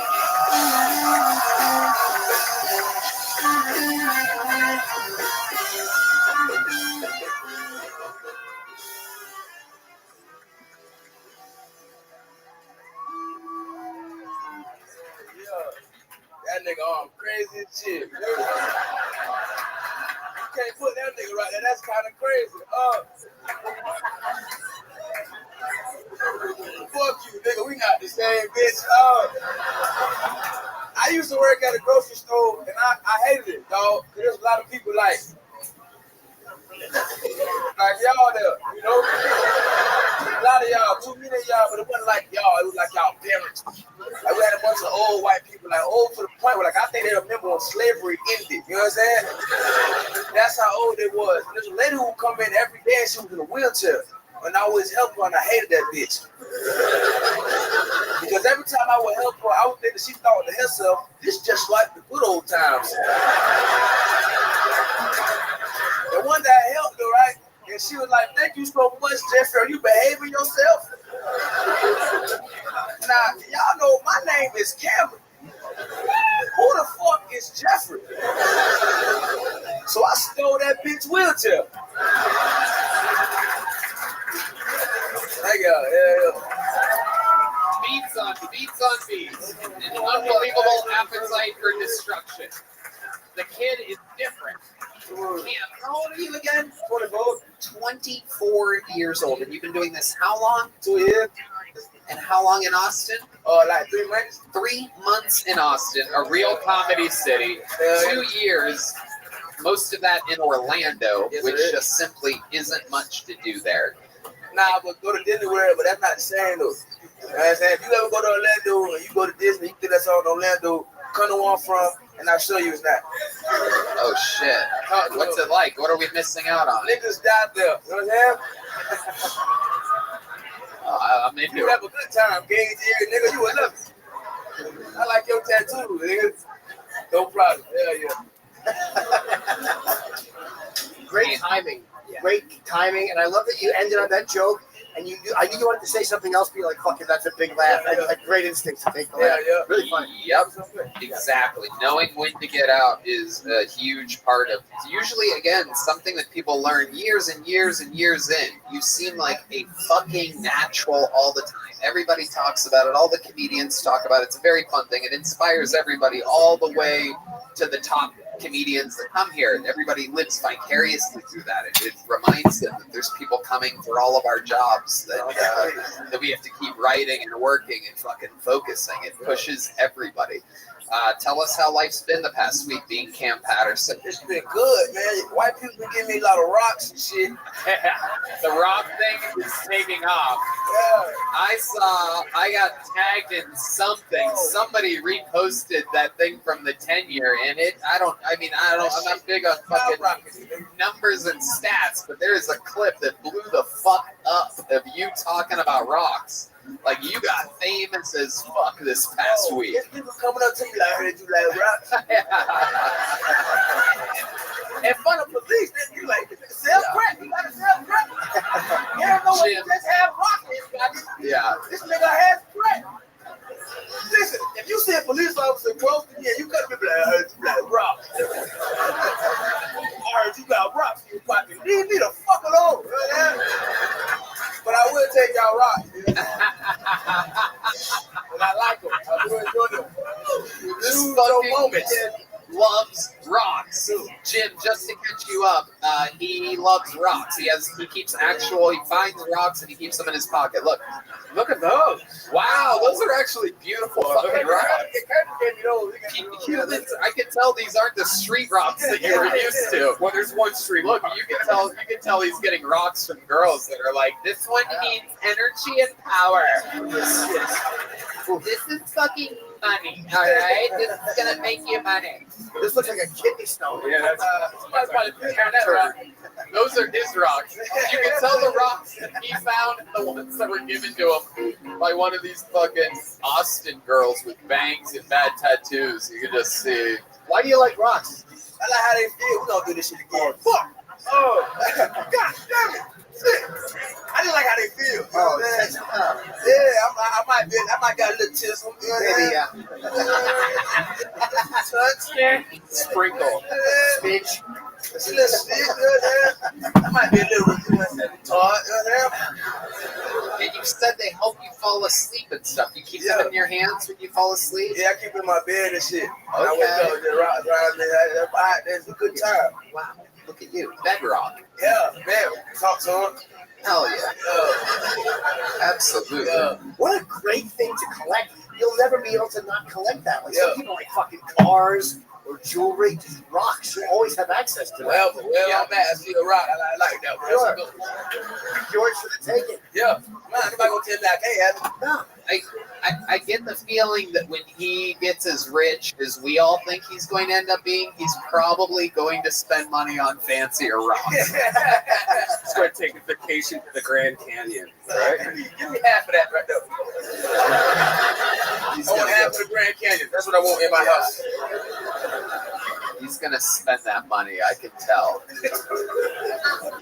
I've been telling him, I've been naming him professional athletes that got famous quick. Like we talk about it at night at the bars. I just start naming people. I'm like, now don't you be a Maurice Claret now. Yeah. Because you could very easily turn into your own 30 for 30 with how I see things going. That shit would suck. Yeah. That shit would be horrible. You're a juggernaut, man. You're setting the standard for what it is to be, what the level is of a door guy here at the mothership, of an opener here at the mothership. You were on a lineup last weekend in which I thought you know, I've seen what you do on this stage doing a full set. I had you on my show here, and it was incredible. I mean, just that type of nonstop, absolute laughter. And this guy's doing the opening spots because he has to be there right now. But I mean, it is so undeniable because I saw the two comedians after you weren't getting the same exact thing up until the headliner, the second opener, and then the feature act. Just they don't have the same absolute demand for continuous laughter throughout. So you are on a trajectory that is completely undeniable. Very unique. The subject matter, talking about rocks, I've never heard a person. But it's funny and it's you. It's great. Really original. Yeah, and like I said, it translates to everybody. Like I'm looking at some of these texts, just straight up racist white men in the audience. And when he's performing, they're just cracking up. They're like, God damn it, one of the good ones. I like this Django ass motherfucker. Hell yeah. Now that's I love y'all crackers too, dog. Y'all my favorite whites, you know what I'm saying? The feeling is mutual, Cam. The feeling is mutual.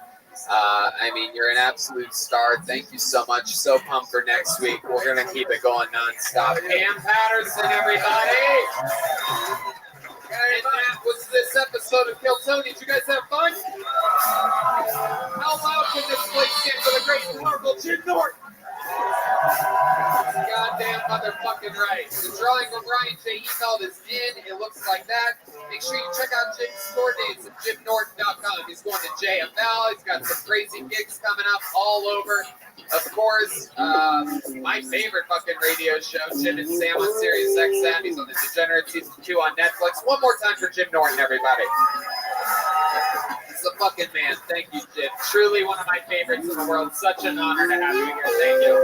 Let's check out what the local artist Chris Rogers drew tonight. Oh, a new haunts him. Fireman haunts him.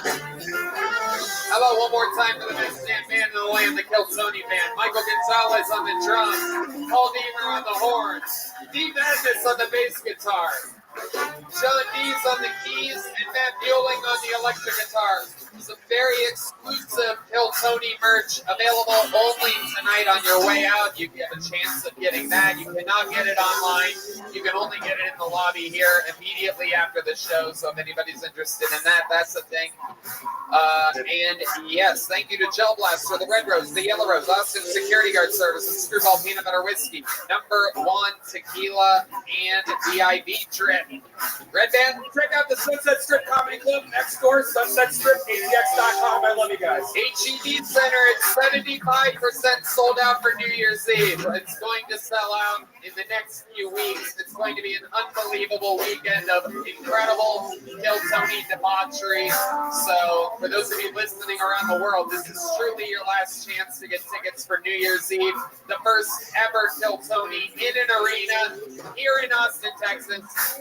You guys, thank you. We love you. Good night, everybody. Thank you so much.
So she's been getting MRIs and doing energy work.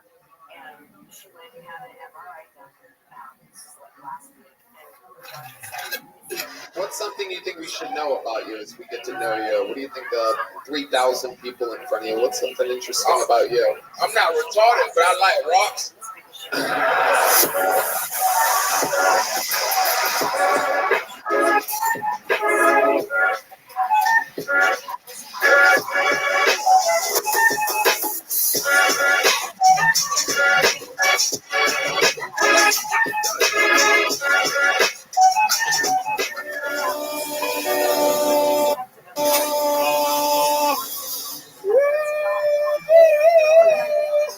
You'll be colorblind.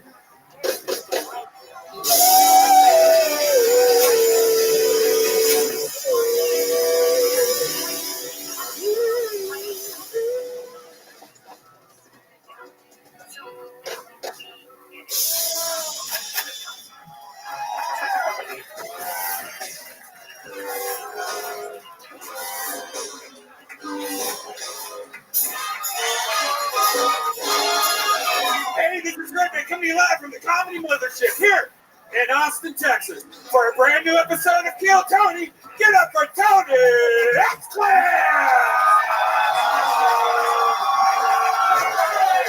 You guys ready for the best fucking night of your lives or what?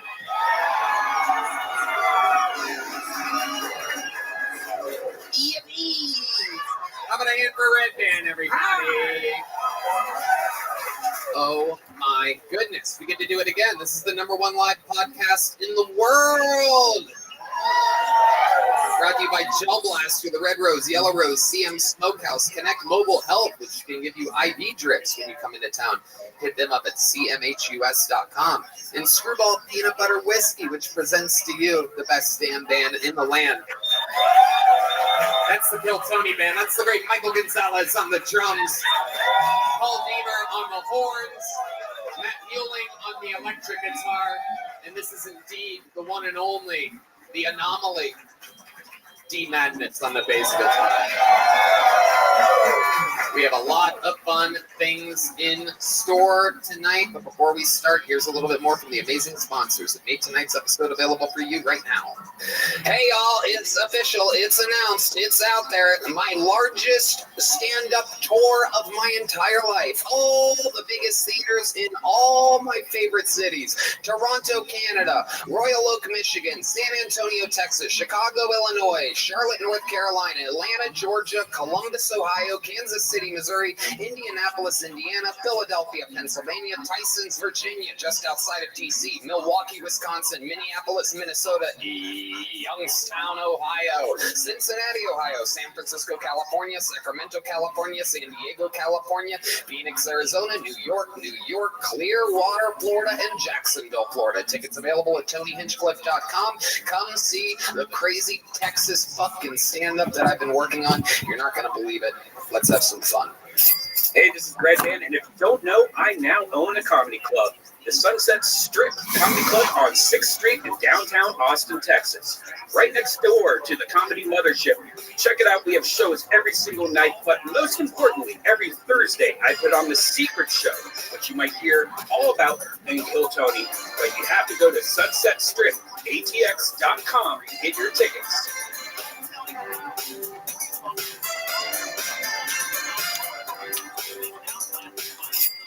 Hey y'all, fall is right around the corner and HelloFresh is here to help you plan for the busy season ahead with tasty dishes delivered directly to your door. Simply choose your recipes and pick your delivery date, then lay back and enjoy the last days of summer knowing dinner is covered. Banish the end of summer blues with HelloFresh. No need to stress about how you'll handle it all this fall because HelloFresh takes care of the meal planning and delivers pre-portioned ingredients right to your home. So whipping up a homemade meal is a cinch. With HelloFresh, you get farm-fresh pre-portioned ingredients and seasonal recipes delivered right to your doorstep. Skip trips to the grocery store and count on HelloFresh to make home cooking easy, fun, and affordable. I'm one of those people that always overbuys when I go to the grocery store. I have all this extra groceries that I throw out and I waste. Well, with HelloFresh, that takes care of all that because you get the right amount of portions for an amazing meal every time. And you save a lot of money. It's 25% cheaper than takeout and less expensive than grocery shopping, too. Just choose your recipes and receive fresh, pre-portioned ingredients so you can get cooking quick. No doubt about it. Go to HelloFresh.com/50KT-show and use code 50KT-show for 50% off plus free shipping. Go to HelloFresh.com/50KT-show. Save 50% plus free shipping. No doubt about it. HelloFresh, America's #1 meal kit. Hey y'all, today we're here with a sponsor for your bouncing bundle of joy. No, we're not talking about a baby, we're talking about your baby makers. That's right, today's show is of course brought to you by Manscaped. But just like babies, your delicate little guys have sensitive skin and deserve products that are not only skin safe, but made with safe ingredients. That's where Manscaped's Platinum Package comes in. From razors to shower care, this package goes above the gold standard for your body hair. So treat your beautiful boys to the world's finest toys at manscaped.com and use our code KILLTONY for 20% off plus free shipping. Manscaped has helped my entire life. I keep everything nice and trim, makes me feel good, keeps me cool during the summertime. You know what I mean? You keep everything trim, you mix that with sheath and boxers, and I mean, it's a 1-2 punch that you just can't deny. I got the Platinum Package. Inside there, I got the Lawnmower 4.0, I got the Weed Whacker ear. nose trimmer, which is one of my favorites, and the body wash, the Ultra Premium 2-in-1 shampoo, conditioner, Ultra Premium deodorant, crop preserver, anti-chafing ball deodorant, crop reviver, ball toner, anti-chafing boxers, the shed travel bag to hold all the goods. It's amazing. That's right. Get 20% off and free shipping with the code KillTony at manscaped.com. That's 20% off with free shipping at manscaped.com and use the code KillTony, all one word. Use the platinum package because the gold standard is no longer good enough. Hey y'all, Uka and 79 Pods have partnered to create a remarkably smart and smooth inhalation experience, all at the touch of a button. Combining innovative technology and intelligent design, this lifestyle-driven ecosystem is easy to enjoy and perfect for sharing. I'm currently enjoying the Infuse line. These potent pods are crafted with the purest ingredients, infusing the whole flower and live resin to create strain-specific pods with a flower-forward flavor that packs a punch. No doubt about it. It's super cool, an amazing device, beautiful. I mean, just classy. Best of all, Uka allows you to enjoy a 60-minute session, so you can gather together and savor the moment longer with your friends. Head to getuka.com and use the code KillTony40 to get an additional $40 off your order. That's getuka, GETOOKA.com, and use code KillTony40 to get an additional $40 off your order. And this episode of Kill Tony is brought to you by Zippix Toothpicks. Zippix brings you a totally satisfying, convenient, and flavorful way to curb cravings, get a boost of energy, or simply relax at the end of your day. Remember when massive vape clouds, ashtrays, and dip spit were awesome? Well, now there's an easier, cheaper, less messy, and more subtle way to curb cravings with Zippix Toothpicks. The best part of Zippix is that you really can use them just about anywhere. With 2 milligrams per pick and some 3 milligram options, Zippix Toothpicks are long-lasting, extremely affordable, and available in 6 delicious flavor choices. I've been using them on flights lately, and boy, is it a amazing nicotine life hack. Right, Ben? Yeah, it's great. They also sell these like little containers to put them in. I love them. It's the oral gratification and amazing flavors that keep us coming back to Zippix. Also, if you need a boost of energy, try their Zip Energy B12 and caffeine toothpicks. No doubt about it. You guys have seen us use Zippix on the podcast. Now it's time to find out for yourself. Go to zippixtoothpicks.com today and use code KillTony10 to get 10% off your order. That's zippixtoothpicks.com, promo code KillTony10. Must be 21 or older to purchase. Sip more, smoke less with Zippix Toothpicks. Who's ready to start tonight's show? Every week, 2 of the funniest comedians in the world on the show. This week, absolutely no different. I've been working with these 2 gentlemen for 16 years continuously. Comedy Store royalty, paid regulars, legends of roast battle. Make some noise for 2 of my favorites, Brian Moses and Matthew Broussard, everybody. Yeah. This is the creator of Roast Battle, Brian Moses. Former Comedy Store employee. We worked together forever. That is the great Matthew Broussard. Brilliant, brilliant comedian. And another great roast battler. And here we are, gentlemen. Welcome, welcome. Matthew, this is your first time on the show. Say hello to the people. Thank you. Yeah, my first time judging. I did a spot a couple years back. No, you were on. Yeah, it was okay. It was all right. I'm happy to be on this side of the microphone. Yeah. Not judging and not being judged. It's nice. I love it. We're going to have fun tonight. Moses? Just good to be here and get to be black in Austin. Goddamn right. Don't know what we would have done without another one of you. You know what I'm saying? Well, yeah. This is the guy that was taking the credit for being black earlier. What do you think about this, Moses? This Saudi Arabian French guy right here? Saudi? Yeah. What? Nigga believes. Yeah. He believes he's black. We're going to have a lot of fun here tonight. You guys know how the show works. Hundreds, literally hundreds of human beings signed up for the chance to get 60 seconds on this stage. I'm going to pull some of these names out tonight. And if I do, that means they get 60 seconds uninterrupted. You know their time is up, and you get the sound of a kitten. That means they have to wrap it up then, or else they bring out the angry West Hollywood bear, and that just cuts them off. And then I interview them We laugh about stuff. We try to figure out what's funny about them live, on stage. Everything's improvised. You guys ready to start tonight's show? Well, you're in for a real special treat. I'm going to pre-pick the first bucket full so that will eventually be ready when it happens. They are all at a bar down the street, contained and herded together. Hundreds of comedians. But to start the show, we have one of our esteemed regulars that kicks off every single show for 2.5 years. And tonight, he is indeed battling for his job. Here, with a brand new minute, ladies and gentlemen, Hill Tony royalty. Sing it if you know the words. This is Hans Hill.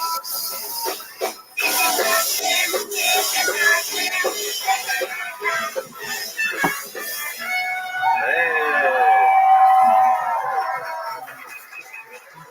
Howdy, y'all. I think I'm texting now. I stopped using my turn signal. I took it out. There's just a holster there. I love America. I grew up here. I went to John Adams Elementary School / shooting range.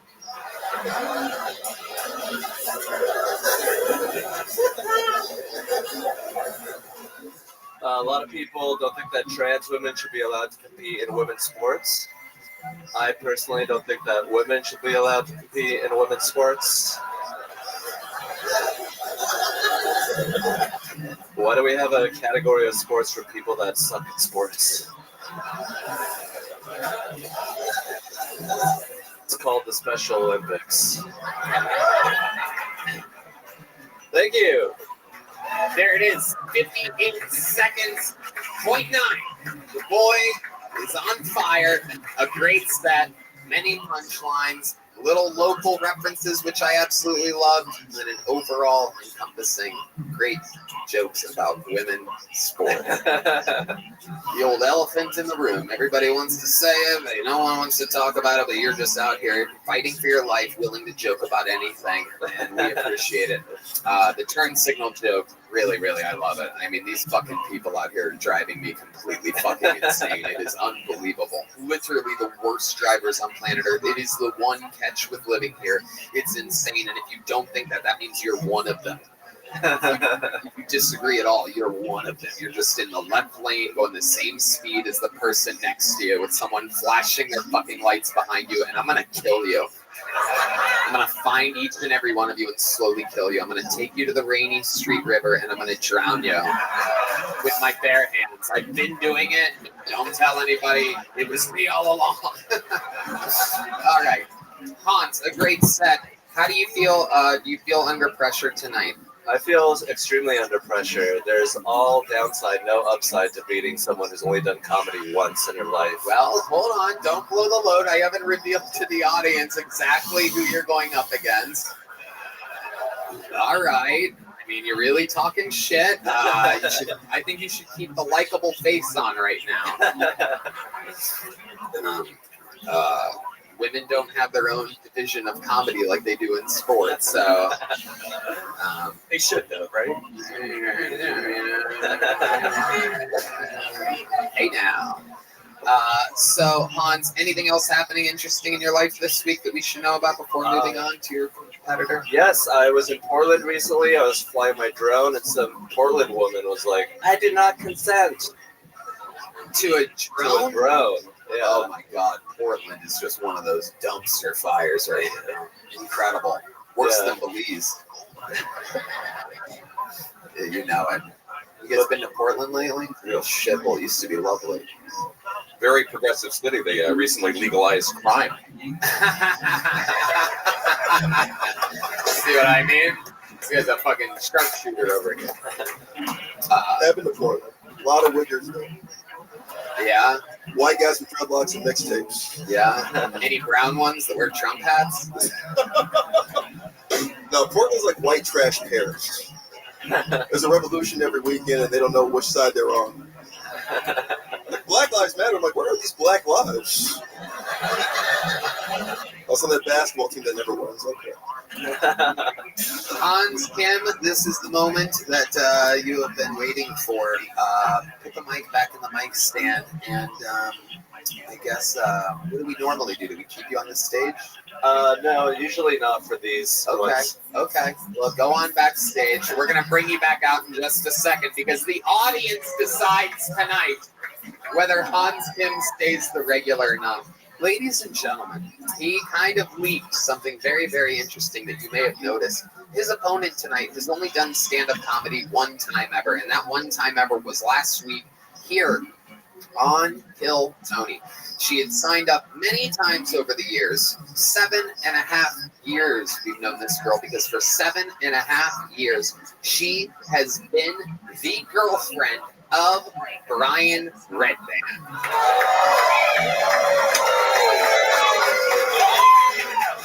She had a set last week, and it went so well that I said that she should battle Hans for regularship. Therefore, getting Hans to work a little harder, giving us a little storyline, and you guys get to decide afterwards who's the regular. Sound like a deal? Ladies and gentlemen, her second time ever performing, a 100% kill rate at this point. Make some noise for the great and powerful Janice Min, everybody. Here we go.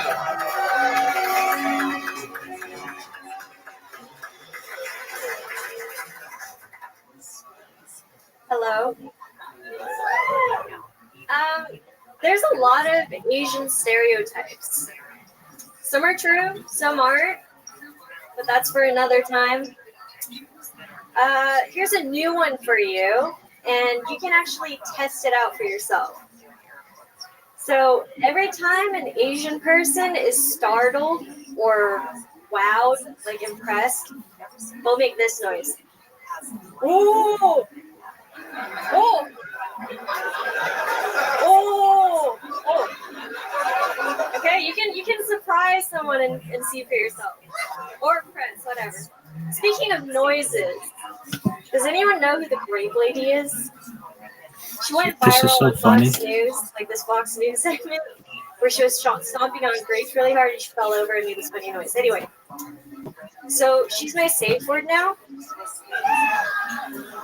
Not Grape Lady, but the noise she makes. So she goes, oh, wow, wow, wow, wow, wow, wow, wow. That's my noise. That's my safe word. Janice Min. That's fucking hilarious, bro. Adorable.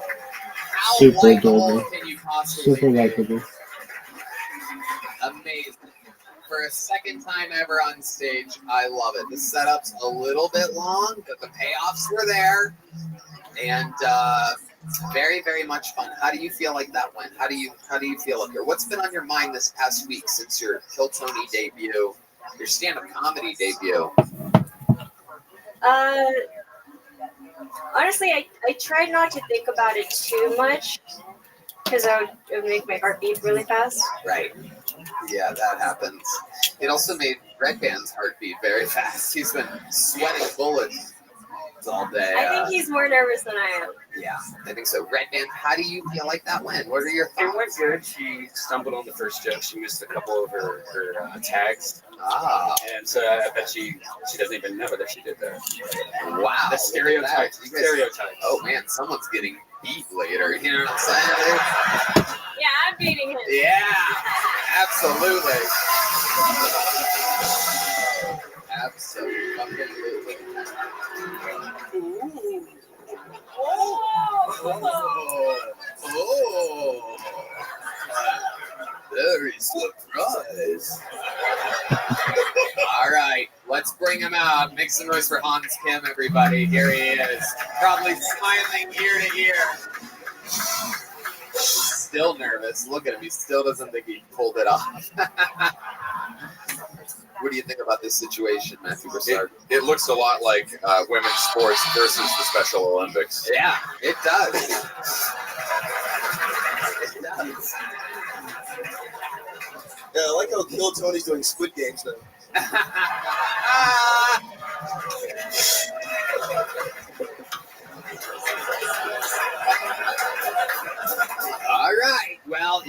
know how this goes. I warn you. You have the fate of the show in your hands. You, just a random group of fucking tourists, locals that could change the course of the history of the show. Look how scared Hans is right now. He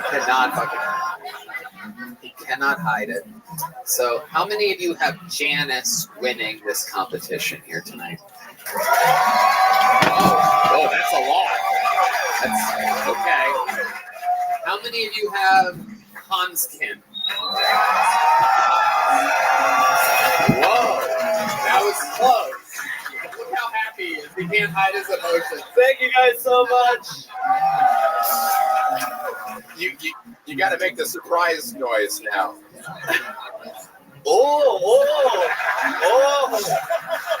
대박. 대박이에요. Janice, you dishonored our family.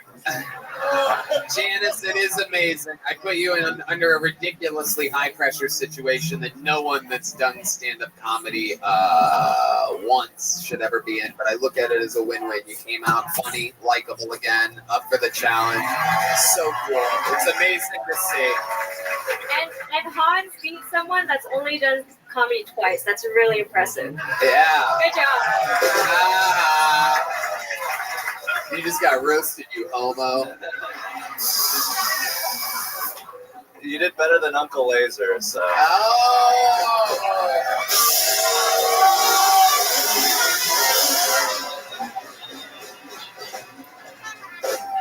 This has been a new running thing every week. Uncle Laser just gets roasted for no reason. Gotta love it. The most hated man in Austin comedy.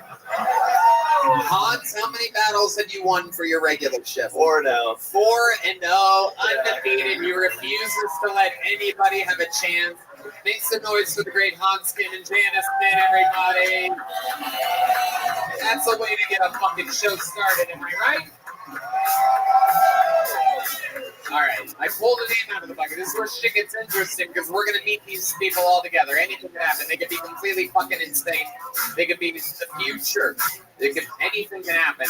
Make some noise. 60 seconds uninterrupted, and then an interview from Kent Hunter, everybody. Kent Hunter is the first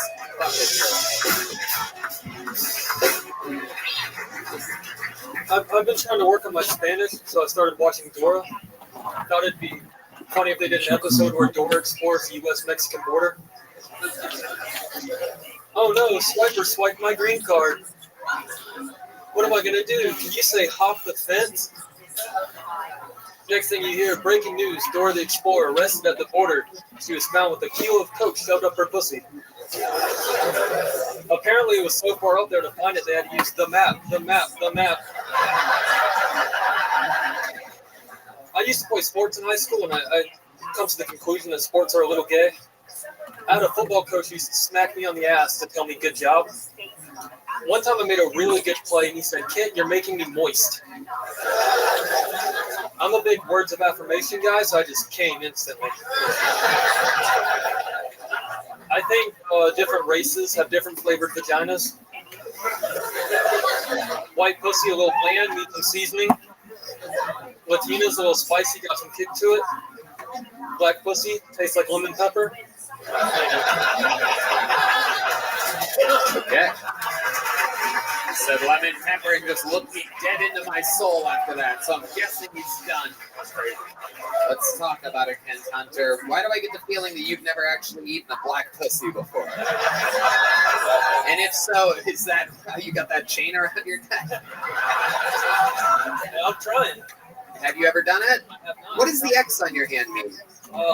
At Shakespeare's, where they have some, I'm 21. Oh, okay. How old are you? 20. 20. All right. Where are you from? South Carolina. South Carolina. Is former Seattle Mariners pitcher Randy Johnson your father?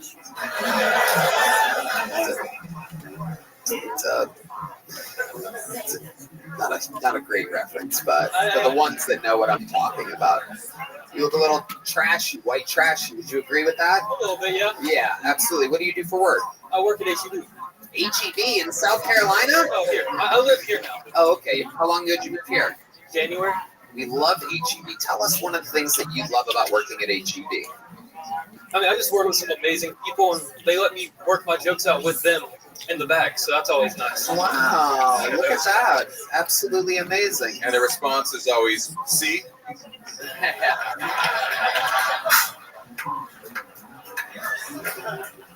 So you're like a stock? Yes, I stock the dairy department. I work Stock the dairy department. I know it very well. Not a lot of people know this, but there's things that move from behind the shelves and it's loaded from the back end. There is. Yes. I used to work in a grocery store as well. Giant Eagle in Youngstown, Ohio. You know Giant Eagle? Where are you from? There you go. Son of a bitch. You had Kroger. That is correct. Kroger is Columbus, Ohio. And what was your grocery store in South Carolina? Bilo. Bilo? Oh, shit. Dude, that's fucking trash, bro. Okay. Oh, I have been informed that this is Leg Shaking Guy from the 10-year show. You always have like a different look to you. You want to know how fast things move here at Kiltony. So how long have you had Parkinson's? Only twice, apparently. Oh, now it just started. Yeah, you just started it. Thanks, man. Really? Is it starting again? Oh, I see it. Oh, my God. Oh, it's been happening the whole time. We're being informed that, yeah, it's like, give me some good leg shaking trumpet there, gamer. Or is that, okay.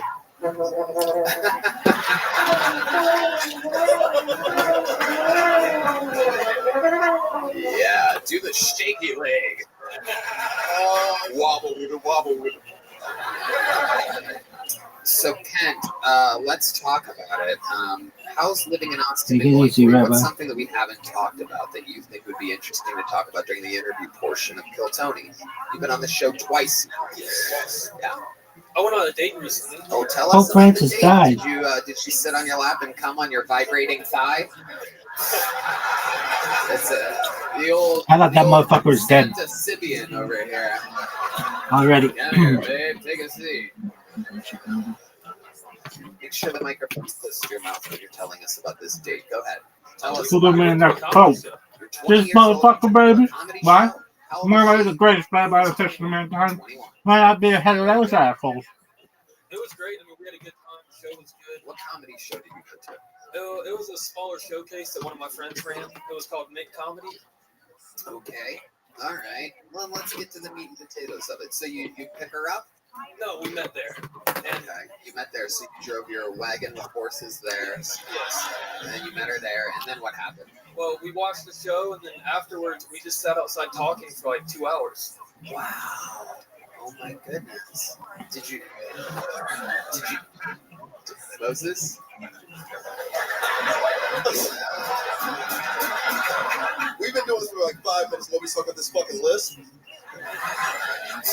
For 2 hours, she sat there trying to understand what you were saying. I'm trying to. That's why it was a 2 hour conversation.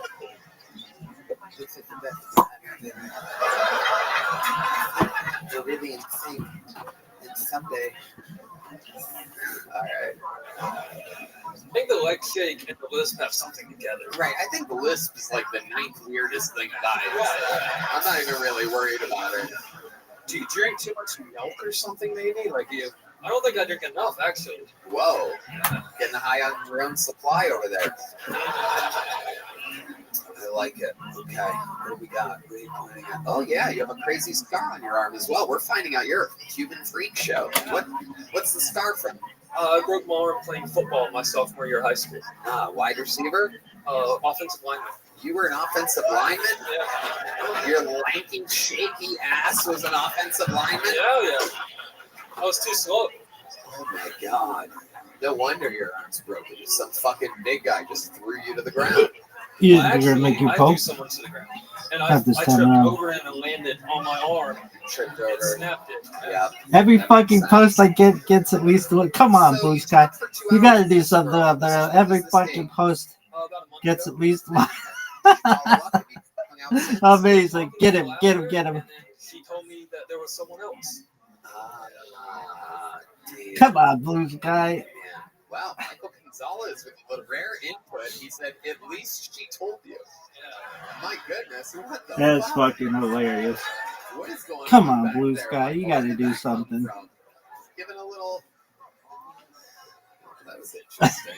At least she told you. Did she Funniest smack the person shit at all? He did not. ever.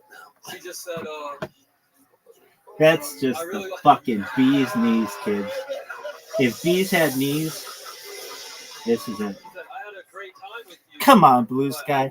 You gotta sort this Rabbi Rothschild spam. Every fucking post gets at least one. Because he's a gangster. No reason. She wasn't. Oh, that is just the funniest shit. That's all she said. Wow. Funniest Coming to the shit. Hallmark Channel, The Milkman. Come on, support it, Blue Sky. Hopefully you'll be able You to gotta find get this fucking shit sorted out. something sometime. Maybe. So we'll be willing to Dude, settle shout out to for someone. Macronify. This fucking app is wonderful. Kent, you've been having fun doing stand-up comedy? I've been having a great time. Okay. Well, congratulations. You did it again. You already have a joke book. Okay, there you go. You started the bucket full portion of the show, Kent. And so it has begun. Free-rolling a name. Come on, Blue Sky. You gotta sort this Rabbi Rothschild spam. Every fucking post gets at least one. Fuck yeah, because I'm the biggest pimp of all time, baby. Could be the future. Could be insane. Anything can happen. This is Bobby Hustle. One more time for Bobby, everybody.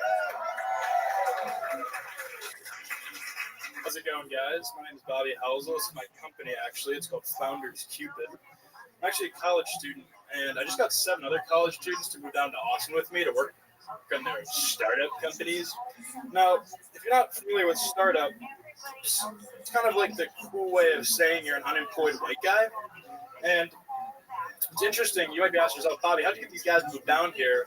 It actually wasn't that hard. I just put up an ad that said, "Are you an unemployed virgin? Come on down." But anyways, I've been thinking about stand-up lately. I realized that startups and stand-up are kind of similar. They just pour all of your energy and your time and your hopes of getting laid into a fantasy job. But anyways, this is like this startup founder house. Anyways, all these kids moved down here to Austin with me. I'm kind of the guy that brings them together. And I realized that I'm kind of like the Kill Tony for startup college founders. Listen. I also got a bunch of idiots to move down to Austin to pretend like they had jobs for the summer. Anyways, I'm Bobby Housel. My company's Founders Cupid. Thank you. There you go. Bobby. Oh, no.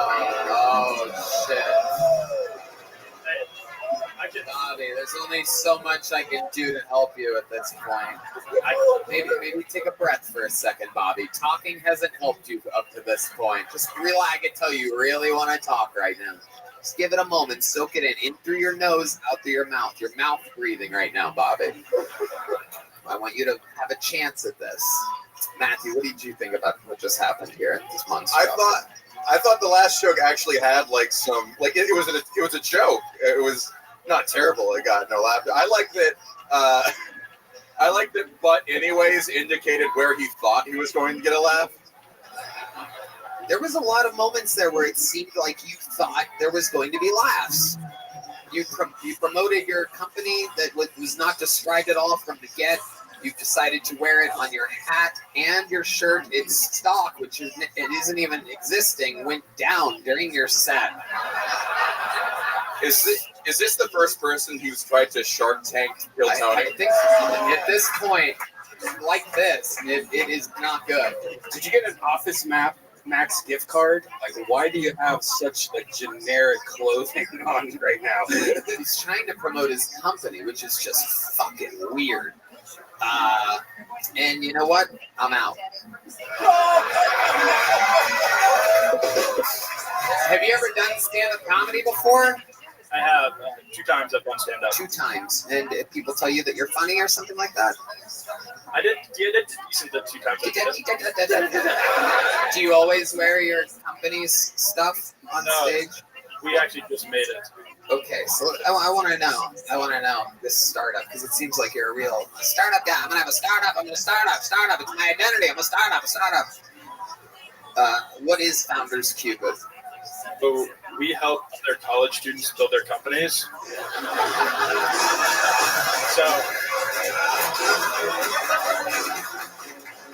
wait, what happens when Bobby pitches the dumbest company ever? The king of unlikability has arrived to Shark Tank. This is Kill Tank. Where people come with horrible energies to pitch their ideas. Patches on plain white clothing. Sewed on by his mom. Bobby, your shirt's ready. Go kill it tonight, Bobby. I know you've got it in you. I think you're funny. Your father thinks you're funny.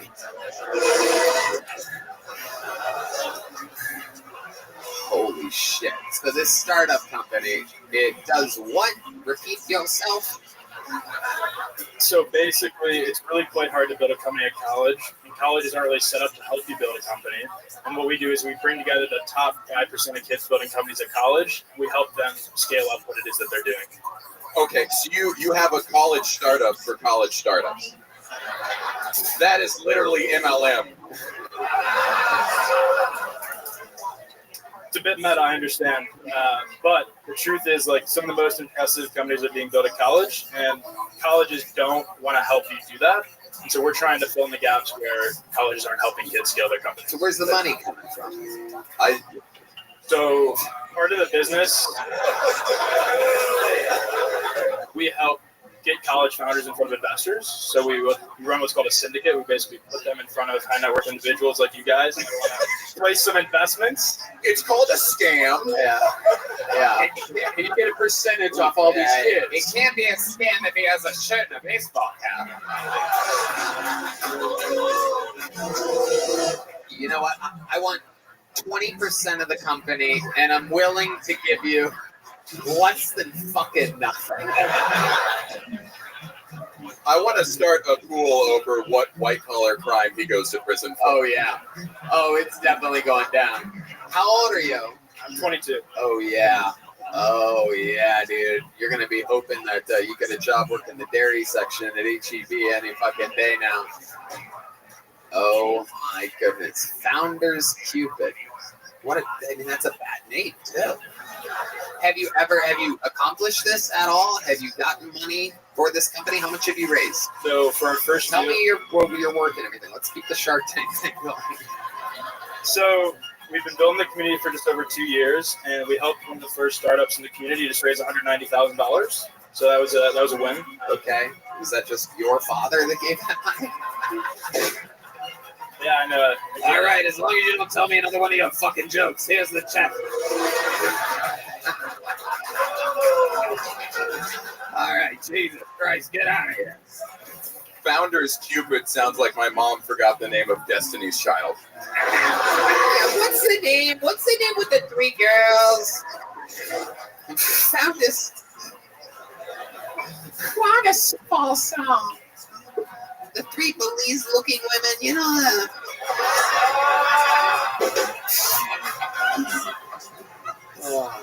I've never heard a all-white audience act like fucking the Apollo Theater. Like, boom! Oh, yeah.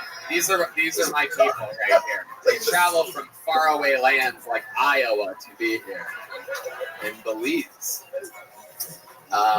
Okay, Bobby, you've done what you did here tonight. So let me ask you this: what's a redeeming quality about you? What's something we find you to be kind of like a smarmy startup young kid that thinks he hasn't figured out, but you're just moving other people's money around and probably taking a percentage and lying about what's going on.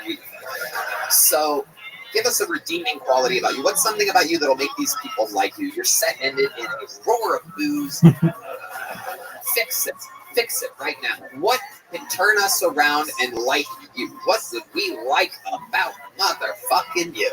What in the world could we fucking possibly? Anything. Go ahead, answer the question. You were so eager to speak earlier, and all of a sudden you. So I think in life. Zoot, how you living, baby?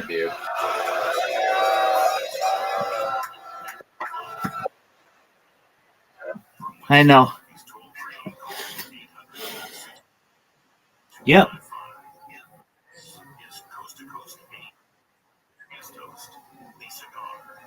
I don't know. I'm not a Roman Catholic, but I think they have some kind of vote amongst the College of Cardinals, and then then they do some kind of ceremony where they burn some smoke, and then there's a new pope apparently.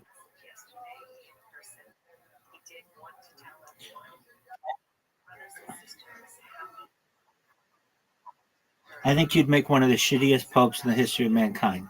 You can't even win at mini golf. How the fuck are you going to run a religious congregation? No, I'm just playing. I'm being a dick to you. Do I think you'd make a good pope? Well, are you Roman Catholic?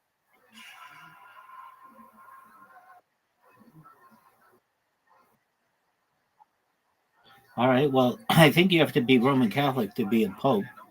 So you probably would have to convert and then learn their doctrine.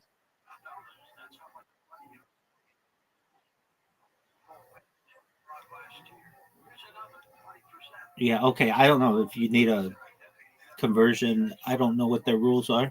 I mean, do I think you'd be better than most of the old dudes that they put in there? Yeah, probably. I don't know why they always old motherfuckers who are like 1,000 years old. If they picked anybody under 50, it would be like revolutionary for those people.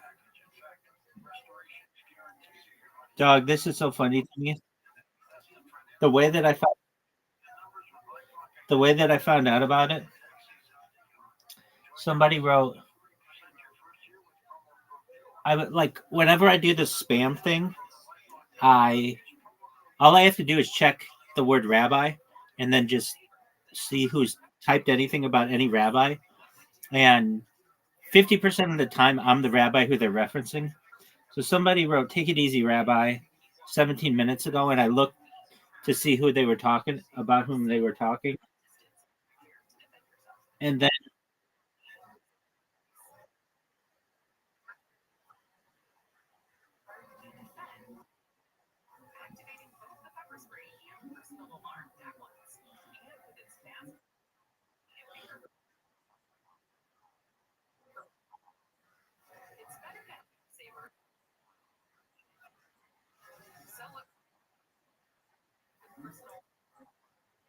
there you go. So go ahead.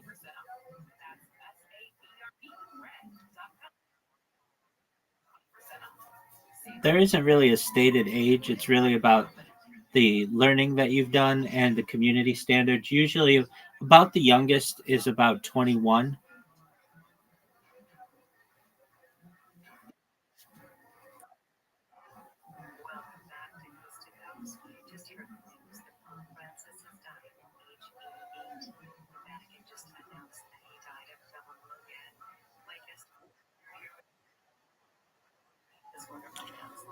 What are you talking about?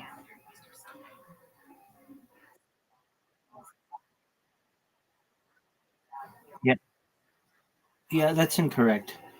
Some people have been done it as young as like 14 years old, but it's like, does the community really respect them?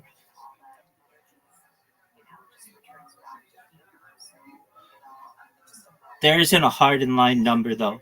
Like, to be president of the United States, you have to be 35. Within Judaism, there isn't a certain number that you have to be. It's just about your training and your education.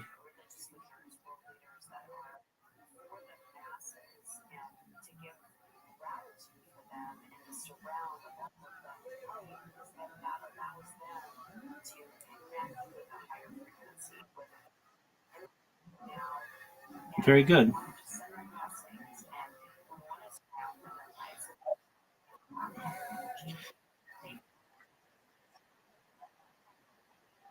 No one knows what that is. Tell me what that is in freedom units.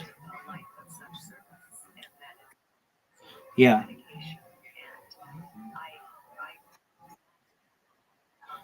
Because I'm American, we don't fucking do that.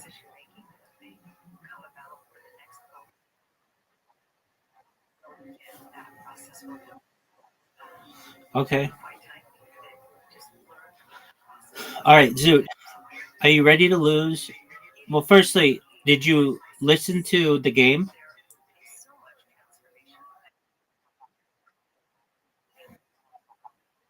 Beautiful. Did you listen to the game?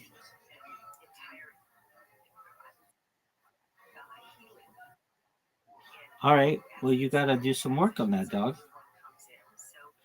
Because you're an AFC. You're an AFC. When you're at the gym or do whatever you do, listen to it, and then you won't be an AFC anymore. All right. I'm sending you an invitation in mini golf.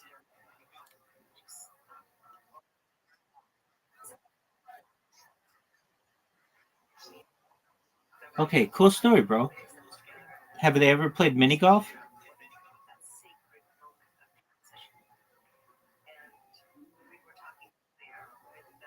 Are they good?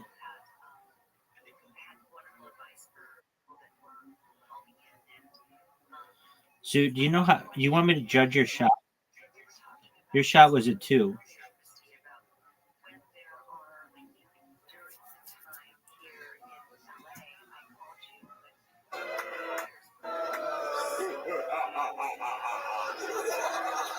Keep going, keep going. This is priceless. I think in life, who you know, worst line to start with that you possibly could have come up with. It's not getting any better. Come on, keep going. We want to know. This was Not a 10, but it's pretty good. quality, by the way. All right, so I'll come down to Austin, right? You're a stand-up comic. You come to be around other comics. If you're a kid in college and you're not taking it, you're trying to build your own company. It's extremely lonely and it's scary. Dude, that's So garbage. when you can put these people in the room with other kids that think like that, they get to feel like they're not your kid. Yo, pimp. Bobby, you're talking like Sex. a user. I'm the sexiest individual in the history of mankind. How did you become this way? Thanks, baby. They didn't let me put the.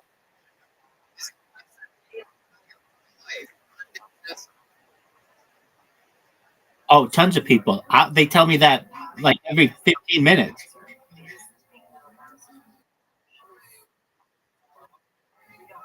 The last person. So here's the thing. I have 3 computers that like spam all the time. But now I figured out how to do the spamming on phones, and the phones work really well. Oh, good shot, Zoot. And so it's basically like doubled the output of spam that I'm doing, which is just like, I can tell you this, in the last 15 minutes, somebody posted at support on Blue Sky. Come on, you've got to do something about this rabbi. Actually, at support. Come on, isn't there anything you can do about this rabbi spam? They said every message that comes in has his spam message. Isn't there something you can do? So I think that's hilarious.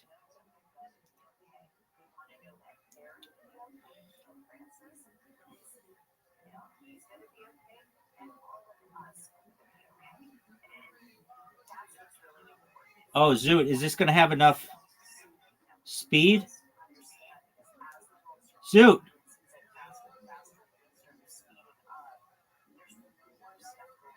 Fuck you, Zoot. Too hard.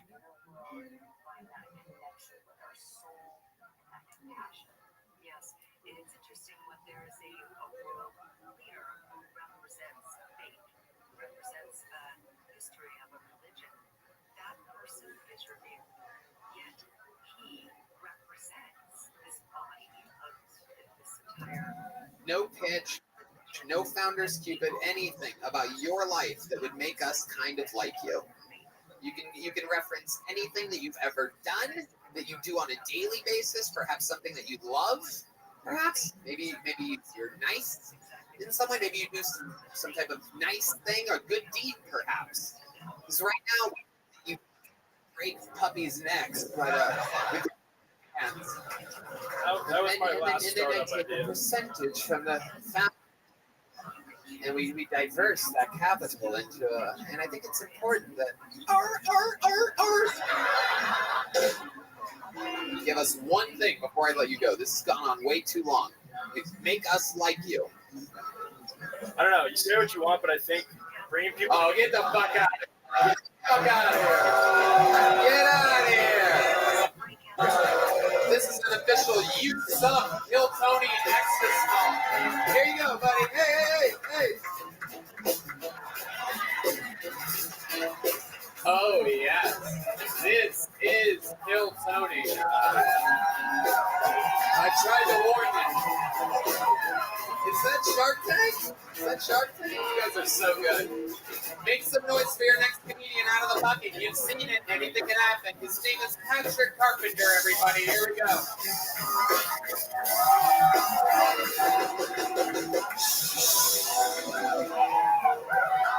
How's it going, Austin? Are y'all burnt up? Come on, are y'all burnt up? I'm burnt up. All right, I like feet. What does that mean, right? What are the implications of liking feet?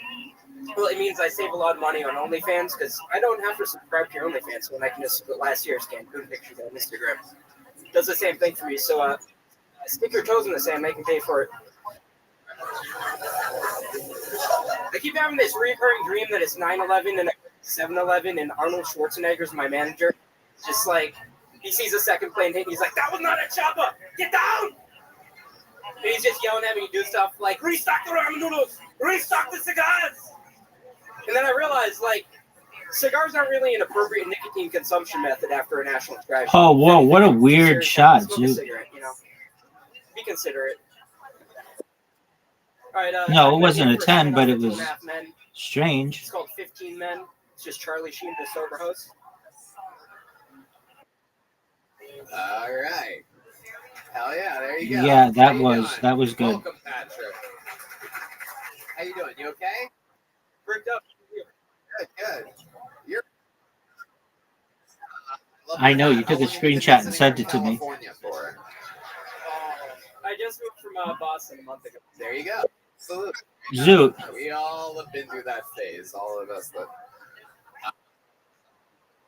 Virgil and Homer Simpson at the same Zoot. time. This is incredible. Are you sure? I've never seen anything like it. You look like Yeah, you did. You look like Johnny Hash. These are all fat country singer reps. Yes, it is. Welcome from Boston. You live where now? On stand up. For about a year now. What do you do for work? I work at a bar, coffee shop. Like a bar. That's a terrible shot. How is that the best strategy? That type of stuff. Yeah, stop pissing in the corner. You'd be surprised. I mean, your shot still is just absolute dog shit. I got anxiety, but I just say I'm bricked up. Drink a lot of coffee. Yep. Absolutely. May or may not have taken a Sudafed, you know, I'm a bit congested. You what? Took a Sudafed, you know, I'm congested. It's hippie Adderall.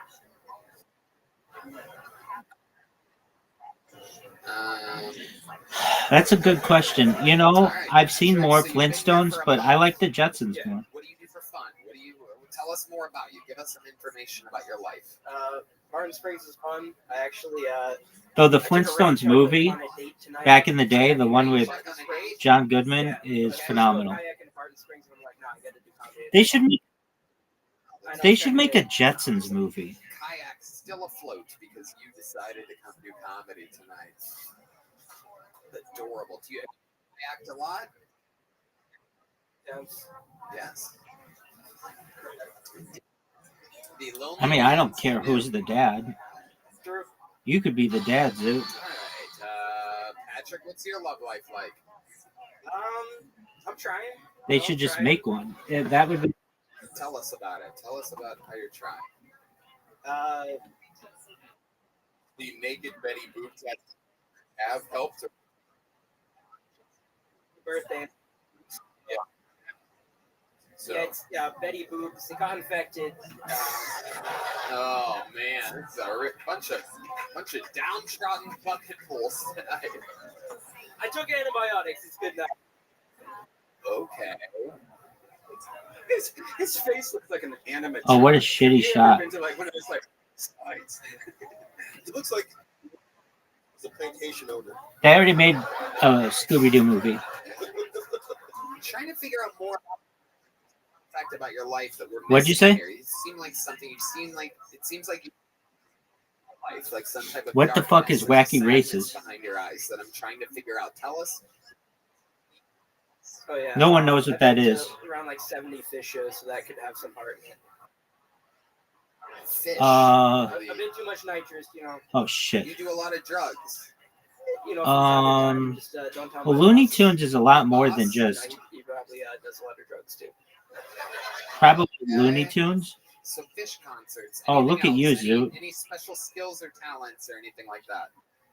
Because Looney Tunes has so much more content. Painting dick pics and trying to sell them after open mic sets. Oh, what a shot.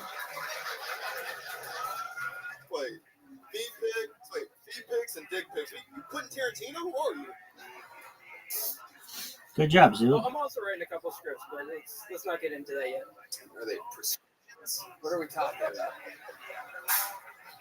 I feel like I'm into feet, and I think dick pics would have been redeeming answers for the last guy. Yeah. Can you imagine him trying to get that out? In this world, it's all in who you know. And that starts at the base. Their feet. He looks like an investor the last guy would defraud. Bad shot. 100%. Yeah, I just inherited my uncle's. All right. Perfect shot. You have to make the. It's over for you, Zoot. It's over. It's okay. Giving you a slightly larger than small joke book. How do you feel like it went up? That's 2 wins in a row, Zoot. Went all right, you know. It was a bit too bricked up, but you know. What? How old are you? 26. 26. What do you mean by bricked up? Blaming the Sudafed? It means like 3 different things. It can mean like a broken iPhone, a closed restaurant, or an erect penis. But I tend to use it to say like excited, you know, and bricked up.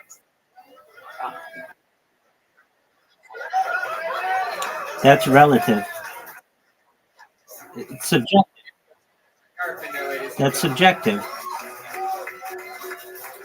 Yeah. I'm going to pre-pull a name. Because when I was like 5 years old, 10 was old. But now 10 is young. Unbelievable. Around this Oh, what guy. a shot. He is indeed Get the there. newest full-time regular on the show. So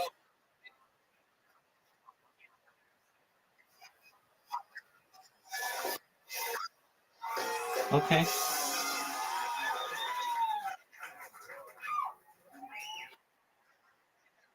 Man. Shit. Girl, one Okay. time, the cold was in there. Fuck up, like Okay. a minute. She got to tell me to take the condom off, and I was like, no, because I can smell it. And that's a bad idea when you fucking your dick over in my.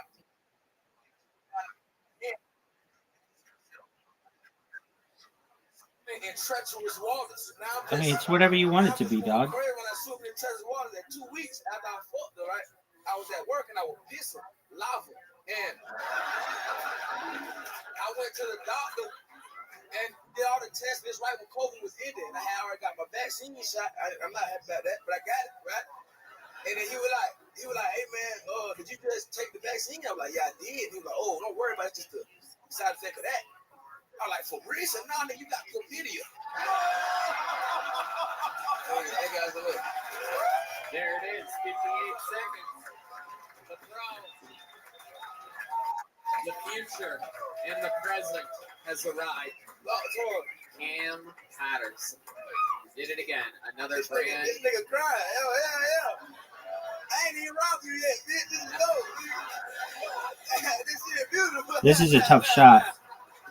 This shit beautiful, dog. One of the greatest shots I've ever had. I really enjoyed all the words I understood. Uh-oh. Here he is, everybody. He finna hit you with that stick.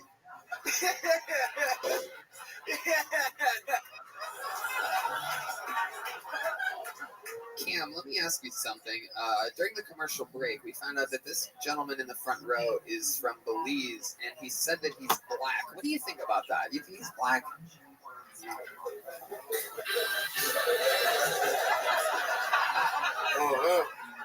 Oh no, nigga. The light skin part is actually the tattoo. The dark stuff is underneath. Nigga got that Edgar Allan Poe on your hand, nigga. I don't even really know who that is, there, but nice nigga not black.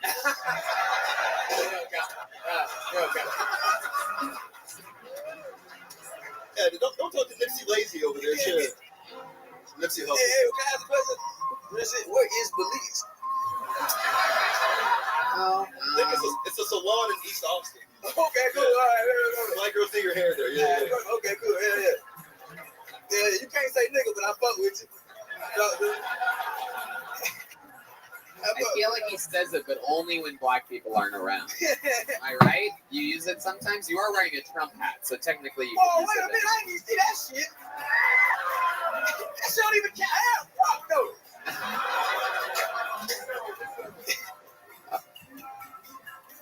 All right, Cam, what else has been going on? Anything else we should know about before letting you go?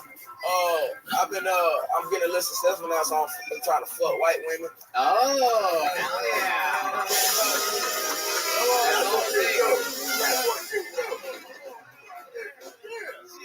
All it takes. Shit getting better. So no one told There's a tax bracket too when you start becoming successful black. It's like it's a weight limit for white women. You get more successful. I'm just getting there, so I'm getting the hood white bitches right now. You know what I'm saying? The one that talk like me, when I get more money, I'm gonna get like pristine white bitch like that one right there. I'm gonna go to them. Yeah. Look at that. Damn. Good little. That's pristine white bitch. This ain't some shit. You know what I'm saying? I want a Britney. You know what I'm saying? Oh, shit. Or a Taylor. Oh, my goodness. What are the names of the ones you're dealing with now? Damn. Liz, Kelly. Call that bitch Lil Cash. I love it. Zoot, you're so dog shit awful at this. The black women, what stands out to you? What's something that you've noticed? The difference between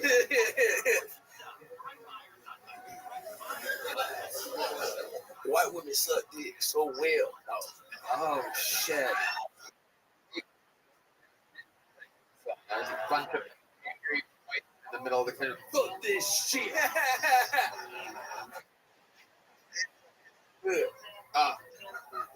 You used the adjective the second time and the adverb the first time. Yep, I know some of the words. I like that. Matthew Broussard's famous last words. We almost had a haiku there for a moment. Cam, you're a fucking superstar, dude. It is unbelievable and so much fun. I love having this show. It's incredible. Thank you so much. The great, powerful Cam Patterson. Fuck yeah. On to the next one we go. Another bucket full coming at you at 1,000 miles an hour. And the name of this bucket full is Alan G.G. Walker, everybody. Ooh, a long name. Here we go. Alan G.G. Walker. Hello. Shit, there's a lot of people. I don't know if I'm going to be able to focus right now. I'm an out-of-towner. I've been staying at an Airbnb, and I don't know if I really trust Airbnb. I'm very convinced that there's a spy cam in our bedroom, and I'm more convinced because that's the kind of porn I'm really into.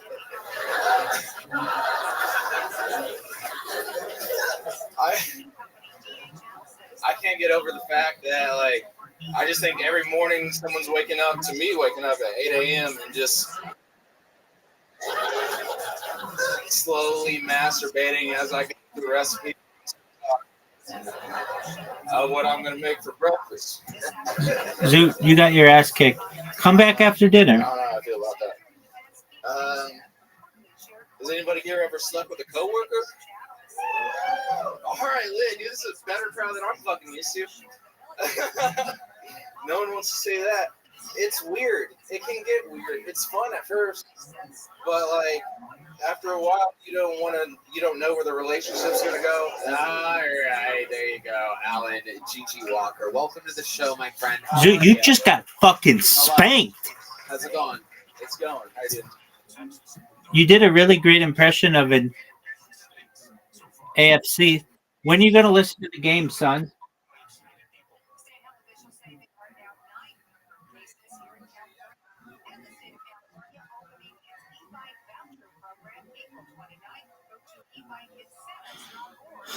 Zoot.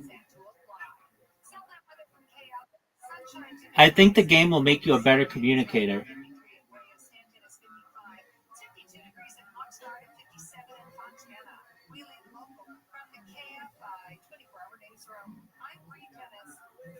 Enjoy your dinner. Okay. How long have you been on stand-up? Like 3 months. 3 months. All of it here in Austin, Texas? No, I don't live here. I've been here for a week. Okay. I do it in Evansville, Indiana. Okay. They're kind of blacklisting me right now. They don't like my stand-up. Why don't they like your stand-up in Evansville, Indiana? Why do you think that is? Oh, God. Oh, no. Dude, I'm about to lose all my paid spots. Go ahead, answer the question. You're on a show. You're on a show right now. My first show, like, my promoter was like, you just throw around the F-bomb and the N-word way too much. And I was like, first off, you're my sister. So, like, why is it that big of a deal? You know who I am. And Sounds like a plan, Stan. Alan, okay. For working at Sounds good. a freelance photographer, and I just serve foods. What's something interesting about you? Anything at all? Interesting. You're good at something. You have a hobby. You once did this. You want this one. This once happened. You were part of anything, something. You're Belizean. Belizean? I don't know. I really like that I went after the rocks, dude, because I got a rock in my pocket, and that makes me feel very secure. Wow. You know what he also had is jokes. You can't just carry the rock and think that that's going to help you. So what else about you, other than the fact that you have a rock in your pocket? What else is interesting? You can reference your entire life right now, anything at all. Dude, fuck. Dude, I'm just doing this, like, I'm just trying to wing it. I gotta You smoke bongs? You have a bong at your Airbnb? No. What type of smoking apparatus do you use? I do, like, bowls. Right. Like, dirty bowls that you've had for a while. Yeah, that's the vibe that I'm getting right now. You have that energy. You have the energy of a guy that never like cleans cereal, but I do like the bowls. There you go. And you know what? I hope you like little joke books too. I'm going to keep it moving along. There you go. There you go, my friend. There he goes. Alan Gigi Walker, everybody. Indiana. Did I pre-poll? I forgot the pre-poll, huh? Let's get a special treat up here. Is that golden ticket winner ready back there? Fantastic. Get past that on. Nope. You guys are in for a special treat right now. How many of you have been watching this show for a long time, huh? This lady, a legend in the game of Kill Tony. She is one of the original golden ticket winners from over half a decade ago. Always very, very interesting new minutes. She's a wild, wild lady. She fits in just perfectly here. Make some noise for legend Nicole Tran, everybody.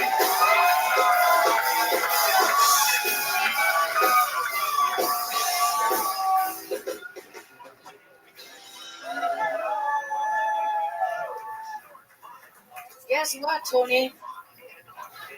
My auntie moved to San Antonio, and she got Alzheimer's. Now she cannot even remember the Alamo.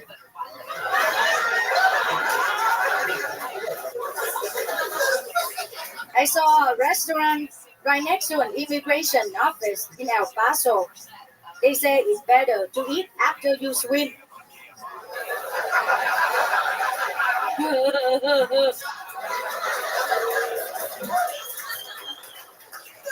I got the best $5 fish taco in Austin. If I make $30 doing comedy, I go get 6 fish tacos. I got a big gig coming up in Las Vegas. It pays 160 fish tacos.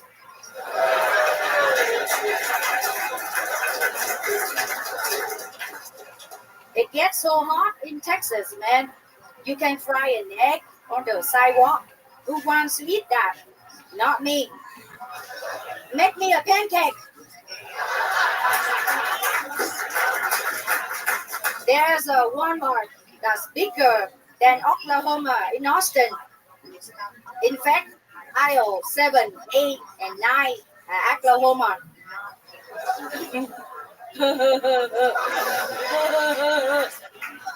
What's up, Tony? Nicole Tran, ladies and gentlemen. There it is.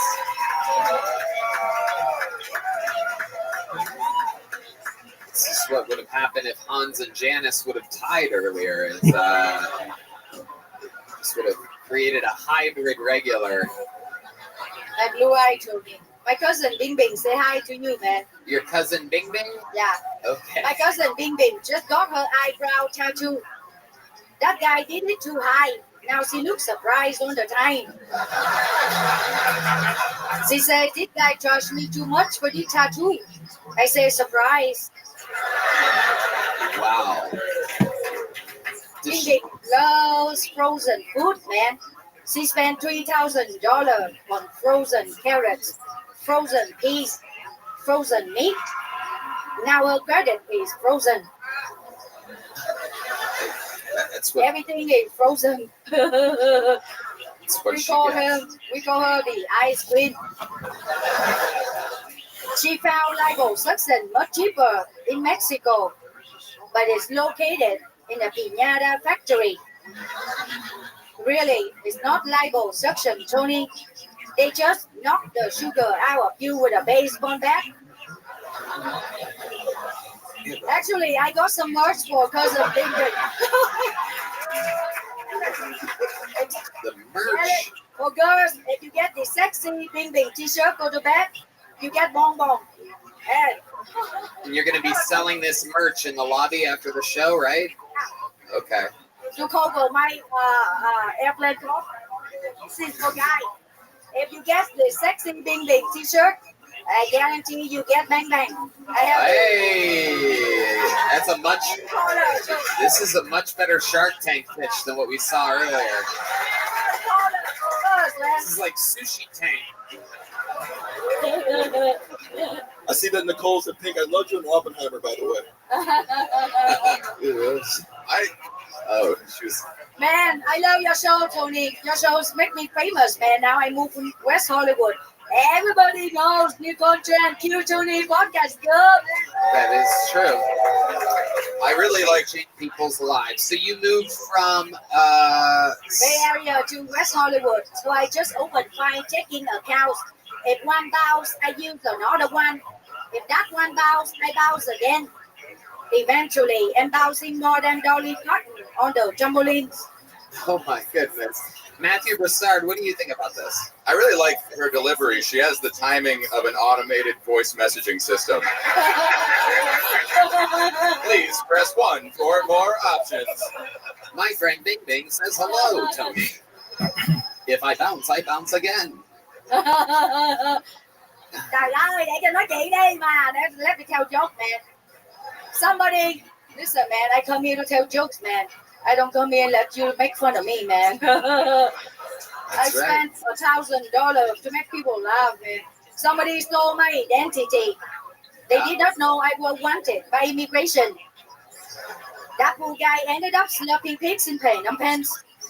He ended up what? Ended up slapping pigs in Phnom Penh. Slopping pigs and paying him pence?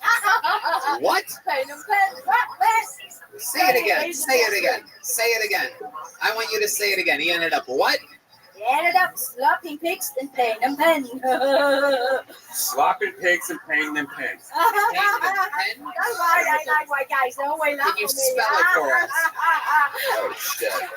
This is not a spelling bee, man. This is a comedy show, man. They move to the next joke. Slopping pigs and paying them pen? Yeah. What does that mean? It's a country next to Vietnam. That's where I'm from. In Cambodia, see the Cambodia. Study some history, bro. Hey, all right.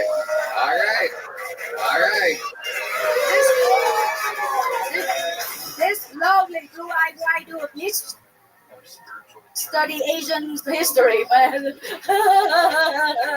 He's my bro, man. I love Tony. Okay. Last week, man, Tony, the county court called me and said, hey, you contract, you have to go to the courthouse for jury duty. And I said, dạ ơi, cái bụng rộn lắm, tôi không thể nào đi được quản lại tán sao tôi muốn, tôi sẽ tới văn phòng con liền với nhau thôi.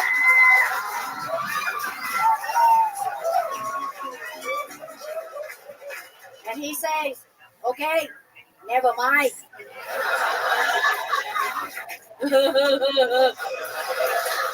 She gets it. You get it, Nicole. It's so weird that you get it and other people don't. It's amazing. Why you? Yeah. The counting crows called you and told you had to do jury duty. That's unbelievable. Jokes, bro. This show is about jokes, make people laugh. That's why they pay money to listen to jokes, man. It's crazy to think that Angela Johnson's career is all because of.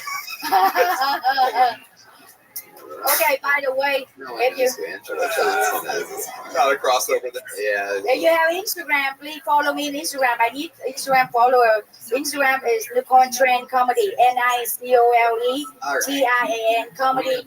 No space between letters. That part we can hear clearly. Yeah. NICOLETRAN. Anyway, back to LA. All right. That's all right, man. I just ate at a restaurant called Super Bowl. I wonder who's going to perform there at halftime. She got the jokes from LA. Okay, I saw Cleopatra plastic surgery in West Hollywood. Cleopatra had the first no jobs in history, but she would never admit it because everybody knows she's the queen of denial. Wow, nothing better than a topical Cleopatra joke. Right on top of us. Do you guys want me to pull her strings so she tells another joke? I have a song now. A song. Nicole, you famously have talked about how you love blue-eyed white men. What do you think about Matthew Broussard sitting next to you? Look at this fucking stud, fresh out of. He walked out of the. He just noticed me. But he has to smoke, man. This is the guy that fucks Barbie. Huh? Now, go ahead. What do you think about this beautiful man? Oh, surprise! Listen, bro. I dated a blue-eyed Frenchman. He was perfect, Tony. His face, perfect. His hair, perfect. His wife, well, nobody's perfect. Wow. Almost everything was perfect about that guy. Those are her memoirs of a geisha right there.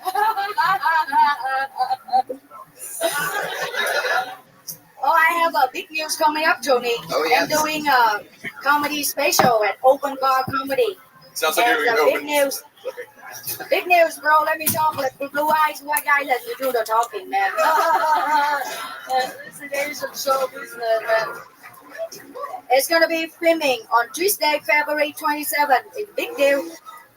Okay, enough of the pitches, Nicole. It doesn't work. Jokes work, but you plugging a date doesn't really translate on the show. I think she's filming a special right now. Yeah, special. That's a good news, man. That's a big news, bro. You should be happy for me. Very happy. Yeah, that make me famous. Your show make me famous. I know. People want to book me. I know. I'm very aware, Nicole. Anything else before I let you go? I have a song for you. You have a song? Yeah. Okay. Do you want the band to play with you, or are you going in a cappella? You want them to play with you? Yeah. No, I can go by myself. Okay. Whatever you want. Okay. I'm a yellow girl in Texas. I have no cowboy hat. I don't really need one.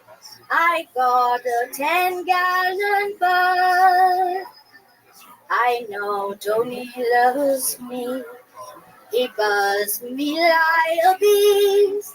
He says, please come to Austin. 'cause he knows I work for free.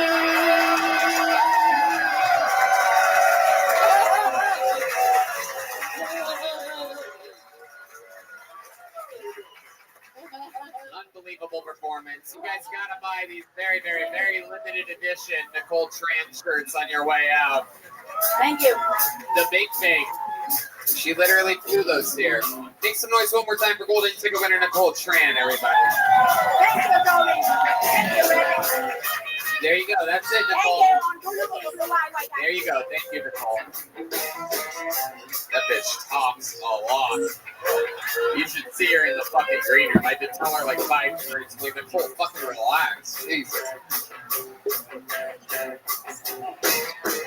Your next bucket pool, ladies and gentlemen, has an I in parentheses next to it, which means it is one of you in the room.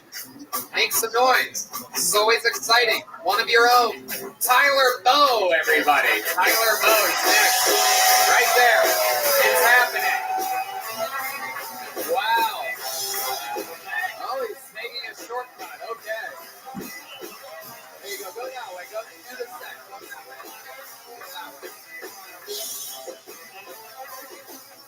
How you guys?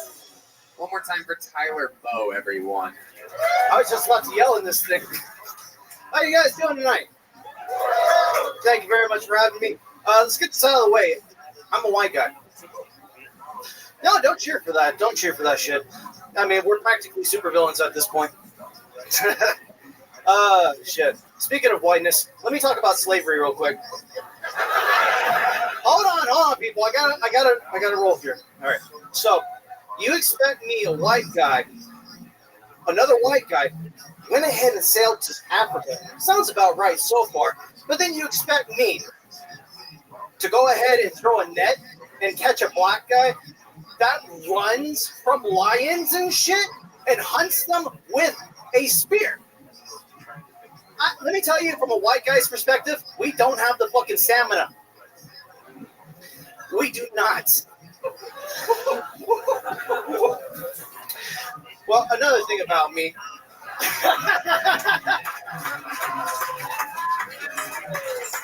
Another thing about me, I am the only white guy from where I am from. I am from the tip of... There you go. That's your time. All right. But the interview part starts now. Where are you from, Tyler? I'm from a place called San Benito, Texas. Okay. Describe it more to us. Okay. How are you the only white guy from a city in Texas? Well, my parents made a horrible mistake. Jesus Christ. His name is Tyler Bowe. They're teachers. They're teachers. My dad went ahead and came down because he had a job opportunity. I was in my mom's room, so I was taken without consent. Okay. All right, Tyler. What do you do for a living? Oh, well. Is that your first time doing stand-up? Fuck no. No, huh? Okay. You say fuck no with a lot of confidence, like it didn't seem like it was your first time. How long have you been doing stand-up? 2.5 to 3 years. All of it there in that small Texas town? Yeah, I actually came up to San Antonio just recently, and this is the furthest I've done comedy.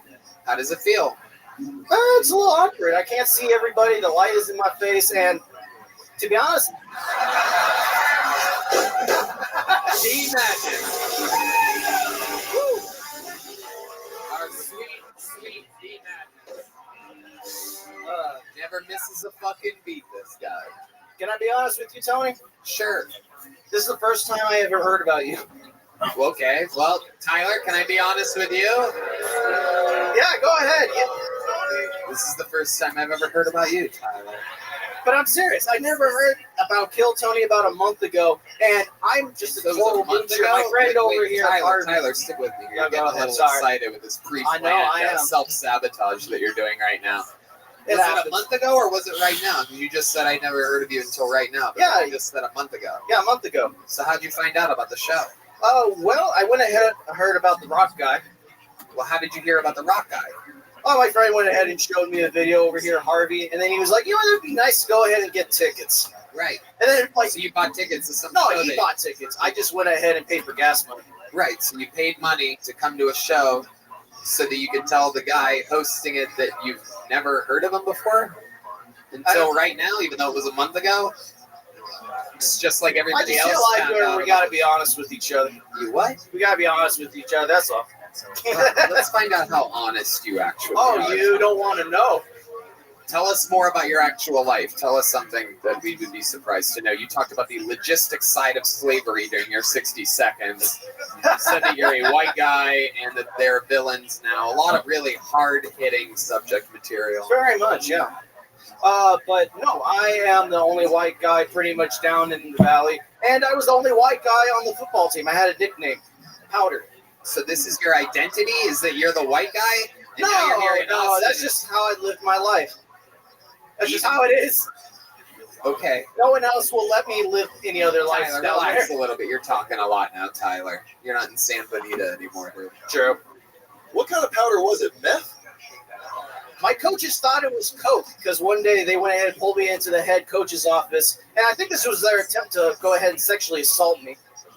I think it was dandruff. The guy went ahead and put it out on the table, and he was like, "You want some?" Nah, dude, I'm 17. And he did the line in front of me. You want to be on the 18? Hell yeah! Wow, you are not funny. It's unbelievable. Nicole Tran buried you with a pair of chopsticks. It's amazing. What do you think the funniest thing you've ever said? 2 years. I asked you if it was your first time. Your answer was fuck no. So let's talk about it. Your best joke you've ever written right now, Tyler Bow. You have a chance to do it in front of this is the most people you've ever performed in front of, correct? Technically, yes. By technically, what do you mean? Yes. If you exclude masturbating at the mall. What's the best joke you've ever written, Mr. Fuck no, not my first time? The best joke I ever wrote was about weed. I love smoking weed, and if anyone hasn't gone on the bandwagon, it makes a good day great and a bad day good. But it makes you look up weird shit. Like, have you guys ever went ahead and wanted to have sex, and you're about to put on the condom, and you're like, how was it made? I was that guy. I went ahead and looked it up. It was really weird. Turns out in 1405, a Muslim went ahead and used a goat and tested. Pretty gross, right? But by the 1800s... There he goes, everybody. Tyler Bow. You're going that way, Tyler. That way. Out. There he goes. Fucking slavery tonight. Unbearable. You asked for jokes and he gave you Snapple facts. For a guy that only jokes about slavery, I wouldn't mind sending him on a ship to Africa. Am I right? Let's do it reverse. We should send our worst whites. It's actually a good premise. Would you say Hold on a second. Hold on. Michael, these fucking Indians are killing you over there. Jesus Christ. Because I've heard of Holocaust now, but slavery denial was weird. And these white guys are probably like, oh my God. The only person who wasn't covering their face when he's doing that was my nigga right here. It was like, go on.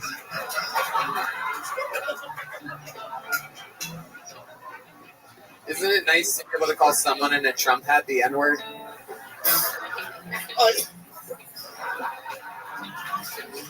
Pulled another name out of the bucket, ladies and gentlemen. We're keeping it moving. Your first female of the night, other than Nicole and Janice, straight out of the bucket. Make some noise for Teresa McAdam, everybody. We're going to meet her all together here. Teresa McAdam. My Chinese pussy's like Chinese takeout. It's cheap and easy, but you don't want to eat it the next day. This Jewish guy ghosted me recently. I guess that makes 6 million in one.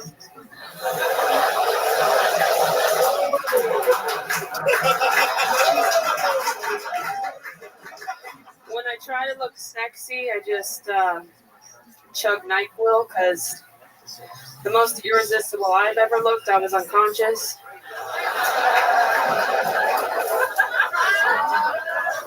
Guys like these girls with these, bubble butts. The only thing bubblicious about my butt is my Hubba Bubba hemorrhoids. Who wants a chew?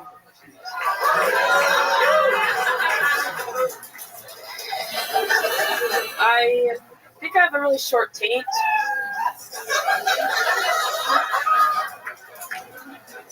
The The shit just slides right into my pussy, and my pussy's regularly doing blackface. Oh, So Jesus Christ. Okay, stop. there's more. There's more to it. There's more to it. Can I finish? No. There's If you do any more, Red Band's gonna come. Red Band, my boy. Come on, Daddy. Come on, Daddy. Right now. Woo! Red Band is hard as a rock right now. I'm looking right at it. Let me see.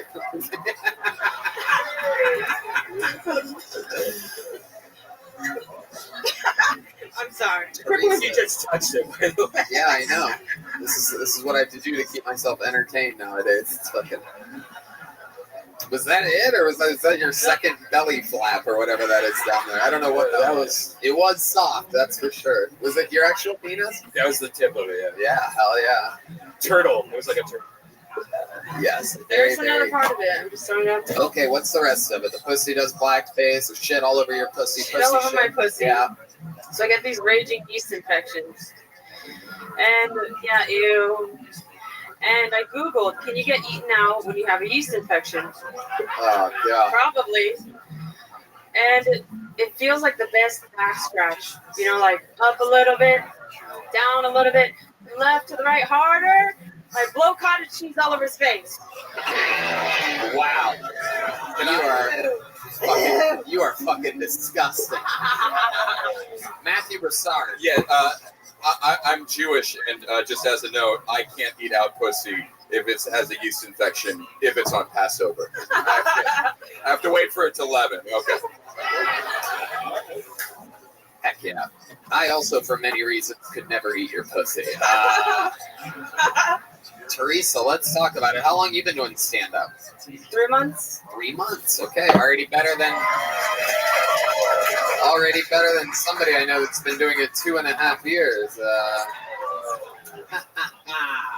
I love it. A lot of Asian women on this show tonight. What kind of Asian are you? Half Chinese. Half Chinese. What's the other half? Scottish, Irish, and Czech. Wow. Okay. All right. Half Chinese. What do you do for work?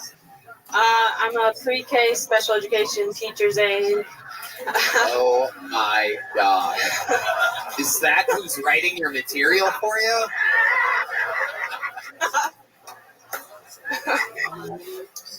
And then I pooped on my vagina.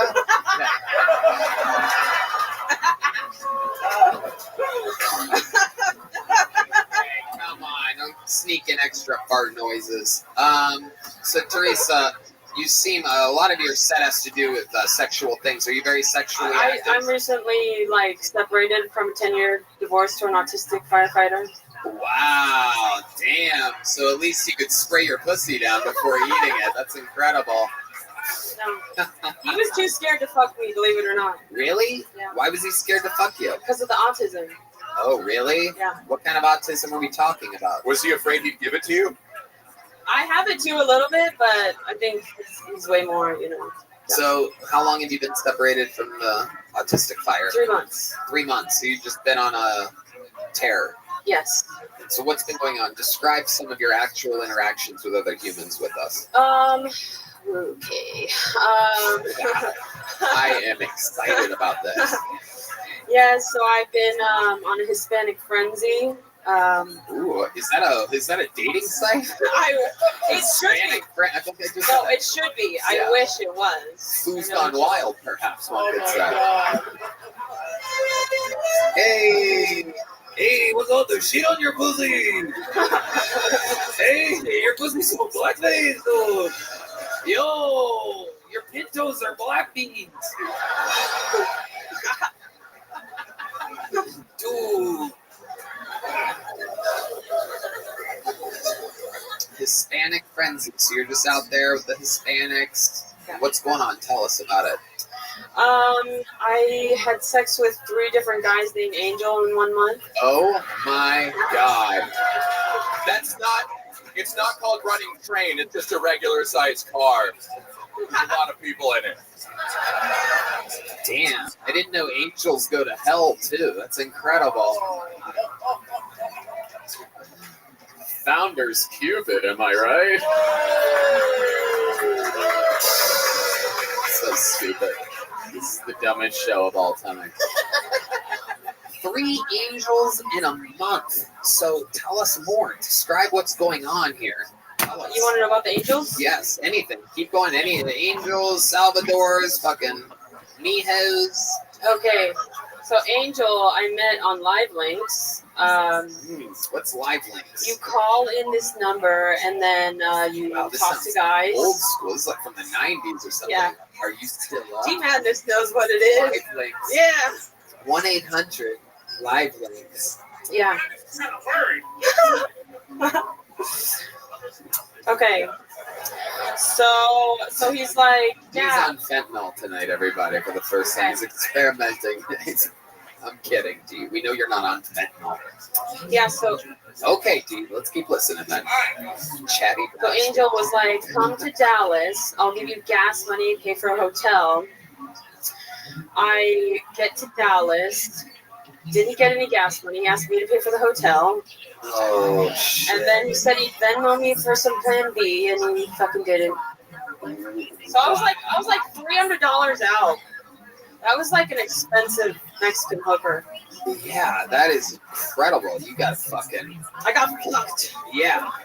That is incredible. And he blew inside of you? He didn't even. He didn't even, but he still made you get Plan B because he's so Latino that he thought he could have gotten you pregnant even though he pulled out.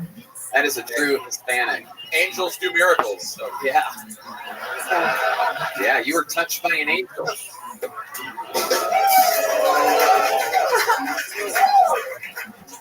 That is absolutely amazing. He drove all the way to Dallas. Was the sex good? Yeah, he's a sadist, and he fucked me in the mirror, and he wanted to call me daddy, or he wanted me to call him daddy. Oh yeah, that makes sense. And then he fish hooked my mouth, and he was like, wanted me to look at himself in the mirror, at myself. This is amazing. Like, keep going. So I was like, this is great. This is what I want every interview to be like. There's so much information. Don't stop. So it went like this. Silly faces with daddy. Oh my God. Oh, okay. Wow. I would have expected that from Robin Tran earlier, but not you. Amazing. Tell us more. Tell us more about these amazing experiences. I love this. This is Teresa's sex stories. Second angel was a guy from Bumble in San Marcos. San Marcos. Drove to him again. You drove to him. Yes, I drove. Look at you. I am a man, so I fucked him in his gangster dorm room, and he had the lights on with these like crazy eyes the whole time. I didn't come. He did twice. One, and some of the cum got in my eye, and he made me leave at like 3 a.m. with a fucked up eye, and like it was terrible. Oh my God. Like crazy guys, solo, man. So so far 2 angels have made you drive. Yeah, actually the third did too. Oh my God, here we go. Let's talk about the third angel. Here we go. Okay, so Angel 3, which is his name in my phone. I'm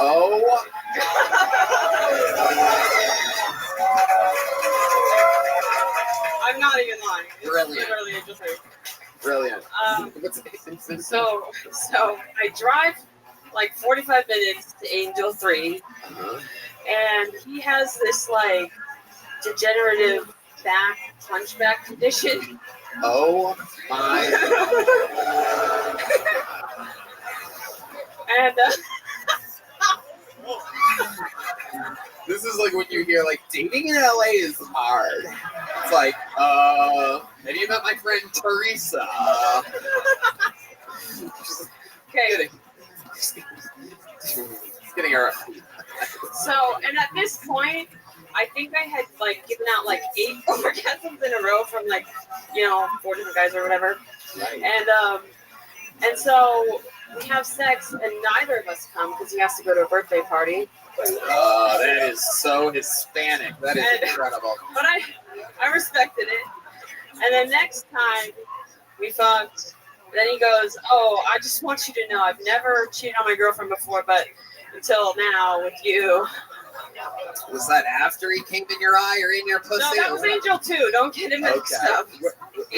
Angel 3 told you afterwards that he cheated on his girlfriend? Yeah, I didn't know he had a girlfriend. Why would he tell you that, do you think? I don't know. It was her birthday. Who says you can't have your cake and eat it too? You know what I'm saying?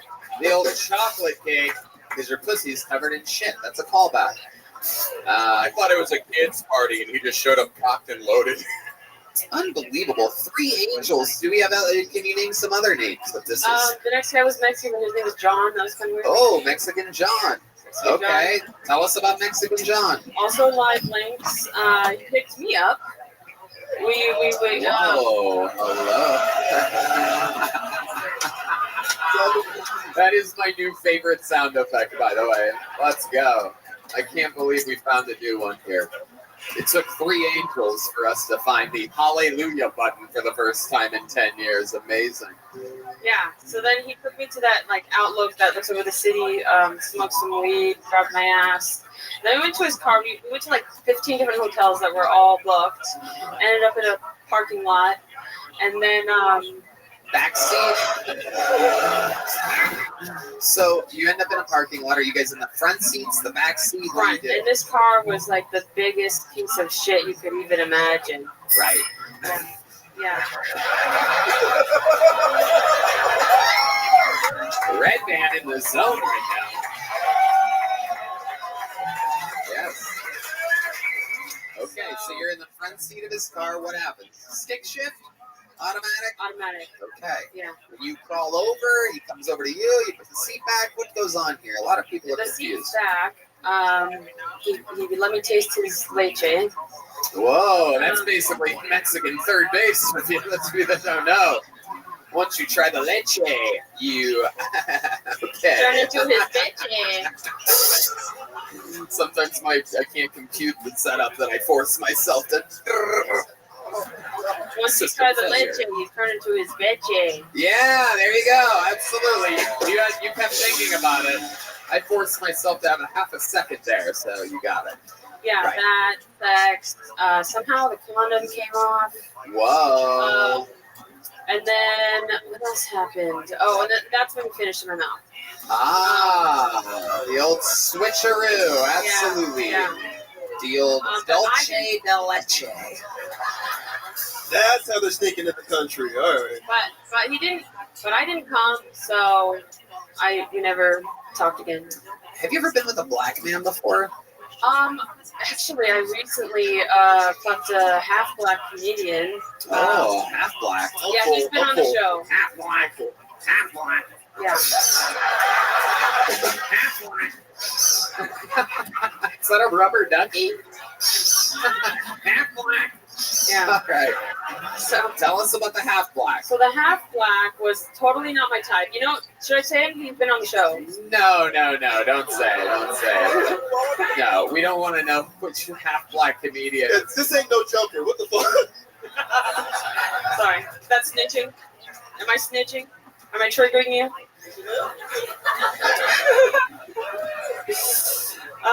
So anyways, I was not attracted at all, but he asked me to come to his house, and I'm just curious about people's houses, but curiosity killed the cat, you know? Yes, it did. Absolutely. So it was actually reparation sex. It was Juneteenth. Wow. Okay. Yeah. That's not you're Chinese, lady. I'm half white. I'm half white. I've got some skeletons in my closet. Okay. He's half white. What the fuck's the reparations in any of this? So I wasn't trying to fuck him, but how did he end up? How could he possibly end up having the ability to get inside of your very openable pants? Now, what did he do that you didn't want to fuck him? How did he end up winning you over? We were talking about who massages each other better. I was in his bed. He was massaging me, but that's not where it happened. Oh, he had a bed. This is an unbelievable breakthrough. Where's the hallelujah when you need it? This is the first guy you mentioned that had his own bed.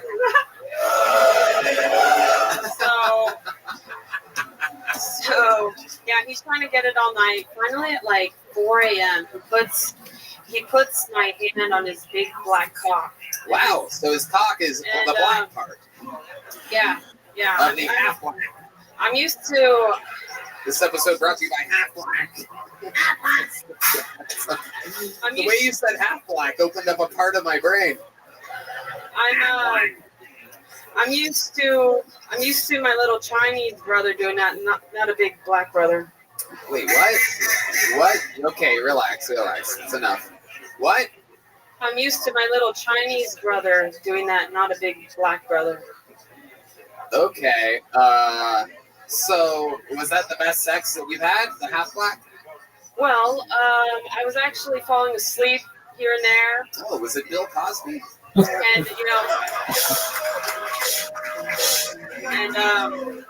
I would wake up. I would wake up while he was trying to fuck me, and I'd be like, I had a dream. Oh, you son of a bitch. Okay, but to finish the story, it lasted 30 seconds. 30 seconds. Then he had to go to work. Wow. Damn. Wait, Sister Chinese, did he come back 30 seconds later? The fuck was that? All right. You know what? Actually, one of my favorite interviews in a long time. You're leaving with a big joke book and a gel blaster. And I have a feeling that gel blaster is going to be a lot of shots on the face and chest. How about one more time for Teresa McAdam, everybody?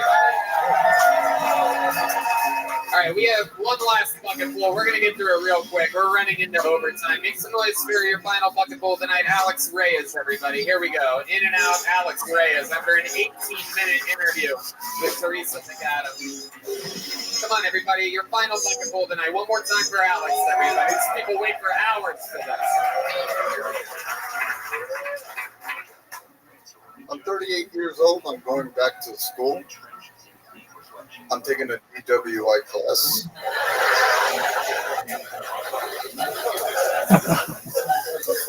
I don't know if they're going to do it. Well, last year I went to upgrade my phone at T-Mobile. The lady says it's T-Mobile Tuesday.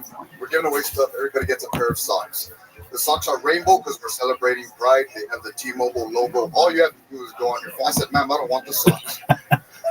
She said, why? Are you homophobic? Do you have something against gay people? I said, no, ma'am, not at all. I just don't want any